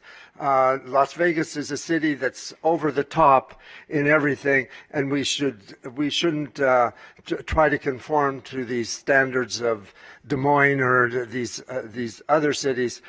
Las Vegas is different. We should permit the entire buildings to be covered in signs if that's the way things want, because we're an over-the-top city. So I hope you'll approve this item. Thank you, Mr. Euling. Anybody else wishing to speak during public comment? Seeing none, I'm going to close the public comment and turn it over to Commissioner Gibson. Well, Ed, I will agree that the signs over in this particular area are outlandish. And this fits in. I don't know if it fits in well, because I don't know that it is as different as the other signs that are over there. But I'm prepared to move approval of the design review and the waiver, subject to staff's, if approved, conditions. Okay, Commissioner Gibson has moved for approval on item number 35. Is there any further discussion from the board? Seeing none, please cast your vote. Motion passes. Thank you, everyone. Thank you. Next is item 36, WS 19-3, waiver of development standards to reduce lot area in conjunction with the previously approved single-family residential development on 1 acre in an RE Rural Estates Residential RMP1 zone, generally located on the south side of Heritage Pines Court and the east side of Pioneer Way within Lone Mountain. Good morning, Mr. Cunningham. Good morning, Robert Cunningham, 6030 South Jones Boulevard, representing the applicant. What we're requesting here on the overhead is to take this highlighted lot that is actually one lot. It was always planned to be 2 lots and create 2 lots. Initially, when this project was started in 2005-06, it was thought that this person who lived in this home would eventually sell it and move on. They still reside there, and so what we're doing now is trying to subdivide this and keep the existing trees, the very mature pine trees that are along this property line. In order to do that, we're asking for a minor reduction in the lot size so that we can set the lot line in a manner where these trees will not be impacted. So I know it's a waiver of development standards, and I normally don't like to have that, especially in RMP. Especially in my district. Especially in your district. So I'm hopeful that you guys will see that this makes sense and that this is an extenuating circumstance, and we'll approve it. With that, I conclude my presentation. Thank you. Okay, that concludes your presentation. This is a public hearing. I'll go ahead and open up the public hearing on item number 36. Anybody wishing to speak on this item? Seeing no one, I'm going to go ahead and close the public hearing. And Mr. Cunningham, I will give you kudos for trying to keep those beautiful trees. And while I understand it's a little bit smaller, not much, hopefully the whole house doesn't cover the lot, though. I appreciate you trying to preserve the area. So with that, I'm going to make a motion to approve item 36 with the waiver. Thank you. Okay. Is there any further discussion? Seeing none, please cast your vote. Motion passes. Thank you very much. Thank you. Next is item 39, WS 1945, waiver of development standards for the following. Allow vivid hues, allow temporary signs in conjunction with an existing vehicle maintenance facility on 0.3 acres in a C2 General Commercial AE 60 zone in the CMA Design Overlay District, generally located on the north side of Patrick Lane and the west side of Rainbow Boulevard within Spring Valley. Good morning. Good morning. My name is Yolanda Mendoza. Yolanda, can I get you to talk into the microphone? Thank you. Yes, good morning. My name is Yolanda Mendoza. I'm here to represent the company, U.S. Tire Center and Auto Repairing at 6940 West Patrick Lane. I'm here, I was submitting the application in regards to the vivid hues colors. And just to see if we can have approval. Okay, does that complete your presentation? Yes. Okay, this is a public hearing. I'm going to go ahead and open the public hearing. Is there anybody wishing to speak on this item? Please come forward.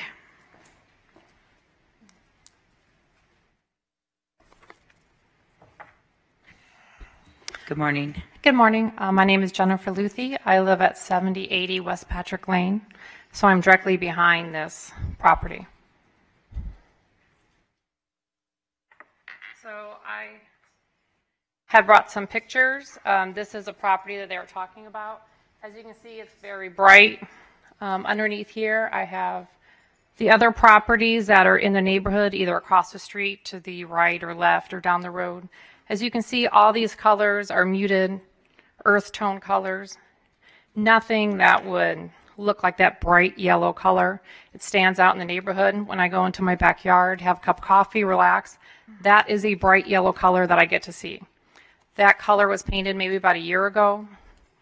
It is not professionally done. As you can see, some of the yellow, it's already starting to fade through. I have got some night pictures here as well. They've got these bright colors, these bright lights that go on at night. You know, it looks like a casino over there. It's so bright. We've got the neighborhood behind it. We don't appreciate those bright colors. This might work in other neighborhoods, and we respect it's a small business. We don't have any problems with the business. We would just like it to be in a more muted color. Also, you can see they put these signs up all the time. I don't know if those are allowed. They have permits, but these signs are always here. Behind the business, again, that's what I get to look at. So I would just ask all these other companies. This is a gas station right here that's directly in front of it. You would think that it would just match that like it used to. So that's all I ask, that they paint it to a more muted color that would match the other property right in front of it. Thank you. Thank you. Anybody else wishing to speak on item number 39? Seeing none, I'm going to close the public hearing and turn it over to Commissioner Naft. Thank you, Madam Chair, and thank you for coming out and speaking on behalf of your community. I do want to make clear this is a small business, and I'm appreciative of that, and I know you're working hard. And I also want to make clear that we sat for a long time around a table coming up with a solution, and the operator was very amenable to my suggestions. So with that, in the form of a motion, I will suggest that we remove the lights, the strobe lighting that has been on at night. You've got to get rid of those, no question about it. We will be painting the building. You will be painting the building back to its base color. I will allow the vivid hue on the area above the exterior floodlights where the permanent sign is. So it's roughly 3 feet on the side of the street, the side that's facing the major street there. So not facing the neighbors' homes or the residential area. And then I would also ask you to remove all of the temporary signage that you've got, including those above the garage doors. Okay.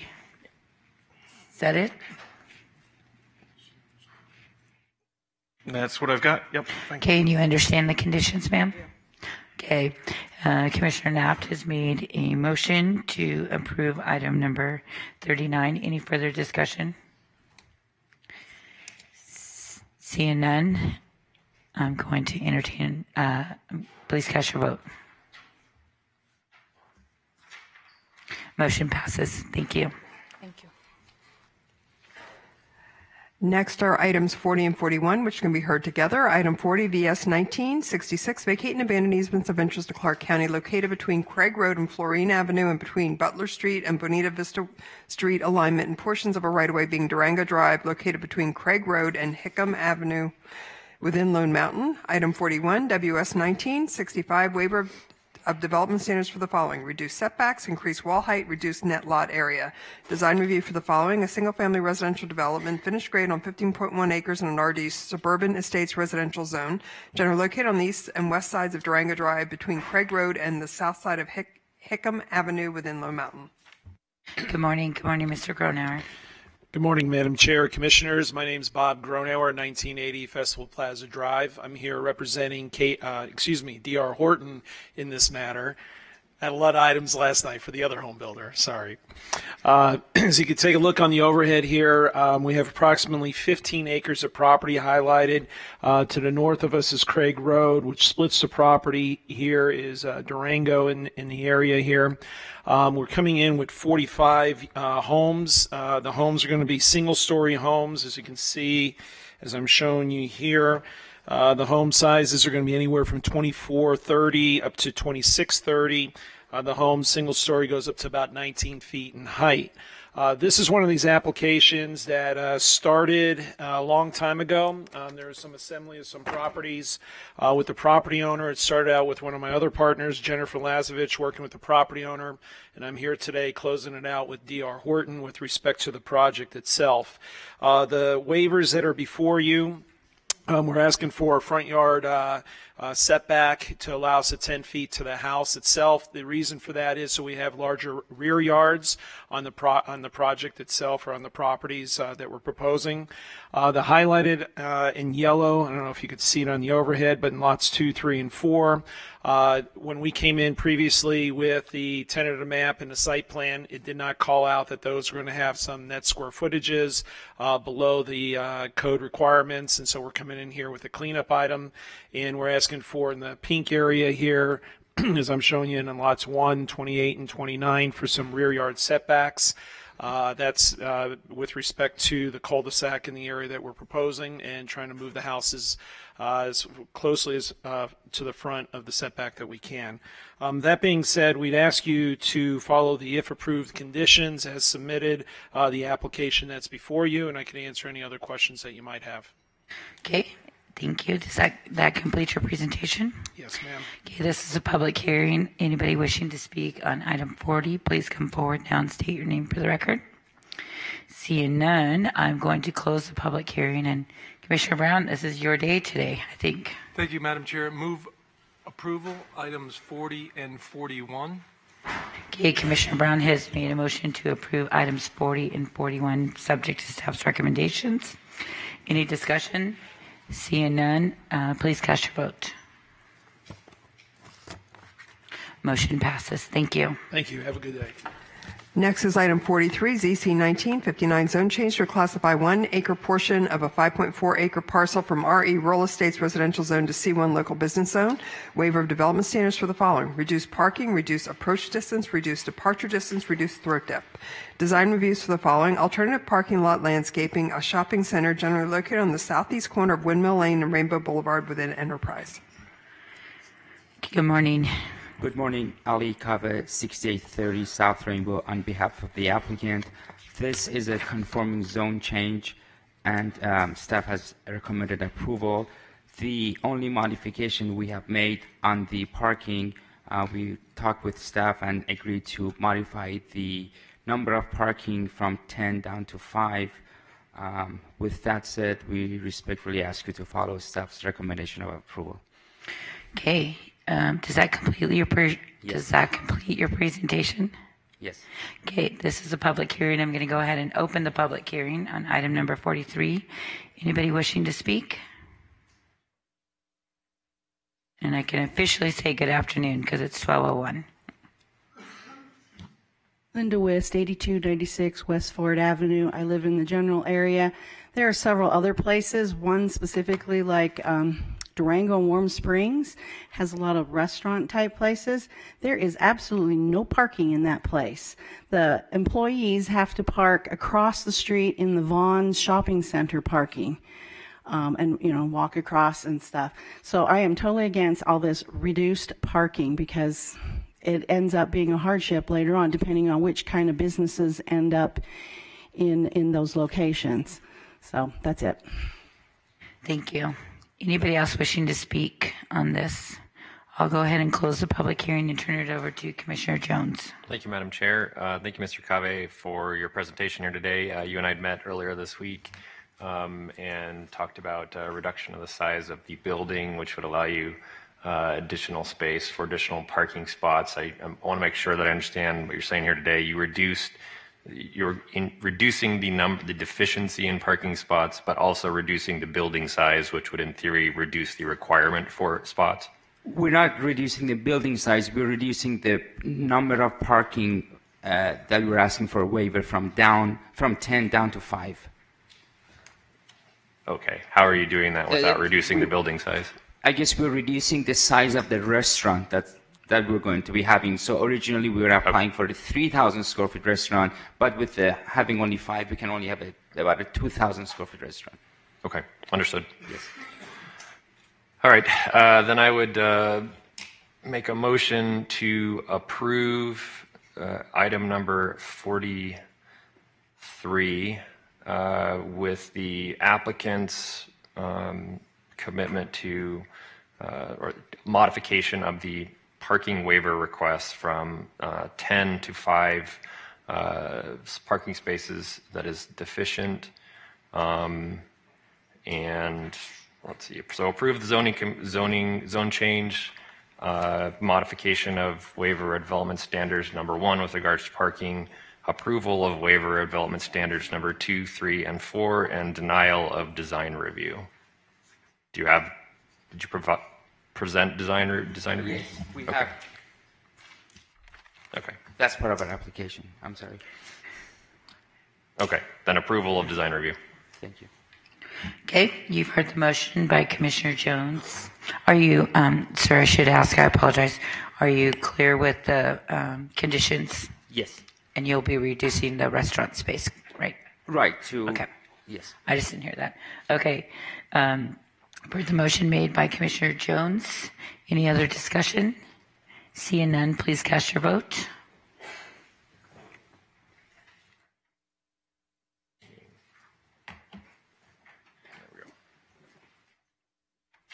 Motion passes. Thank you.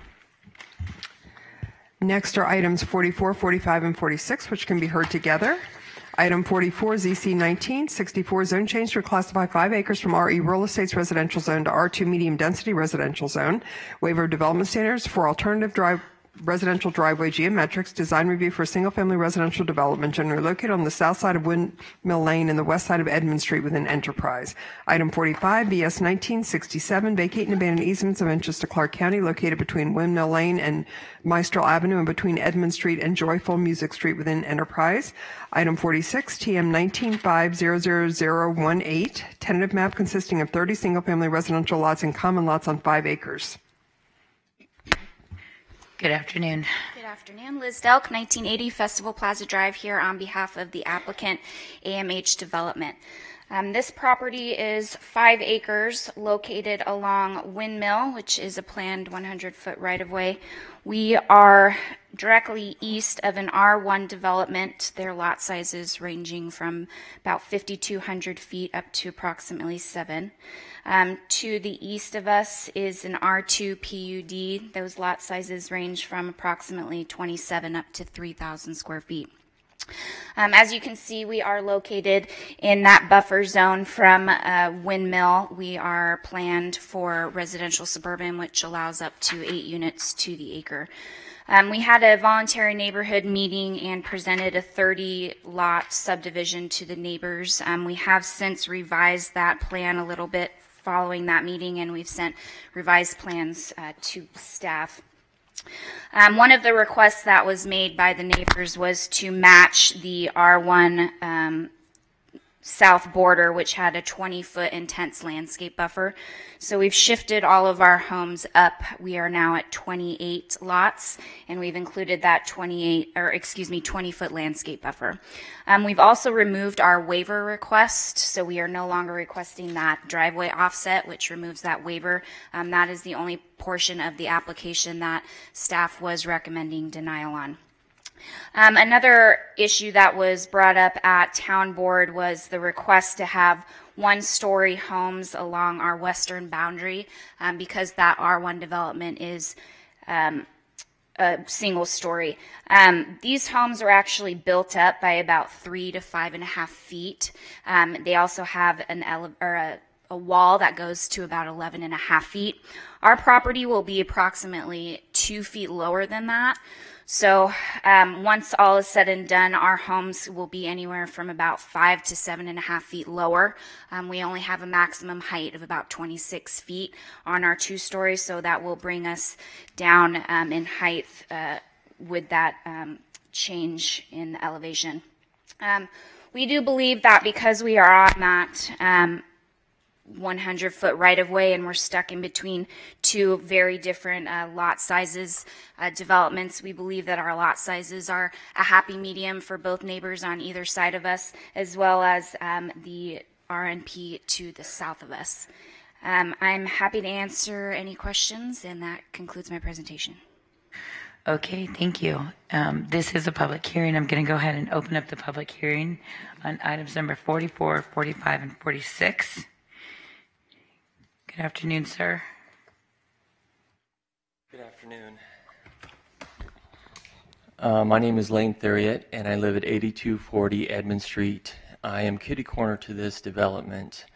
I did go around to some of my neighbors, and I did have a petition that we requested that this be given the same zone as the Bridlewood development. I would like to give you these petitions, if you'd like. There's 7 of them, copies, if you would please. Thank you.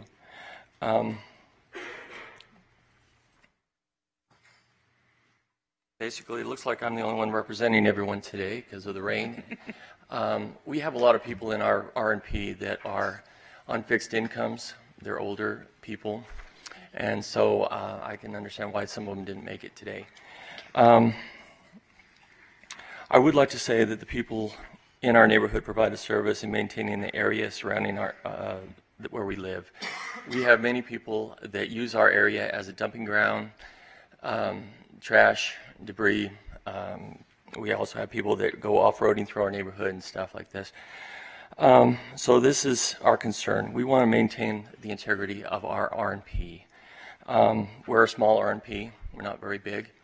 But all of us are in consensus that we want to maintain the proper growth in our area, development, things that will enhance our neighborhood and keep us safe. without being walled in, without being overly burdened with things that may not coincide with people having horses or livestock or of that nature.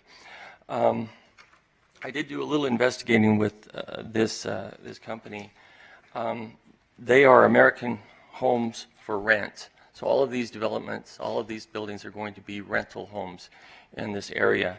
On the Better Business Bureau's website, there are some complaints. There was about 10 complaints in the last 6 months about this development or this company.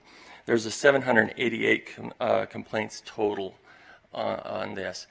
When we did meet with a representative about this, we were told that this company will have a company to take care of these properties. So basically, it's an absentee landlord. Basically, they're going to have someone else take care of these properties. We're a little concerned with that. If there's a problem, who do we get in touch with? We were told that this would be a very, taken care of quickly. We were, told this, but indirectly, we've got layer upon layer of people that we're going to have to go through to resolve an issue if there is a problem with our nearby properties. I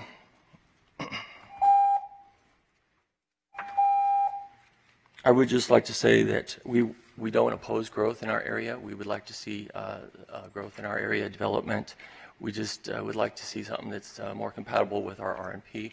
I did also go around to the other neighborhood, Broadwood and Pinecrest. They are also concerned with the height of this property being blocked in, especially Pinecrest, because they are two-story already. So thank you for your time, and good afternoon. Thank you very much. We appreciate you representing all your neighbors. Is anybody else wishing to speak on this item? Seeing none, I'm going to go ahead and close the public hearing. And did you want to respond to any of his comments? Yes. One of the things that was brought up at the neighborhood meeting was the fact that there has been actual dumping and a lot of trucks parked on this property. Development will obviously take care of that. They won't be able to do that on this property. We did speak to Commissioner Jones about American Homes for Rent, so he is aware of the proposed developer coming in. They are a publicly traded company throughout the country, and they've been making their presence here in the valley known for the last couple of years now. Okay, Commissioner Jones. Thank you, Madam Chair. I appreciate the applicant's efforts to work with neighbors and address several of the concerns that were raised. Just for Mr. Therio, it's so that you understand, or at least this is my understanding, that there will not be multiple levels of issues in terms of contacting the developer. I know from my own personal experience and that of many of the other residents who have attempted to address issues with neighbors who don't do what they say they're going to do with absentee landlords, absentee homeowners. I think that the benefit of this particular site is all the backyards will be completed right out of the gate and will be maintained by the developer itself. And so I think that there is much more of a guarantee that this neighborhood will be maintained in the way it ought to be. And I think that the proposal is a good transition between the two existing neighborhoods there. I certainly understand from the rural neighborhood preservation perspective that this is obviously more development over there. But as I have said before, and as I will continue to say, I'm new here. I didn't approve the other zone changes that were made over there. I'm just in the position where I have to address the ones that are there now. And I think in light of the fact that the parcels to the east and to the west are already higher density, I think this is the right mix for that area there. So I will, with the withdrawal of the waiver in item number 44, I will move for approval of agenda items number 44, 45, and 46, subject to staff approval, which was contingent upon the one waiver request. Okay, you've heard the motion by Commissioner Jones. Is there any further discussion? Seeing none, please cast your vote.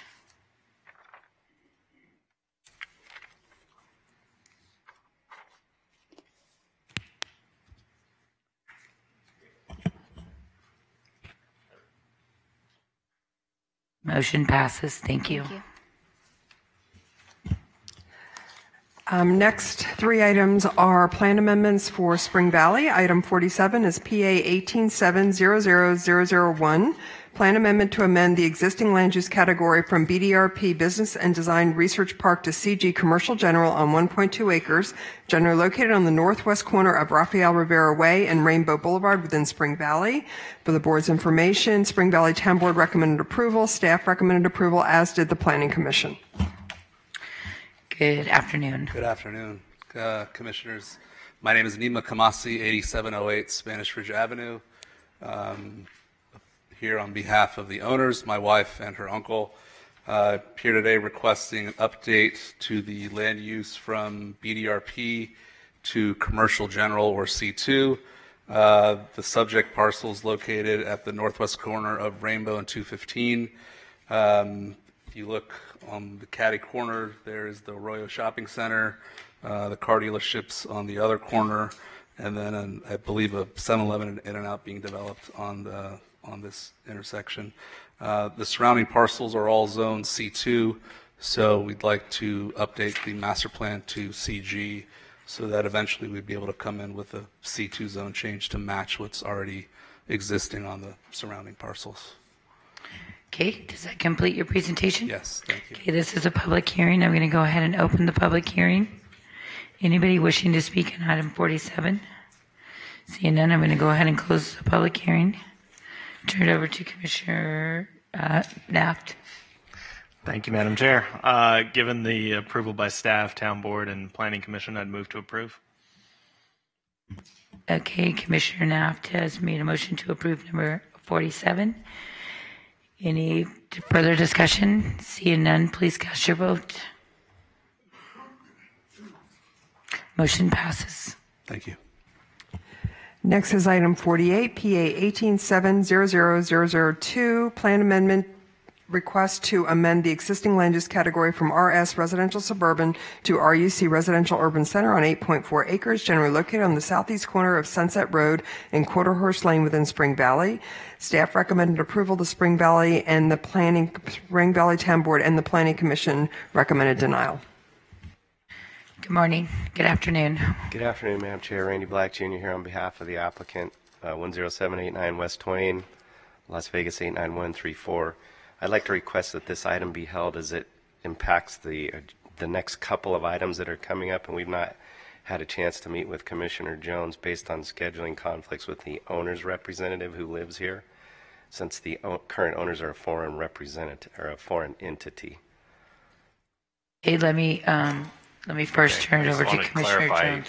That any conflicts with meeting with me weren't on me, because I haven't heard from you. Absolutely not. No, we've had one party who represents the owners in the Philippines for 6 weeks, and then when they got back, I've been out of town with family trip for the last 10 days, so it's not been you for sure. Okay. That's fine. 30 days? What do you want? 48 and 49 go together. I do have quite a few cards on it. 48 and 49 do not go together. I have people that want to speak. They're on both. adjacent to each other, but Right. they're separate applications. Right. So I do have several people that want to speak on both items. So are we just asking to hold 48, and I can allow people the opportunity to speak now? I think that makes sense. And I'll remain here for any questions if you need to follow up with the hard corner. The following two are the surrounding property. Can I ask why you're here, since I haven't had a chance to talk to you? Have you met with any of the neighbors? Have you had a neighborhood meeting, any of that? Well, we've been for the first two meetings with Town Board and Planning Commission. Oh, I understand that. My question was, have you met with any of the neighbors? Have you had a neighborhood meeting? No, I have not personally. Thank you. Okay, so let me do this. It's a public hearing, and so I would ask the residents if you wanted to speak now, knowing that Commissioner Jones is willing to hold it so that you could probably have a neighborhood meeting. But it's up to you. If you want to speak now, you have sat through the whole meeting. So. Commissioner, can I interject as well? Item 49, although it is a different application, it is adjacent to, and it might be something that you want to look at together. So even if they're speaking on both items, maybe we should read 49 into the record. And if you want to hold, I would recommend they be held together. Okay. Okay, let me read item 49, which is PA 1870003, plan amendment to amend the existing land use categories from RS residential suburban and CG commercial general to RUC residential urban center on 29.3 acres, generally located on the south of Sunset Road on the east and west sides of Quarter Horse Lane within Spring Valley. I don't know whether that applicant wants to give a presentation now or how they want to do that. I'll leave it at the pleasure of the board. So, sir, here's what we're going to do. So let's let them speak, and then knowing that we're going to hold it, I'd like to let the residents speak. Go ahead, sir. So may I suggest that we have the applicant for 49, because there's going to be some, I believe, some modifications that he and I have discussed, and so that may change what the neighbors say. Please. Thank you.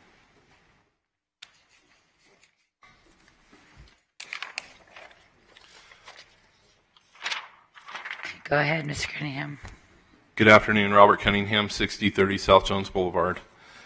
So first I'd like to state that we did meet with Commissioner Jones, and we have agreed to withdraw some of our application, and I have in writing, let me see if I can find it, the exact parcels that we're withdrawing, but in hindsight what it is all of the property on the west side of Quarter Horse and north of, in this area, we're withdrawing that from our request.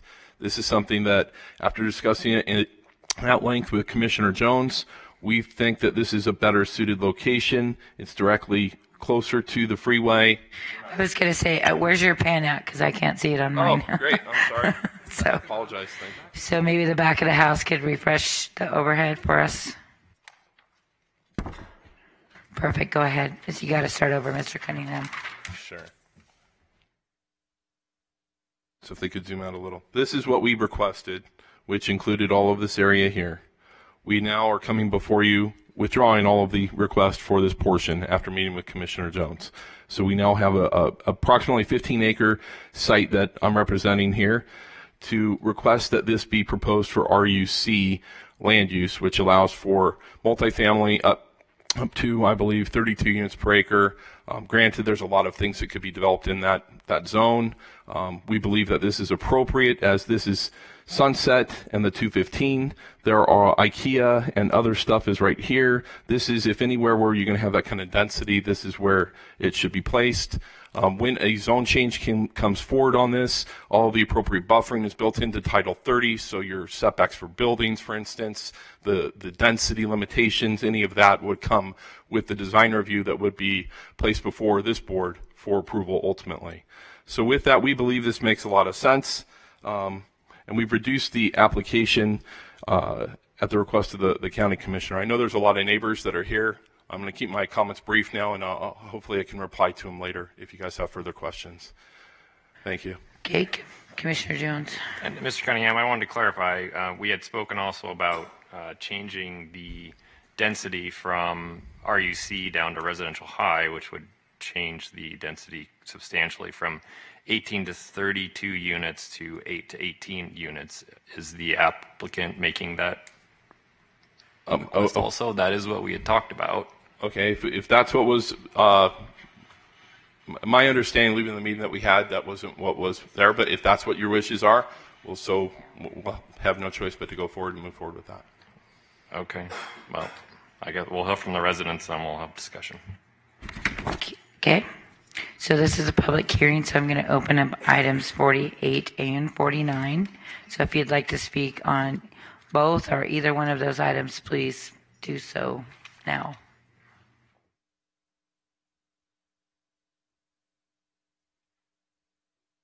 Absolutely.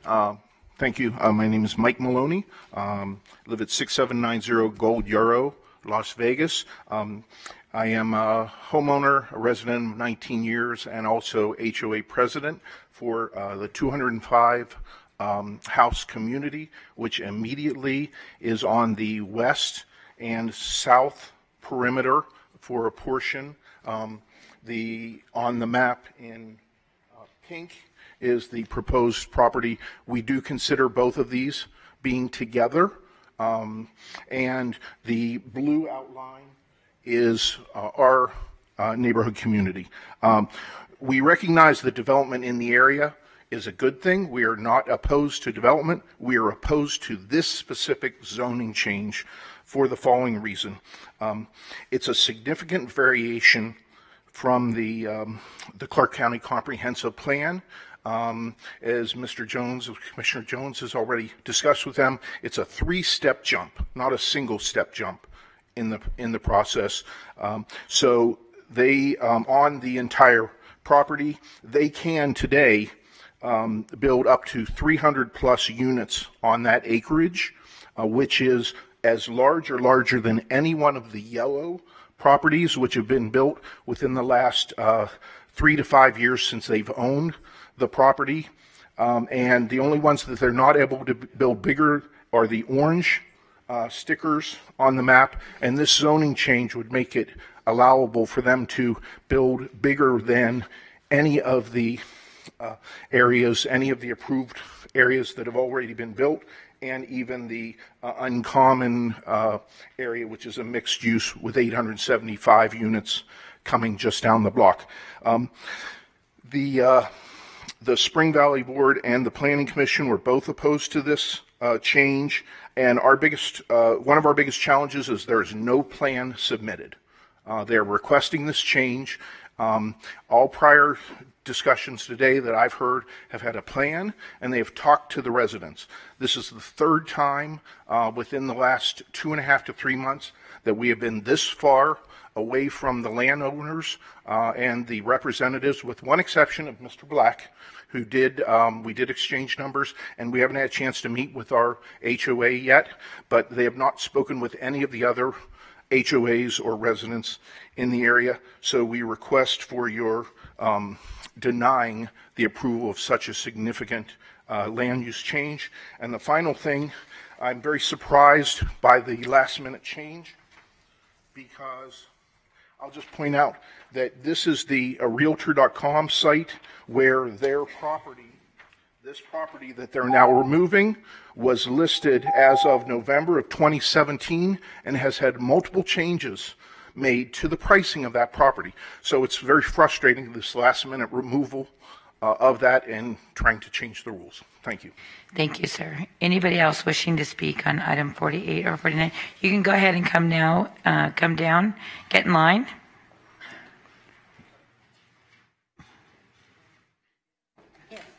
Go ahead, ma'am. Thank you, Commissioners. My name is Wendy Park. My address is 6747 Quarter Horse Lane, which happens to be directly impacted with this particular plan. I have a couple of questions, which if you would answer after I'm through speaking, because I know that runs into my time, and since you have kind enough to listen to me, I'd like to kind of get everything out first. I'd like to know, was there a comprehensive environmental impact report prepared for this project? And if not, why not? And if so, where is it, and is it available for public review and comment? In the applicant's justification, it states that there is adequate transportation, recreation, utility, and other facilities in the area to accommodate higher densities permitted by the land use category. In most respects, notably transportation, that statement is inaccurate. We take transportation to include traffic flow expansion to support a maximum use of 268 mixed units.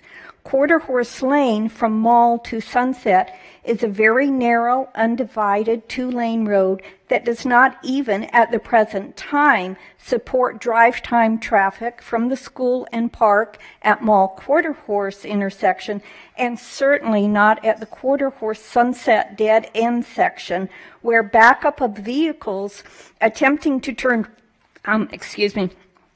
attempting to turn right from Quarter Horse to Sunset and to turn left off of Sunset onto Quarter Horse often consists of 5 to 8 vehicles each way. And traffic is impeded because of the fact that you're dealing with a one-lane road on Sunset traveling from west to east that is almost a continual line of traffic. If you're trying to make a left turn onto Quarter Horse, it's a real challenge.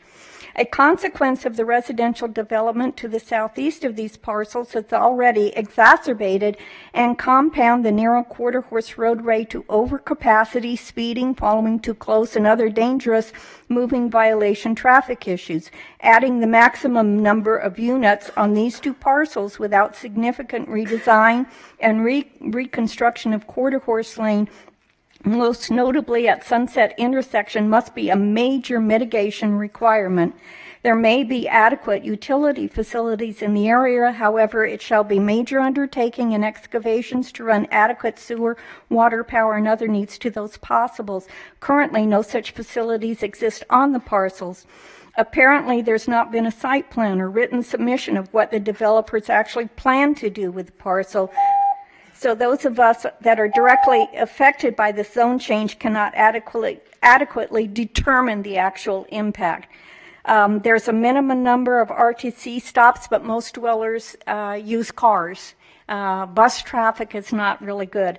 The last question I have for you is, has any staff member or the commission member or anybody actually visited the site and observed the limited access to the property? This request has been denied twice, and we would ask respectfully for you to consider doing the same now. Thank you. Thank you, ma'am. And I just want to point out for the residents that we do zone changes all the time, and they don't necessarily come with a design review, so that is well within our purview by state law. So Nancy, just because I don't want them to think that we're doing something that we're not within our purview to do. Right, and I want them to understand this is not a zone change. It's just changing the comprehensive plan. If they want to come in and do a zone change, they have to come back in with another application that would be a public hearing for a zone change. I guess my only comment to that is it sort of gives some free range to come up with anything. Okay, thank you. So anybody else wishing to speak? Go ahead, ma'am.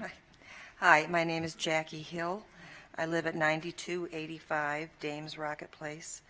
I've lived in the development that I'm currently living in since there was literally nothing there except for 215. As you approached the development we're in, it was like a, what do you call that thing that comes out of the desert? Well, you know what I mean. Anyway, so the building that has increased exponentially has really been amazing to me. Anyway, the reasons why I was wanting to speak on rezoning to a higher density is the congestion. If you're trying to get out by way of Dapple Gray onto Sunset, the people that are coming from the hospital or from the medical center and want to get to 215 will turn right and then use Dapple Gray as a turnaround.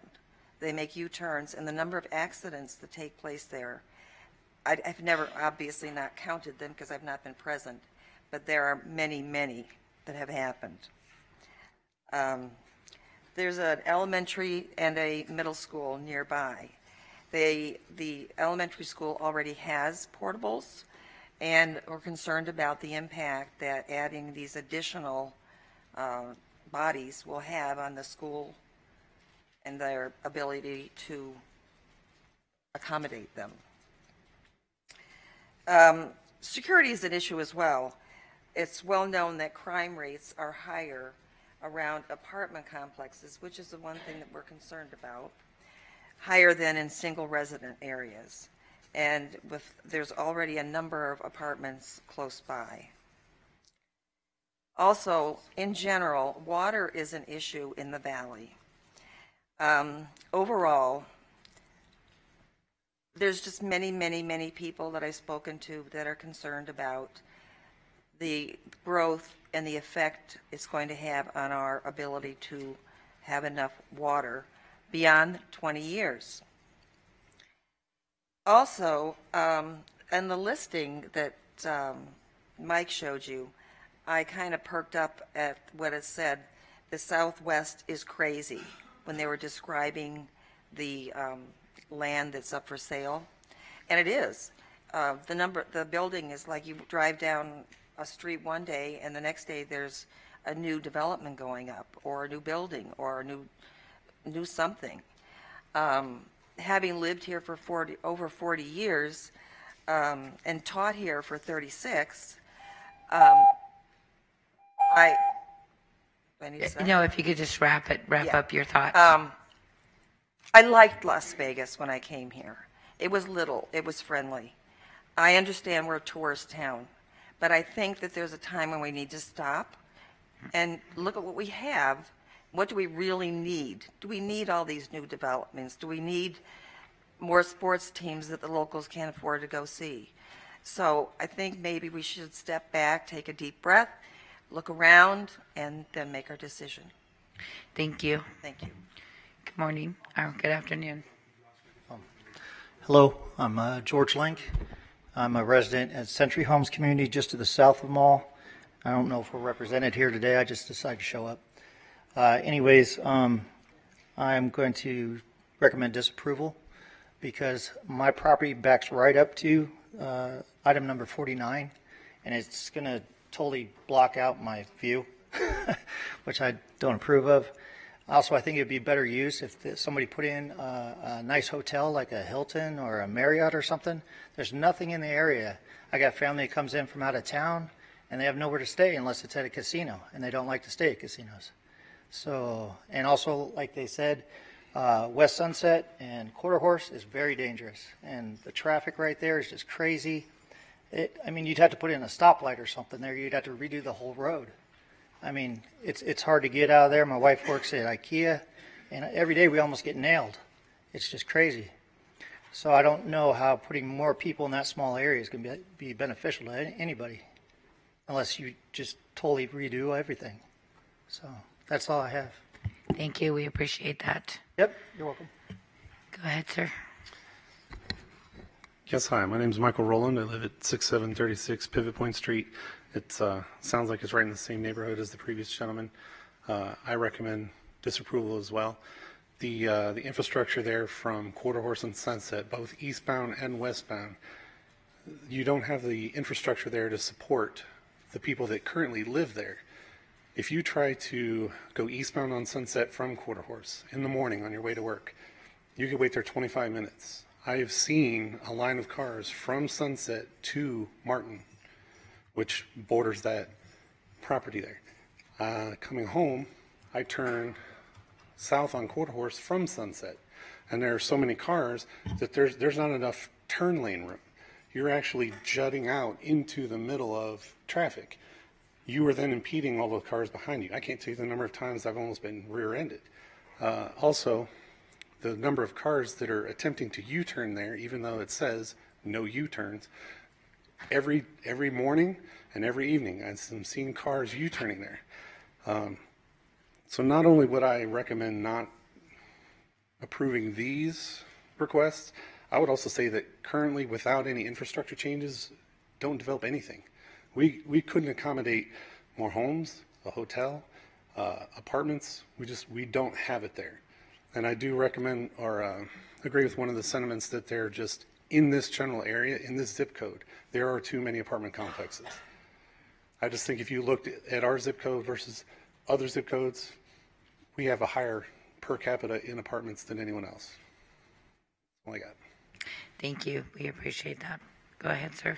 So my name is Lee Arriaga. I live on 6707 Stone Tray Street. It's adjacent to the one of those lands there on Martin, and I actually was one of the people that actually got rear-ended on that stretch of road here on trying to get home on Sunset, turning on Quarter Horse. So I'm actually agree with everything that the prior people that spoke up. I was one of those people that got rear-ended. I noticed that there's a cross on that same intersection that apparently a pedestrian got killed there. And my mom walks, she's a diabetic, so she walks to Southern Hills Hospital often because her doctor's there.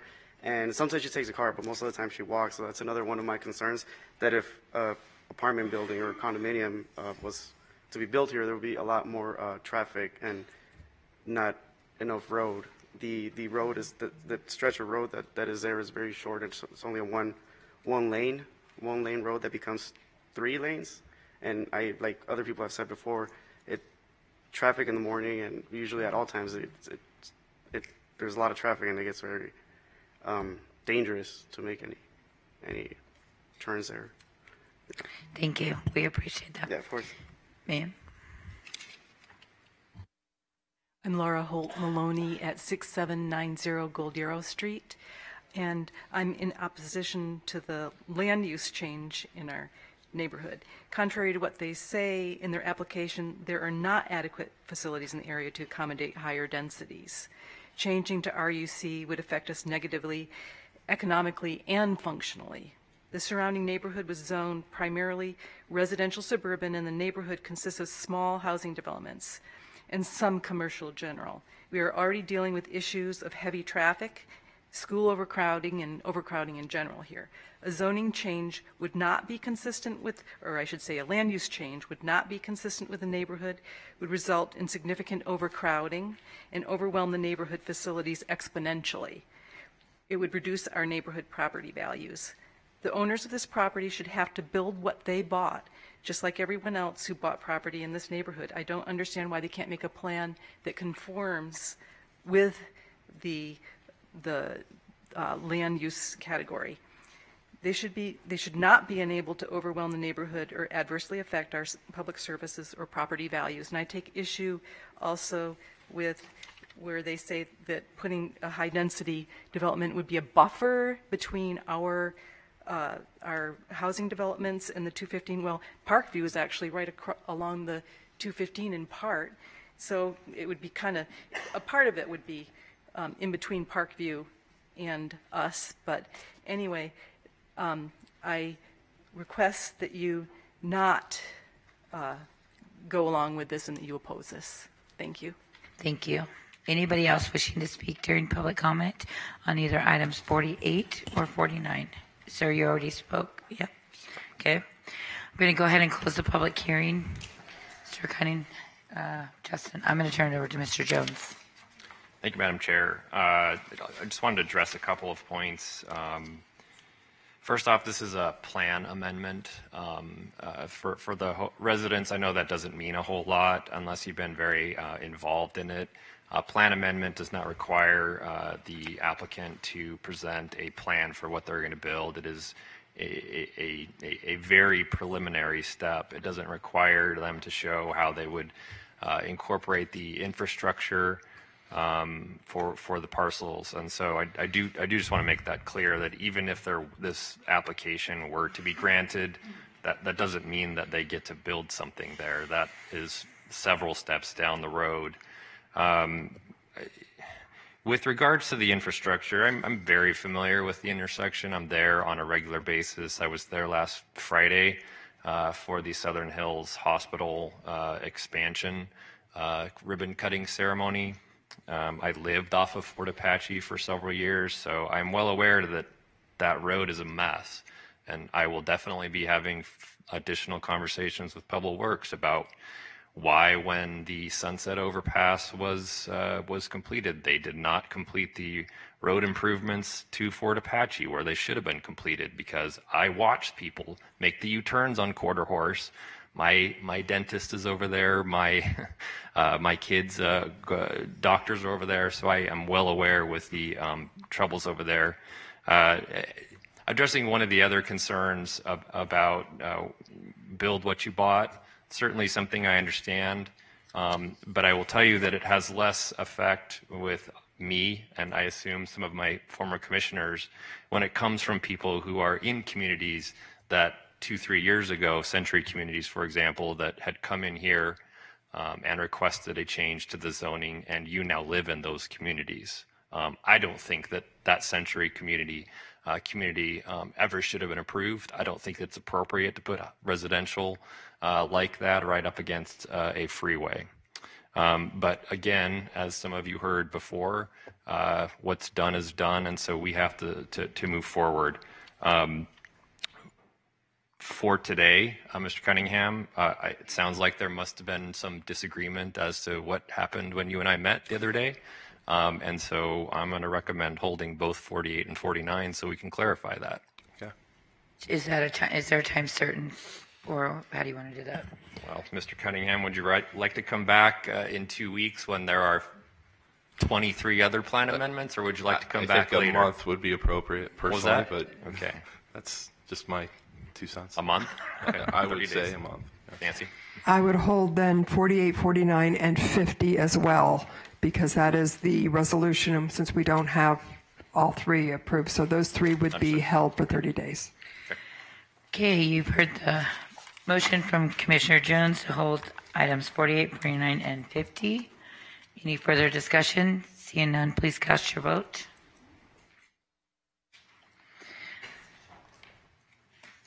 And motion passes. Thank you.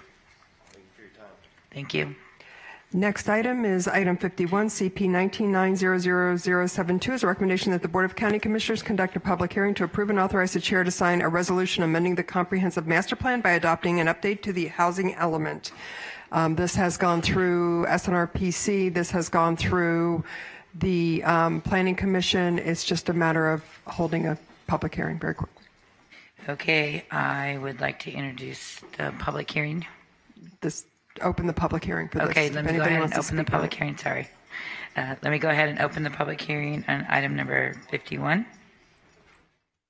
No. Yes. No one's here. I'm going to go ahead and close the public hearing. Turn it over to the board to vote for approval or deny. Okay, I would entertain a motion. Commissioner Brown's made a motion to approve item number 51. Any further discussion? Seeing none, please cast your vote.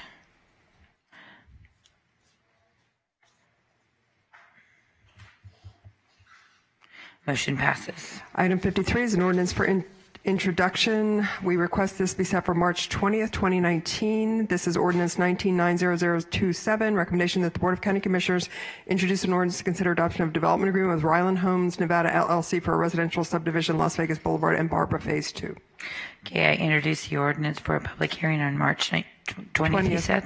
20th, 2019. And 2019. Item 54 is ordinance for introduction. Ordinance 1990029 is a recommendation that the Board of County Commissioners introduce an ordinance to consider adoption of development agreement with Greystone Nevada LLC for a residential subdivision, Las Vegas Boulevard and Barbara Phase 1. We request this be set for public hearing for March 20th, 2019. Okay, I introduce the ordinance for a public hearing on March 20th, 2019. Item 55 is an ordinance for introduction. Ordinance 1990036 is a recommendation that the Board of County Commissioners introduce an ordinance to consider adoption of development agreement with LH Ventures LLC for a residential subdivision, Rainbow Cougar Unit 3. We request this be set for public hearing for March 20th, 2019. Okay, I introduce the ordinance for a public hearing on March 20th, 2019. The next two items are ordinances for public hearing. Item 56, ordinance 1890086 is a recommendation that the Board of County Commissioners conduct a public hearing on an ordinance to consider adoption of a development agreement with Blue Diamond Decatur Plaza LLC. Okay, this is a public hearing. I'm going to go ahead and open up the public hearing. Anybody wishing to speak on item 56? Seeing none, I'm going to go ahead and close the public hearing. Commissioner Jones, want to make a motion? Move for approval. Commissioner Jones has moved for approval on item number 56. Any further discussion, please cast your vote.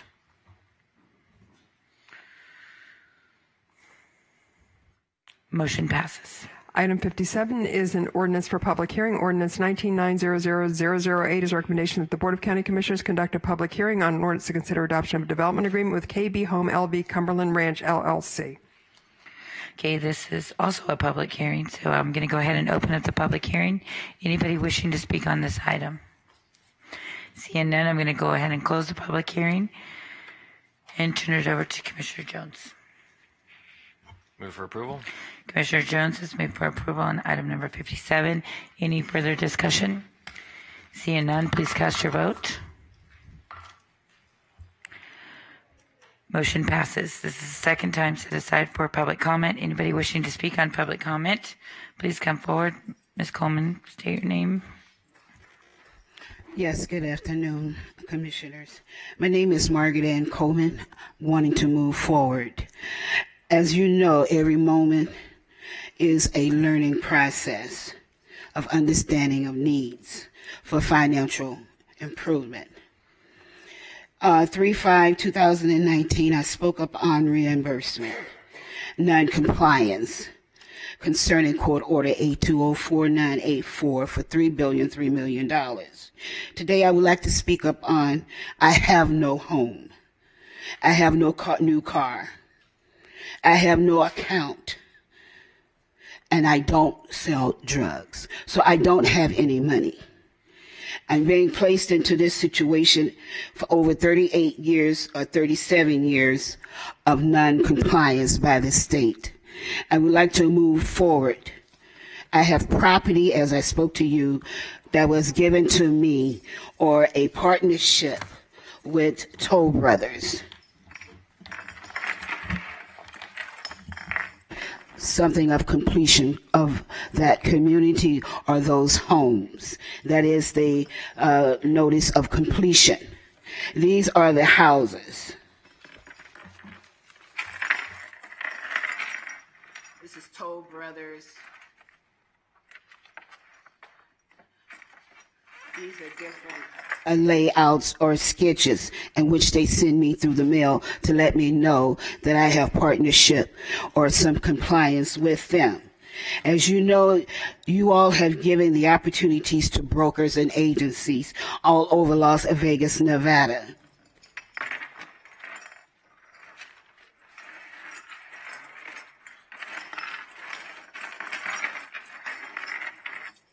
These real estate brokers have also committed a violation against me and my financial situation. You all believe in Shannon Hughes funding Protune. Mine is Anum Protune. And that means pay me now as then as now. My money is important to me to make my own self-living arrangements. And I'm ready to go forward.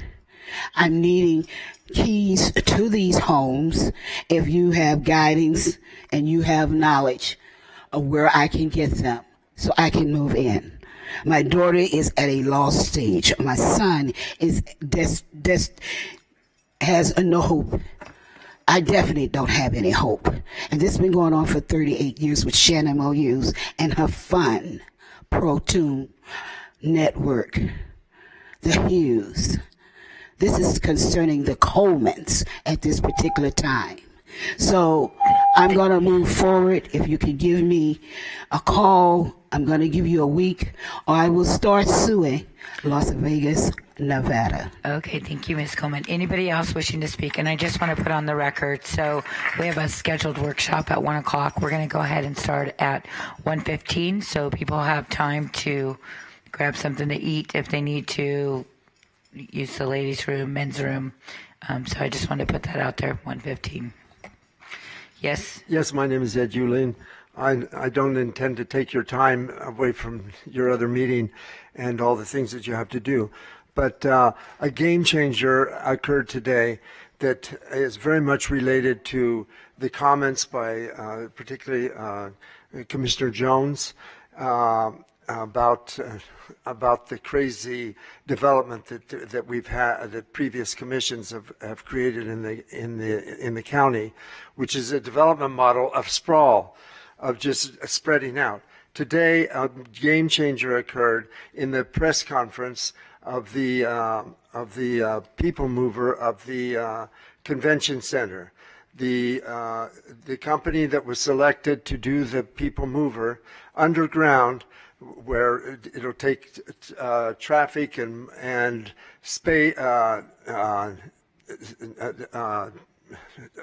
congestion and move it from the surface underneath the ground.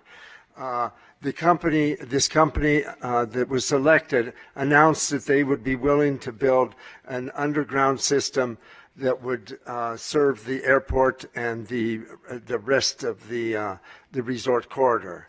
That means, that it will totally change everything for Clark County. That means that the wealth can move back to the central city. It no longer has to become a dead zone anymore. And I hope that that the commission will take charge of this development, see the opportunity. The end opportunity here is the development that will occur over the stations that are established along this underground route. That's what happens in great cities, in world-class cities, and Las Vegas now has a chance to become a world-class city. And so, for example, the people living in the resort, this could create a corridor from Valley View down to Eastern, and from the airport up to Cashman Field, that is larger than in size than Manhattan Island, and create a space, the best space in the world for 2, 3, 4 million people to live, work, and play without having to have a car.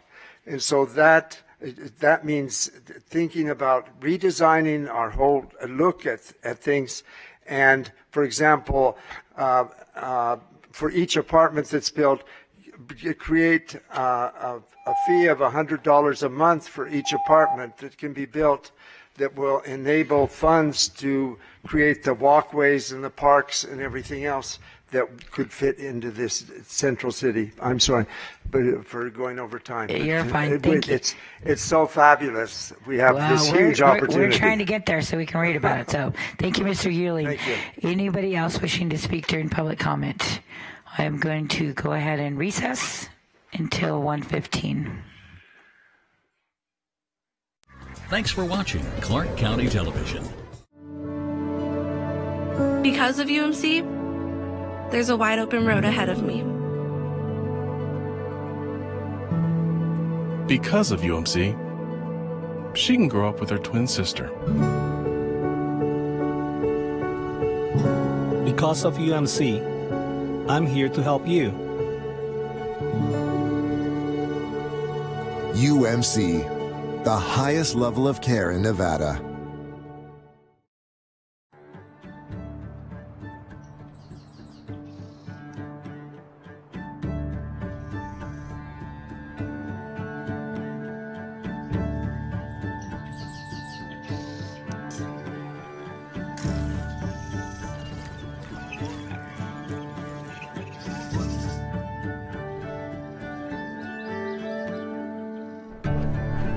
The Clark County Wetlands Park offers thousands of acres for your recreation, learning, and enjoyment right here in Las Vegas. There's something in us that needs nature. We can't just hope that people will drive hundreds of miles to go see something wild. We have to have nearby nature where people live in their everyday lives. Visit to experience the diverse landscapes of the park, from sweeping desert vistas to lush aquatic wetlands.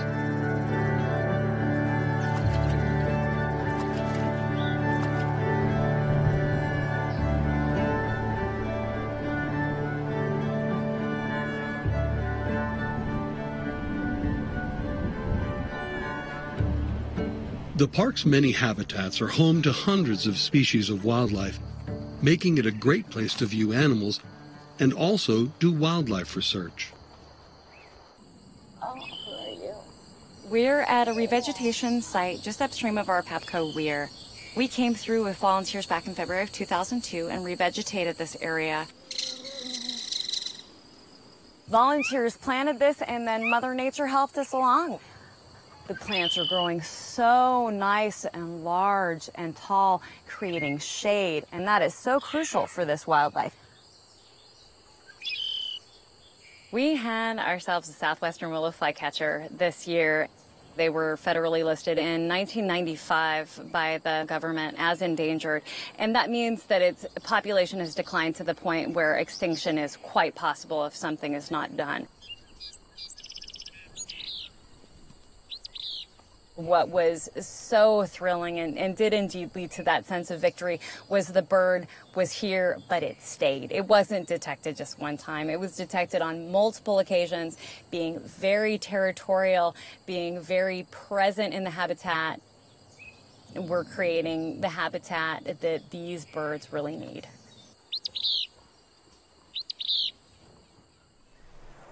Some animals are a bit trickier than others to study. Bats are very difficult to study. They fly at night, and it's almost impossible to follow them around and get really any good ecological behavioral observations. This is an osbat harp trap.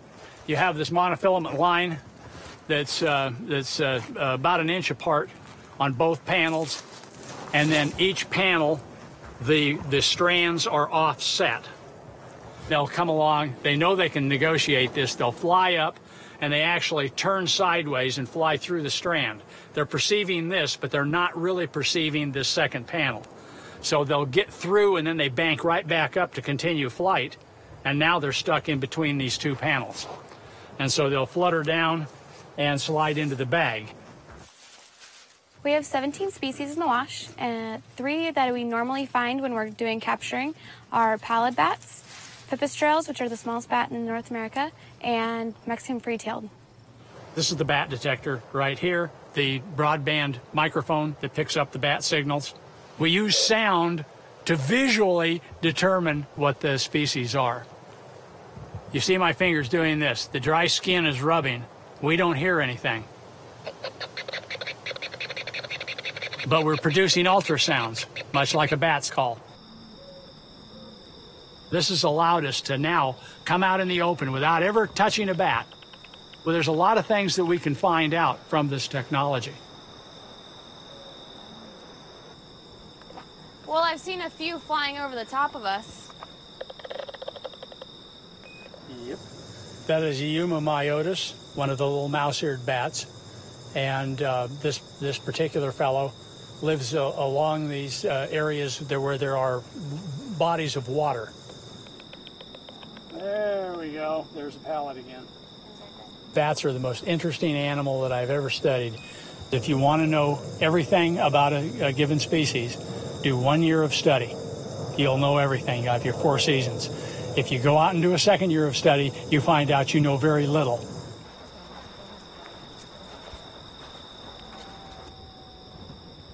Tonight we have officially caught something.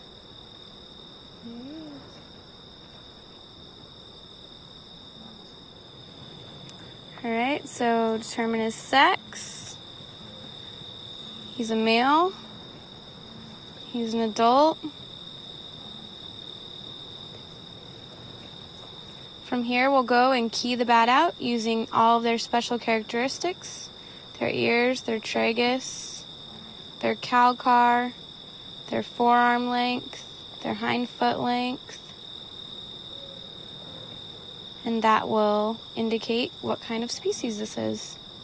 The intensity of activity, the numbers of apparent individuals that are out here within each species seems to have increased dramatically. Basing on all these characteristics, he has a forearm that's less than 40 millimeters, he has an ear length that's less than 20 millimeters, and he has a bald-looking face. So this is a Yuma myotis.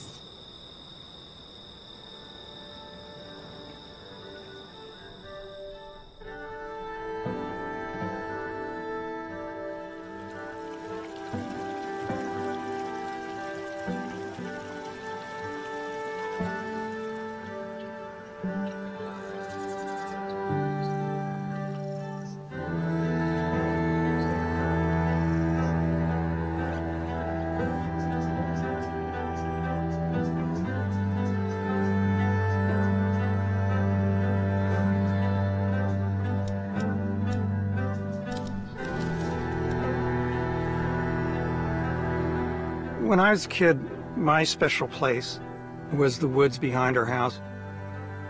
I could go out my back door, through the yard, through a hedge, and then from there on into the woods and the fields. I spent much of my boyhood in those woods. And I found something large. All spiritual life begins with a sense of wonder. What is one of our first experiences of that awe? I think it's when perhaps we're at the edge of nature and when we crawl through the grass to where the weeds and the trees, the cacti begin. And we turn over a rock and we find for the first time that we are not alone in the universe.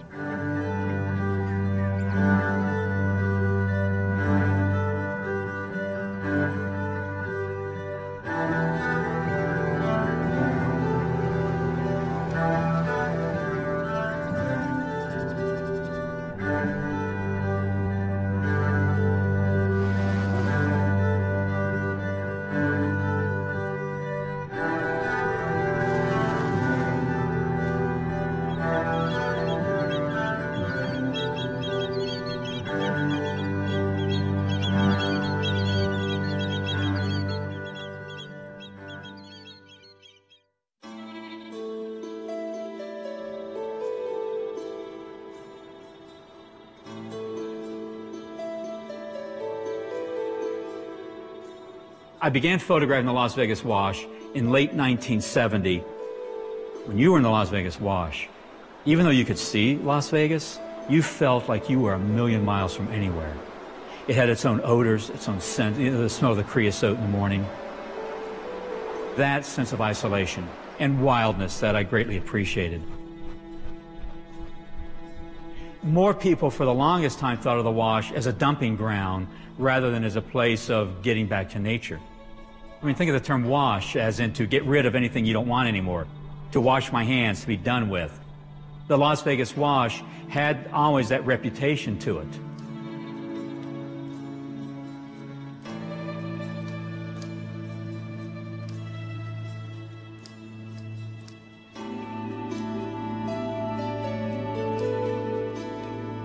My interest as an artist is how we humanize landscapes.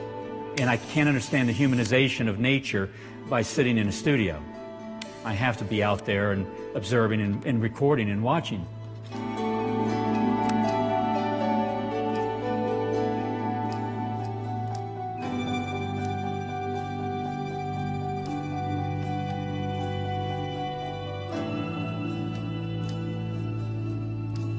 The 5th century Taoist poet Zhuangzi, who said, "The sound of the water says what I think."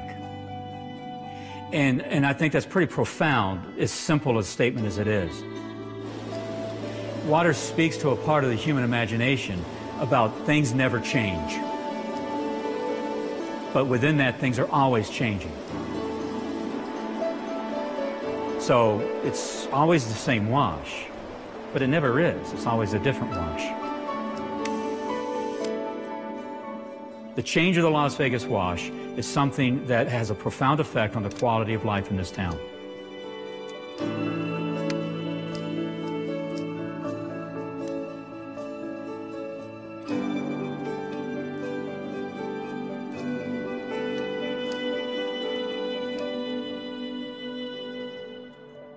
Become a park volunteer. Join your community in saving this land for future generations. Today is our semi-annual green up. Twice a year, we come out to the Wash and have a planting event that's open to the community. We're reaching record numbers. This year, we're expecting close to 700 people at this event. What a great way to get the kids involved in, understanding our environment and appreciating our environment. Part of the park's effort is to build a bridge for the community, a place for them to have a resource to see the history of Las Vegas, because the Wash itself is a part of Clark County's history. It's important that you have stewardship. And so we think by getting the community involved, that's exactly what we're doing. We're getting them vested in this project so that it can last for generations. We're going to take these out and stage them by red flag. So grab 2 at a time. How was it so graceful? It's really important that you give these guys as good a beginning as you can, because you know it's pretty harsh out here. How'd you like to be growing out here? Several acres of the park, once dominated by invasive species, are replanted with native plants in a single day. I'm here with a group. It's called Las Vegas Kids for Saving the Earth. The supervisor here showed us some of the plants that we planted about a year ago, and they grew into huge saplings. And you can't live without trees and nature because of the greenhouse gases. Trees help with giving you oxygen, and you need oxygen to live. I want to come back here next year and see if I can find any of the plants that we planted. It would just be really awesome. It makes me proud to think that we planted all these trees.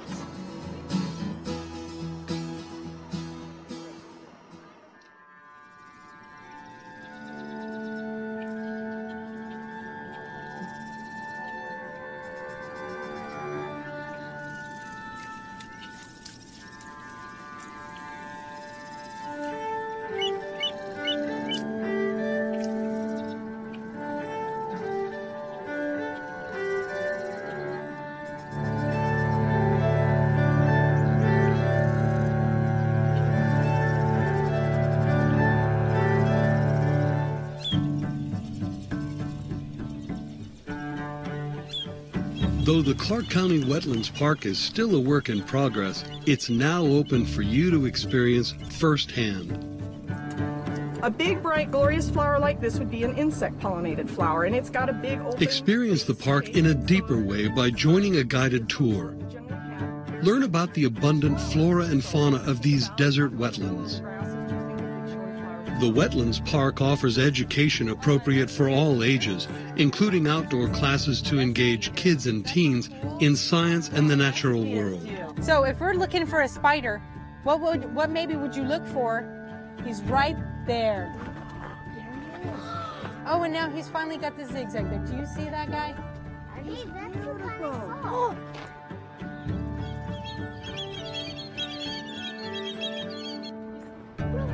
Oh, that right there is a Gambel's quail. We know that kids learn better when they are outside. They learn to write better. They learn history better. They learn better when they are using all of their senses at the same time.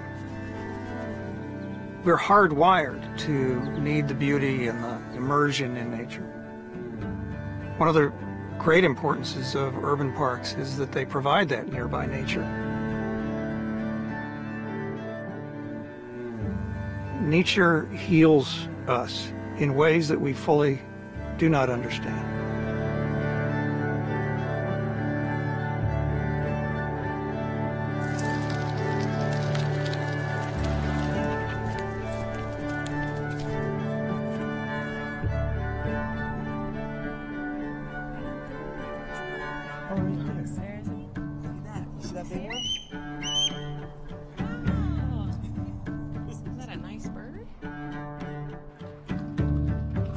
Explore the park.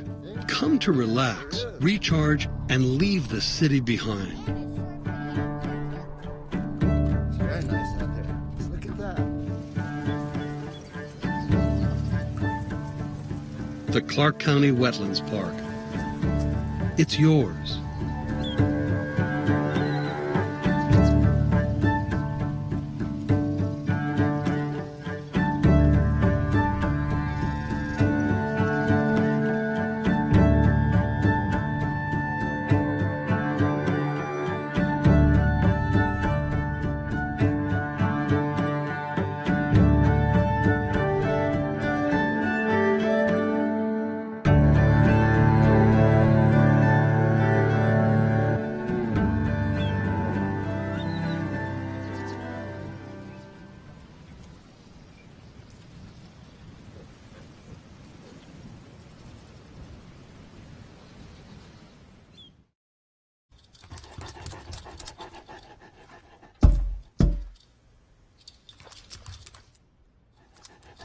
There's a shelter pet who wants to meet you. Meet one today. Visit theshelterpetproject.org. Adopt.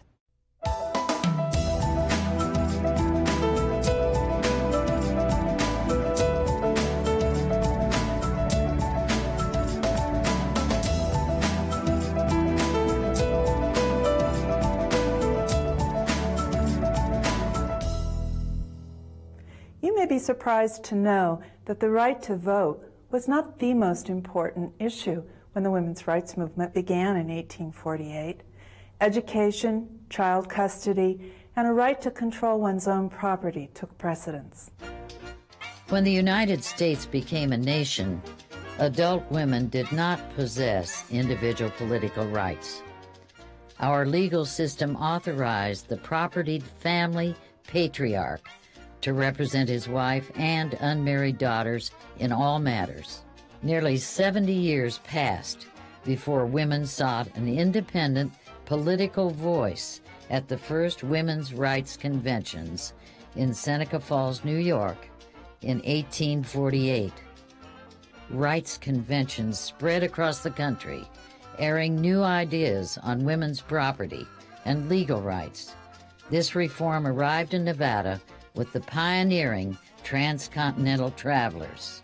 The Nevada Constitution, accepted in 1864, gave the right to vote only to white men. Curtis J. Hillier tried to change this in 1869 when he introduced a bill to allow women the vote. He argued that women possessed at least as much intelligence as men. They followed the same laws, they paid the same taxes, and most importantly, would introduce a new standard of public morality to the political process. Both houses passed the amendment that year, but failed to pass it 2 years later with the constitutionally mandated second vote. 40 years passed before the suffrage issue once again spurred a movement in the state of Nevada. Several women played instrumental roles in winning the vote for Nevada women. Nevada native Ann Martin played a decisive role in Nevada's second suffrage campaign. A veteran in the fight for suffrage in Britain, she returned to Reno in December 1911 and led the Nevada Equal Franchise Society to a winning county-by-county strategy to gain the vote. Bird Wilson, a lawyer practicing in Goldfield, oversaw the suffrage campaign in southern Nevada.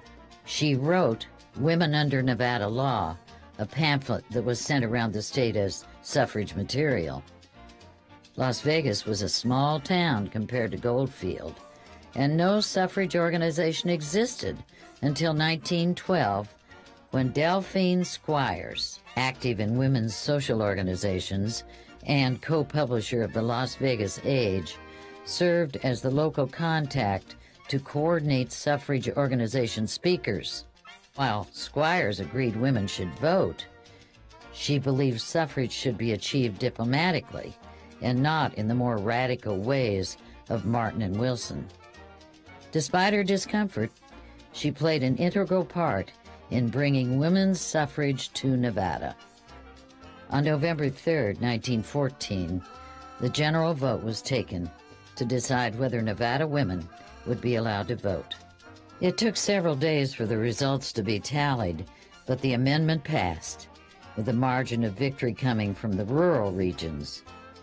Women in Nevada voted for the first time that year, but it took another 6 years before Nevada Governor William Boyle signed Nevada's ratification of the 19th Amendment to the Constitution, guaranteeing women the right to vote.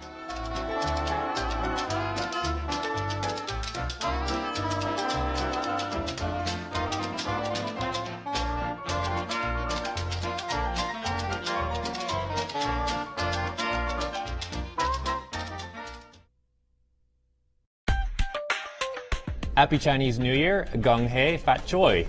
He's Commissioner Justin Jones, and coming up on our next In Your Neighborhood, we're here at the Las Vegas Chinatown Plaza talking District F issues, Chinatown issues, and county issues.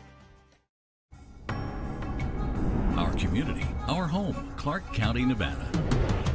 Thanks for watching Clark County Television, the best access to your local government.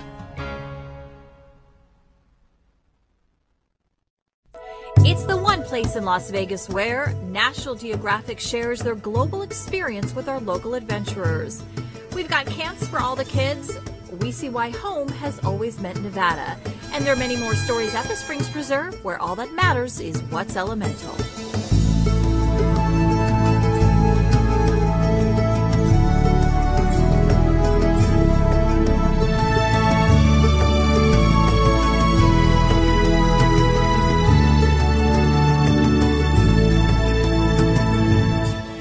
National Geographic is famous for capturing stunning images of the natural world. Our latest traveling exhibit, National Geographic Earth Explorers, brings you a rare behind-the-scenes look at the hard-working people who venture into the wild to bring back these images.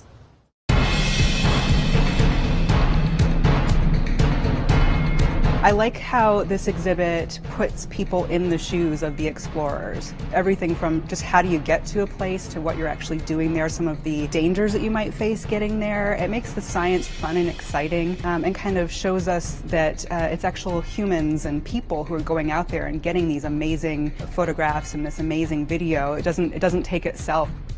People risk life and limb to capture extreme environments on film. National Geographic Earth Explorers tells the story of how they reach these places by putting you right in the explorer's car. People can sit in different vehicles like the explorers would, and stand in a hot air balloon. There's some augmented reality exhibits with this, so that will be kind of a fun, different way for people to interact with the exhibit. All really exciting, full body physical experience. This exhibit covers exploration of 6 different regions around the Earth: oceans, mountains, caves, savannas, rainforests, and polar zones. Younger kids are going to get a lot of play in this exhibit. Guests will learn about the science that happens at these different field stations and how do you do experiments in the middle of the rainforest. And so they'll get more into the kind of the scientific concepts while also having the opportunity to play and to run around and put their hands on things and really get into the experience. We know our guests love the fresh new experiences our traveling exhibits provide, and visitors to National Geographic Earth Explorers are in for an especially stunning treat. I think this is an exhibit that can really inspire a lot of awe in people. The just beauty of it in general, it's aesthetically really exciting. It's really pretty. It's really beautiful exhibit, and it also brings out the excitement. You don't often think about the exciting side of science. The science being done by National Geographic's teams are by far some of the most dramatic assignments on Earth. But these assignments have quite a lot in common with the ones being done by our teams here at the Springs Preserve. We're always trying to learn new things here at the Preserve. We'll never reach the bottom of what we can learn about our history, about this land here, about the wildlife that lives here and the plants. And I think that kind of global experience of exploring all different regions, we do that right here at the Springs Preserve too. So it kind of brings home this idea of finding a new adventure in the environment around you, just like we do right here at the Preserve and in the Mojave Desert. Begin your adventure. Become a Springs Preserve member today.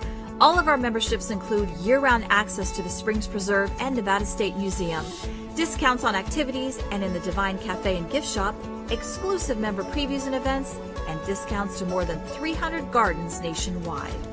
The real jewel is our Silver State Pass memberships, your ticket to Premier Family Membership. This pass includes all bronze level benefits for 2 adults and up to 6 kids under age 18, like unlimited butterfly habitat admission, free stroller rental, and preferred parking. Plus, you'll get family admission to all signature events like Dia del Nino, Ice Cream Festival, Haunted Harvest, and more. You'll also receive 2 adult tickets to Brews and Blues and Grapes and Hops. And to top it all off, the Silver State Pass includes 2 annual guest admissions, which means you can bring friends all year long. Sign up today. Check out springspreserve.org for details. Not every camp can boast access to experts in fields from archaeology to zoology. Here at the Springs Preserve, we have a tradition of camps that are equal parts fun and learning. And 2019's camp programs are shaping up to be some of the most exciting yet, mixing timeless camp activities with crazy awesome themes like biomimicry.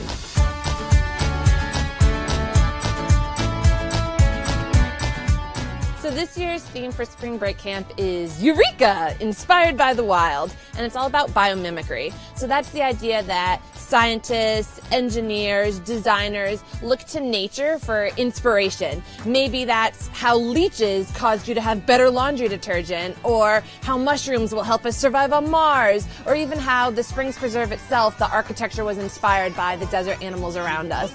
It's going to be really cool, and we have some special ideas up our sleeves. How do they come up with this stuff? It's funny because parents actually ask me all summer long, what do you do the rest of the year? And I always say, camp. It's a year-long project. We start with picking themes. We look at what's classic, what will different types of kids like, what's new and exciting. And then once we have the themes, we want to tie them to the Springs Preserve's mission. So what in this theme is environmentally sustainable or about our cultural history? Of course, picking camp themes isn't just about choosing the wildest topics. Springs Preserve camps are designed with scientific expertise to ensure that every camper goes home having learned something new that day. If we're doing a lesson about creepy crawlers, we'll go to our zoologist and say, what creepy crawlers do you guys have? We'll go to our archaeologist and say, what can you tell me about these fossils? Luckily, when experts, kids, and the Springs Preserve meet, great experiences are bound to happen. The Springs Preserve itself is the shining star of our camp program because we have access to all of our museums. We have experts in every topic imaginable. We have living animal collection, all sorts of really immersive experiences that you wouldn't get elsewhere, on top of which we've got a really cool playground and a train and fun science experiments and crafts that we can do. Our flagship program, our Adventure Camp, is going to be running for 8 weeks, and each week has its own independent theme. So you could come on week 1 and come on week 8 and have a completely different experience, or come on all the weeks in between. And then, of course, we have our signature activities each week as well. And with our 2 newest programs, Summer STEM Retreat and Springs Preserve Junior, there's a fun time in store for every camper in your crew. I'm actually really excited about our new programs this year. We're going to be expanding to what we call Springs Preserve Junior, and that's going to be for 3 weeks this summer, and it's exclusively for 5-year-olds. So they'll get to do all the fun stuff that the bigger kids can do, see the museums, see the animals, go to the pool, but we'll have some special activities that are just right up their alley, story times, snack times, and just a lot of cool learning for our little friends. Our other new program was created by popular demand for aspiring young scientists who couldn't get enough Springs Preserve summer camp. We have a lot of campers that hit that 11-year mark and still want to come to camp. So the very last week of camp, we're doing what we call the Summer STEM Retreat, and that's for ages 12 to 14. And it's going to be a really immersive, hands-on experience of all the cool careers here at the Springs Preserve. So you get to walk in the footprints of our zoologists or dig down in the dirt with our archaeologists and really get to see the cool science and engineering that we have in day-to-day life here. No matter which program you choose, curious kids of any age are sure to love the hands-on activities and fun the Springs Preserve has created just for them. There's no other place that I can think of in Las Vegas where you have that intersection of history, sustainability, hands-on science, expertise, and it's going to make for once-in-a-lifetime camp memories. Get ready to celebrate young artists from our community. The Springs Preserve is proud to once again host the prestigious Scholastic Art and Writing Awards. Dating back to 1923, these awards are the nation's longest-running recognition program for creative teens. As part of the exhibition, the patio gallery will be packed wall-to-wall with exciting paintings, sculptures, and writings submitted by talented youth from all across Southern Nevada. Thousands of submissions compete for a dozen juried prizes and a chance at national recognition. And with so many remarkable entries, you're sure to find something that wins you over. The collection is on display from January 27th through March 31st and is always well attended, so be sure to check out springspreserve.org for more information today. You won't want to miss it. Infernal heat, impenetrable caliche, and arid soil make it notoriously difficult to grow anything in the ground of Las Vegas. But expert and amateur gardeners alike are outsmarting the Nevada desert with container gardening. You might be surprised with how easy and satisfying it can be to start your own little patch of plants.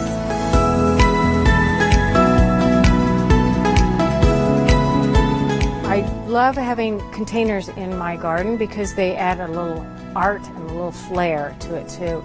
You can use pretty much anything that will hold soil enough to support the plant and support the roots, and that will allow water to drain through. It's a great way to start, especially if you don't know much about gardening. You can just start with one container, so you don't have a whole lot invested in it, and you gain your experience, and then you can add once you learn. Unlike in-ground gardening, container gardens fit well with the average Las Vegan's lifestyle, fitting into both busy schedules and limited spaces. You can even grow your plants indoors. All you need is soil, sunlight, water, and a container with drainage. And consider starting with easy successes like edible plants or cacti. You can have edible plants indoors in containers. You just need to make sure that they get enough sun exposure, and most edibles need at least 6 hours. Edible containers are great, and if you want to start with those, herbs are some of the easiest plants to kind of learn the tricks of the trade, if you will. They don't need a whole lot of attention, plus you can snip them off for your culinary uses or for teas and things like that. Cacti you can put indoors or outdoors, just make sure that you have the right exposure. And what's wonderful about containers is you can put them on wheels and move them around to kind of optimize those as well. Naturally, different plants have different needs, but species with similar needs can successfully grow together in a single container, provided it's roomy enough and has the right kind of soil. For instance, if you are growing your cacti and succulents, you have a completely different type of soil mixture for that. It's very well draining, and you might see little rocks and things in there as well. With edibles and other container gardens, you want it really fluffy, because what ends up happening in your containers is the soil starts compacting. That's just kind of a natural occurrence. So you can add things like perlite, small lava rocks, or pumice to keep that fluffiness in there. Container gardening is just as much about the container you use as it is the soil. The right container can help you avoid missteps regarding two of your garden's most crucial needs: water and drainage. First of all, you need to know that containers typically dry out faster than in-ground beds. And it also depends on what type of container. Your terracotta pots, I love how they look, however they wick the moisture away, so they dry out even faster. The smaller containers dry out faster, and the more shallow containers dry out faster. You want to make sure that you have drain holes in your containers. So a lot of those wonderful ceramic pots don't have holes in the bottom, and so when you're pouring water into it, you think it's dry when the water's collecting at the bottom, and then it causes root rot and things like that. And be sure not to let some of the old gardening myths get in your way of success. A lot of times, and this is a mistake I made way back when, is I put rocks in the bottom of my container for the drainage, which in reality it makes the pot very heavy, but it also decreases the soil for the roots to grow in, and it also decreases the amount of water that can work. So don't use rocks. Typically what I'll use is either a paper towel down in the bottom or a coffee filter, and then that way the soil won't fall through and you can still get that drainage. Container gardening is a great way to beautify your home, optimize water use, and keep tasty culinary herbs at hand. If you're ready to try your green thumb at it, you're in luck. The Springs Preserve has upcoming classes covering topics such as Gardening 101, Natural Garden Design, Pruning, and Drip Irrigation. You can always drop by to talk to our experts about any questions you have. For more details, visit springspreserve.org. Our ever-popular butterfly habitat will soon reopen for the spring season here at the Springs Preserve. Featuring hundreds of butterflies and spanning several different species, this enclosed habitat provides the opportunity to enjoy and learn about these beautiful but elusive insects. Wander through the seasonal exhibit and witness the fascinating dance between free-flying butterflies, the plants that sustain them, and their important role as pollinators in the ecosystem. Beginning in March, the habitat will be open from 10 a.m. to 3 p.m. daily. The schedule is subject to change based on weather conditions and special event availability. Admission is $2 for value members, $3 for non-members. Bronze and above members receive free admission. All guests ages 2 and up must be ticketed. For more information, see springspreserve.org. As the only source of life-sustaining water for miles around, the Springs Preserve has always been a gathering place. Probably for longer than we have recorded history, people and animals have sought refuge here, making it a logical choice for habitation. And thanks to extensive archaeological research, we found considerable evidence of housing structures on our property from those that once called this place home.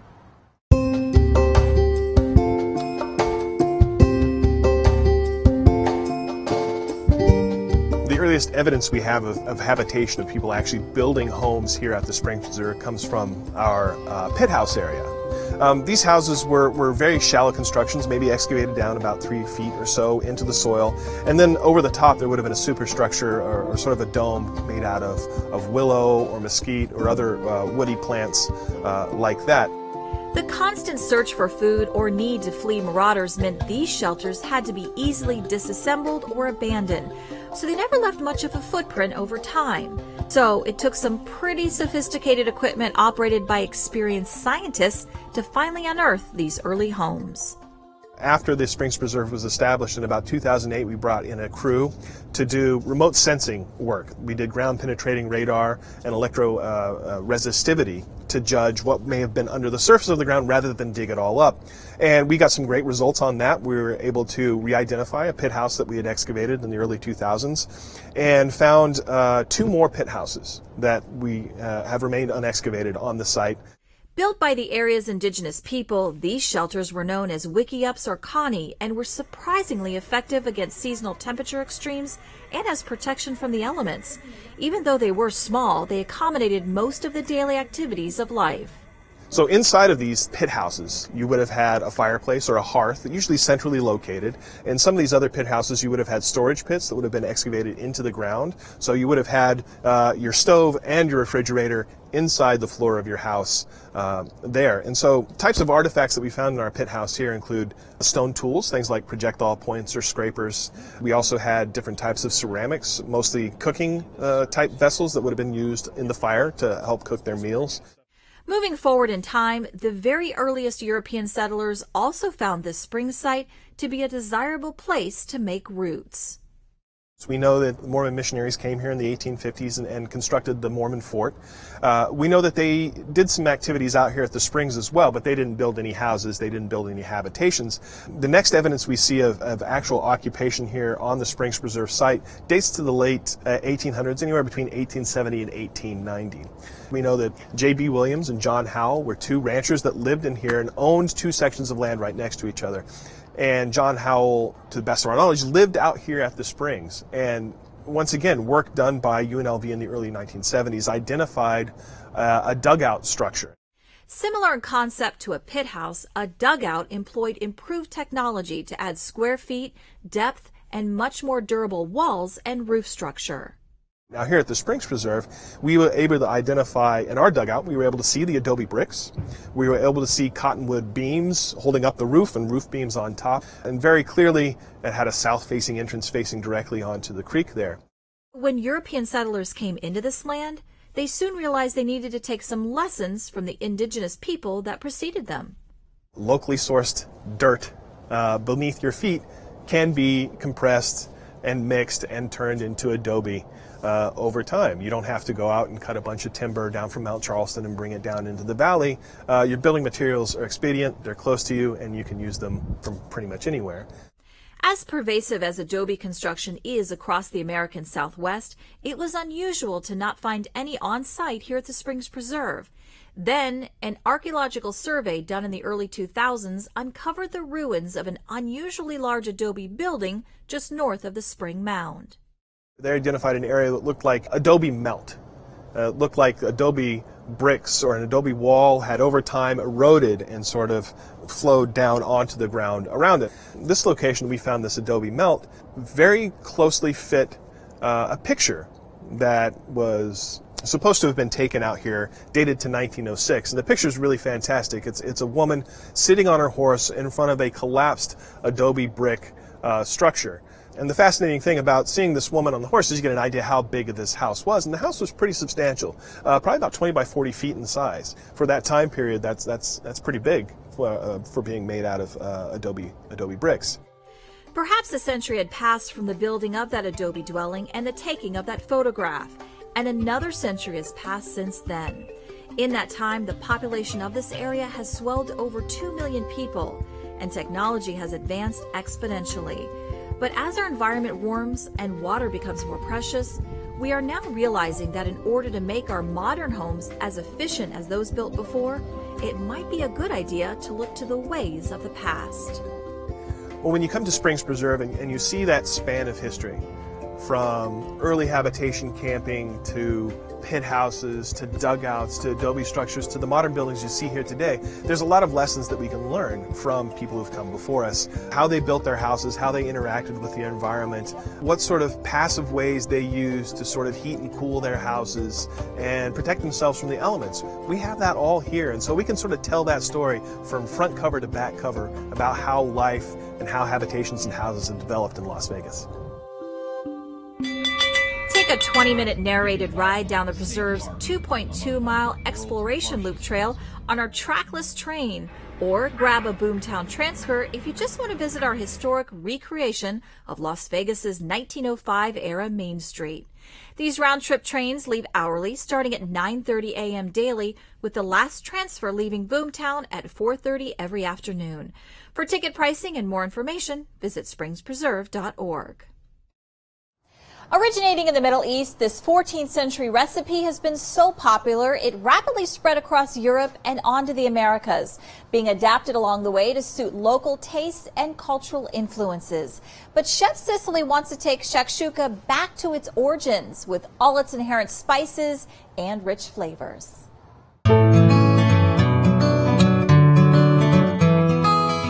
Howdy folks, I'm Chef Sicily and I am all shaken up at the Divine Cafe at the Springs Preserve today.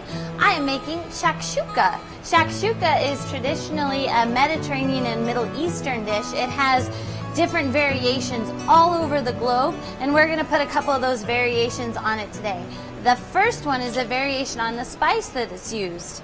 I have some paprika. Oh, and you'll see my pan is smoking right when I put it in. That's exactly what I want. I had some coriander, which is ground cilantro seeds. I have some cayenne pepper and some caraway. Now what I'm doing right now is, there's a good aroma coming off it there. I am toasting the spices. And you can see that as I do it, the spices all get brown. That is an Indian cuisine trick. And as soon as they're aromatic and start browning, you put in some oil. Loosen those guys up. Next in goes some onions. And now I'm just going to let all of those flavors meld and sizzle together. Now you'll see I'm using a cast steel pan. This is always done in something that's really heavy gauge, like a cast steel or a cast iron pan, which is a little bit more common. All right, those onions have some nice coating on them. It's all even. All the spices are evenly distributed and mixed up. And as soon as those onions start to be just a little bit translucent, which is sweating of the onions, I'm going to add in bell peppers. And I have a mix of bell peppers here. I have orange, red, and yellow. I could also put in garlic into this dish. Maybe give it a little bit of Italian flair. Some chefs like to put Tabasco in it and give it a little bit of Mexican flair. It's whatever wonderful hearty ingredients you have that you think are going to go good with eggs. I've even heard it called eggs in purgatory, because I'm going to mix up all these ingredients, all these peppers and onions, and now once those peppers get a little bit sweaty, I'm going to throw in also some tomato. And let that get all mixed up in there, nice and even. I'd like to season it with a little bit of salt. And once I get this kind of sizzling all over and everything is really, really well combined, I'm going to make some little divots where I'll capture some eggs. By the time I'm done with this, it's going to have every color you can think of, a mess of different vegetables. It'll have a mess of different peppers. Here comes number 4, some sliced up jalapeno. You could also use serrano chilies or Thai chilies if you want some real heat. All right, I'm going to let that kind of sit and meld. And I've got good bubbles going around the side. That's the benefit of a pan like this. The heat comes up like this and falls back toward the center. And then as it heats up on the edges first, and then as the middle starts to bubble, there we go, from that heat falling in from the top and the bottom. I am going to drop that heat down while I grab my soon-to-be imprisoned eggs, so that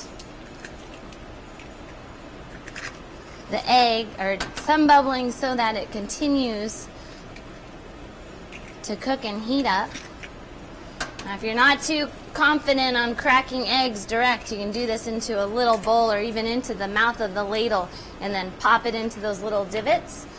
Now this gets taken off of the heat completely from here, and it's going to go into the oven that is at 375 for about 10 minutes or so. And I will pull it out when the egg white is completely done, but the egg yolk is still nice and soft. About 8 minutes later, we are all set, and my eggs, as you can see, now fully in purgatory. So what I'd like to add on to this dish is some sliced avocado, as well as some sheep's milk feta, just to get all of these beautiful colors. And I didn't put a whole lot of salt in this dish. It doesn't really need much. Feta cheese actually has quite a bit of salty flavor to it. So to add that, it's just the perfect amount of spice. The eggs captured in with all of those beautiful peppers and tomatoes is a great way to have breakfast any time of the day. Thanks for joining me at the Divine Cafe at the Springs Preserve. I hope to see you soon. We've got a great list of festive events to help you shake off those winter blues. First, on February 16th, soulful sounds and cuisine fill our senses as we celebrate the contributions of African Americans to our community with music, food, and dance at our annual Black History Month Festival. On March 2nd, we run away with Cirque du Soleil, where you can join dozens of Cirque artists and more than 1,000 community members for a 5K run or 1-mile fun walk. This annual event includes music from cast and crew, photo opportunities with performers, and a circus play area for children. Our spring plant sale returns March 23rd through the 24th. This sale features thousands of native and desert-adapted plants that are not commonly found for sale in the valley, and our garden staff will be on hand to help you get those plants off to a great start in your landscape. April brings out the child in all of us with our very popular Dia del Niño celebration on the 27th. We honor children and celebrate childhood with clowns and magicians, face painting, a petting zoo, live entertainment, and much more. As the weather warms in May, we look to cool it down with two of our most popular events. On the 11th, we feature Red Hot Blues and Ice Cold Brews at our annual Brews and Blues Festival. We offer up dozens of artisan beers, and local restaurants and vendors will have plenty of tasty food options on hand. Then, a week later on the 18th, we satisfy our sweet tooth at our annual Ice Cream Festival. This family-friendly event will feature stations serving ice cream sundaes, novelties, floats, and ice cream cones, an ice cream eating contest, and more. So make your plans and get your tickets early, as all these events are very popular and sell out fast. There's really no better place to welcome spring than at the Springs Preserve. There's a lot more to discover, so join us next time here at the Springs Preserve, where the explorers of National Geographic, the excitement of campers, centuries of home builders, and even a little bit of rain mingle to bring new life to Las Vegas.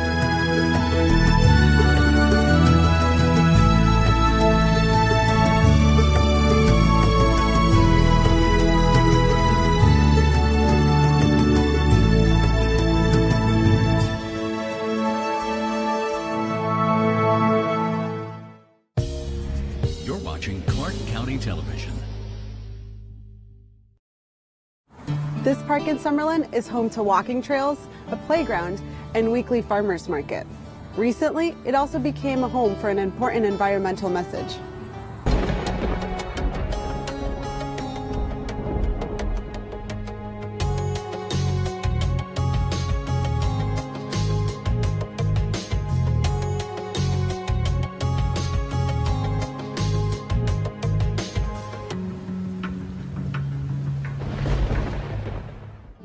Welcome to the Flood Channel. I'm your host, Beatriz Martinez. Trump Park is one of the 6 locations the city of Las Vegas chose for an artist to paint the storm drains. But as you'll see, it's more than just sprucing up the area. Anytime it rains, anywhere in Clark County, water finds its way into a storm drain. But sometimes, trash stands in its way, and residents are left scratching their heads as they drive through puddles. They clearly don't understand that the gutter eventually, maybe not right now because it doesn't rain too much in Las Vegas, but when it rains, that rain is just going to carry all the chemicals, all the debris, all the pesticides, pet waste, everything gets carried. Water, everything water comes into contact with, it carries with it and eventually gets to Lake Mead. The Water Pollution Control Facility treats water from the sewers, but rainwater is in a separate system. It's definitely pretty important because a lot of the public don't quite understand. One is the difference between where does the wastewater go and where does the stormwater go. So when we go to public outreach events, we really try to distinguish wastewater goes to the wastewater treatment plant and it gets treated, where everything that goes stormwater, the gutter is also included as your stormwater, and all that goes to the wash untreated all the way back to Lake Mead. So we know that what we're doing is we're cleaning the water here, but the stormwater doesn't really get treated or cleaned at all before it gets to Lake Mead. The city of Las Vegas has increased efforts to inform residents about untreated stormwater. We do public outreach events, and our goal is to reach out to the community, to educate them, to help them understand that they can play just a little part in helping us protect our drinking water source by protecting the Las Vegas Wash and Lake Mead, by picking up pet waste or, collecting all the oil when they change their oil in their driveway. Those sorts of things, picking up garbage, litter. As part of this awareness campaign, the city decided to take the message directly to the streets. This year, the city sponsored a public art program to help make the storm drains stand out. This was my proposal. So this is Kip the Fish, but in this case, because we had to have Kip the Fish in there. But in this case, he's skeletons because of the pollution, the water pollution that we need to curb. And this is the cute cat that I had, and I wanted to make it cute and colorful to attract attention. Shala is one of 4 artists chosen by the city to paint storm drains in locations in each of the city's 6 wards. She previously painted utility boxes and thinks caricatures draw people in. To create something really colorful and something that brings a type of entertainment to people, to passerbys. Shan Michael Evans is primarily a digital artist, but he was thrilled to take on the city project and paint storm drains. I would say I'm pretty much environmentally conscious, but at the same time there's very little I know about it or how to help. I was quite surprised to see how filthy the drains are as I'm working right there, and just peer over to the right of me. You can look down the drains and the amount of trash. That was a bit shocking. So it makes sense to put some sort of notification there to let other people know as well. The city wanted artists to incorporate the old storm drain marker mascot, Kip the Fish. Artists also needed to mention that it drains to Lake Mead. Especially as an artist, it's quite an undertaking to deliver that message. And personally, there's nothing more that you want on all levels than for someone to take that to heart. And sometimes I find there's no better way than through art,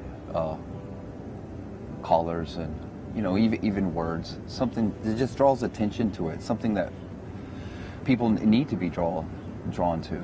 We strategically placed and decided the locations based on all the different wards, the city wards that we have, and strategically placed them where there's a lot of foot traffic, near parks, near schools, near libraries, just so that we can reach out near the walking trails as well, so we can reach out to more people. Even though there isn't a public outreach event happening right now, people are reading this as they walk by. Shala studied the locations she was awarded to determine the best fit for the space. Her art can be found near Centennial Library in the Northwest and at Trent Park in Summerlin. When she started, she did not know stormwater drained to Lake Mead. You know, I did not. And I actually had that question in my mind because when I would paint murals and you have, you know, paint brushes that needs to be cleaned, where do I dump what's the best place to get rid of the water, the dirty water? And I thought, well, maybe the sink, but then, well, I didn't know. And then, so this was very informative to me as well. Nima Apkanar has worked as a visual artist in Las Vegas for the past 5 years. He is originally from Iran and loves to work with water. I'm a visual and conceptual artist. I work with materials like water, and I'm very much interested in phenomena. And in that way, my work is dealing with philosophical structure and the social structure of art in general. Apkanar took design from his homeland and incorporated the fish into the overall theme. The design, the pattern that you see on the drains, those are the arabesque, part of the culture, again, the Iranian culture, and they're mainly used in water fountains as a part of the monuments and to glorify the actual monument. And the fish, the design of the fish, the tiny fishes on it, it's more straightforward, and there is a like a straightforward connection to the actual wildlife of creatures in the water. Each of the artists felt a great connection to Las Vegas by doing this project. Well, I took quite a liking to Kip immediately, and wanted so that's where the fish came from. And then, you know, thinking about those poor fish, and then what might be coming their way every time you throw something in the street. Giuliano said several city departments got involved in the project, which had support from the city manager and the council all the way down to public works crews. Giuliano said this project embodies the city's motto, building community to make life better.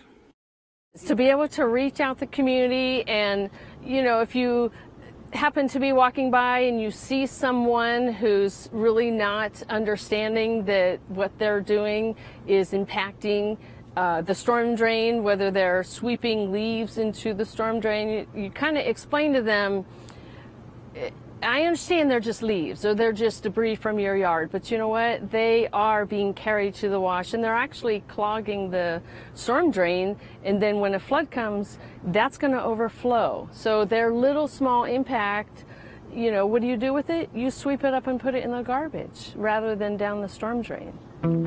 The city is hoping to do a similar project in 2019, this time getting school children to design art on the storm drain and hiring artists to make it happen.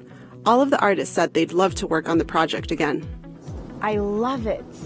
I do get to meet interesting people in the community. It does create an impact, a new conversation about our community, our environment.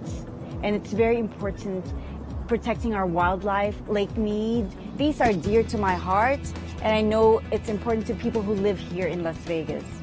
My inspiration, I try to paint from love, like through the heart, and it comes out beautifully.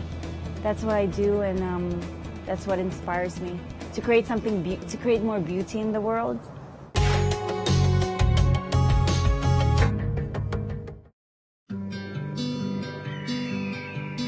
Lake Mead is full of life, a seemingly endless aquatic parade, attracting and sustaining busy desert creatures. It's one of the most diverse ecosystems in Nevada, with species found nowhere else on Earth. But every time soap suds run down your driveway, oil drips in the streets, fertilizer washes off your lawn, or random trash gets swept in our storm sewers, their home gets a little uglier. They get a little sicker. If we don't take simple steps to change our ways, soon you'll wonder where all our friends have gone. It's time to clean up our act, Southern Nevada. To get your home or business lake-friendly certified, visit belakefriendly.com.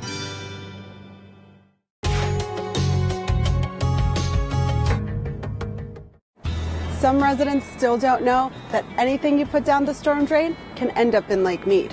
We have over 620 miles of channel in our flood control system that take water all the way down to the lake. Sometimes those channels are lined with concrete, other times we leave them natural. Residents often ask the district why some flood channels are made of concrete and some are natural. Throughout Clark County, there are examples of both, but as you'll see in this computer animation, the two are not equal. On the right, you'll see water rapidly filling up the simulated concrete channel. On the left, you'll notice that a natural channel does not fill up uniformly or as quickly. Rocks and shrubbery act to block the movement of water. They can also cause more noticeable waves. Concrete channels can move water up to 30 miles an hour. They're certainly dangerous places to be near during a flash flood, but they also process water more efficiently. In many cases, concrete channels make the most sense. But in areas with environmental sensitivity or areas near natural washes, we tried to leave the channels as natural looking as possible. We've also done a model to show you just how detention basins fill up with water during a flood event. In this animation, you can see the channel leading into the basin and the water beginning to fill. In some of our smaller basins, water can rise rapidly. Once again, this is no place to be during a flash flood. This model shows exactly why. Not only does the water rise rapidly, there's also a current and sometimes a wave visible through these basins. And just think of how much water that could be. Some of our basins are miles long. When it comes to the flood control system, there's no question too small. This year, we unveiled a new video for our school outreach program to provide answers to those young inquiring minds. How many of you guys have ever heard it rain while you were in your classroom? Each year, the district reaches more than 10,000 elementary school students with flash flood safety information. We recently worked with students at UNLV to update the video we show in schools. Feel like going back to school for a few minutes? Here's a look at our new presentation. Yes, it is a desert out there. Sure, it hardly rains, but a few raindrops like me landing in our desert can quickly turn into a raging flood. Cars can float away, people can get hurt, plus homes and buildings can be destroyed. Our sky is usually sunny and clear. Rainstorms don't happen often in our dry climate. When rain does fall, though, it only takes less than 1 inch of rain to cause a flash flood. Here's why. We have a lot of hard crust in our soil called caliche. Some call it desert concrete. It forms just under the ground and it can't absorb water, so the water runs right off the ground into the streets or through washes, natural channels formed by running water. When rain falls on the west side of the Las Vegas Valley near Red Rock, it runs to the east side near Boulder Highway. It's a big downhill slope. To look at it another way, the Las Vegas Valley is like a giant bowl tipped on its side. The rainwater doesn't soak into the ground, instead it just slides right down the bowl from one side to the other. It's important to know how to stay safe when a flood occurs in the desert. To help you remember the dangers of floodwater, let's learn the 3 Ds of flash flood safety so you know how to stay safe from floods. The first D of flash flood safety you need to know is floodwater and flash floods are dangerous. Floodwater is fast and powerful. It can move extremely quickly and it can knock you off your feet. Floodwater will flow through the streets down into drainage pipes called storm drains and into flood channels. These are pathways that direct water away from your school, your neighborhood, and your home. The water travels inside these channels until they reach a detention basin. Think of these as really big bathtubs. These basins can be as big as 170 football fields in length and 55 feet deep. The detention basins take in huge amounts of flood water and release the water back into channels and underground storm drains at a much slower pace so it can travel safely through the valley into Lake Mead. Channels and detention basins are no place to play. They are dangerous. The water moves so fast it can sweep you under or you could drown. Don't ever go into flood channels and don't get in detention basins either. Remember, it's dangerous. Keep your friends, your family, and even your pets away from these areas at all times. Even without water in them, they are still very dangerous because water can rush in even if it's not raining where you are. The second D of flash flood safety is dirty. Floodwater is absolutely filthy. Floodwaters are filled with junk like oil, chemicals, and pet waste. It washes off yards down streets and into storm drains and detention basins. It's a dirty and dangerous place, one where you should never swim and play. The deep channels hide trash like nails, broken glass, and construction debris. It's so dirty that you can't see what may be under the water. Not only can this filthy water hurt you, but it can also harm our environment. Water from washing your car at home, sprinklers, and rainstorms flows to Lake Mead, where we get most of our drinking water. Pollutants like trash and chemicals in the water can hurt plants and wildlife like fish and birds. Everyone, including you, can help protect the land we live on, the water we drink, and the air we breathe. If you see someone littering or dumping trash in the desert or into storm drains, tell your parents. They can call the Regional Flood Control District at 702-685-0000. Remember, floodwater is dirty, but it is our job to pollute less. We all need to protect the environment, not only for today, but for future generations. The last D of flash flood safety you need to remember is don't drive. So, you know playing in floodwater is dangerous, but what about driving in it? You are not safe there either. You never want to drive through any amount of water. Just an inch of water can cause you to lose control of the car. All it takes is 2 feet of water for the car to float away, and you with it. The smart thing to do is always stay away from flooded areas. Floods are very powerful and can destroy anything in its path. Half of all deaths caused by flash floods are because people try to drive through flooded streets. This puts the drivers, the passengers, and the rescuers at risk. So remember to tell your parents, don't drive through floodwaters. It's just not safe and it's just not smart. Your parents can also get a ticket for driving through a flooded street. You need to make sure your parents don't put themselves, you, or the firemen trying to rescue you in danger.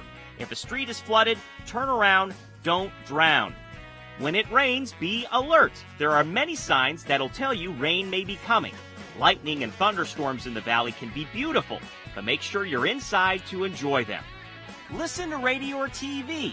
You can learn if there's a flash flood watch or a flash flood warning.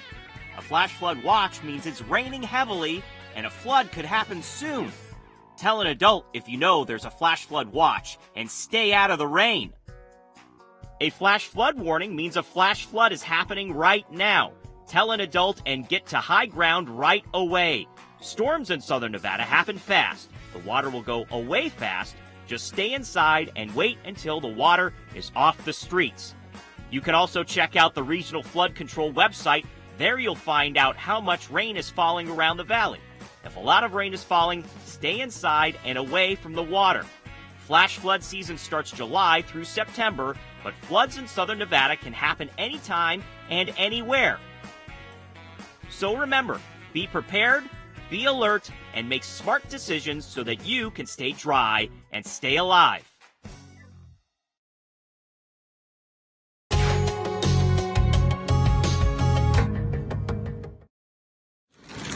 Oh my God, this car's gonna hit us. Oh my God!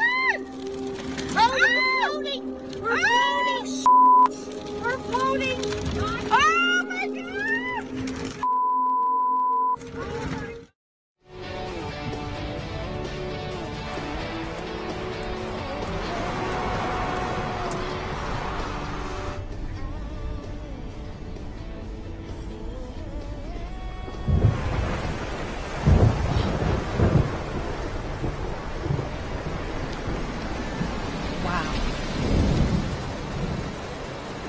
Mind the road. Flash flood season is here.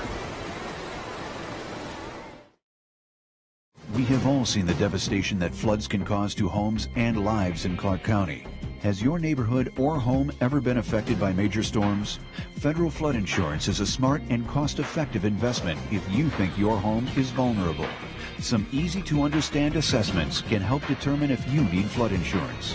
Call your insurance agent or call 1-888-CALL-FLOOD or visit the Regional Flood Control District's website for guidance. See if flood insurance makes sense for you.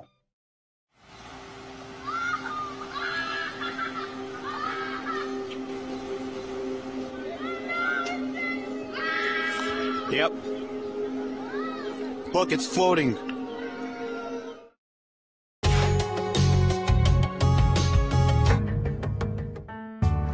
Public outreach is an important part of the Flood Control District's mission. But when it comes to keeping floods away from people, our construction program has to reach all parts of the county. Let's take a look at this new project in Searchlight. Some of the district's projects are massive, like the $23.5 million Pittman North Detention Basin. Others are a lot smaller in scope, but are still priceless for residents in the outlying areas. Work is finishing up on a $2 million storm drain project under Encinita Street in Searchlight, Nevada. This project started a year ago and including installing 2,800 linear feet of reinforced concrete pipe. It was a big deal for this town an hour's drive south of Las Vegas. Randall Hastings lives on Encinitas in a home whose occupants have watched the flooding since the 1960s. Since the street kind of slopes up right here, a lot of the water comes down right through this area here, and during the monsoon season it gets pretty heavy, the rainfall. The county managed this project, and the Regional Flood Control District provided more than $2 million in funding for the new storm drain. Crews held frequent meetings during construction to make sure everyone was on task. Yeah, and honestly, sometimes they can get a little scary. The water, like I said, during the monsoon season, it really rains hard here, and it comes quick, and it floods real fast. And then being on this embank right here, it kind of just comes down real quick.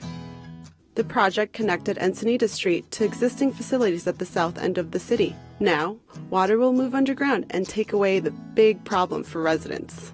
It's kind of dangerous for the kids. Usually when it rains like that, we'll keep them inside. We don't let them go running around the park or nothing because, it's not waist high or anything, but it's still dangerous. Even if the water just knocks them down or, it don't really have to be that deep to do that. So I think having that drain will help deal with the water situation. The Searchlight project was built by Wadley Construction. The road is now paved and the pipes are underground, ready to carry water away from Hastings' home in a safe way. Here in the park, it's easy to remember why we have to keep our environment clean. So make sure you do your part and put litter where it belongs. For more information about the Flood Control District, go to BeFloodSafe.com or follow us on Twitter and Facebook.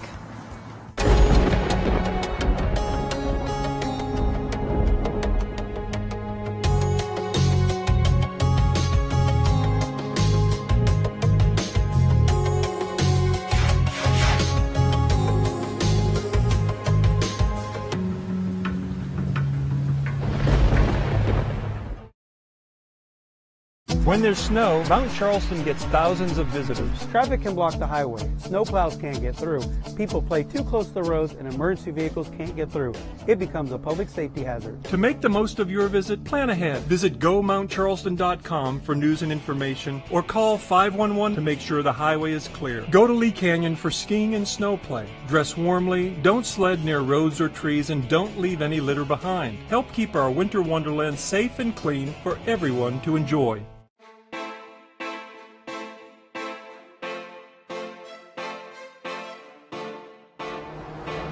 Clark County is a county located in the very southern tip of Nevada. It's about 8,000 square miles, population of about 2.2 million.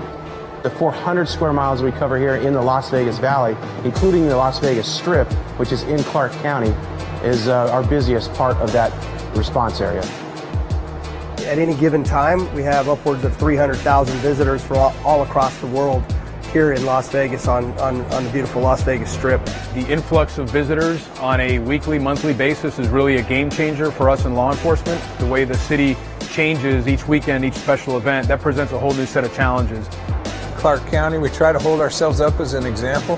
And instead of just doing business as usual, we as a team are really looking for, some achievable solutions to some of these age-old questions. As we were coming out of the recession, still stuck in some of our recession funding years, our call volume was very, very high. We had many of our vehicles at more than 5,000 calls a year, and that's just an unacceptable number. We were sending these big, expensive rigs with 4 personnel to calls that were, in a lot of cases, not really warranting that robust a response. So with staff, our medical director and our district attorney, we got together, we pulled several years of stats on medical calls, and we looked at what calls percentage-wise turned out to be actually critical calls. So we started to massage a new plan that came out to be called the X model, and we massaged it to where we were able to send the right resource to the right calls, and on those non-emergent calls, we stopped sending fire department assets to those calls, and we let the private ambulances handle that. We also looked at handling of intoxicated individuals on the Las Vegas Strip. That's a big number for us. So all those things combined, we knocked about 30,000 calls off of our units in a 1-year period. If you get down to the root cause of some of these challenges, they're very solvable if you just do a little homework. Las Vegas presents a lot of challenges, a lot of unique opportunities. We have to be in front of possible threats, and Las Vegas has the potential for all different types of threats that we have to be aware of. So partnerships is important to us. Being proactive is important to us, really in helping protect and serve the citizens of this community. The relationship of the Clark County Fire Department with Las Vegas Metropolitan Police Department, the other Valley Fire Departments, the other Valley Police Departments, and the FBI is amazing. We have trained together, we have built response programs and plans that are now used nationwide. Last year we suffered an unthinkable tragedy on October 1st of 2017 when we had the 58 people gunned down on the Las Vegas Strip attending an outdoor concert. Everything that we did for the years, like 6-7 years prior to that night, training, ICS and command and control training, getting our guys and gals from both police and fire to match up and go to work together. On that night, we had 19 integrated police and fire rescue task forces in operation that night. October 1st is a great example of collaboration. Our partnership with the city, with Chief Castle, was evident right away. We have to all be in sync, obviously, so communication in that was huge. We all partnered at the incident command structure for really kind of joint operations to figure out what the long-term response is, what the short-term response is. It's one thing to say that you have great relationships, certainly one thing to say it when you have it at the top, but the reality of it is that you have to truly exercise that down to the level of the men and women that are doing the work on the police and the fire side. It takes bold leadership on both sides, the police and the fire department, to get us to where it is that we found ourselves on 1 October. We are big proponents of task forces. The FBI puts together lots of task forces where different agencies come together to work particular threats. We have terrorism task forces, violent crime task forces. This is where we all sit together, work together on a side-by-side basis to really target whatever that particular threat is. This is about getting better. And when you have really honest conversation between police and firefighters at the line level about things that could have gone better, it prepared us to do exactly what it is that we did on 1 October. What we're really excited about is we have such a great young core of men and women in this organization, and they're going to carry this torch going forward of the pride, professionalism, and dedication that this department provides day in and day out to our residents, to our visitors, to our police officers and our law enforcement counterparts at the federal level. We've got a great group, a great plan going forward to keep at the level that we're at.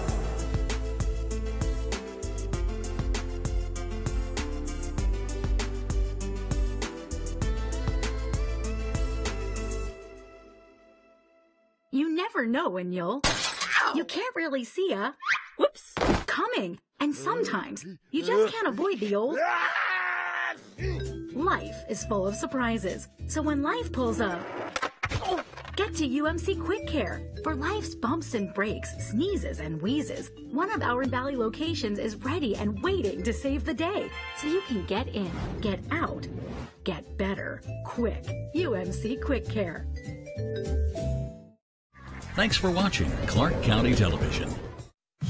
Water conservation is a priority in Southern Nevada. Reduce your water footprint in 3 simple steps. Spring forward with seasonal watering restrictions, but don't water more than you need to. And find and fix the most common household leaks to avoid water waste. See all the ways to save here on Waterways.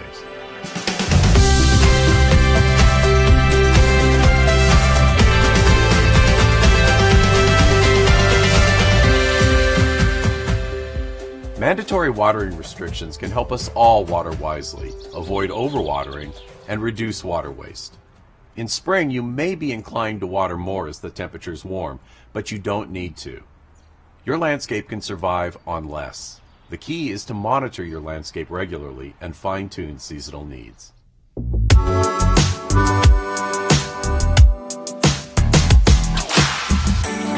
On average, Valley residents use about 60% of their water outside. That means outdoors is also where residents have the greatest potential to conserve water. One of the most effective ways to save water is to follow mandatory watering restrictions. In March and April, both sprinkler and drip watering are limited to 3 assigned days a week according to your watering group. Properties in groups A, C, and E can water on Mondays, Wednesdays, and Fridays. Properties in groups B, D, and F can water on Tuesdays, Thursdays, and Saturdays.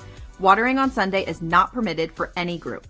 If you don't know your assigned watering days or group, simply look on your water bill, call your water provider, or visit snwa.com for help.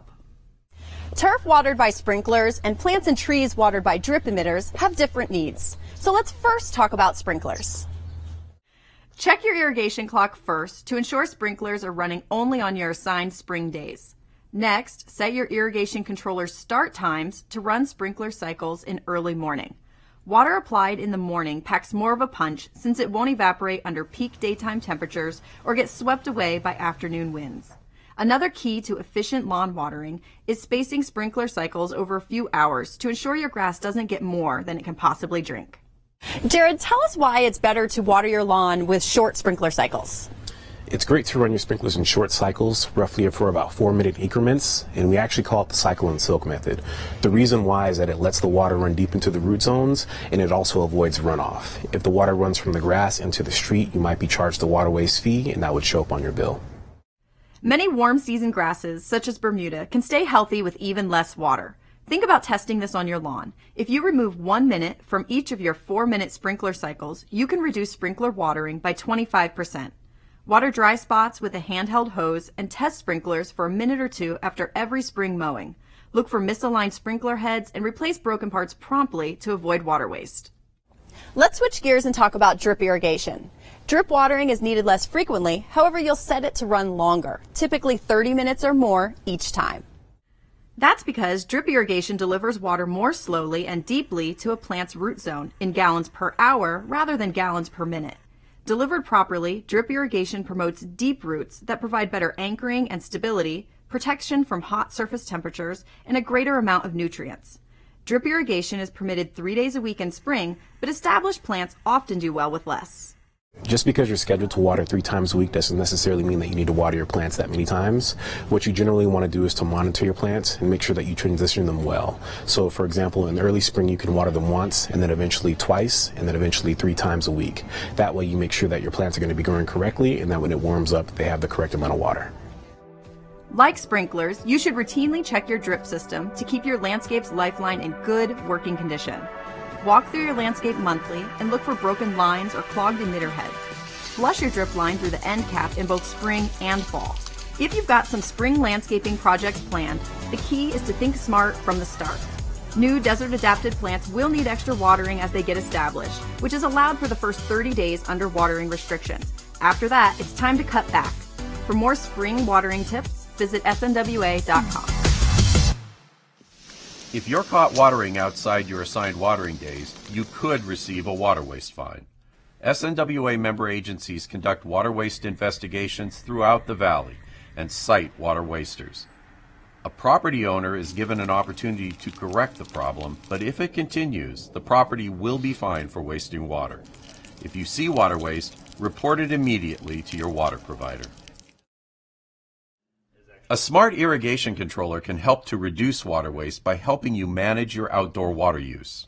If you have an older irrigation controller, consider an upgrade. The SNWA offers a rebate for qualifying smart controllers, which use weather data to assess and apply water only as your landscape needs it. New smart controllers allow you to control your watering needs from the palm of your hand through mobile apps. So you can do all of that activity right here from your phone.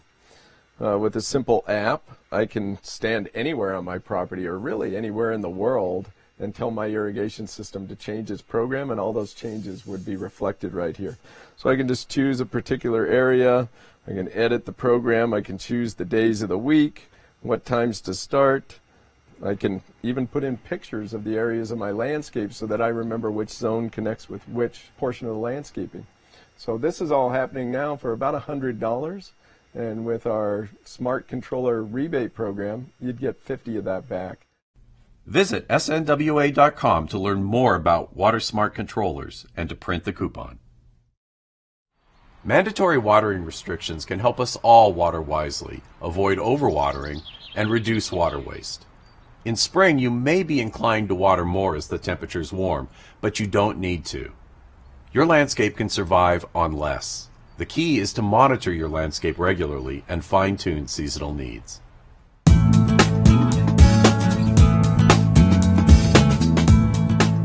Las Vegas is the driest city in the nation. We average a dismal 4 inches of rain a year and rely on the Colorado River for 90% of our water supply.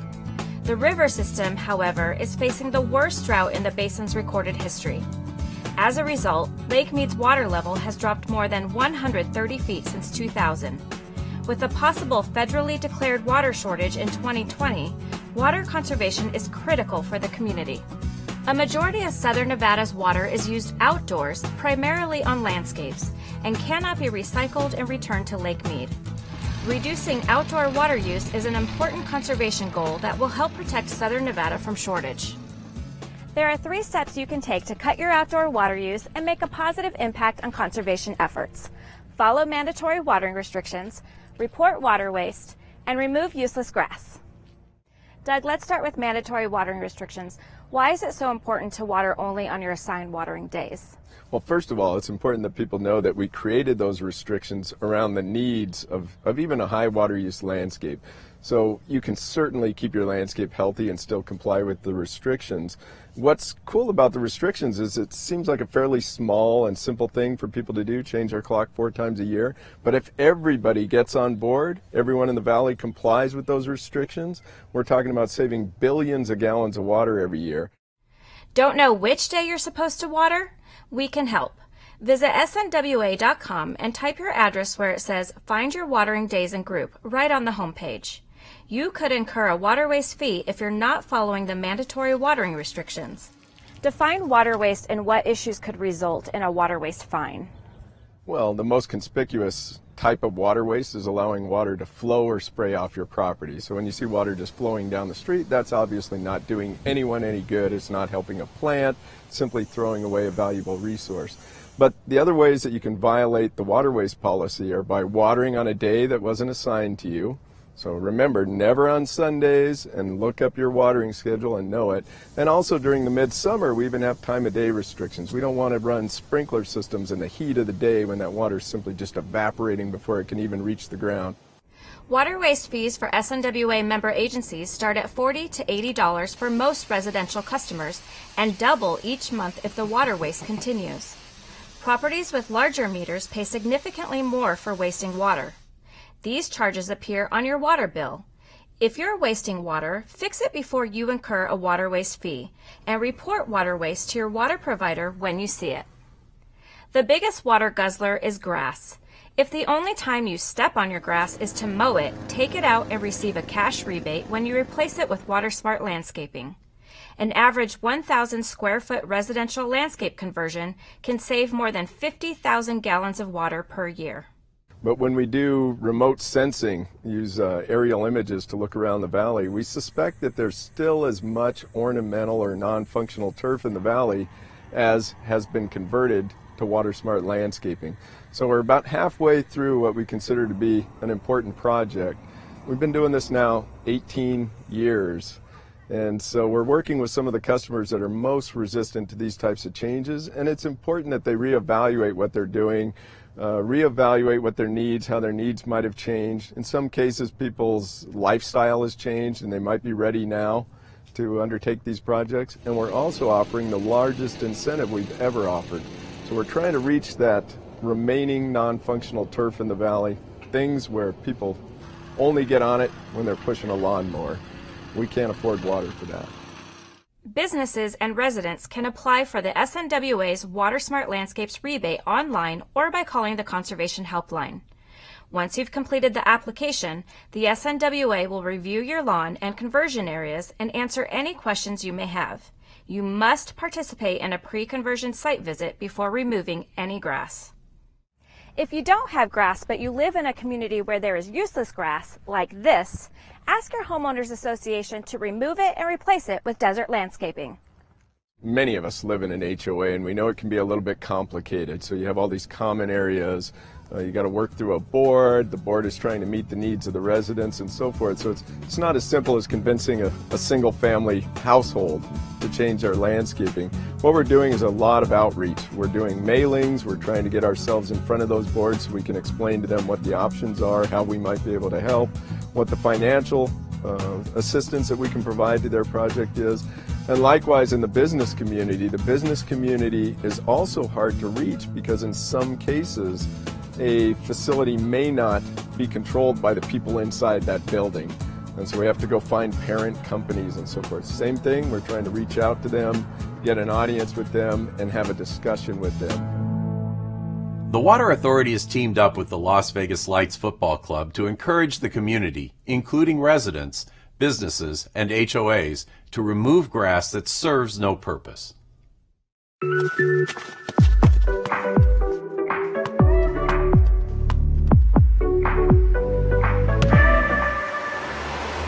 This isn't a field, this is useless. Now we can really play.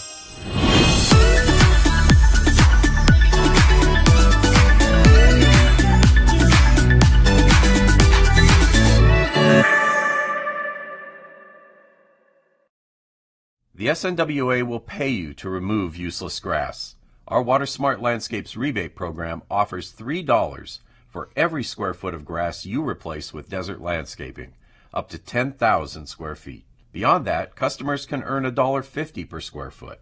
Since the rebate program launched in 1999, the community has removed more than 188 million square feet of turf and conserved more than 119 billion gallons of water. Leaks, whether big or small, waste water. If your water bill has increased recently for no apparent reason, you may have a leak in your home or landscape. Put on your detective cap and track down the most common water wasters with these tips.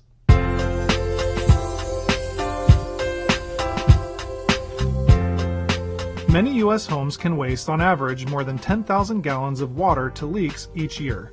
That's enough to fill a small swimming pool.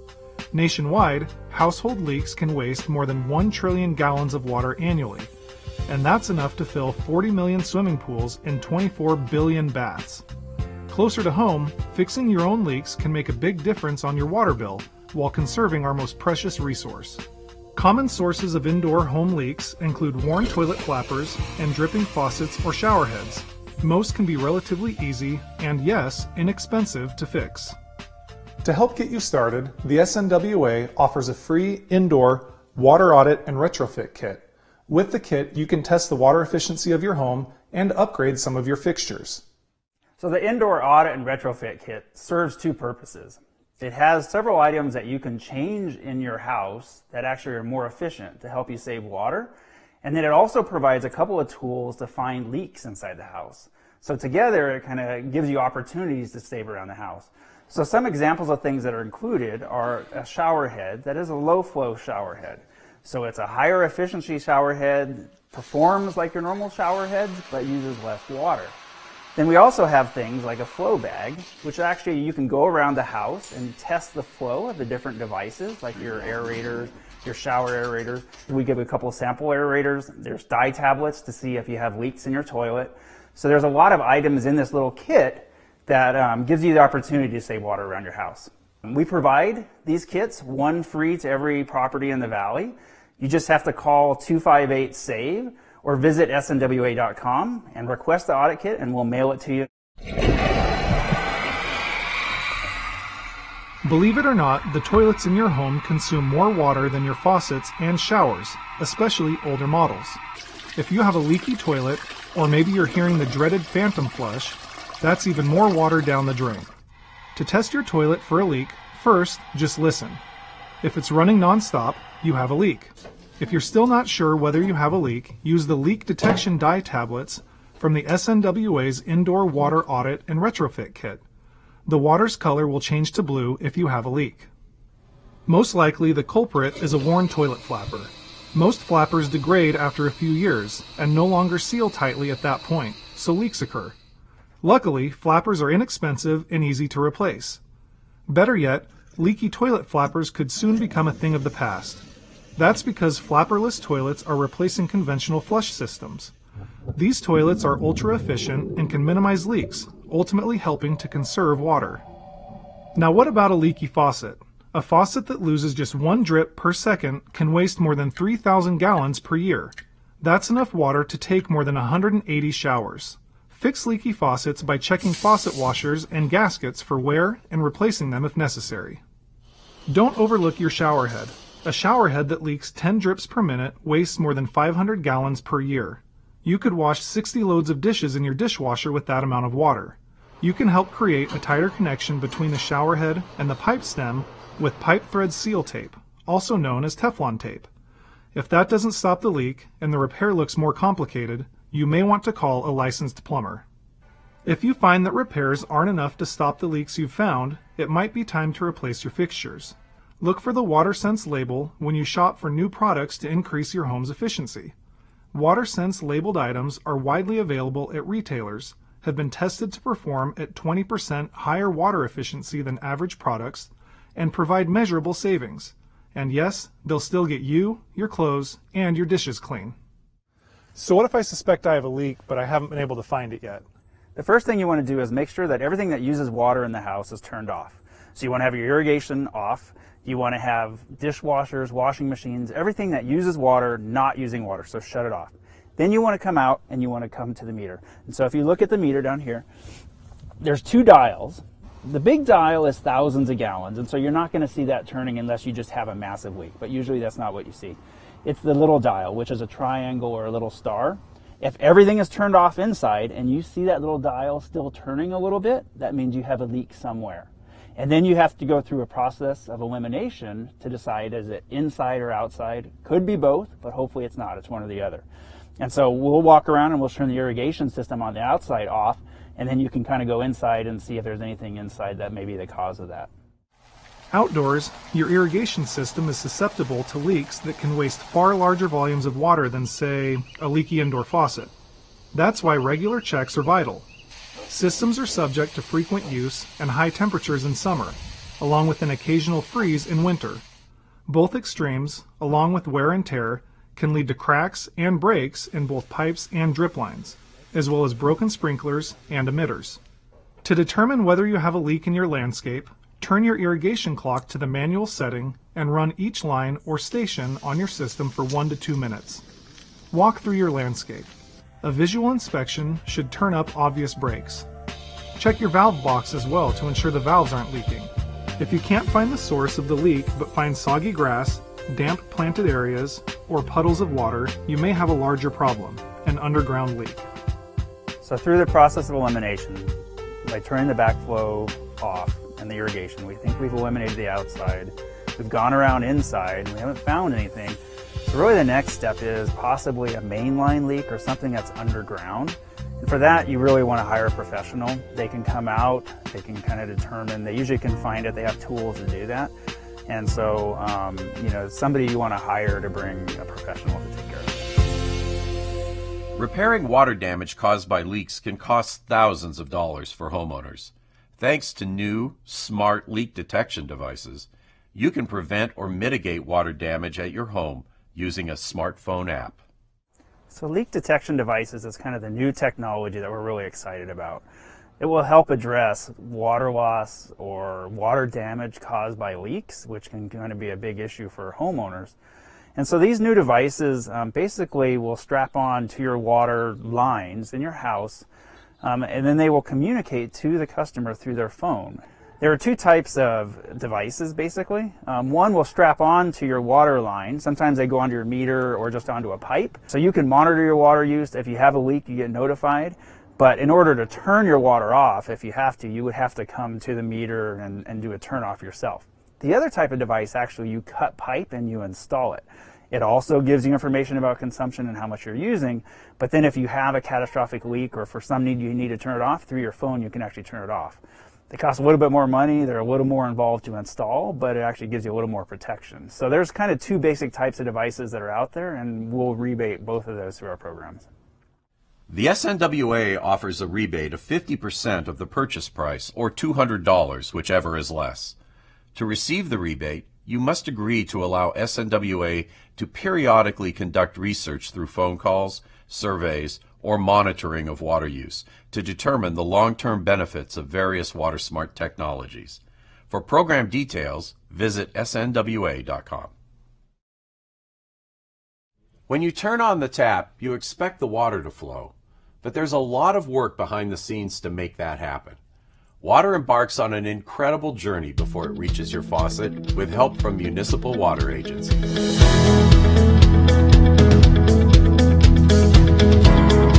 Nearly 90% of southern Nevada's drinking water begins as snow or rain in the Rocky Mountains of Colorado.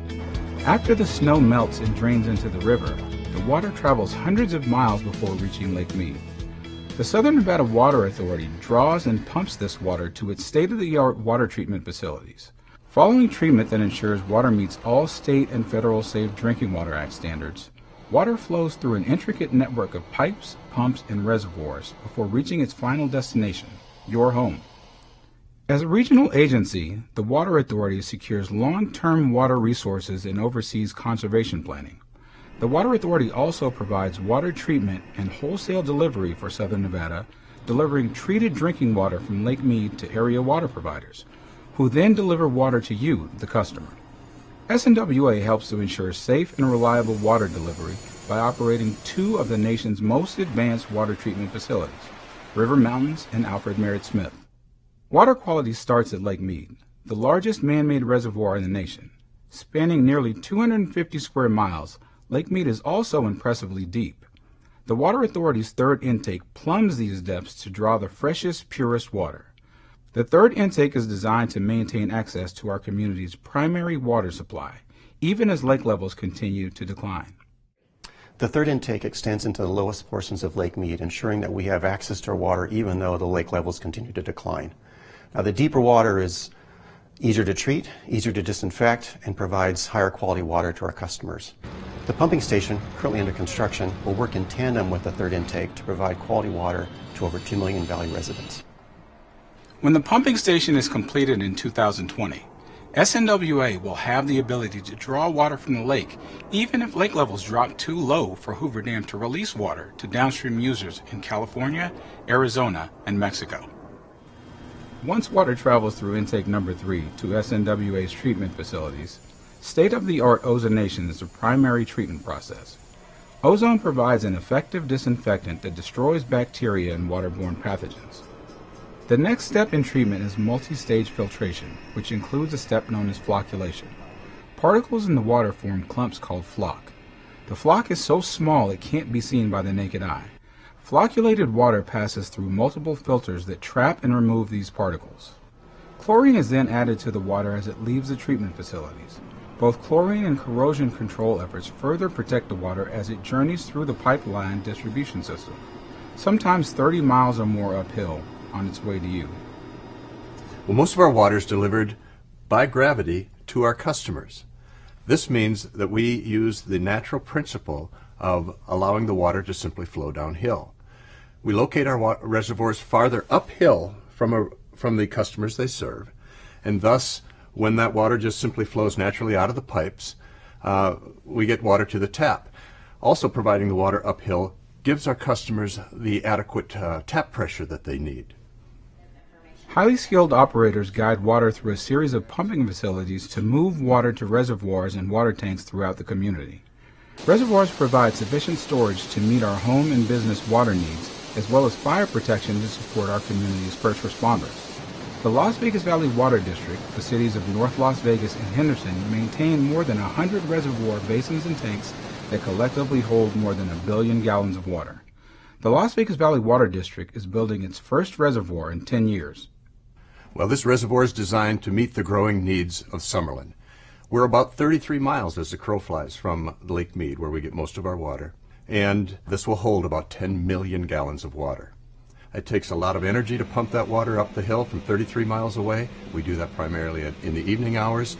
We don't have the constant droning of pumps, and it helps to reduce costs by using the energy during the evening when those costs are reduced.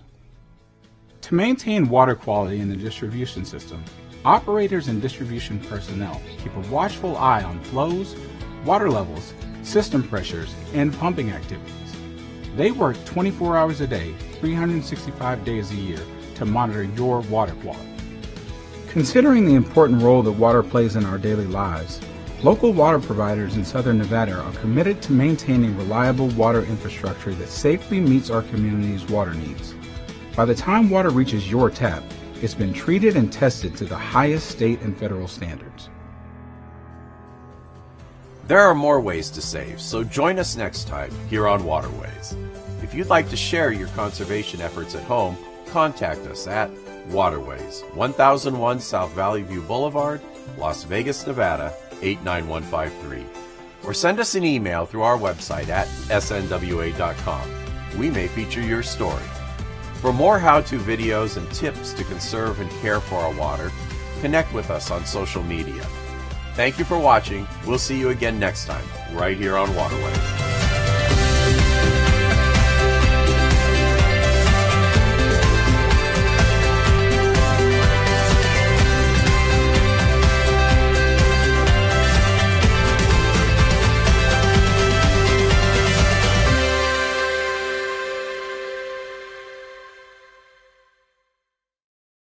Win or lose, our children need a natural green grass space in which to run, romp, and be a kid, especially out here in the desert. What is your team color? Ours is purple. We are the Clark County Water Reclamation District. You may have seen workers installing our purple water pipe system at Silver Bowl Park. Yes, purple, the signature color for reclaimed water. The playing fields and landscape at Silver Bowl Park are now irrigated using reclaimed water. This water surpasses the high standards set by the state, saves our potable water for drinking, and reflects our abiding commitment to wise management of our precious water resources. Reclaimed water is the right water for the right use. The Clark County Water Reclamation District, in partnership with the Clark County Department of Parks and Recreation, is pleased to use reclaimed water to provide this green grass space where everybody wins. Great job!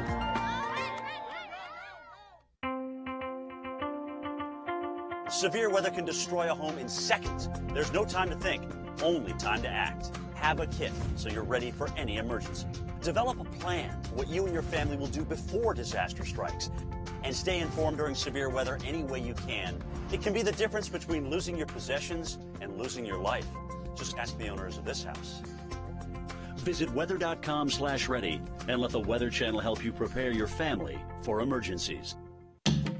Do you know when to go on a yellow flashing arrow? They're popping up all over Clark County, and they're the new signal for turning left at intersections with a dedicated left turn lane. Here's what drivers need to know. A flashing yellow arrow means turns are permitted, but you must first yield to oncoming traffic and pedestrians. Then turn with caution. Keep in mind oncoming traffic has a green light. A solid green arrow means turn left. Oncoming traffic must stop.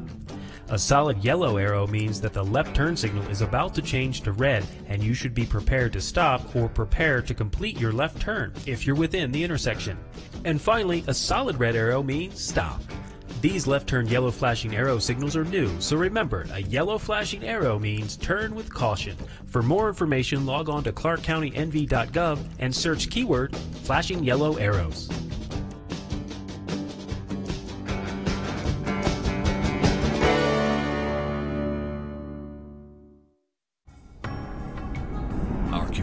Our home, Clark County, Nevada. Thanks for watching Clark County Television, the best access to your local government.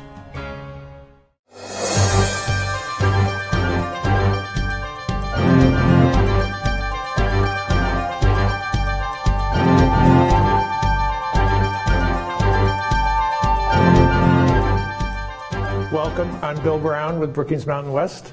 Thanks for coming out for our second Brookings Scholar Lecture of the semester. We're delighted to have our colleague Andre Perry out for his first official visit as a visiting scholar, but not his first time with us or in Las Vegas.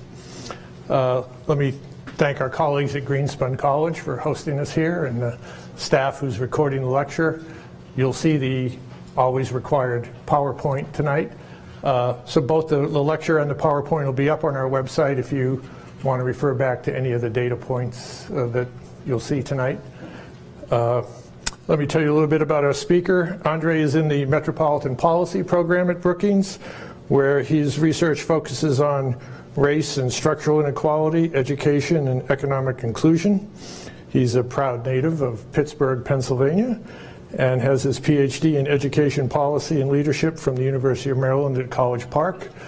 Like our visiting scholars, he's been meeting with faculty and students, speaking in a number of classes. Some of you, as I look around the room, have experienced that firsthand. He's also meeting with community leaders and is going to give us a national perspective on this important topic and then bring it down to the local level and give us some Las Vegas Metro data. So we'll have his presentation, and as you know, the best part, well, I shouldn't say that given he's going to give the talk, but the second best part is the Q&A that follows. So get ready with your questions and comments, and I'll bring Andre up. Thank you. Thank you very much. How's everyone? I always start off with a conversation about home. If you recognize Pittsburgh at all, if you know anything about it, you will recognize the bridges. And the bridges are important for me in a lot of ways. They're metaphorical. But I typically come out to music. I love music. I love hip hop. I'm a hip hop snob.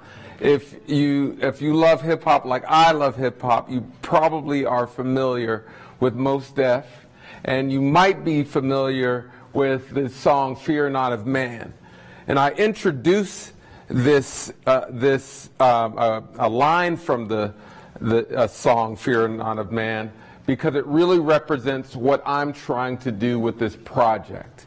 And as you can read, then how do people get better? Well, from my understanding, people get better when they understand that they are valuable. This understanding that you have value has important, empowering repercussions. You must know that you are valuable. This is my childhood home. As it was told to me, and there's some mythology to it, but most of it is true. When I was born, an older woman, she's Elsie Boyd, she was 63. She came to McGee's Women's Hospital, and she picked me up after I was born and took me to this house. My mother was under duress. More than likely she was abused. I don't know. But I do know that my father, by the time I was one, was a full-blown addict. He eventually moved to Detroit. He eventually was incarcerated. He eventually was murdered in prison. During that time, the woman who raised me took in other children. So I was raised during my until I graduated from high school with about 12 other kids who spent intermittent times in this house. We are brothers and sisters. She was an older black woman, but she raised white kids and black kids alike, biracial children, which was not uncommon. I wasn't in foster care. I wasn't. I was informally adopted. I like to say she just took in kids. This home is worth about $16,000, maybe less. When I go home and I see that house, I always shake my head and say, it can't be worth $16,000. It must be worth more. The woman who reared us did a great job. I would like to think did a great job. Many of us are doing wonderful things in the community. And so I start there. This understanding of value, of worth is key for me. The importance of home is key for me. And so I'll move on to my study.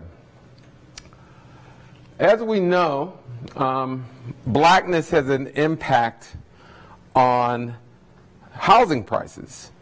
We know from research, this is not new, that the percentage of black people, as it increases in place, housing prices go down.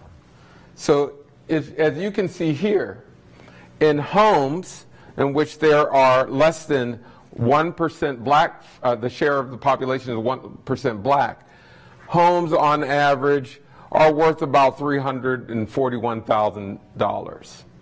As you go all the way down, where in communities where the share of the black population is 50% or higher, the homes are worth about $184,000. So in essence, homes are worth, black homes in majority black neighborhoods are worth 50% less than those that are mostly all white. 50% less. Now, when people see that statistic, that homes are worth 50% less, they go, well, yes, because the home quality is worse. Schools are worse. There's more crime. All of these things.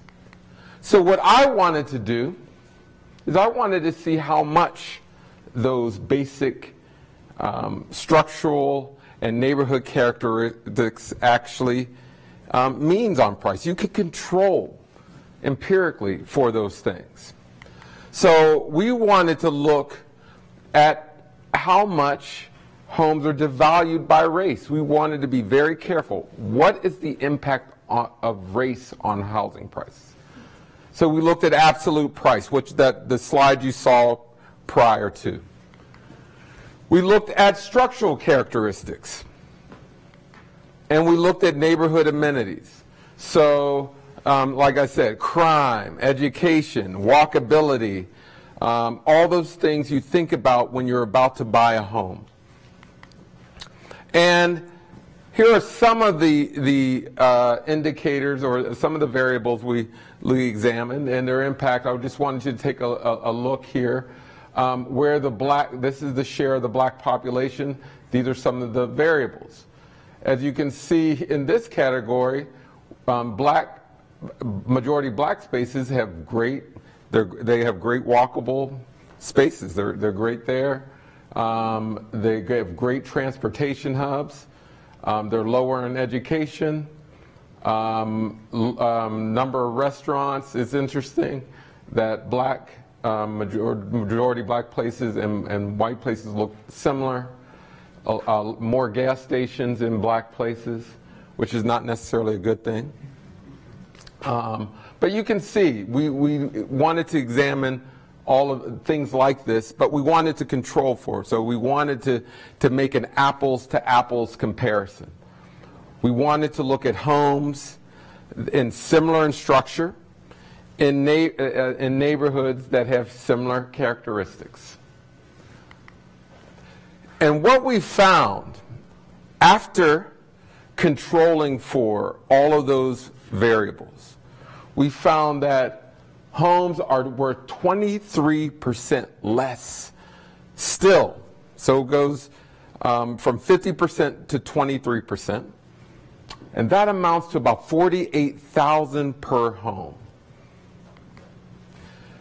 which accumulatively that amounts to $156 billion in lost assets.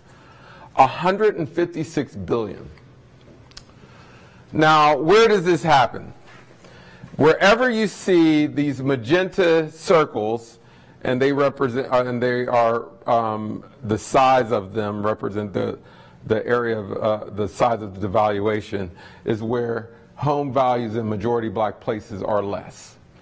And I encourage everyone to go to brookings.edu, make sure that you can, this is an interactive, and you can click on your neck of the woods. Actually, Las Vegas in the metro it's very small, actually. In the metro area, it's insignificant. So in general, black homes in black neighborhoods in the metro are worth about the same as white homes in the metro. However, when we go to, I'll just give you a listing of cities where just to see the range.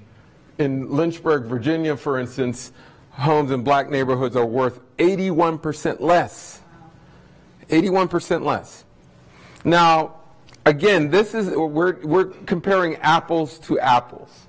We're saying homes two-bedroom homes at this price point versus in this level of education and this level of walkability against this one in a black neighborhood. So apples to apple comparison, 81%. If you took that home in that black neighborhood and put it magically in a white neighborhood, it would be worth 81% more. That's what we're talking about. Rochester, New York, 65%. Las Vegas, 6%. But that was actually not significant. That was not significant. On the flip side, remember there were places in the green where homes in black neighborhoods are worth more. So just keep that in mind. But the overwhelming majority of the places are depreciating in value. Now let's look at Las Vegas. Now, while it was the devaluation was insignificant in the metro, it was significant in Las Vegas. Now, I'm not exactly sure where is this? Las Vegas. West Las Vegas. Bonanza and MLK, Bonanza and Washington area. Bonanza, right? There's only actually one majority black area in census tract, I should say, in Las Vegas. And in that area, you have about a 14-something% devaluation. That was significant. Now, but we could see that as areas, and you can see by the shading, the darker the areas, the less black folk, but there's still devaluation in general at that rate. And so what we did was we took that rate of 14% and we essentially said, let's look at the proportion of black folk in those census tracts to see accumulatively how much that is losing, how much Las Vegas is losing in revenue. And that came out to about $78.5 million in lost revenues because of devaluation. Now, again, this is not the previous map. We looked at places where they were 50% higher. That's not true. So we had to look at places on the gradient of blackness, so to speak, places 30%, 20%. So that's where you get this number. But I want to go back to this, right? And I want to go back to my father. The narrative is he made poor choices, that he hurt people, he hurt himself, he belonged in jail, he needed to pull himself up by his bootstraps, so on and so forth. Personal responsibility, that's the narrative. I want to give you a sense what 156 billion is. If on average we took what black business owners start with, 156 billion would have started 4.4 million businesses. It would have paid for 8.1 million four-year degrees. It would have replaced the pipes in Flint 3,000 times. It would have essentially paid for all of Hurricane Katrina. That's what $156 billion does. In essence, it's the money that people should be using to uplift themselves. It is the money that municipalities should be using to fund their schools. It's the money that they should be using to fix their roads. Racism is robbing people of the ability to lift themselves up. We're talking about people who are purchasing homes, doing everything asked of them, society asks of them to do, and we're taking money away from them.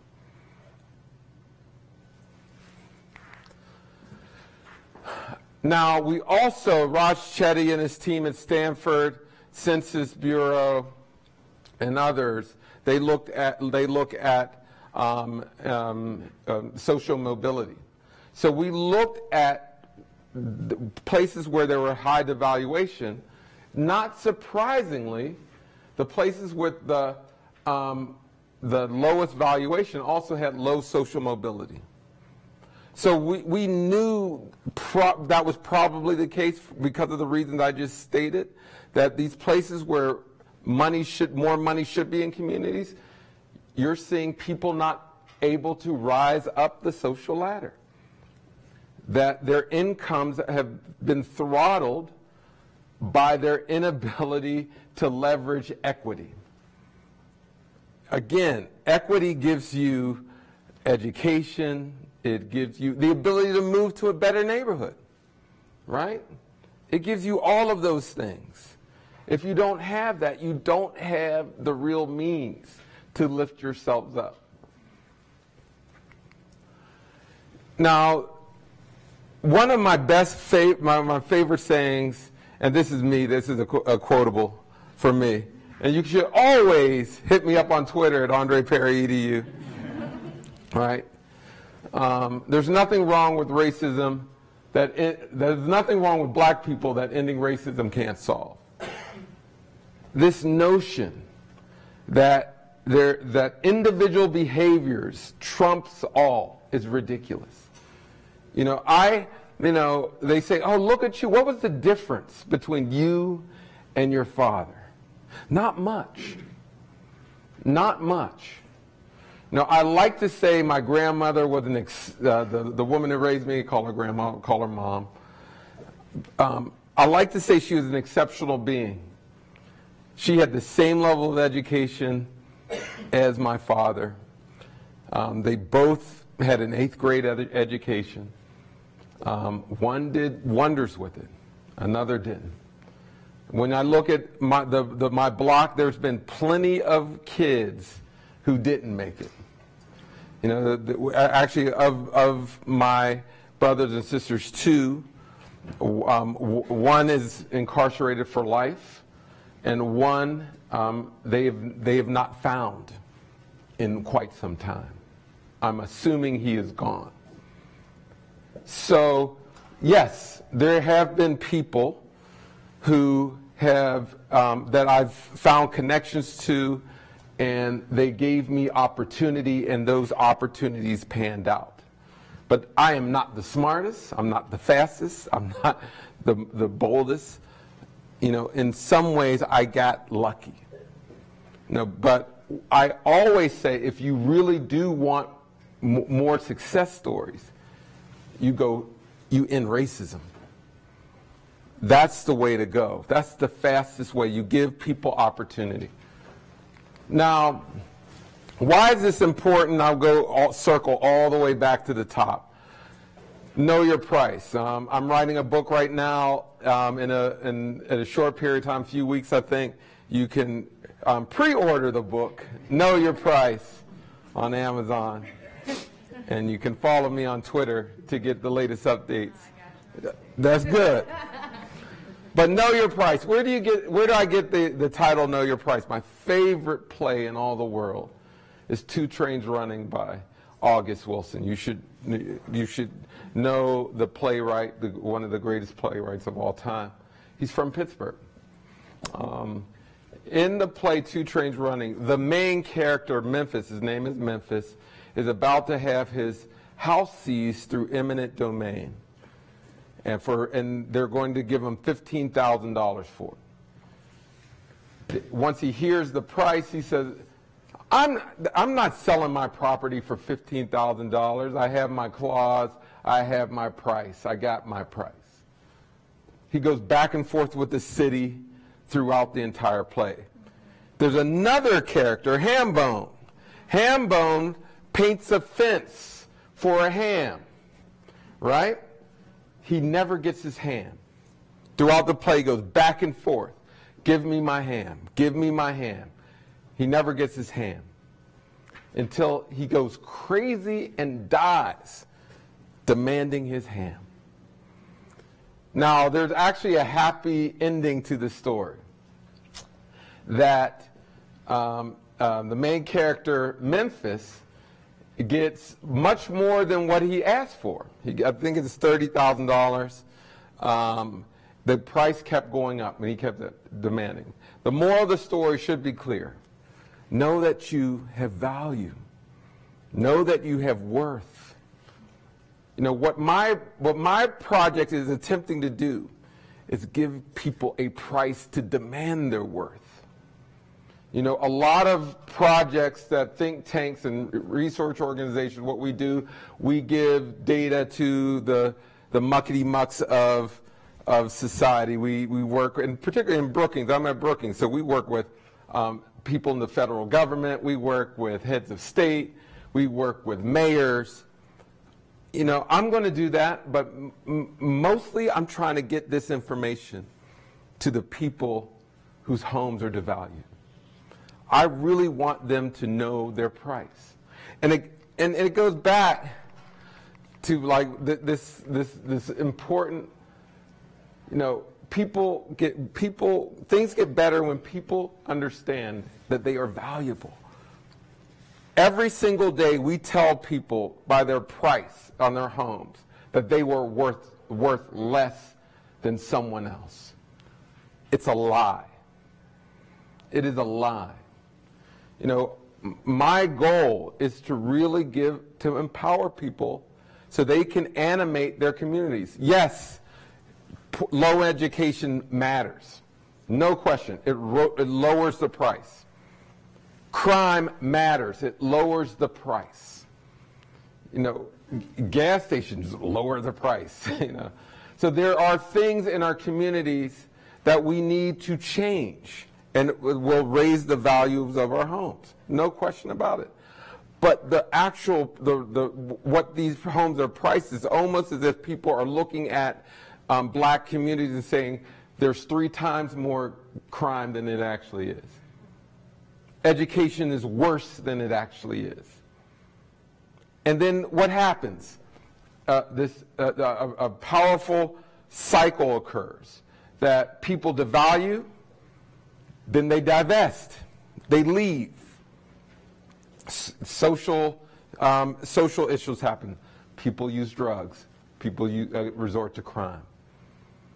Now, this project is about giving people information so they can not only demand their price, but also invest in themselves. You know, that sometimes it's worth to try to put a coffee shop in the hood, to paint the facade, to animate all the different assets that you have in a community. No, and I really do mean this. Know that there are assets in our communities, that our communities are not barren. What you didn't see is in this data that there is more than $600 billion of housing assets in majority black places. $600 billion. Remember when Trump was on the campaign trail and he pleaded to the black community, he asked, what do you have to lose? Right? What do you have to lose? Vote for me. just in housing, there's $600 billion to lose. There is strength in the hood, but it's devalued. So my job is to make sure that we point to those assets, that homes, in this particular project, homes are great assets in black communities. They're just devalued. But guess what else is, what else are devalued? Leadership. Teachers. Infrastructure. I mean, we racialize public transportation all day long. It's actually good to have great public transportation. These are good things. So I'm going to conclude there. We're going to take some questions. But know that you have value. Know that when you look at black communities, that there's value there, that we should be identifying assets, because no one's going to invest in deficits. No one's going to say, hey, I'm going to pour a ton of money in a bunch of deficits and problems. We just don't do that.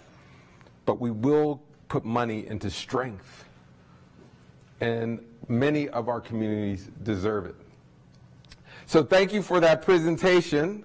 We're right at my moment where I'm going to start taking questions. So who's going to be the first brave one to take a question? You can give me a round of applause at this point.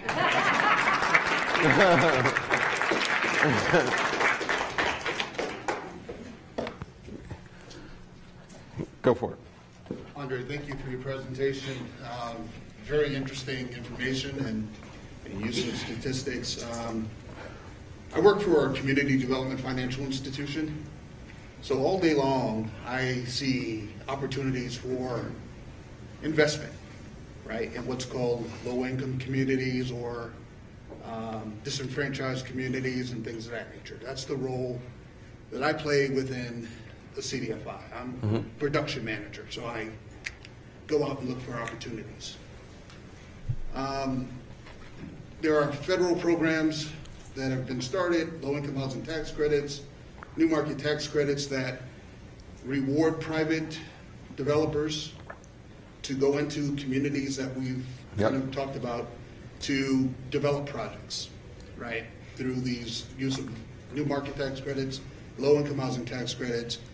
But essentially what I've seen happen is that communities actually do change with these investments, but the people who actually live there, the people whose homes are devalued, eventually find it that they are no longer able to live in those communities, not because the values just shoot right up.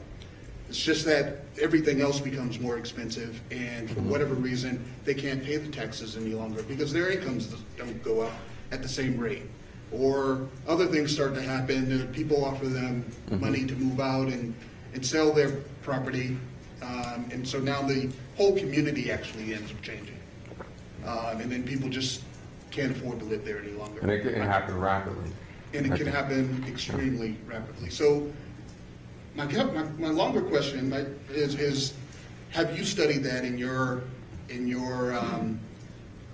work? And what are some of the best practices that maybe you've seen that can control for displacement and gentrification and things of that nature, while also improving the value for everybody? As a general rule of thumb, you always invest in people and not places. When you invest in places and not people, you get gentrification. The goal should always be to find ways to employ people, to give people enough entrepreneurial opportunities, to have them actually own businesses and homes. We know how to invest in physical things, buildings, and give tax breaks for folks who invest in things. What we don't know how to do well is invest in people. And so there are some developers who take the long range. Most are in for the quick turnaround, So they'll invest in things that they want a fast return. What we need in many communities are people who would like to invest in communities over a 20, 30 year period. And that takes generally people with enough capital to wait and develop communities. But there's too many developers out there who want the quick hit. But there are people who invest over time. And those are the kind of folks we need in our communities. Because, as you know, in many cities, because of the tech boom and other things, folks are priced out just like that. And so we need places, people to have a long-range strategy in developing people. What do you know? What are your feelings about revolving funds, and how have you seen them work? Because there is a push right now in West Las Vegas to sort of get involved in this, and I think it has some hope, but I'm afraid that it's going to be outpaced by developers who want to come in and do a quick turnaround, which I'm also hearing the same things. People are now showing interest in doing that, and so how does a revolving fund push back? I'm gonna not answer because I don't know enough about it. That's one of those things I'm just not up to speed on. But it sounds like you have some ideas. I mean, if you could just briefly share some of those. Okay. Because I'm always saying, I know people got great ideas. Well, I'm not in leadership, but we have an organization here in Nevada. Don't devalue yourself, one, but go ahead. I'm not going to devalue myself. Okay. I'm telling the truth. So the Nevada Preservation Foundation has been around for 7 or 8 years, and they've decided they want to come into the West Las Vegas area and do a revolving fund. They've gotten grant money to do some studies, and they're asking for input from the community. And so I've run for office, I've been active, and so I got pegged. So I'm very interested in it because I think housing is important. I love what you said about the devaluing of public works.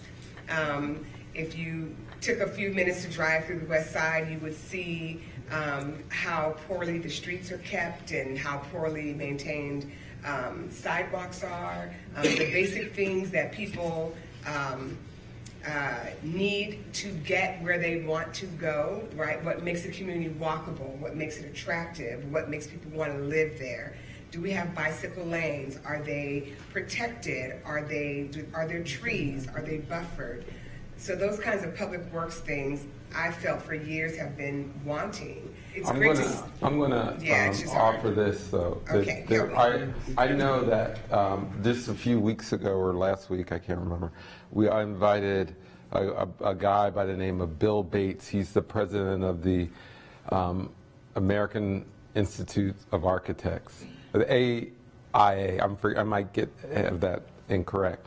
And he works with the Preservation Society in Pittsburgh. He's the national president, but he's from Pittsburgh. And he believes that the reason why you work with existing property, because one, it develops slowly. So if you develop things in mass, you're more than likely to displace people and give a lot of people an opportunity to come in to displace and raise rent. So he believes in the pacing of rebuild, and also in understanding that there's a connection between architecture and former buildings and community, that folks are connected to prior buildings. And so I do think, though, that it's clear there's a demand for low-income housing. I mean, so it's probably a combination of developments that we need in places. The problem with mixed income developments is that you lose the wealth building capacity of those properties. So when you want to develop low income housing, you're essentially going to take away the ability for it to make money. Now, I'm okay with that, because the other conversation that needs to be had, there needs to be a diversification of wealth building opportunities particularly in black communities. What you saw in Detroit and in other places was that during the recession, it wiped out black wealth, essentially. You saw it here also, but black folk disproportionately have their wealth tied up into real estate. And so there needs to be a conversation also about how do we diversify wealth building in communities. Because the American dream is rooted in owning a home. We all want to own a home, but it's probably not going to be as big a wealth builder as it was in the past. So we need to think about other ways.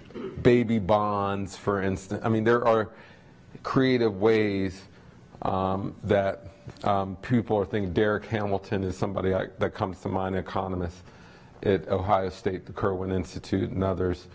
And so I'll leave it at that for now. Other questions? Go for it. So I kind of have a cluster of questions. You can pick them apart or take them where you want. With your data, is it looking at a single point in time, or? Yeah. So this is we use the most recent Zillow data and census data. So it's not over a period of time. That's here and now. So it's kind of And then for the areas that are appreciating, is that tied to gentrification, or is that tied to any demographic change in that area? You know, I'm asked that question a lot. What can you learn from the green circles? You know, some of it is, that's the way the model, we create these psychometric models, and that's what comes out, and some of it is hard to explain. In some states, it's complicated, like Florida, and maybe even this area. But Florida, for sure, you have retirement homes and black communities sort of living side by side, so it might muddle up the data. The number one thing I can guess is that in many places, wealthy black folk live in the same place near low-income working-class whites. So Boston, for instance, is one of those cities where it's appreciating. The bougie black folk live in one area of town, and there's a lot of low-income whites living by. So you'll see those home prices valued higher. But I would caution anyone from thinking that those places where their green dots are less racist. You don't want to think that. But sometimes there's statistical noise that, and this is where I really think journalists and qualitative researchers need to examine this, because there's a story behind every dot. And you need to just go in and see what's happening.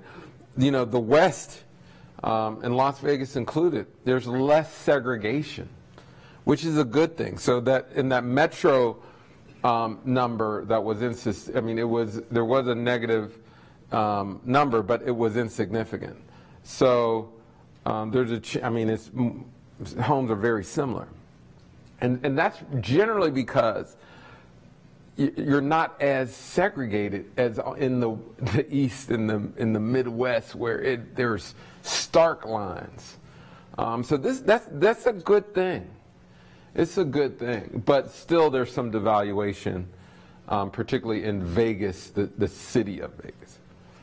And then finally, in the most devalued areas, what percentage of the homes are owner occupied? And kind of what's the rent versus own divide kind of across your it varies. I would say Oh man, I have to look. The worst. Oh, the worst.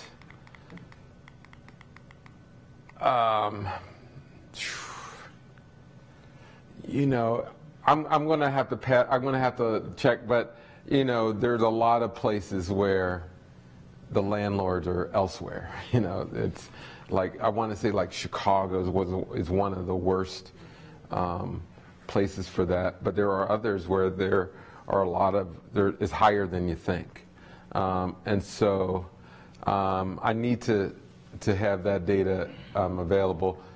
I want to say that we mention it in the actual report.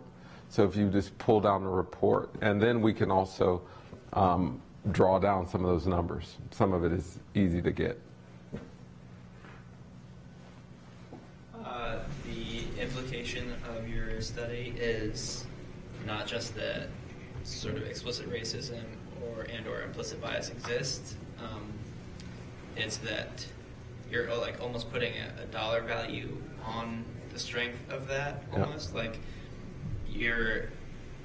the implication is that racism and implicit bias is so strong that people aren't taking advantage of the like proverbial $156 billion on the sidewalk, and that to me is very discouraging, and you seem like a very optimistic guy. So what sort of projects or progress or... Okay, this is what I really want people to absorb this, because people get depressed when they see my number. You know, there's a lot of people who've said this for years, my home is worth more than this, and did not have the evidence. When you have evidence, you can do things with it. Like from this perspective, we're talking with policymakers who are saying, hey, let's put tax credits down where there's devaluation, because now there's actually a dollar sign attached to it. You know, I don't, and I really do believe this is what's empowering. The homes are worth more than they are priced. You can actually take risk that you wouldn't take before. And also, communities can build around their assets. You know, I can't say this enough. One of the, this is a limited, you know, we do need to start identifying what's right in communities. We seldom do that. We're so busy looking at what's broken, what's wrong, and not seizing the opportunity. Because in actuality, there's a lot of developers who see what's right in black communities. There's a lot of white folk that see what's right in black communities, and they're getting a discount. You know, that's a 23% discount, right? You know, in some places, you cannot get a 3-bedroom, you know, 2-bath place for a reasonable price. It's impossible. And be a teacher or something, except for in black communities. But but black folk too. This is the other thing. A report came out right around the time mine did, and black folk are moving out of the hood, but these are places you got to jump on. And this is the other thing. If you're black, they're culturally safe. You know that you can walk down the street, people greet each other. There's not this tension about, should I talk to the person? What's going on? There's some, there's some cultural safety. You know, there's benefits to living in the hood. So we just gotta figure that. So be hopeful. Always be hopeful for information, here and there and there. Now that you have this research, is this just the basis of research, or are you moving? Like, what are you doing? Good. Yeah, because I'm not a housing advocate. I'm not a housing expert. Right, because like Yeah. like second part of the research is qualitative anecdotal evidence, Yeah. you know, uplifting the stories of like the people who are successful when it comes to. But that's why you should get the book, Know Your Price, for one. Know your It's on the price. list. Know your price. But this is also about understanding that businesses in black communities are devalued. We can look at leadership, schools, other infrastructure. That this is a framework for looking for assets. Again, I'm looking for strengths. They may be devalued in some cases, but I'm also looking for strength. Like one of the projects, I'm looking at what to do with abandoned schools. In some places in the United States, the school-age population is dropping. They're closing schools. What to do with them? I'm examining one entrepreneur who's creating a business incubator in an abandoned school.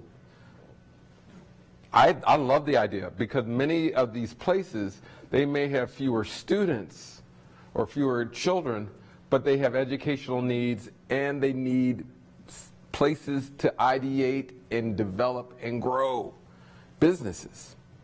So why not invest in that public social infrastructure for those purposes? So, you know, I generally look at things. I am an optimist. I look at things and say, oh, there's an opportunity there. You know, and that's what I try to do. That's the basis of my work. Did I say there and then and there? Or okay, we'll go. Sorry. Thank you very much. I really enjoyed this. I guess my question is to piggyback off the optimism, which I do appreciate. It makes me feel motivated to do something. And as someone who's been in the housing market and, you know, in the housing industry for a while, I see both sides because we've gone through the scary side of, you know, overinflation in our communities, and then on the west side was safe enough to avoid that and the trouble that came with it for the most part.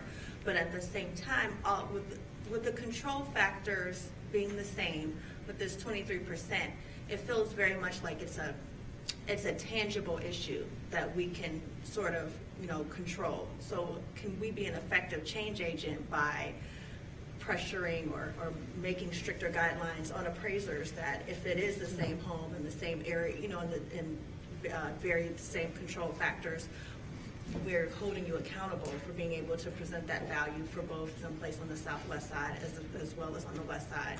How can we? Yeah.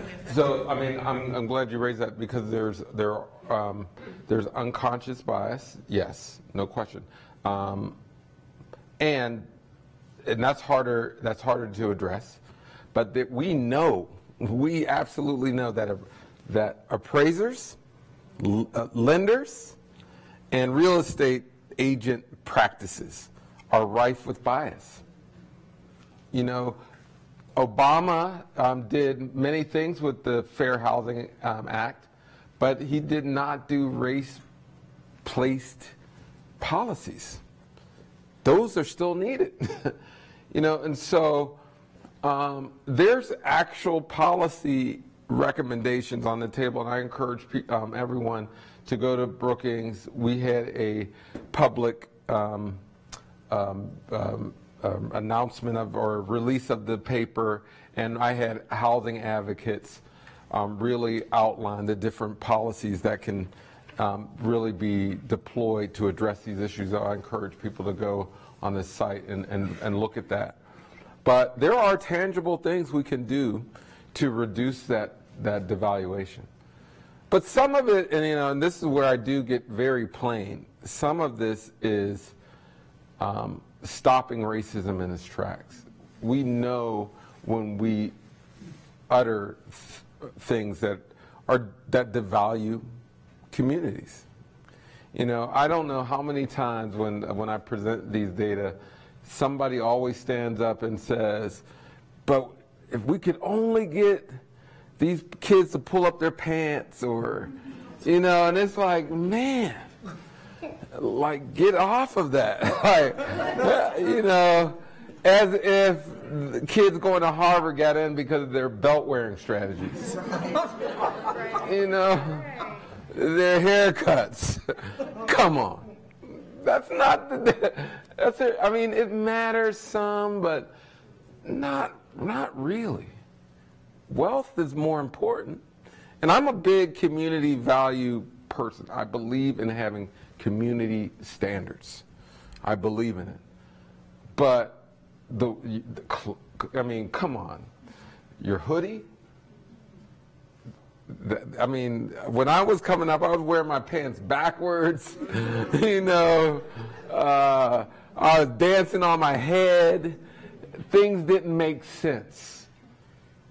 You know, that's not the issue. There are structural reasons why communities don't progress. You can point to policy. The policy, the housing policies after World War II and others enabled white families to develop wealth. And it did not allow black people to develop wealth. Racial housing covenants essentially trapped black families in communities that they couldn't have resources to develop their properties. That's not personal responsibility. If it is a personal responsibility, then it is about policymakers who have made racist decisions. And we got to get off. This is about structures. Let's break down these structures that prevent growth. This is my daughter. Oh, yes. How you doing? Doing well. How are you? Good. Future urban planner. That's right.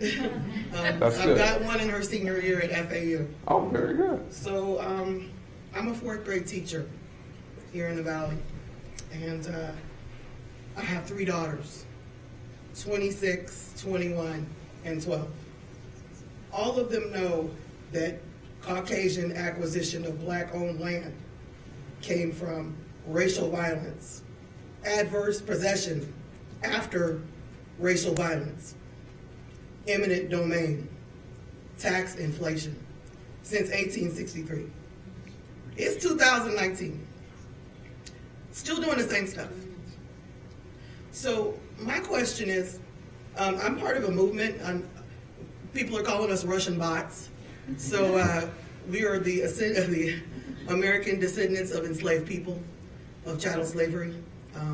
We have legitimate claims for reparations in the United States. So John, he's been trying to get this bill passed, H.R. 40, for 20 years now, just to do a study on whether reparations are a legitimate claim, just for the study. We have all the data. You're here standing tonight as living proof that we have the data. So for me, it's simple. And that is, we groom African Americans, specifically ADOS children, for urban planning leadership. We don't ask, we just do it.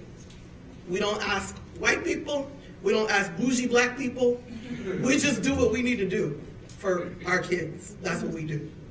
Now, you have a study.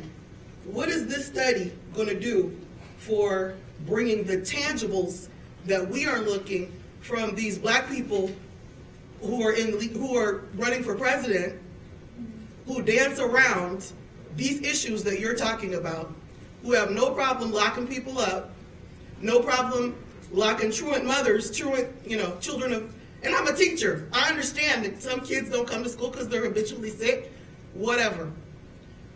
What is it that your study can do to bring the tangibles, to bring out those tangibles that we're looking for in the leadership that's thrown at us for?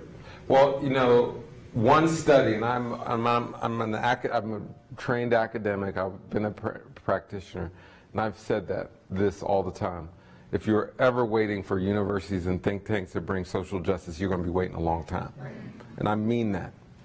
Ultimately, what I do is provide people like you information that regular folks, the woman who was with an 8th grade education that raised me, those are the people who do.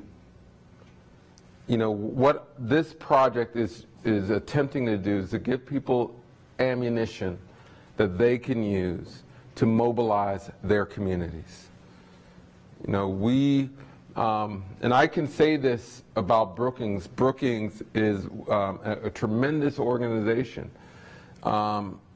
We're now starting to do this kind of work. We are diversifying our scholars because I'm glad you said we need urban planners. I was in an article recently that talked about the lack of economists in the field, and I'm not an economist. I do, obviously I do work that enters that field, but we need people who are doers. You know, there's no question. We need urban planners. We need teachers. We need architects. And folks need to take that information and run with it. So I never want to come off as a savior. Because I really do believe that academics, think tank people, we have a role. There's no question. We have a powerful role to give people information. But never discount where change is going to come from. It's going to come from people like you. So I see I got 30 seconds to close out. So that was a great way to close. I want to thank you at UNLV for having me and Brookings Mountain West. It's been wonderful. You can clap again. Man, come on. Yes. In case you forgot, Andre has a book coming out. Yeah, that's right. Thank you, sir. Thank all of you for joining us. We'll be around for a couple minutes if you have an unasked question or comment.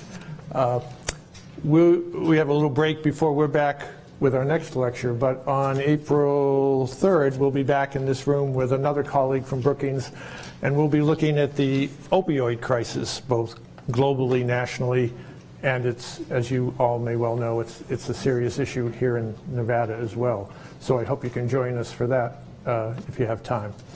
So you'll be able to have people who weren't here tonight enjoy Andre's talk once we get it up on our website, on our YouTube channel. And please come back and see us for our next events.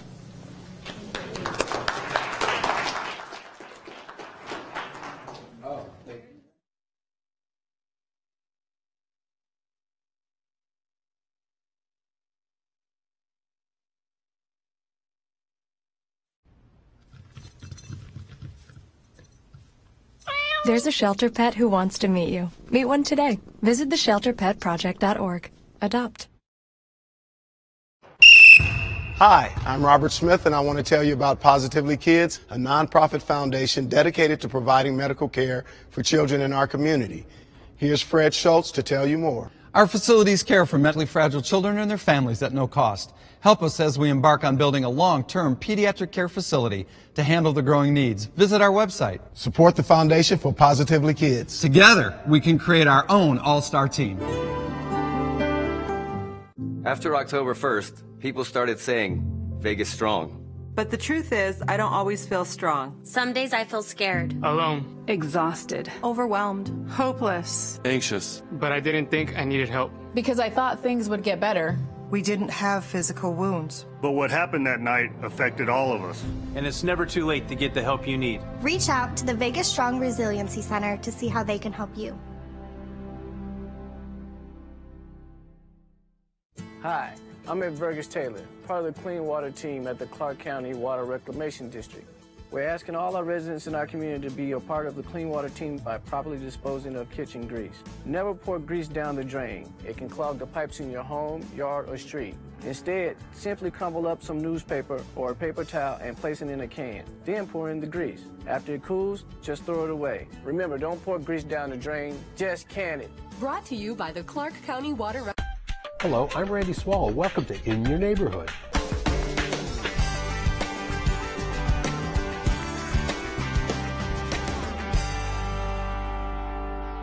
For the next half hour, we'll talk county issues and District F issues with a man who represents the area, your Commissioner, Justin Jones. Good morning, Commissioner. Thanks, Randy. Appreciate the opportunity to be here. Excellent. We're here at the Chinatown Plaza on Spring Mountain Road in District F. District F is one of the largest commission districts, stretching from the central part of the valley west to Red Rock and Blue Diamond. Other rural communities in District F include Sandy Valley, Good Springs, and Jean. Here's a quick look in your neighborhood, District F.